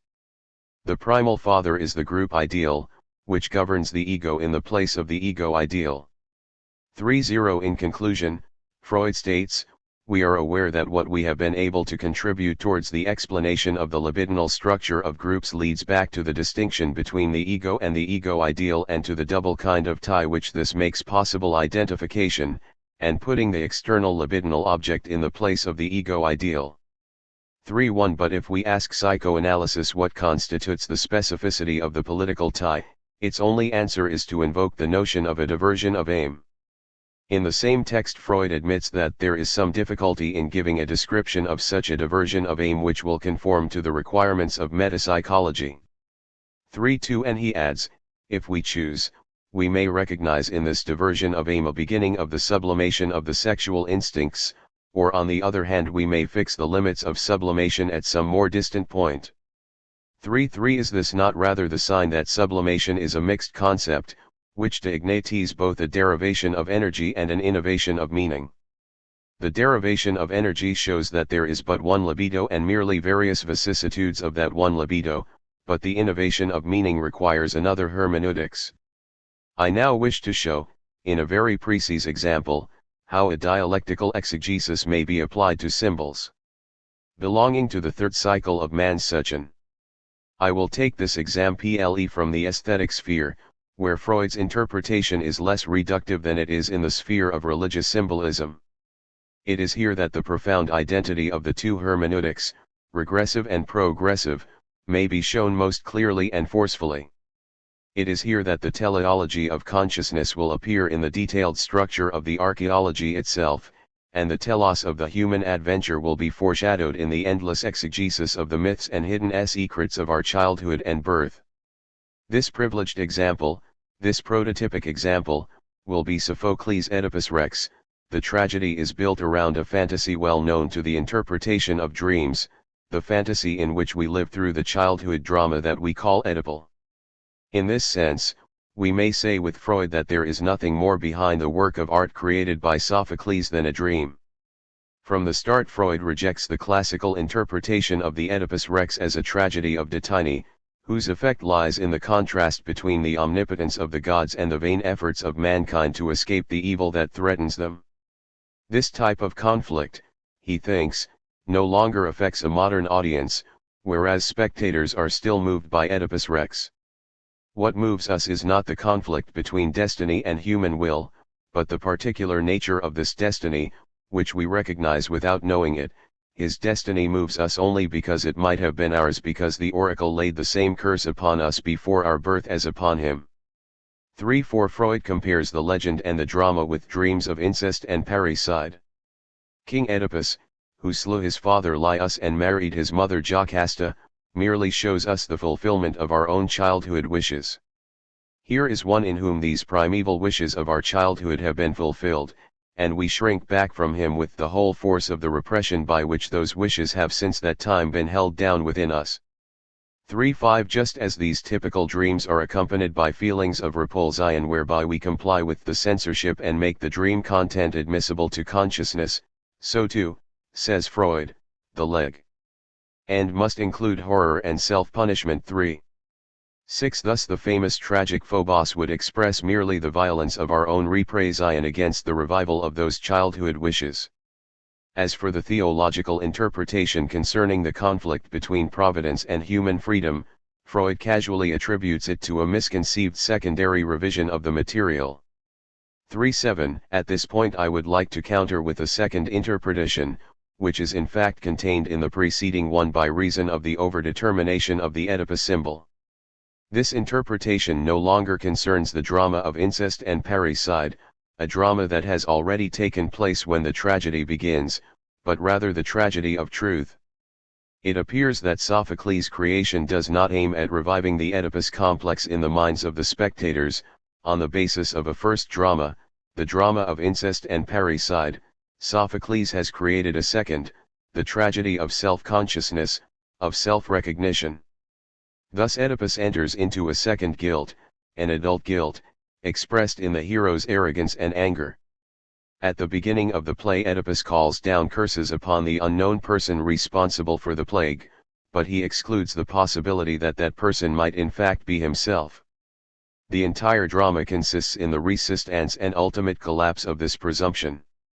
Oedipus must be broken in his pride through suffering. This presumption is no longer the culpable desire of the child, but the pride of the king. The tragedy is not the tragedy of Oedipus the child, but of Oedipus Rex. By reason of this impure passion with respect to the truth, his hubris rejoins that of Prometheus. What leads him to disaster is the passion for non-knowing. His guilt is no longer in the sphere of the libido, but in that of self-consciousness. It is man's anger as the power of non-truth. Thus Oedipus becomes guilty precisely because of his pretension to exonerate himself from a crime that, ethically speaking, he is not in fact guilty of. It is therefore possible to apply to Sophocles' drama what we have called an antithetic of reflection. One might illustrate this opposition between the two dramas and between the two kinds of guilt by saying that the initial drama, which comes within the province of psychoanalysis, has its antagonist in the SPHYNX, which represents the enigma of birth, the source, according to Freud, of all the strange events of childhood, whereas the second-order drama, which Freud seems to reduce to the status of a secondary revision, and even of a misconception although it actually constitutes the true tragedy, has its antagonist in Tiresias the seer. In the language of our antithetic, the SPHYNX represents the side of the unconscious, the seer the side of spirit or mind. As in the Hegelian dialectic, Oedipus is not the center from which the truth proceeds. A first mastery, which is only pretension and pride, must be broken.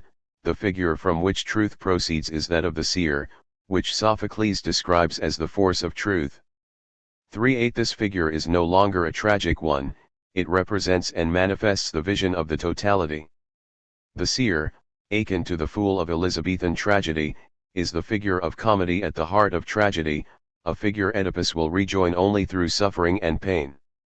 The underlying link between the anger of Oedipus and the power of truth is thus the core of the veritable tragedy. This core is not the problem of sex, but the problem of light. The seer is blind with respect to the eyes of the body, but he sees the truth in the light of the mind. That is why Oedipus, who sees the light of day but is blind with regard to himself, will achieve self-consciousness only by becoming the blind seer, night of the senses, night of the understanding, night of the will, nothing more to see, nothing more to love, nothing more to enjoy. Cease being a master, Creon says harshly, you won the mastery but could not keep it to the end. Such is the antithetic reading of Oedipus Rex, but we must now combine the two readings in the unity of the symbol and its power to disguise and reveal. I will start with a remark of Freud's which we have omitted and which concerns not the matter of the drama, which we are told is identical with the dream material, 3-9, but the manner in which the drama unfolds. The action of the play, he says, consists in nothing other than the process of revealing, with cunning delays and ever-mounting excitement, a process that can be likened to the work of a psychoanalysis that Oedipus himself is the murderer of Laius, but further that he is the son of the murdered man and of Jocasta.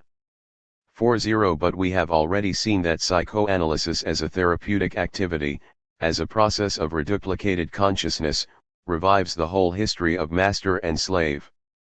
Thus the analytic interpretation, inasmuch as it is itself a struggle for recognition and hence a struggle for truth, a movement of self-consciousness, suggests the other drama, that of anger and non-truth. That is why Freud himself is not content with saying that Oedipus shows us the fulfillment of our own childhood wishes. This is the drama's oniric function.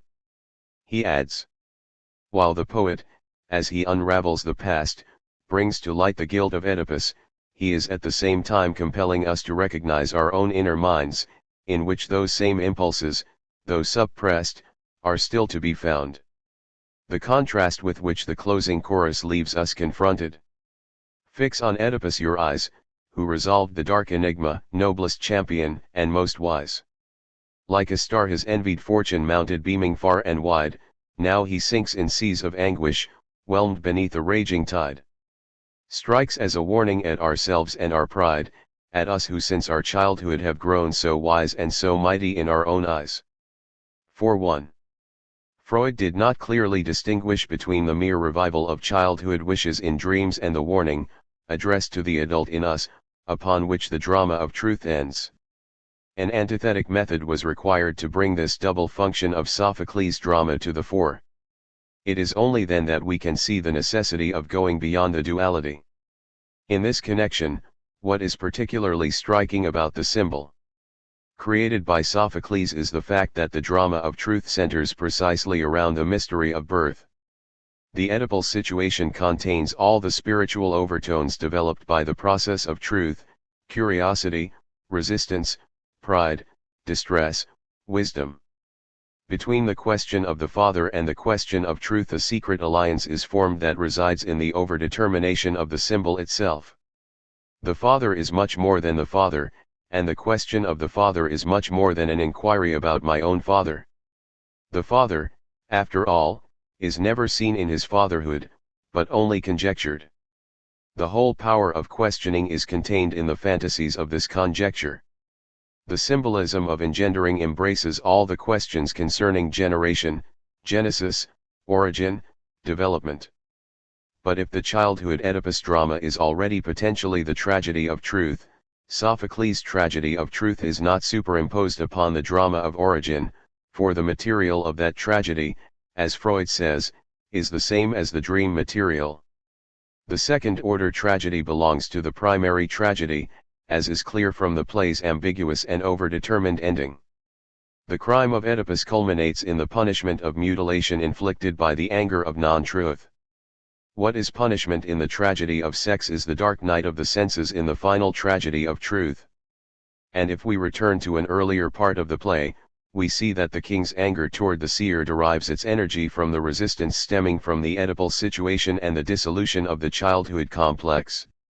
The exegesis of Sophocles' Oedipus Rex enables us now to complete the parallel analysis of sublimation and cultural objects, which are in a sense the noematic correlates of sublimation. We began the dialectical interpretation of sublimation in the spheres of having and power, where we saw the profoundly antithetical nature of sublimation. As we said before, it is on the basis of affects belonging to different libidinal stages that we form the feelings and corresponding meanings that establish us in an economic and a political order. But the example of such an exceptional creation as Sophocles' tragedy reveals more than an antithetic, it reveals, in the work of art itself, the profound unity of disguise and disclosure, inherent in the very structure of symbols that have become cultural objects. It thus becomes possible to locate the oniric and the poetic on the same symbolic scale. The production of dreams and the creation of works of art represent the two ends of this scale, according to whether the predominant emphasis in the symbolism is disguise or disclosure, distortion or revelation. By this formula I attempt to account both for the functional unity existing between dreams and creativity and for the difference in value that separates a mere product of our dreams from the lasting works that become a part of the cultural heritage of mankind. Between dreams and artistic creativity there is a functional continuity, in the sense that disguise and disclosure are operative in both of them, but in an inverse proportion. That is why Freud is justified in moving from one to the other by a series of imperceptible transitions, as he does in creative writers and daydreaming. 4.2 Passing from night dreams to daydreams, from daydreams to play and humor, then to folklore and legends, and finally to works of art, he attests, by this species of increasingly closer analogy, that all creativity is involved in the same economic function and brings about the same substitution of satisfaction as the compromise formations of dreams and the neuroses. But the question remains, can an economics account for the increasing prevalence, through the functional analogy, of a mytho-poetic power that places the oniric in the area of creations of speech, themselves rooted in the hierophanies of the sacred and in the symbolism of the cosmic elements.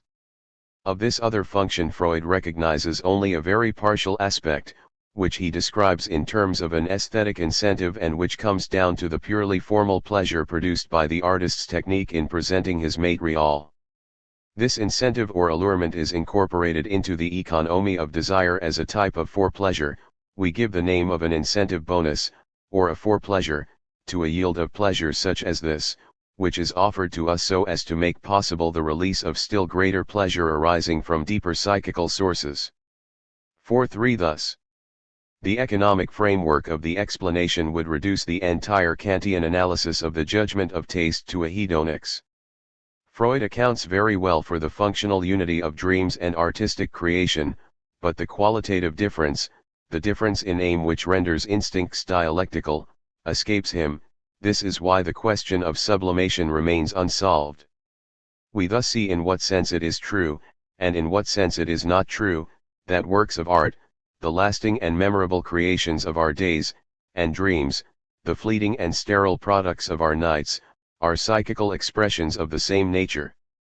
Their unity is assured by the fact that they share the same Heiltik, the same matter of desire. But their difference, which Freud himself describes as a transformation of aim, a diversion of aim, sublimation, is bound up with the process of the figures of spirit. We thus relate Freud to Plato, the Plato of the Ion and the Symposium, who posited the underlying unity of the poetic and the erotic, and who regarded the philosophic mania or madness as belonging to the manifold unity of all forms of enthusiasm and exaltation.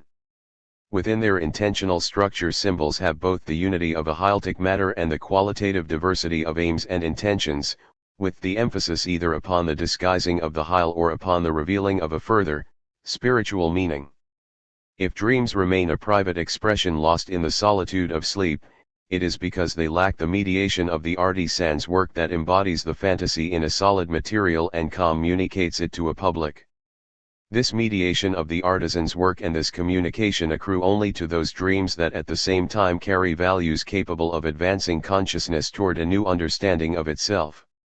If Michelangelo's Moses, Sophocles' Oedipus Rex, and Shakespeare's Hamlet are creations, they are so in proportion as they are not mere projections of the artist's conflicts, but also the sketch of their solution. Because of their emphasis on disguise, dreams look more to the past, to childhood. But in works of art the emphasis is on disclosure, thus works of art tend to be perspective symbols of one's personal synthesis and of man's future and not merely a regressive symptom of the artist's unresolved conflicts.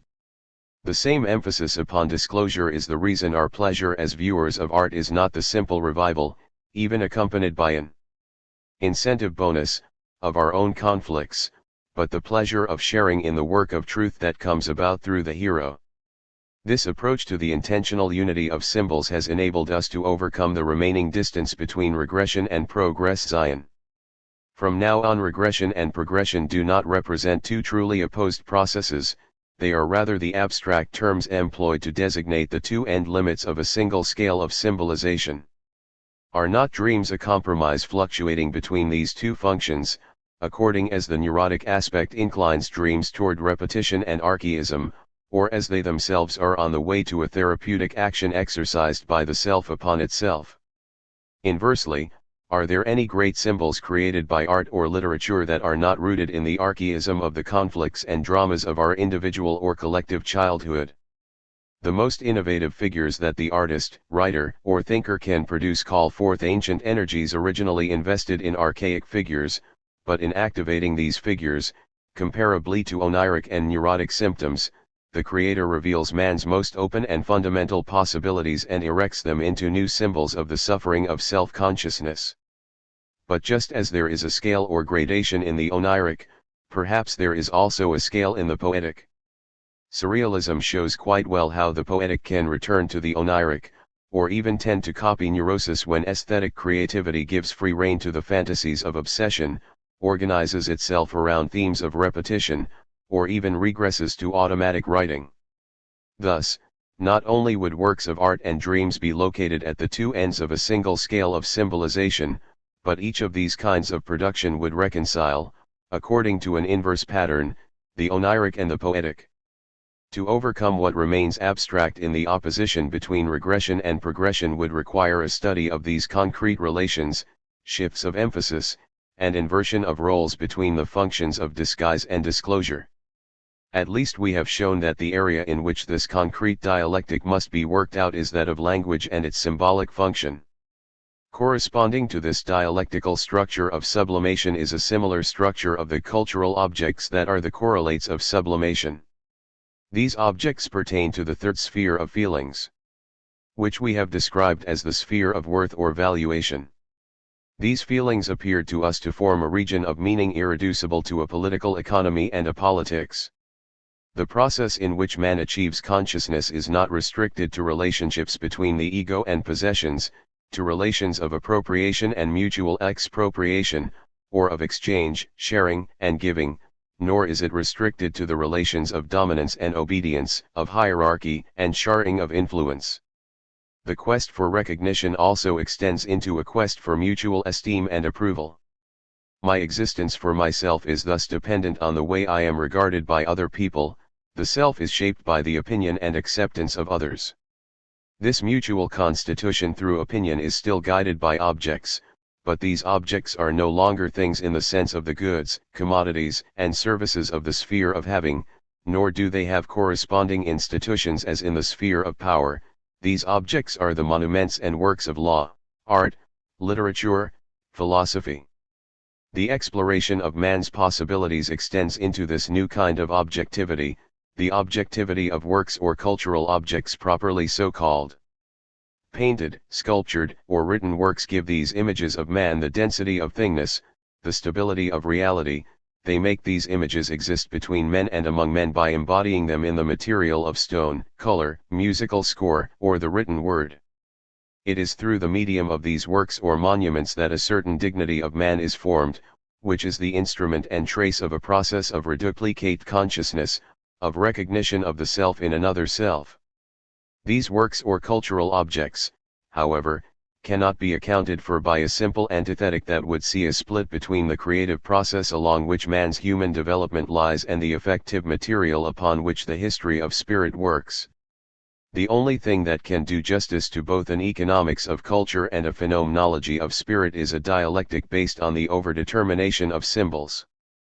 I propose therefore that cultural phenomena should be interpreted as the objective media in which the great enterprise of sublimation with its double value of disguise and disclosure becomes sediment.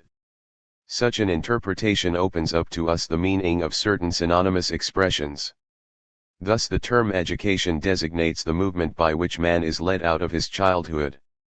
This movement is, in the proper sense, an erudition whereby man is lifted out of his archaic past, but it is also a Bildung, in the twofold sense of an edification and an emergence of the builder or images of man which mark off the development of self-consciousness and open man to what they disclose. And this education, this erudition, this Bildung function as a second nature, for their model man's first nature. In them is realized the movement so well described by Ravizan in the limited example of habit. This movement is at the same time the return of freedom to nature through the recapture of desire in the works of culture. For because of the overdetermination of symbols, these works are closely tied in with the world of our experience. It is indeed where ID was that the ego comes to be. By mobilizing all our childhood stages, all our archaism, by embodying itself in the oniric, the poetic keeps man's cultural existence from being simply a huge artifice, a feudal artifact, a leviathan without a nature and against nature. Faith and religion. The ambiguity of the sacred. We have returned to the threshold of our starting point, the interpretation of religious symbolism. It must be confessed, however, that our method of thought does not enable us to solve the question of religious symbolism in a radical way, but serves merely to give us a frontier view of this symbolism. I do not wish to give the impression that one can get at the radical origin of religious symbolism by a gradual enlargement of reflective thought. I will not employ that astute method of extrapolation. I flatly state that I have no way of proving the existence of an authentic problematic of faith starting from a phenomenology of spirit more or less taken from Hegel's phenomenology. I even grant that such a problematic exceeds the resources of a philosophy of reflection, which the foregoing dialectic has greatly enlarged but not to the point of making it more than a philosophy of immanence. If there is an authentic problematic of faith, it pertains to a new dimension which I have previously described, in a different philosophical context, as a poetics of the will, because it concerns the 44. Ricoeur, Nature et Liberté, Études philosophiques. Radical origin of the will, i.e. the source of effectiveness of the act of willing. In the context of the present work, I describe this new dimension as a call, a kerygma, a word addressed to me. In this sense, I am in accord with the way in which Karl Barth poses the theological problem. The origin of faith lies in the solicitation of man by the object of faith. Hence I will not employ the ruse of extrapolating the question of the radical origin from an archaeology of the cogito, or the question of the final end from a teleology. The archaeology only points to what is already there, already posited in the cogito that posits itself. The teleology only points to an ulterior meaning that holds the earlier meaning of the figures of spirit in suspense, but this ulterior meaning can always be understood as spirit's advance upon itself, as its self-projection into a telos. Compared to this archaeology of myself and to this teleology of myself, Genesis and eschatology are wholly other. To be sure, I speak of the wholly other only insofar as it addresses itself to me, and the kerygma, the glad tidings, is precisely that it addresses itself to me and ceases to be the wholly other. Of an absolute wholly other I know nothing at all. But by its very manner of approaching, of coming, it shows itself to be wholly other than the archie and the telos which I can conceptualize in reflective thought. It shows itself as wholly other by annihilating its radical otherness.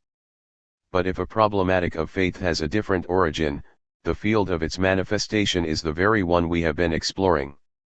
An Anselmian type of procedure, i.e. the movement from faith to understanding, necessarily encounters a dialectic of reflection, which it attempts to use as the instrument of its expression.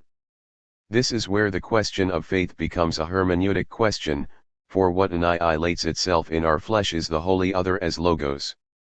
Thereby it becomes an event of human speech and can be recognized only in the movement of interpretation of this human speech. The hermeneutic circle is born.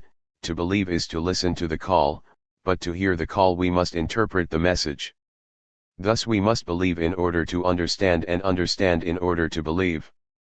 4-5 By thus making itself immanent to human speech, the wholly other becomes discernible in and through the dialectic of teleology and archaeology. Although it is completely different from any origin assignable by reflection, the radical origin now becomes discernible in the question of my archaeology.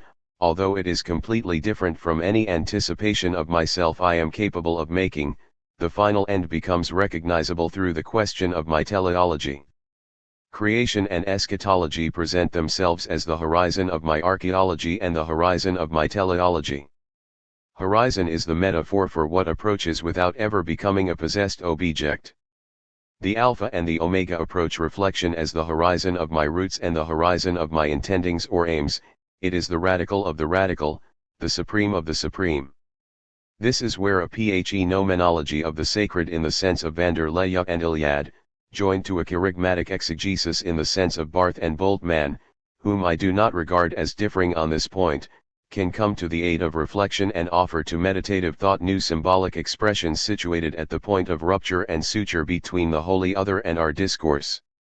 This relationship presents itself to reflection as a rupture. The phenomenology of the sacred is not a continuation of a phenomenology of spirit. A teleology along Hegelian lines does not have as its Eschaton, or final term, the sacred as carried by myth, ritual, and belief.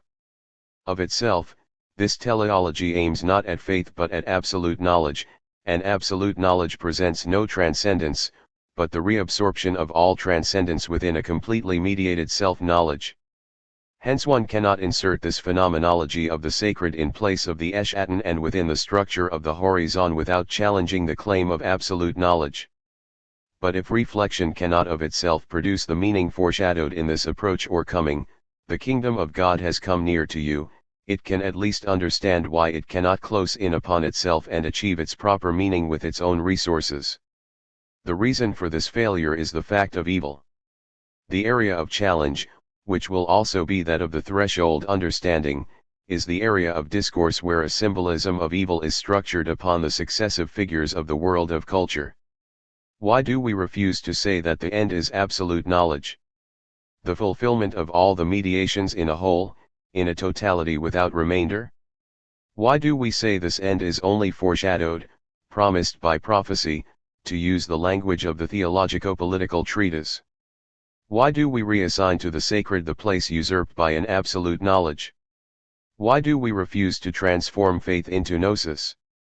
The reason, along with others, why an absolute knowledge is impossible is the problem of evil, the problem we previously regard merely as our point of departure in raising the problem of symbolism and hermeneutics.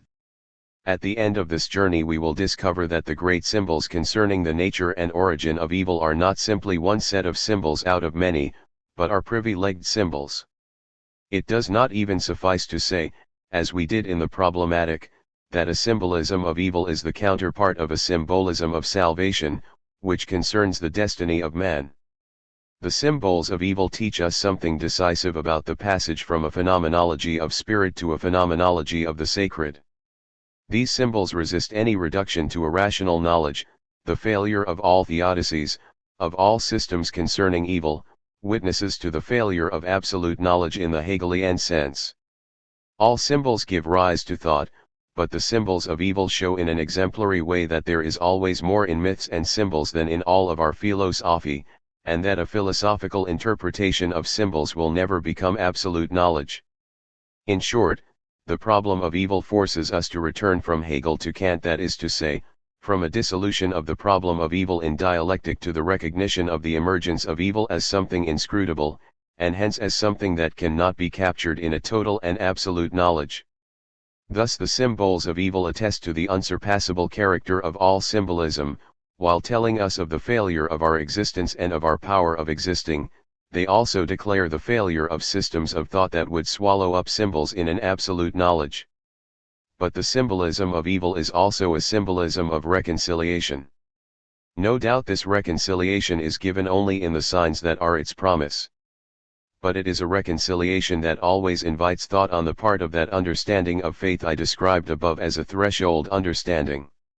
Such an understanding does not annul its symbolic origin. It is not an understanding that allegorises, it is an understanding that thinks according to symbols. Thought, said Niebuhr, always stands in the approaches to justification. I shall propose 3 formulas expressing this link between evil as unjustifiable and the sacred as reconciliation, 3 formulas in which I discern the lineaments of an eschatology that is both symbolic and reasonable, prophetic and sensible. Although a philosophy of reflection cannot actually encompass this eschatology, it can make an approach to it at the horizon of a teleology of consciousness. First of all, every reconciliation is looked for in spite of evil. This in spite of, this nevertheless, this even so, constitutes the first category of hope, the category of confidence. But there is no proof of this in spite of, but only signs. The area in which this category operates is not a logic but a history, and one that must constantly be deciphered in the sign of a promise, a glad tidings, a kerygma. Next, this in spite of is a thanks to, out of evil the principle of things brings good. The final confidence is also hidden instruction, entium peccata, says Saint Augustine, as an inscription, as it were, to the satin slipper. The worst is not always sure, replies Claudel, and he adds, in citing the Portuguese proverb, God writes straight with crooked lines. But there is no absolute knowledge of the in spite of, nor of the thanks to. Still less is there an absolute knowledge of the third category of this reasonable history, where sin abounds, grace superabounds, says St. Paul. This strange law of superabundance, expressed in the much more, the 77OAXW fit excaf of the Apostle, encompasses and enrolls the in spite of and the thanks to.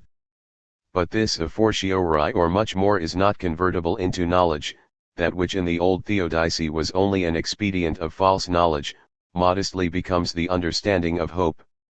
In spite of, thanks to, much more, these are the highest rational symbols the eschatology engenders by means of this threshold understanding.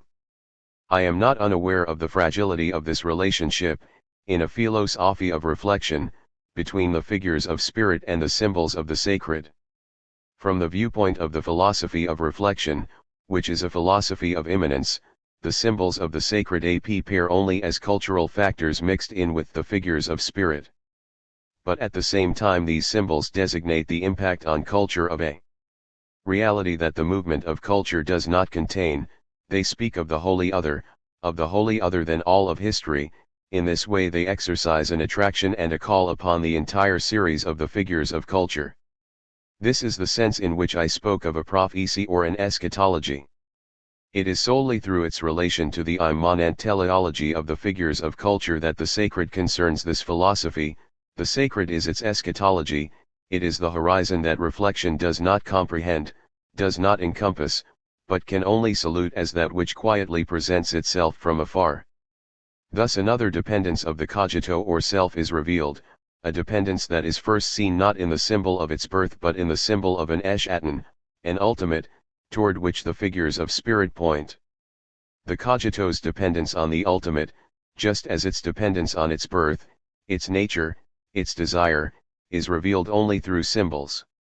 I now wish to show how this hermeneutics, always in a hazardous position in a reflective philosophy because of its horizon function, can enter into debate with the psychoanalysis of religion with its strong emphasis on demystification.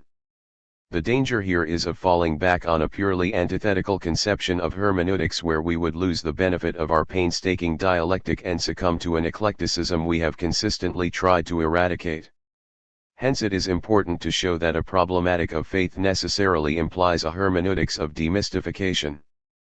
I shall start with the function of horizon that we have attributed to the alpha and omega in relation to any purely immanent field of reflection. It seems that such a horizon, by a kind of diabolic conversion, inevitably tends to become transformed into an object. Kant was the first to teach us to regard illusion as a necessary structure of thought about the unconditioned. The transcendental shine is not a mere error, a pure accident in the history of thought, it is a necessary illusion. In my opinion this is the radical origin of every false consciousness, the source of every problematic of illusion, beyond the social lies, the vital lies, the return of the repressed. Marx, Freud, and Nietzsche are already operating at the level of secondary and derived forms of illusion, that is why their problematics are partial and rival.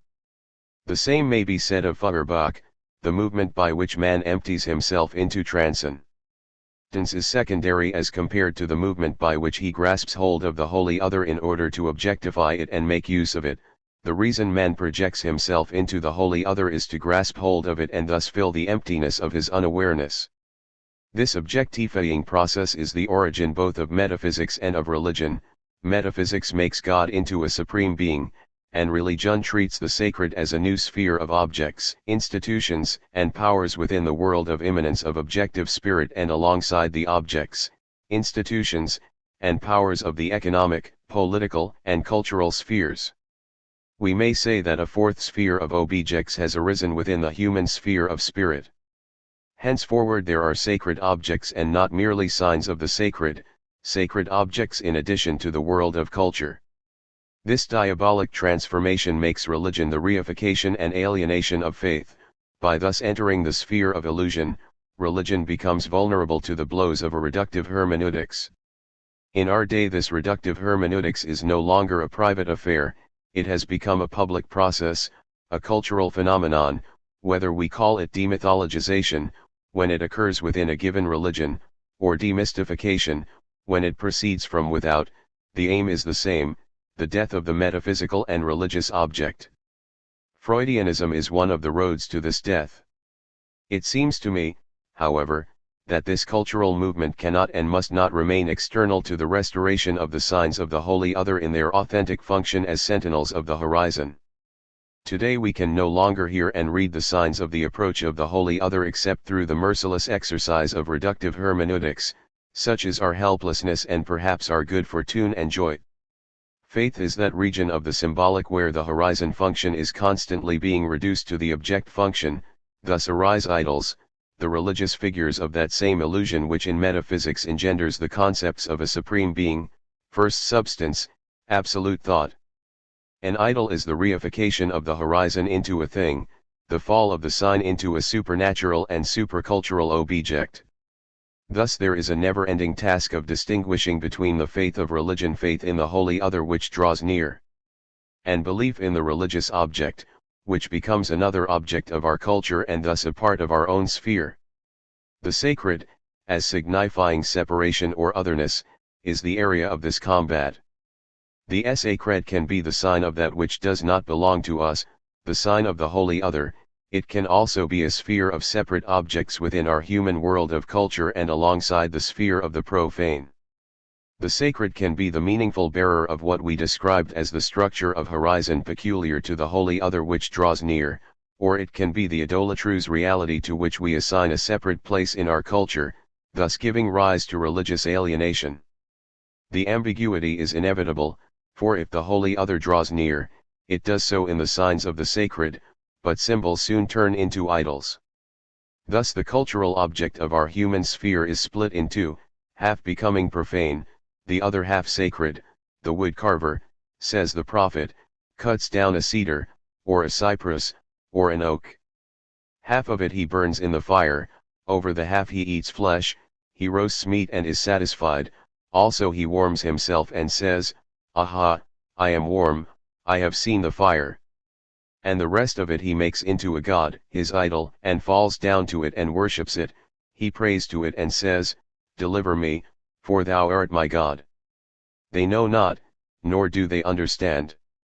Isaiah 44:16-18. Thus the idols must die so that symbols may live. The value and limits of a psychoanalysis, of religion. The fact that a destructive hermeneutics is justified according to the requirements of faith itself does not imply an acceptance in toto of the psychoanalysis of religion within the framework thus outlined. On the contrary, we must once more come to grips with Freud, we must confront his hermeneutics with the hermeneutics of Iliad, van der Leyen, Barth, and Bultmann, in order to construct what we can say positively and negatively about the psychoanalysis of religion. Religion and instincts. I see three successive focal points of discussion. The first concerns the instinctual substrate of religion. It has been said that the gods were created through fear. Freud repeats this remark with the fresh resources of analysis and amends it, through fear and desire. Everything he says about the analogy between religion and neurosis is located on this first level of the discussion. 4.8 Indeed, everything that relates religion to neurosis, also relates it to desire by virtue of the substitute satisfaction attaching to symptoms. We recall that Freud's point of departure was the parallel between the phenomena of religious practices and the rituals of obsessional neurosis. This parallel on the purely descriptive and clinical plane enabled him to describe religion as the universal obsessional neurosis of mankind. From the paper of 1907 to Moses and Monotheism in 1939, the analogy was constantly extended and reinforced. Thus it is on the model of paranoia that Totem and Taboo conceives of the projection, at the narcissistic stage of the libido, of the omnipotence of desire into figures of the divine. Religion is regarded as the refuge of all the individual's repressed wishes, hatred, jealousy, urge to persecute and destroy, which the ecclesiastical institution enables the individual to direct toward the enemies of his religious group. But Freud is no doubt more instructive when he treats religion less as a support of prohibitions than as a function of consolation. This is where the relationship between religion and desire is most evident. Everything centers around the paternal nucleus, the longing for the father. Religion is grounded biologically in the condition of dependency and helplessness peculiar to human childhood. The neurosis that now serves as the point of reference is the one through which the child passes and which is subsequently revived in the adult after a period of latency. So too, religion is the revival of a distressing memory, which the ethnological explanation proceeds to link with a primal killing that would be to primeval mankind what the Oedipus complex is to the childhood of the individual. If for the moment we leave aside the ethnological explanation, which allows Freud to move from a descriptive analogy to a structural identity, there remains the analogy with the three basic stages of the childhood condition: neurotic phase, latency period, return of the repressed. At this first level of the discussion, it seems to me important to maintain the purely analogical character of the relationship between religious phenomena and pathological phenomena against any dogmatic reduction to identity, and to reflect upon the conditions of this analogy. Such a procedure does not enable us to escape the Freudian critique but actually exposes us to its strongest point. So fragile are the ethnology of totem and taboo and the scriptural science of Moses and monotheism that if one is too quick to combine the sociological argument, which claims to furnish the reason for the identity, with the clinical description on which the analogical considerations are based, one only weakens Freud's thesis. It is better to do without the historical support of the primal crime and remain on the level of the analogy between the economy of religious phenomena and that of the neuroses, leaving the question of the fantasy of the primal crime for further discussion. It seems to me that the meaning of this analogy remains and must remain indefinite. All that can be said is that man is capable of neurosis as he is capable of religion, and vice versa. The same causes life's hardship, the triple suffering dealt the individual by nature, his body, and other men give rise to similar responses: neurotic ceremonials and religious ceremonials, demand for consolation and appeal to providence and obtain comparable effects, compromise formations, secondary gain of illness and discharge of guilt, substitute satisfaction. But what does the analogy mean? Psychoanalysis as such cannot say. Analysis does indeed throw some light on what we have called the birth of idols, but it has no way of deciding whether that is all that faith is, whether ritual is originally, in its primordial function, obsessional ritual, whether faith is merely consolation on the childhood pattern. Analysis can reveal to the religious man his caricature, but it leaves him the task of meditating on the possibility of not resembling his distorted double. For it is truly a matter of distortion, and of self-understanding through distortion, distortion of the infantile, distortion of the neurotic, distortion of the primitive, or of the so-called primitive person, himself interpreted as the analogue of the neurotic and the child. The value of the analogy, and hence also the limits of the analogy, seem to me to hinge on a crucial point: does the effective dynamism of religious belief have the wherewithal to overcome its own archaism? This question can receive only a partial answer in the context of an investigation of the instinctual substrate of religion. It is a question that necessarily relates to the question of the fantasy of the primal killing and more generally of the meaning of the father complex. But even within our present limited framework we can go rather far by critically re-examining what we described in our analytic as the absence of history in religion.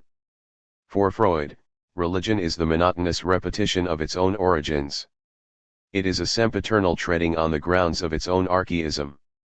The theme of the return of the repressed means nothing else. The Christian Eucharist repeats the totem meal, as the death of Christ repeats that of the prophet Moses, which repeats the original killing of the father. Freud's exclusive attention to repetition becomes a refusal to consider a possible epigenesis of religious feeling, that is to say, a transformation or conversion of desire and fear. This refusal does not seem to me to be based upon analysis, but merely expresses Freud's personal unbelief. In reading Freud's works, one may observe this paring down of religious feeling whenever such feeling is about to go beyond the bounds in which it has been confined. For instance, there is an entire pre-Oedipal stratum which is glimpsed, then obliterated. Freud touches on it in the Leonardo, when he compares the vulture Phantasy to the Egyptian goddess Mut, pictured as a vulture-headed mother deity with a phallus. For a moment Freud glimpses the rich meaning of this representation, but he immediately reduces its scope by explaining Leonardo's childhood fantasy and the representation of the androgynous deities in terms of the infantile sexual theory of the maternal penis.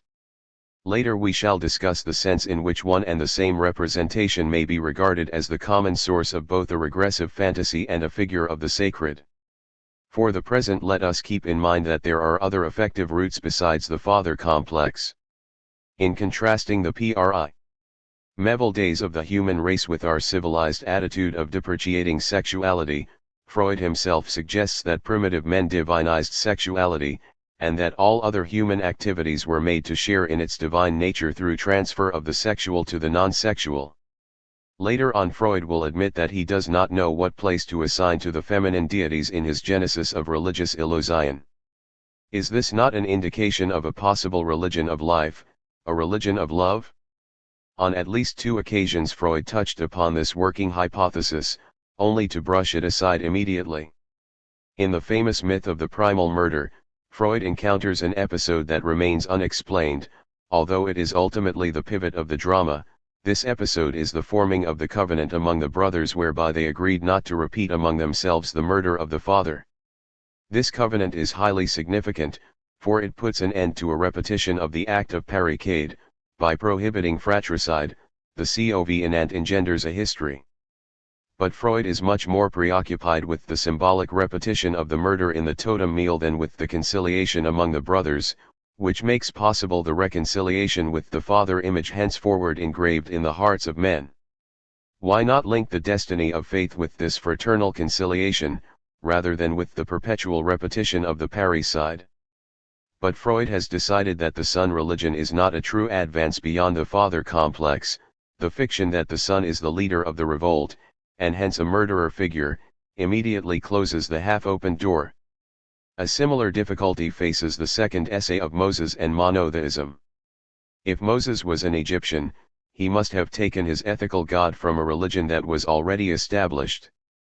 But the cult of Aten, which we are told was built on the model of the benevolent prince Akhenaten, poses the great enigma of a political god, by which I mean a god who founds the social covenant and who consequently arises on the substrate of desire and fear and is more closely connected with the conciliation among the brothers than with the murder of the father. But it is especially the final theory of instincts that might have been the occasion for a fresh investigation of the phenomenon of religion. 4-7 Such an investigation did not occur. On the contrary, this was the period when Freud hardened his hostility toward religion and was preparing to write the future of an illusion. Nevertheless, by contrasting Eros with death, Freud recaptured a certain mythical basis preserved by the German Romantic tradition. Through the latter he was able to go back to Plato and Empedocles and describe Eros as the power which holds everything together. But he never suspected that this mythology of Eros might concern an epigenesis of religious feeling, nor that Eros might be another name for the Yuan god, and further back, for the Deuteronomic god, and further still, for the god of Asi, when the prophet celebrates in his songs the betrothal in the desert. And why may it not be that our god Logos, who promises no consolation, whose voice is soft but does not rest till it has gained a hearing, is in spite of Freud's ironic tone on this occasion another name for Eros, in the profound unity of the symbols of life and light. Freud seems to me to exclude without reason, I mean without any psychoanalytic reason, the possibility that faith is a participation in the source of Eros and thus concerns, not the consolation of the child in us, but the power of loving. He excludes the possibility that faith aims at making this power adult in the face of the hatred within us and outside of us in the face of death. The only thing that can escape Freud's critique is faith as the kerygma of love. God so loved the world. But in return his critique can help me discern what this kerygma of love excludes: a penal Christology and a moral God, and what it implies: a certain coincidence of the tragic God of Job and the lyric God of John. Religion and fantasy. The question of the non-regressive, non-archaizing sources of religion leads to a critical examination of the representational nucleus that Freud thinks he has delimited by the convergent paths of clinical description and ethnology, the fantasy of the killing of the father. 4. Freud, The return of the repressed is both the return of the affects of fear and love, anxiety and consolation, and the return of the fantasy itself in the substitute figure of God. This substitute figure is the remote derivative of the representations attaching to the instinctual substrate. Consequently, all our remarks about a possible epigenesis of religious feeling become meaningful only through the mediation of an epigenesis at the level of representations. This epigenesis, however, is simply ruled out in Freudianism because of the status accorded to the fantasy of the murder of the primal father. An essential element of the Freudian interpretation is that this murder actually occurred in the past either once or several times, and that there exists an actual memory of it inscribed in the hereditary patrimony of mankind. The Oedipus complex of the individual is too brief and too indistinct to engender the gods. Without an ancestral crime as part of our phylogenetic past, the longing for the father is unintelligible. The father is not my father. Through the course of the years, Freud kept reinforcing the notion that the memory of the primal killing is a memory of a real event. The most explicit statements in this regard are those in Moses and monotheism, which we have cited at length in the analytic. If then, for Freud, religion is archaic and repetitive, it is to a great extent because religion is drawn backward by the remembrance of a murder that belongs to its prehistory and constitutes what Moses and monotheism calls the truth in religion. The truth resides in mem ori, whatever is added by the imagination is, as in dreams, distortion, whatever is added by rational thought is, again as in dreams, secondary elaboration, rationalization, and superstition. Thus Freud deliberately turns his back on the demythologizing interpretations which, from Schelling to Bultmann, deprive myths of any etiological function so as to restore to them their mythopoetic function capable of leading to a reflection or a speculation. It is strange to note that in order to explain religion Freud held onto a conception he was forced to abandon in the theory of the neuroses. We recall that the true interpretation of the Oedipus complex was achieved in opposition to the erroneous theory of the real seduction of the child by an adult. Unfortunately, the Oedipus episode, which Freud discovered by a sort of reversal of meaning of the seduction scene, was substituted in its place. The Oedipus complex was made the trace or vestige of a real memory. This vestigial function, we recall, is what enabled Freud in Chapter 7 of the Interpretation of Dreams to equate formal regression with the quasi-hallucinatory revival of a memory trace. Even more than the individual Oedipus complex, the collective complex of mankind is regarded as the return of a vestigial type of affect and representation. Freud himself, however, furnishes the means of picturing the matter in another way. There is in Freud a conception of the primal scene in which the notion of a non-vestigial function of imagination is sketched. The scene with the vulture, Freud notes in the Leonardo, would not be a memory of Leonardo's but a fantasy, which he formed at a later date and transposed to his childhood. Freud illustrates this by a comparison with the way in which the writing of history might have originated among the peoples of antiquity, when men entered an age of reflection and felt a need to learn where they had come from and how they had developed. Historical writing, which had begun to keep a continuous record of the present, now also cast a glance back to the past, gathered traditions and legends, interpreted the traces of antiquity that survived in customs and usages, and in this way created a history of the past. 4.8. This history of a nation's earliest days, which was compiled later and for tendentious reasons 4.9, does it not imply a creation of meaning, capable of marking off and carrying what we have called an epigenesis of religious feeling? May not such a primal scene fantasy supply the first layer of meaning to an imagination of origins which is increasingly detached from its function of infantile and quasi-neurotic repetition, and increasingly of service to an investigation of the fundamental meanings of human destiny? Freud encountered this non-vestigial product of imagination, this carrier of a new meaning, not when he spoke of religion but when he spoke of art. Let us recall our exegesis of the Gioconda's smile. The memory of the lost mother, we said, is recreated by the work of art. It is not something that lies hidden underneath, like a real stratum that is merely covered over. Strictly speaking, it is a creation, and exists only insofar as it is presented in the painting. 5-0 Hence one and the same fantasy can carry two opposed vectors, a regressive vector which subjects the fantasy to the past, and a progressive vector which makes it an indicator of meaning. That the regressive and progressive functions can coexist in the same fantasy is intelligible in Freudian terms. Leonardo's vulture fantasy is a first transfiguration of the vestiges of the past, a fortiori, a true work of art like the Gioconda is a creation in which, in Freud's own words, the past is denied and overcome. 5-1 Freud admits, however, that he does not understand this creative function. Since artistic talent and capacity are intimately connected with sublimation, we must admit that the nature of the artistic function is also inaccessible to us along psychoanalytic lines. 5-2 Let us apply this remark to the fantasy of the primal crime. Freud writes in the Leonardo, psychoanalysis has made us familiar with the intimate connection between the father complex and belief in God. It has shown us that a personal God is, psychologically, nothing other than an exalted Father. The Almighty and just God, and kindly Nature, appear to us as grand sublimations of Father and Mother, or rather as revivals and restorations of the young child's ideas of them. 5-3 Why should not this sublimation of the Father involve the same ambiguity, the same double value of oniric revival and cultural creation?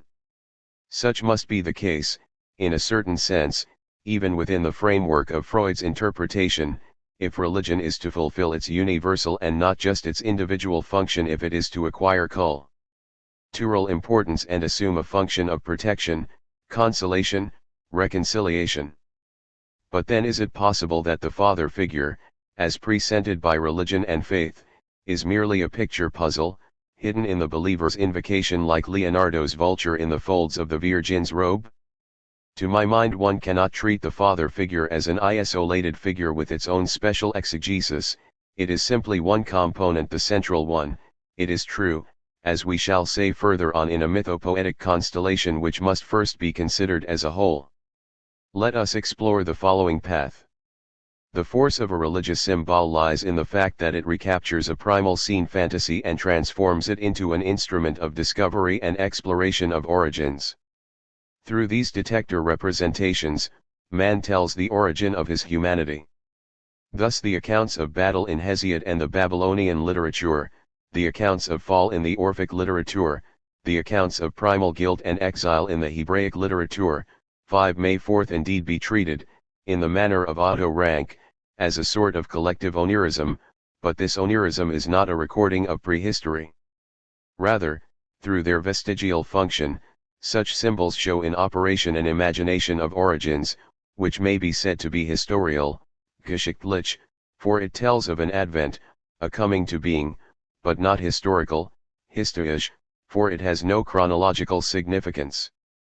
To use Husserlian terminology, I will say that the fantasies explored by Freud make up the Heiltic of this mythopoetic imagination.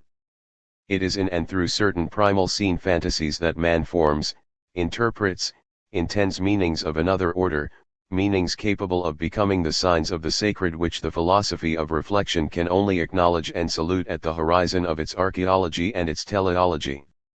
This new intentionality, through which fantasies are interpreted symbolically, arises from the very nature of the fantasies insofar as they speak of the lost origin, of the lost archaic object, of the lack inherent in desire. What gives rise to the endless movement of the interpretation is not the fullness of memory but its emptiness, its openness. Ethnology, comparative mythology, biblical exegesis all confirm that every myth is a reinterpretation of an earlier account.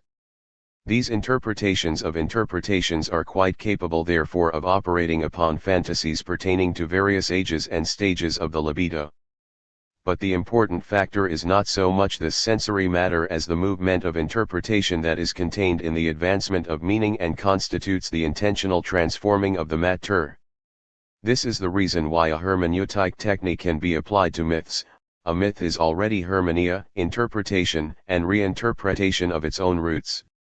6-5 And if myths assume a theological meaning, as we see in the origin narratives, they do so through this endless process of correction, which has become a concerted and systematic effort. Thus the father figure cannot be considered apart from the mythopoetic function in which it is inserted. It is true that this figure is particularly dominant, since it furnishes the prototype of the deity and thus refers, through polytheism and then monotheism, to the unique father figure. This projective characteristic is found only in the father figure, that is true. But Freud did not struggle with the difficulties concerning projection as he did with those concerning introjection and identification. The displacement of the father onto the totem animal and the totem god does not perplex him enough.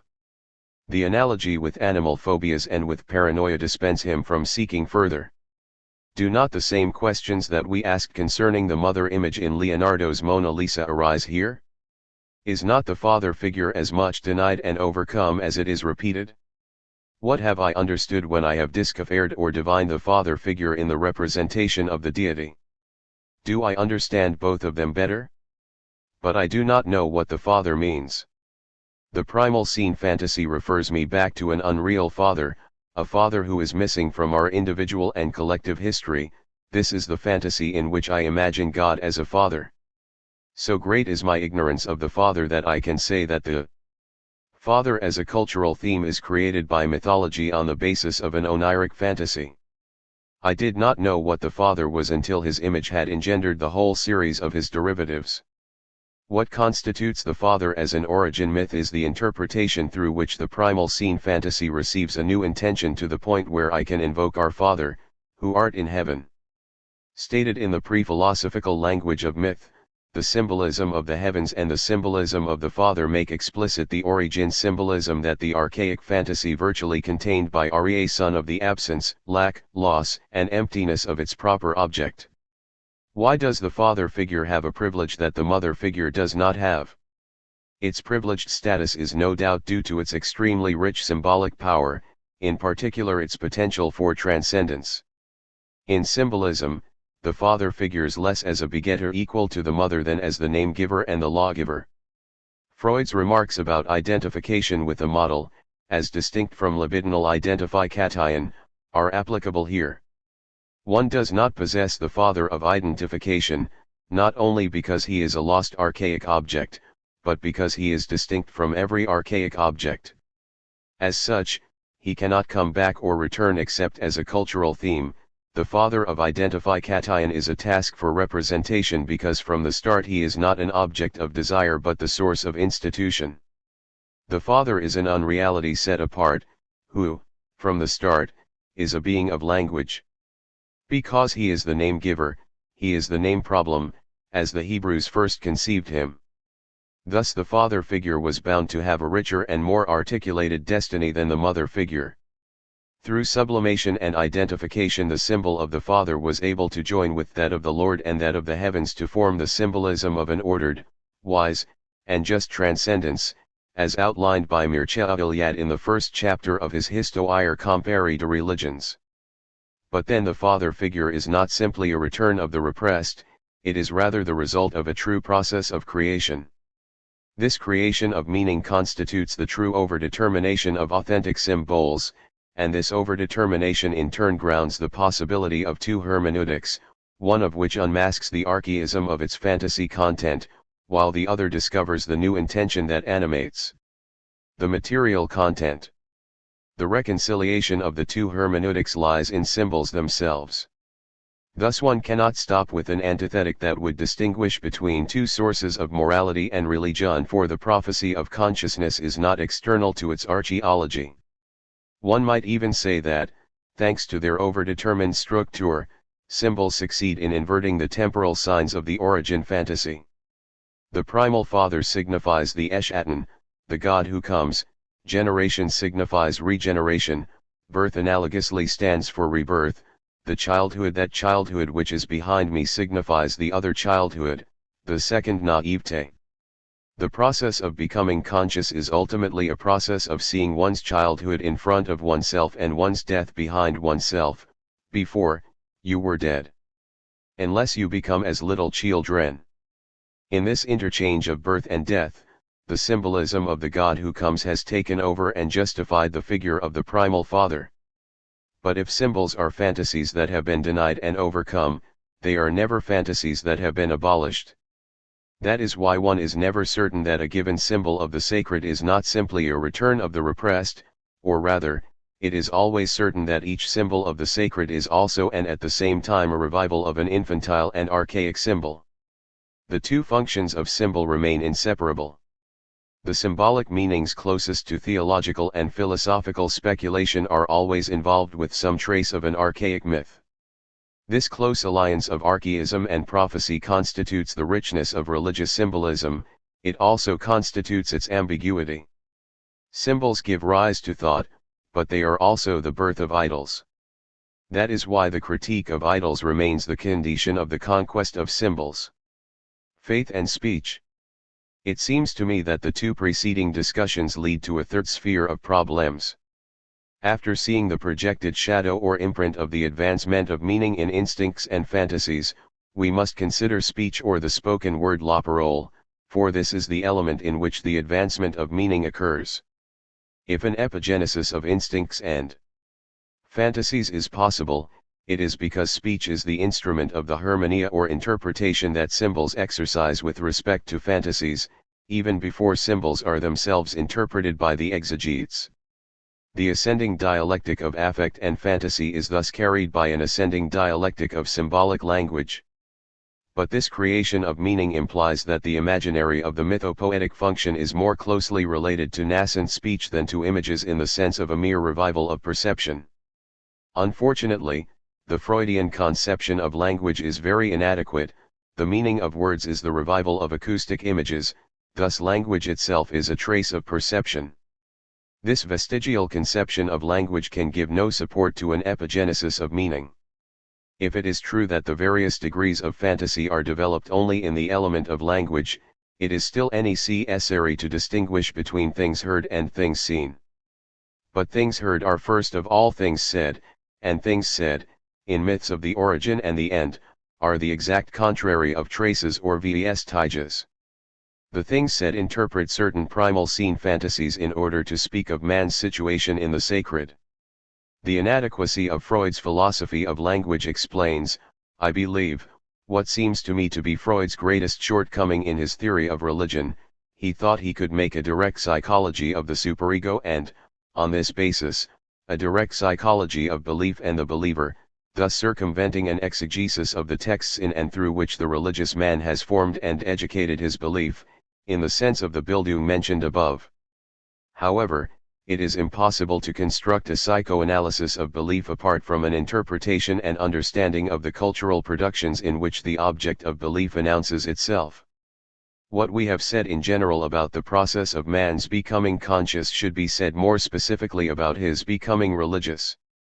For man, to become conscious is to be drawn away from his archaism by the series of figures that institute and constitute him as man. Hence there can be no question of grasping the meaning of the religious man apart from the meaning of the texts that are the documents of his belief. Dilthey very clearly established this point in his famous essay of 1900, Die Entstehung der Hermeneutik. Understanding or interpretation, he says, does not truly begin until life expressions are fixed in an objectivity that is subject to the technical rules of an art. We call this technical understanding of durably fixed life expressions an exegesis or interpretation. 5-6 If literature is the privileged area of this process of interpretation, though one may also legitimately speak of a hermeneutics of sculpture and of painting, it is because language is the only complete, exhaustive, and objectively intelligible expression of human interiority. That is why, Dilthey continues, the art of understanding centers around the exegesis or interpretation of the written testimony of human existence. 5-7 There is hardly any need to state that Moses and monotheism does not operate at the level of an exegesis of the Old Testament and in no way satisfies the most elementary requirements of a hermeneutics adapted to a text.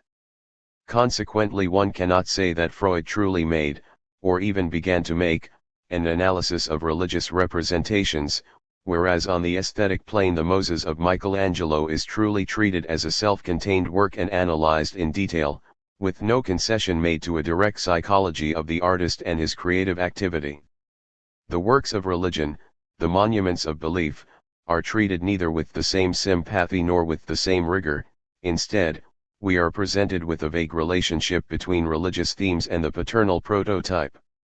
Freud has decided once and for all that the truly religious ideas are those that clearly stem from this prototype.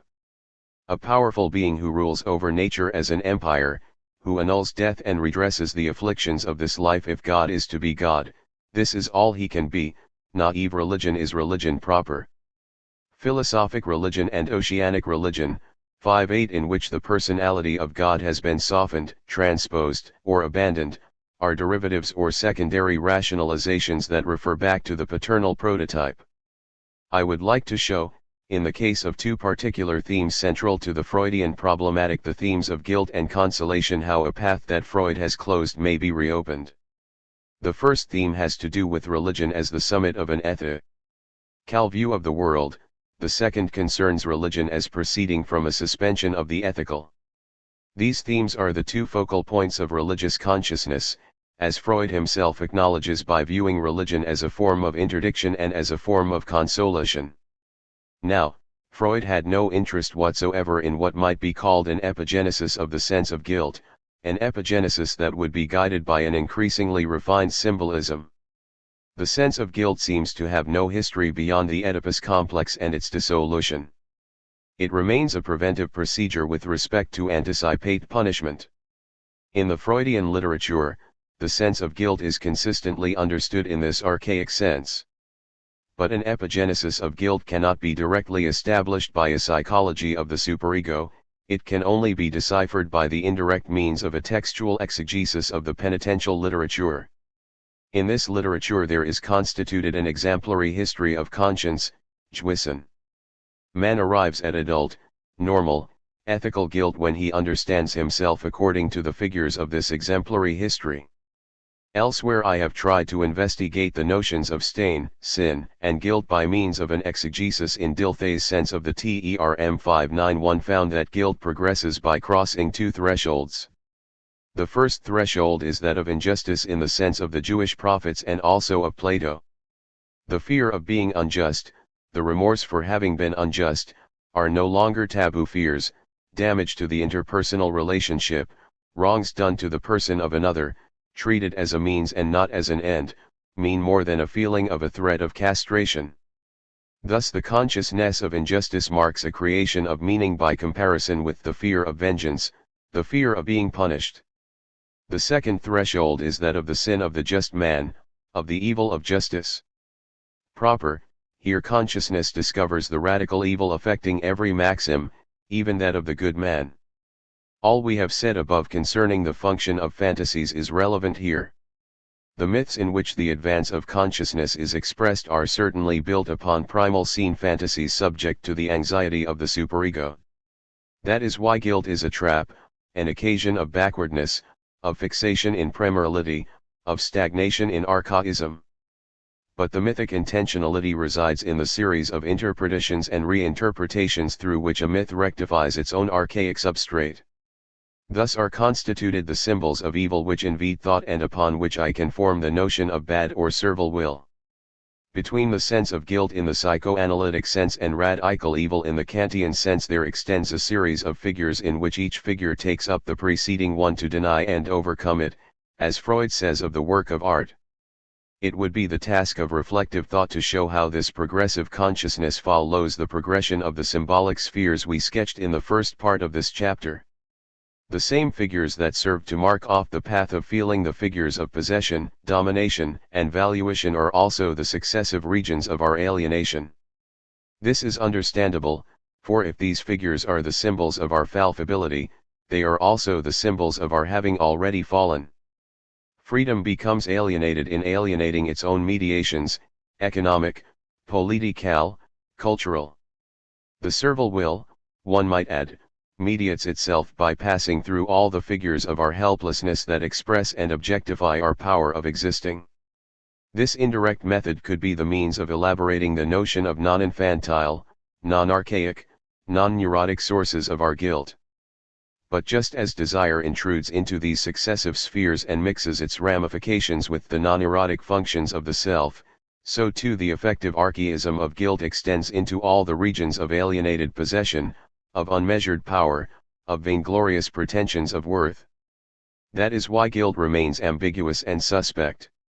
In order to break its false prestige, we must always focus on it the double illumination of a demystifying interpretation that denounces its archaism and a restorative interpretation that places the birth of evil in the mind or spirit itself. I have taken the example of guilt as the prime example of an ambiguous notion, both archaic in origin and susceptible of an indefinite creation of meaning. This same ambiguity is written into the heart of religion, insofar as the symbols of salvation are on the same level and of the same quality as the symbols of evil. It can be shown that for all the figures of accusation there are corresponding figures of redemption. As a result, the central figure of religion, which psychoanalysis tells us proceeds from the prototype of the Father, cannot complete its own genesis until it has traversed all the degrees corresponding to those of guilt. Thus the interpretation of the Father fantasy in the symbolism of God extends into all the regions of accusation and redemption. But if the symbolic representation of God progresses in parallel with the symbols of evil and guilt, it is not completed within this correlation. As Freud well saw, religion is more an art of bearing the hardships of life than an indefinite exorcism of the paternal accusation. This cultural function of consolation is what places religion no longer merely in the sphere of fear, but in that of desire. Plato already said in the Phaedo that there remains in each of us an infant to be consoled. The question is whether the function of consolation is merely infantile, or whether there is not also what I should now call an epigenesis or ascending dialectic of consolation. Once again, literature is the medium that marks off the progress of this rectification of consolation. The objection may be made that the critique of the old law of retribution, a critique already made by the wise men of Babylon and even more by the books of the Hebrews, is not a part of religion. But then we must enter into another problematic, which Freudianism seems to be ignorant of, the problematic of the internal conflict between faith and religion. It is the faith of Job and not the religion of his friends that should be confronted with the Freudian iconoclasm. Does not this faith accomplish part of the task Freud assigns to whoever undertakes to do without his father, Leonardo? Job receives no explanation of his suffering, he is merely shown something of the grandeur and order of the whole, without any meaning being directly given to the finite point of view of his desire. His faith is closer to the third kind of knowledge in Spinoza's sense than to any religion of providence. A path is thus opened, a path of non-narcissistic reconciliation. I give up my point of view, I love the whole, I make ready to say, the intellectual love of the mind toward God is a part of that very love of God whereby God loves himself, quo Deus ipsum amat. 60 Through the twofold test of commandment and retribution, faith brings about a single and unique suspension of the ethical. By revealing the sin of the just man, the man of belief goes beyond the ethics of righteousness. By losing the immediate consolation of his narcissism, he goes beyond any ethical view of the world. Through this twofold test he overcomes the father figure, but in losing it as an idol he perhaps discovers it as a symbol. The father symbol is the surplus of meaning intended by the sepsum of the Spinozist theorem. The father symbol is not a symbol of a father whom I can have, in this respect the father is non-father. Rather, the father symbol is the likeness of the Father in accordance with which the giving up of desire is no longer death but love, in the sense once more of the corollary of the Spinozist theorem, the love of God toward men and the intellectual love of the mind toward God are one and the same thing. We have reached a point here that seems unsurpassable. It is not a point of repose but of tension, for it is not yet apparent how the personality of God who pardons and the impersonality of Deus of Natura could coincide. I only say that the two ways of suspending the ethical, Kierkegaard's and Spinoza's, may be the same, as we are led to think by the Deus ipsum amat of Spinoza and by the dialectic, underlying the whole of Western theology, of God and deity, but I do not know they are the same. Starting from this extreme point, a final confrontation with Freud may be proposed. To the very end we must refuse having to choose between two platitudes, that of the apologist, who would completely reject the Freudian iconoclasm, and that of the eclectic, who would juxtapose the iconoclasm of religion and the symbolism of faith. For my part I will apply, as a last and ultimate resort, the dialectic of the yes and the no to the principle of reality. Ultimately, this is the level on which the epigenesis of consolation according 60. Ethics, Part V, Proposition 36 and Corollary. To faith and the resignation to Anank according to Freudianism confront and challenge one another. I make no secret of the fact that the reading of Freud is what has helped me extend the critique of narcissism which I have constantly called the false cogito, or the abortive cogito, to its most extreme consequences regarding the religious desire for consolation. The reading of Freud is what helped me place the giving up of the Father at the heart of the problematic of faith. In return, I do not conceal my dissatisfaction with the Freudian interpretation of the reality principle. Freud's scientism prevented him from following to completion a certain path glimpsed in the Leonardo, even though this was the harshest book Freud wrote against religion. As we have said, reality is not simply a set of observable facts and verifiable laws. Reality is also, in psychoanalytic terms, the world of things and of men, such as that world would appear to a human desire which has given up the pleasure principle, that is to say, which has subordinated its point of view to the whole. But then, I asked, is reality merely Anank? Is reality simply necessity offered to my resignation? Is it not also possibility open to the power of loving? This question I decipher at my own risk through the questions Freud himself raises concerning the destiny of Leonardo, quite apart from doubts about a possible transformation of the instinct to investigate back into an enjoyment of life, a transformation which we must take as fundamental in the tragedy of Faust. The view may be hazarded that Leonardo's development approaches Spinoza's mode of thinking. 6.1 and further on.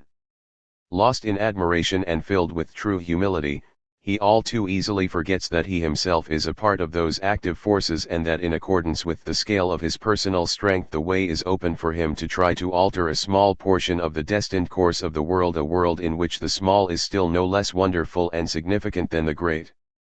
6.2. We all still show too little respect for nature, which, in the obscure words of Leonardo which recall Hamlet's lines, is full of countless reasons that never enter experience. La natura e piena di infinite regioni che non giurono mai in esperanza. Every one of us human beings corresponds to one of the countless experiments in which these regioni of nature force their way into experience. 6.3. I see in these lines a quiet invitation to identity reality with nature and nature with eros.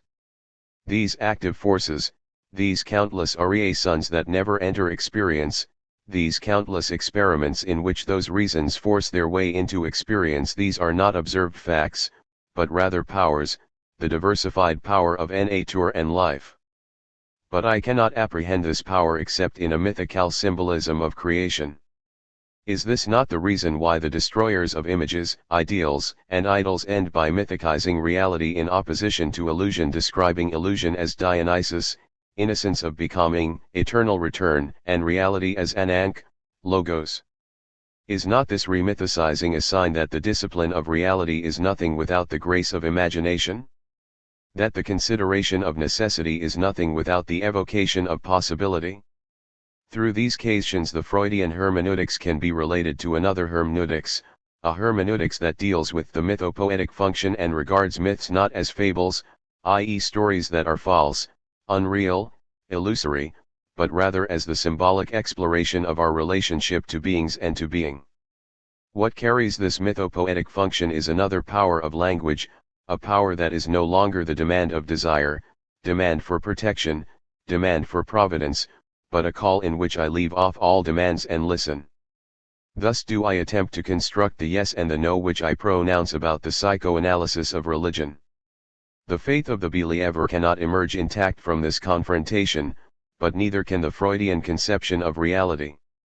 To the cleavage the yes to Freud introduces into the heart of the faith of believers, separating idols from symbols, there corresponds the cleavage the no to Freud introduces into the heart of the Freudian reality principle, separating mere resignation to Anank from the love of creation.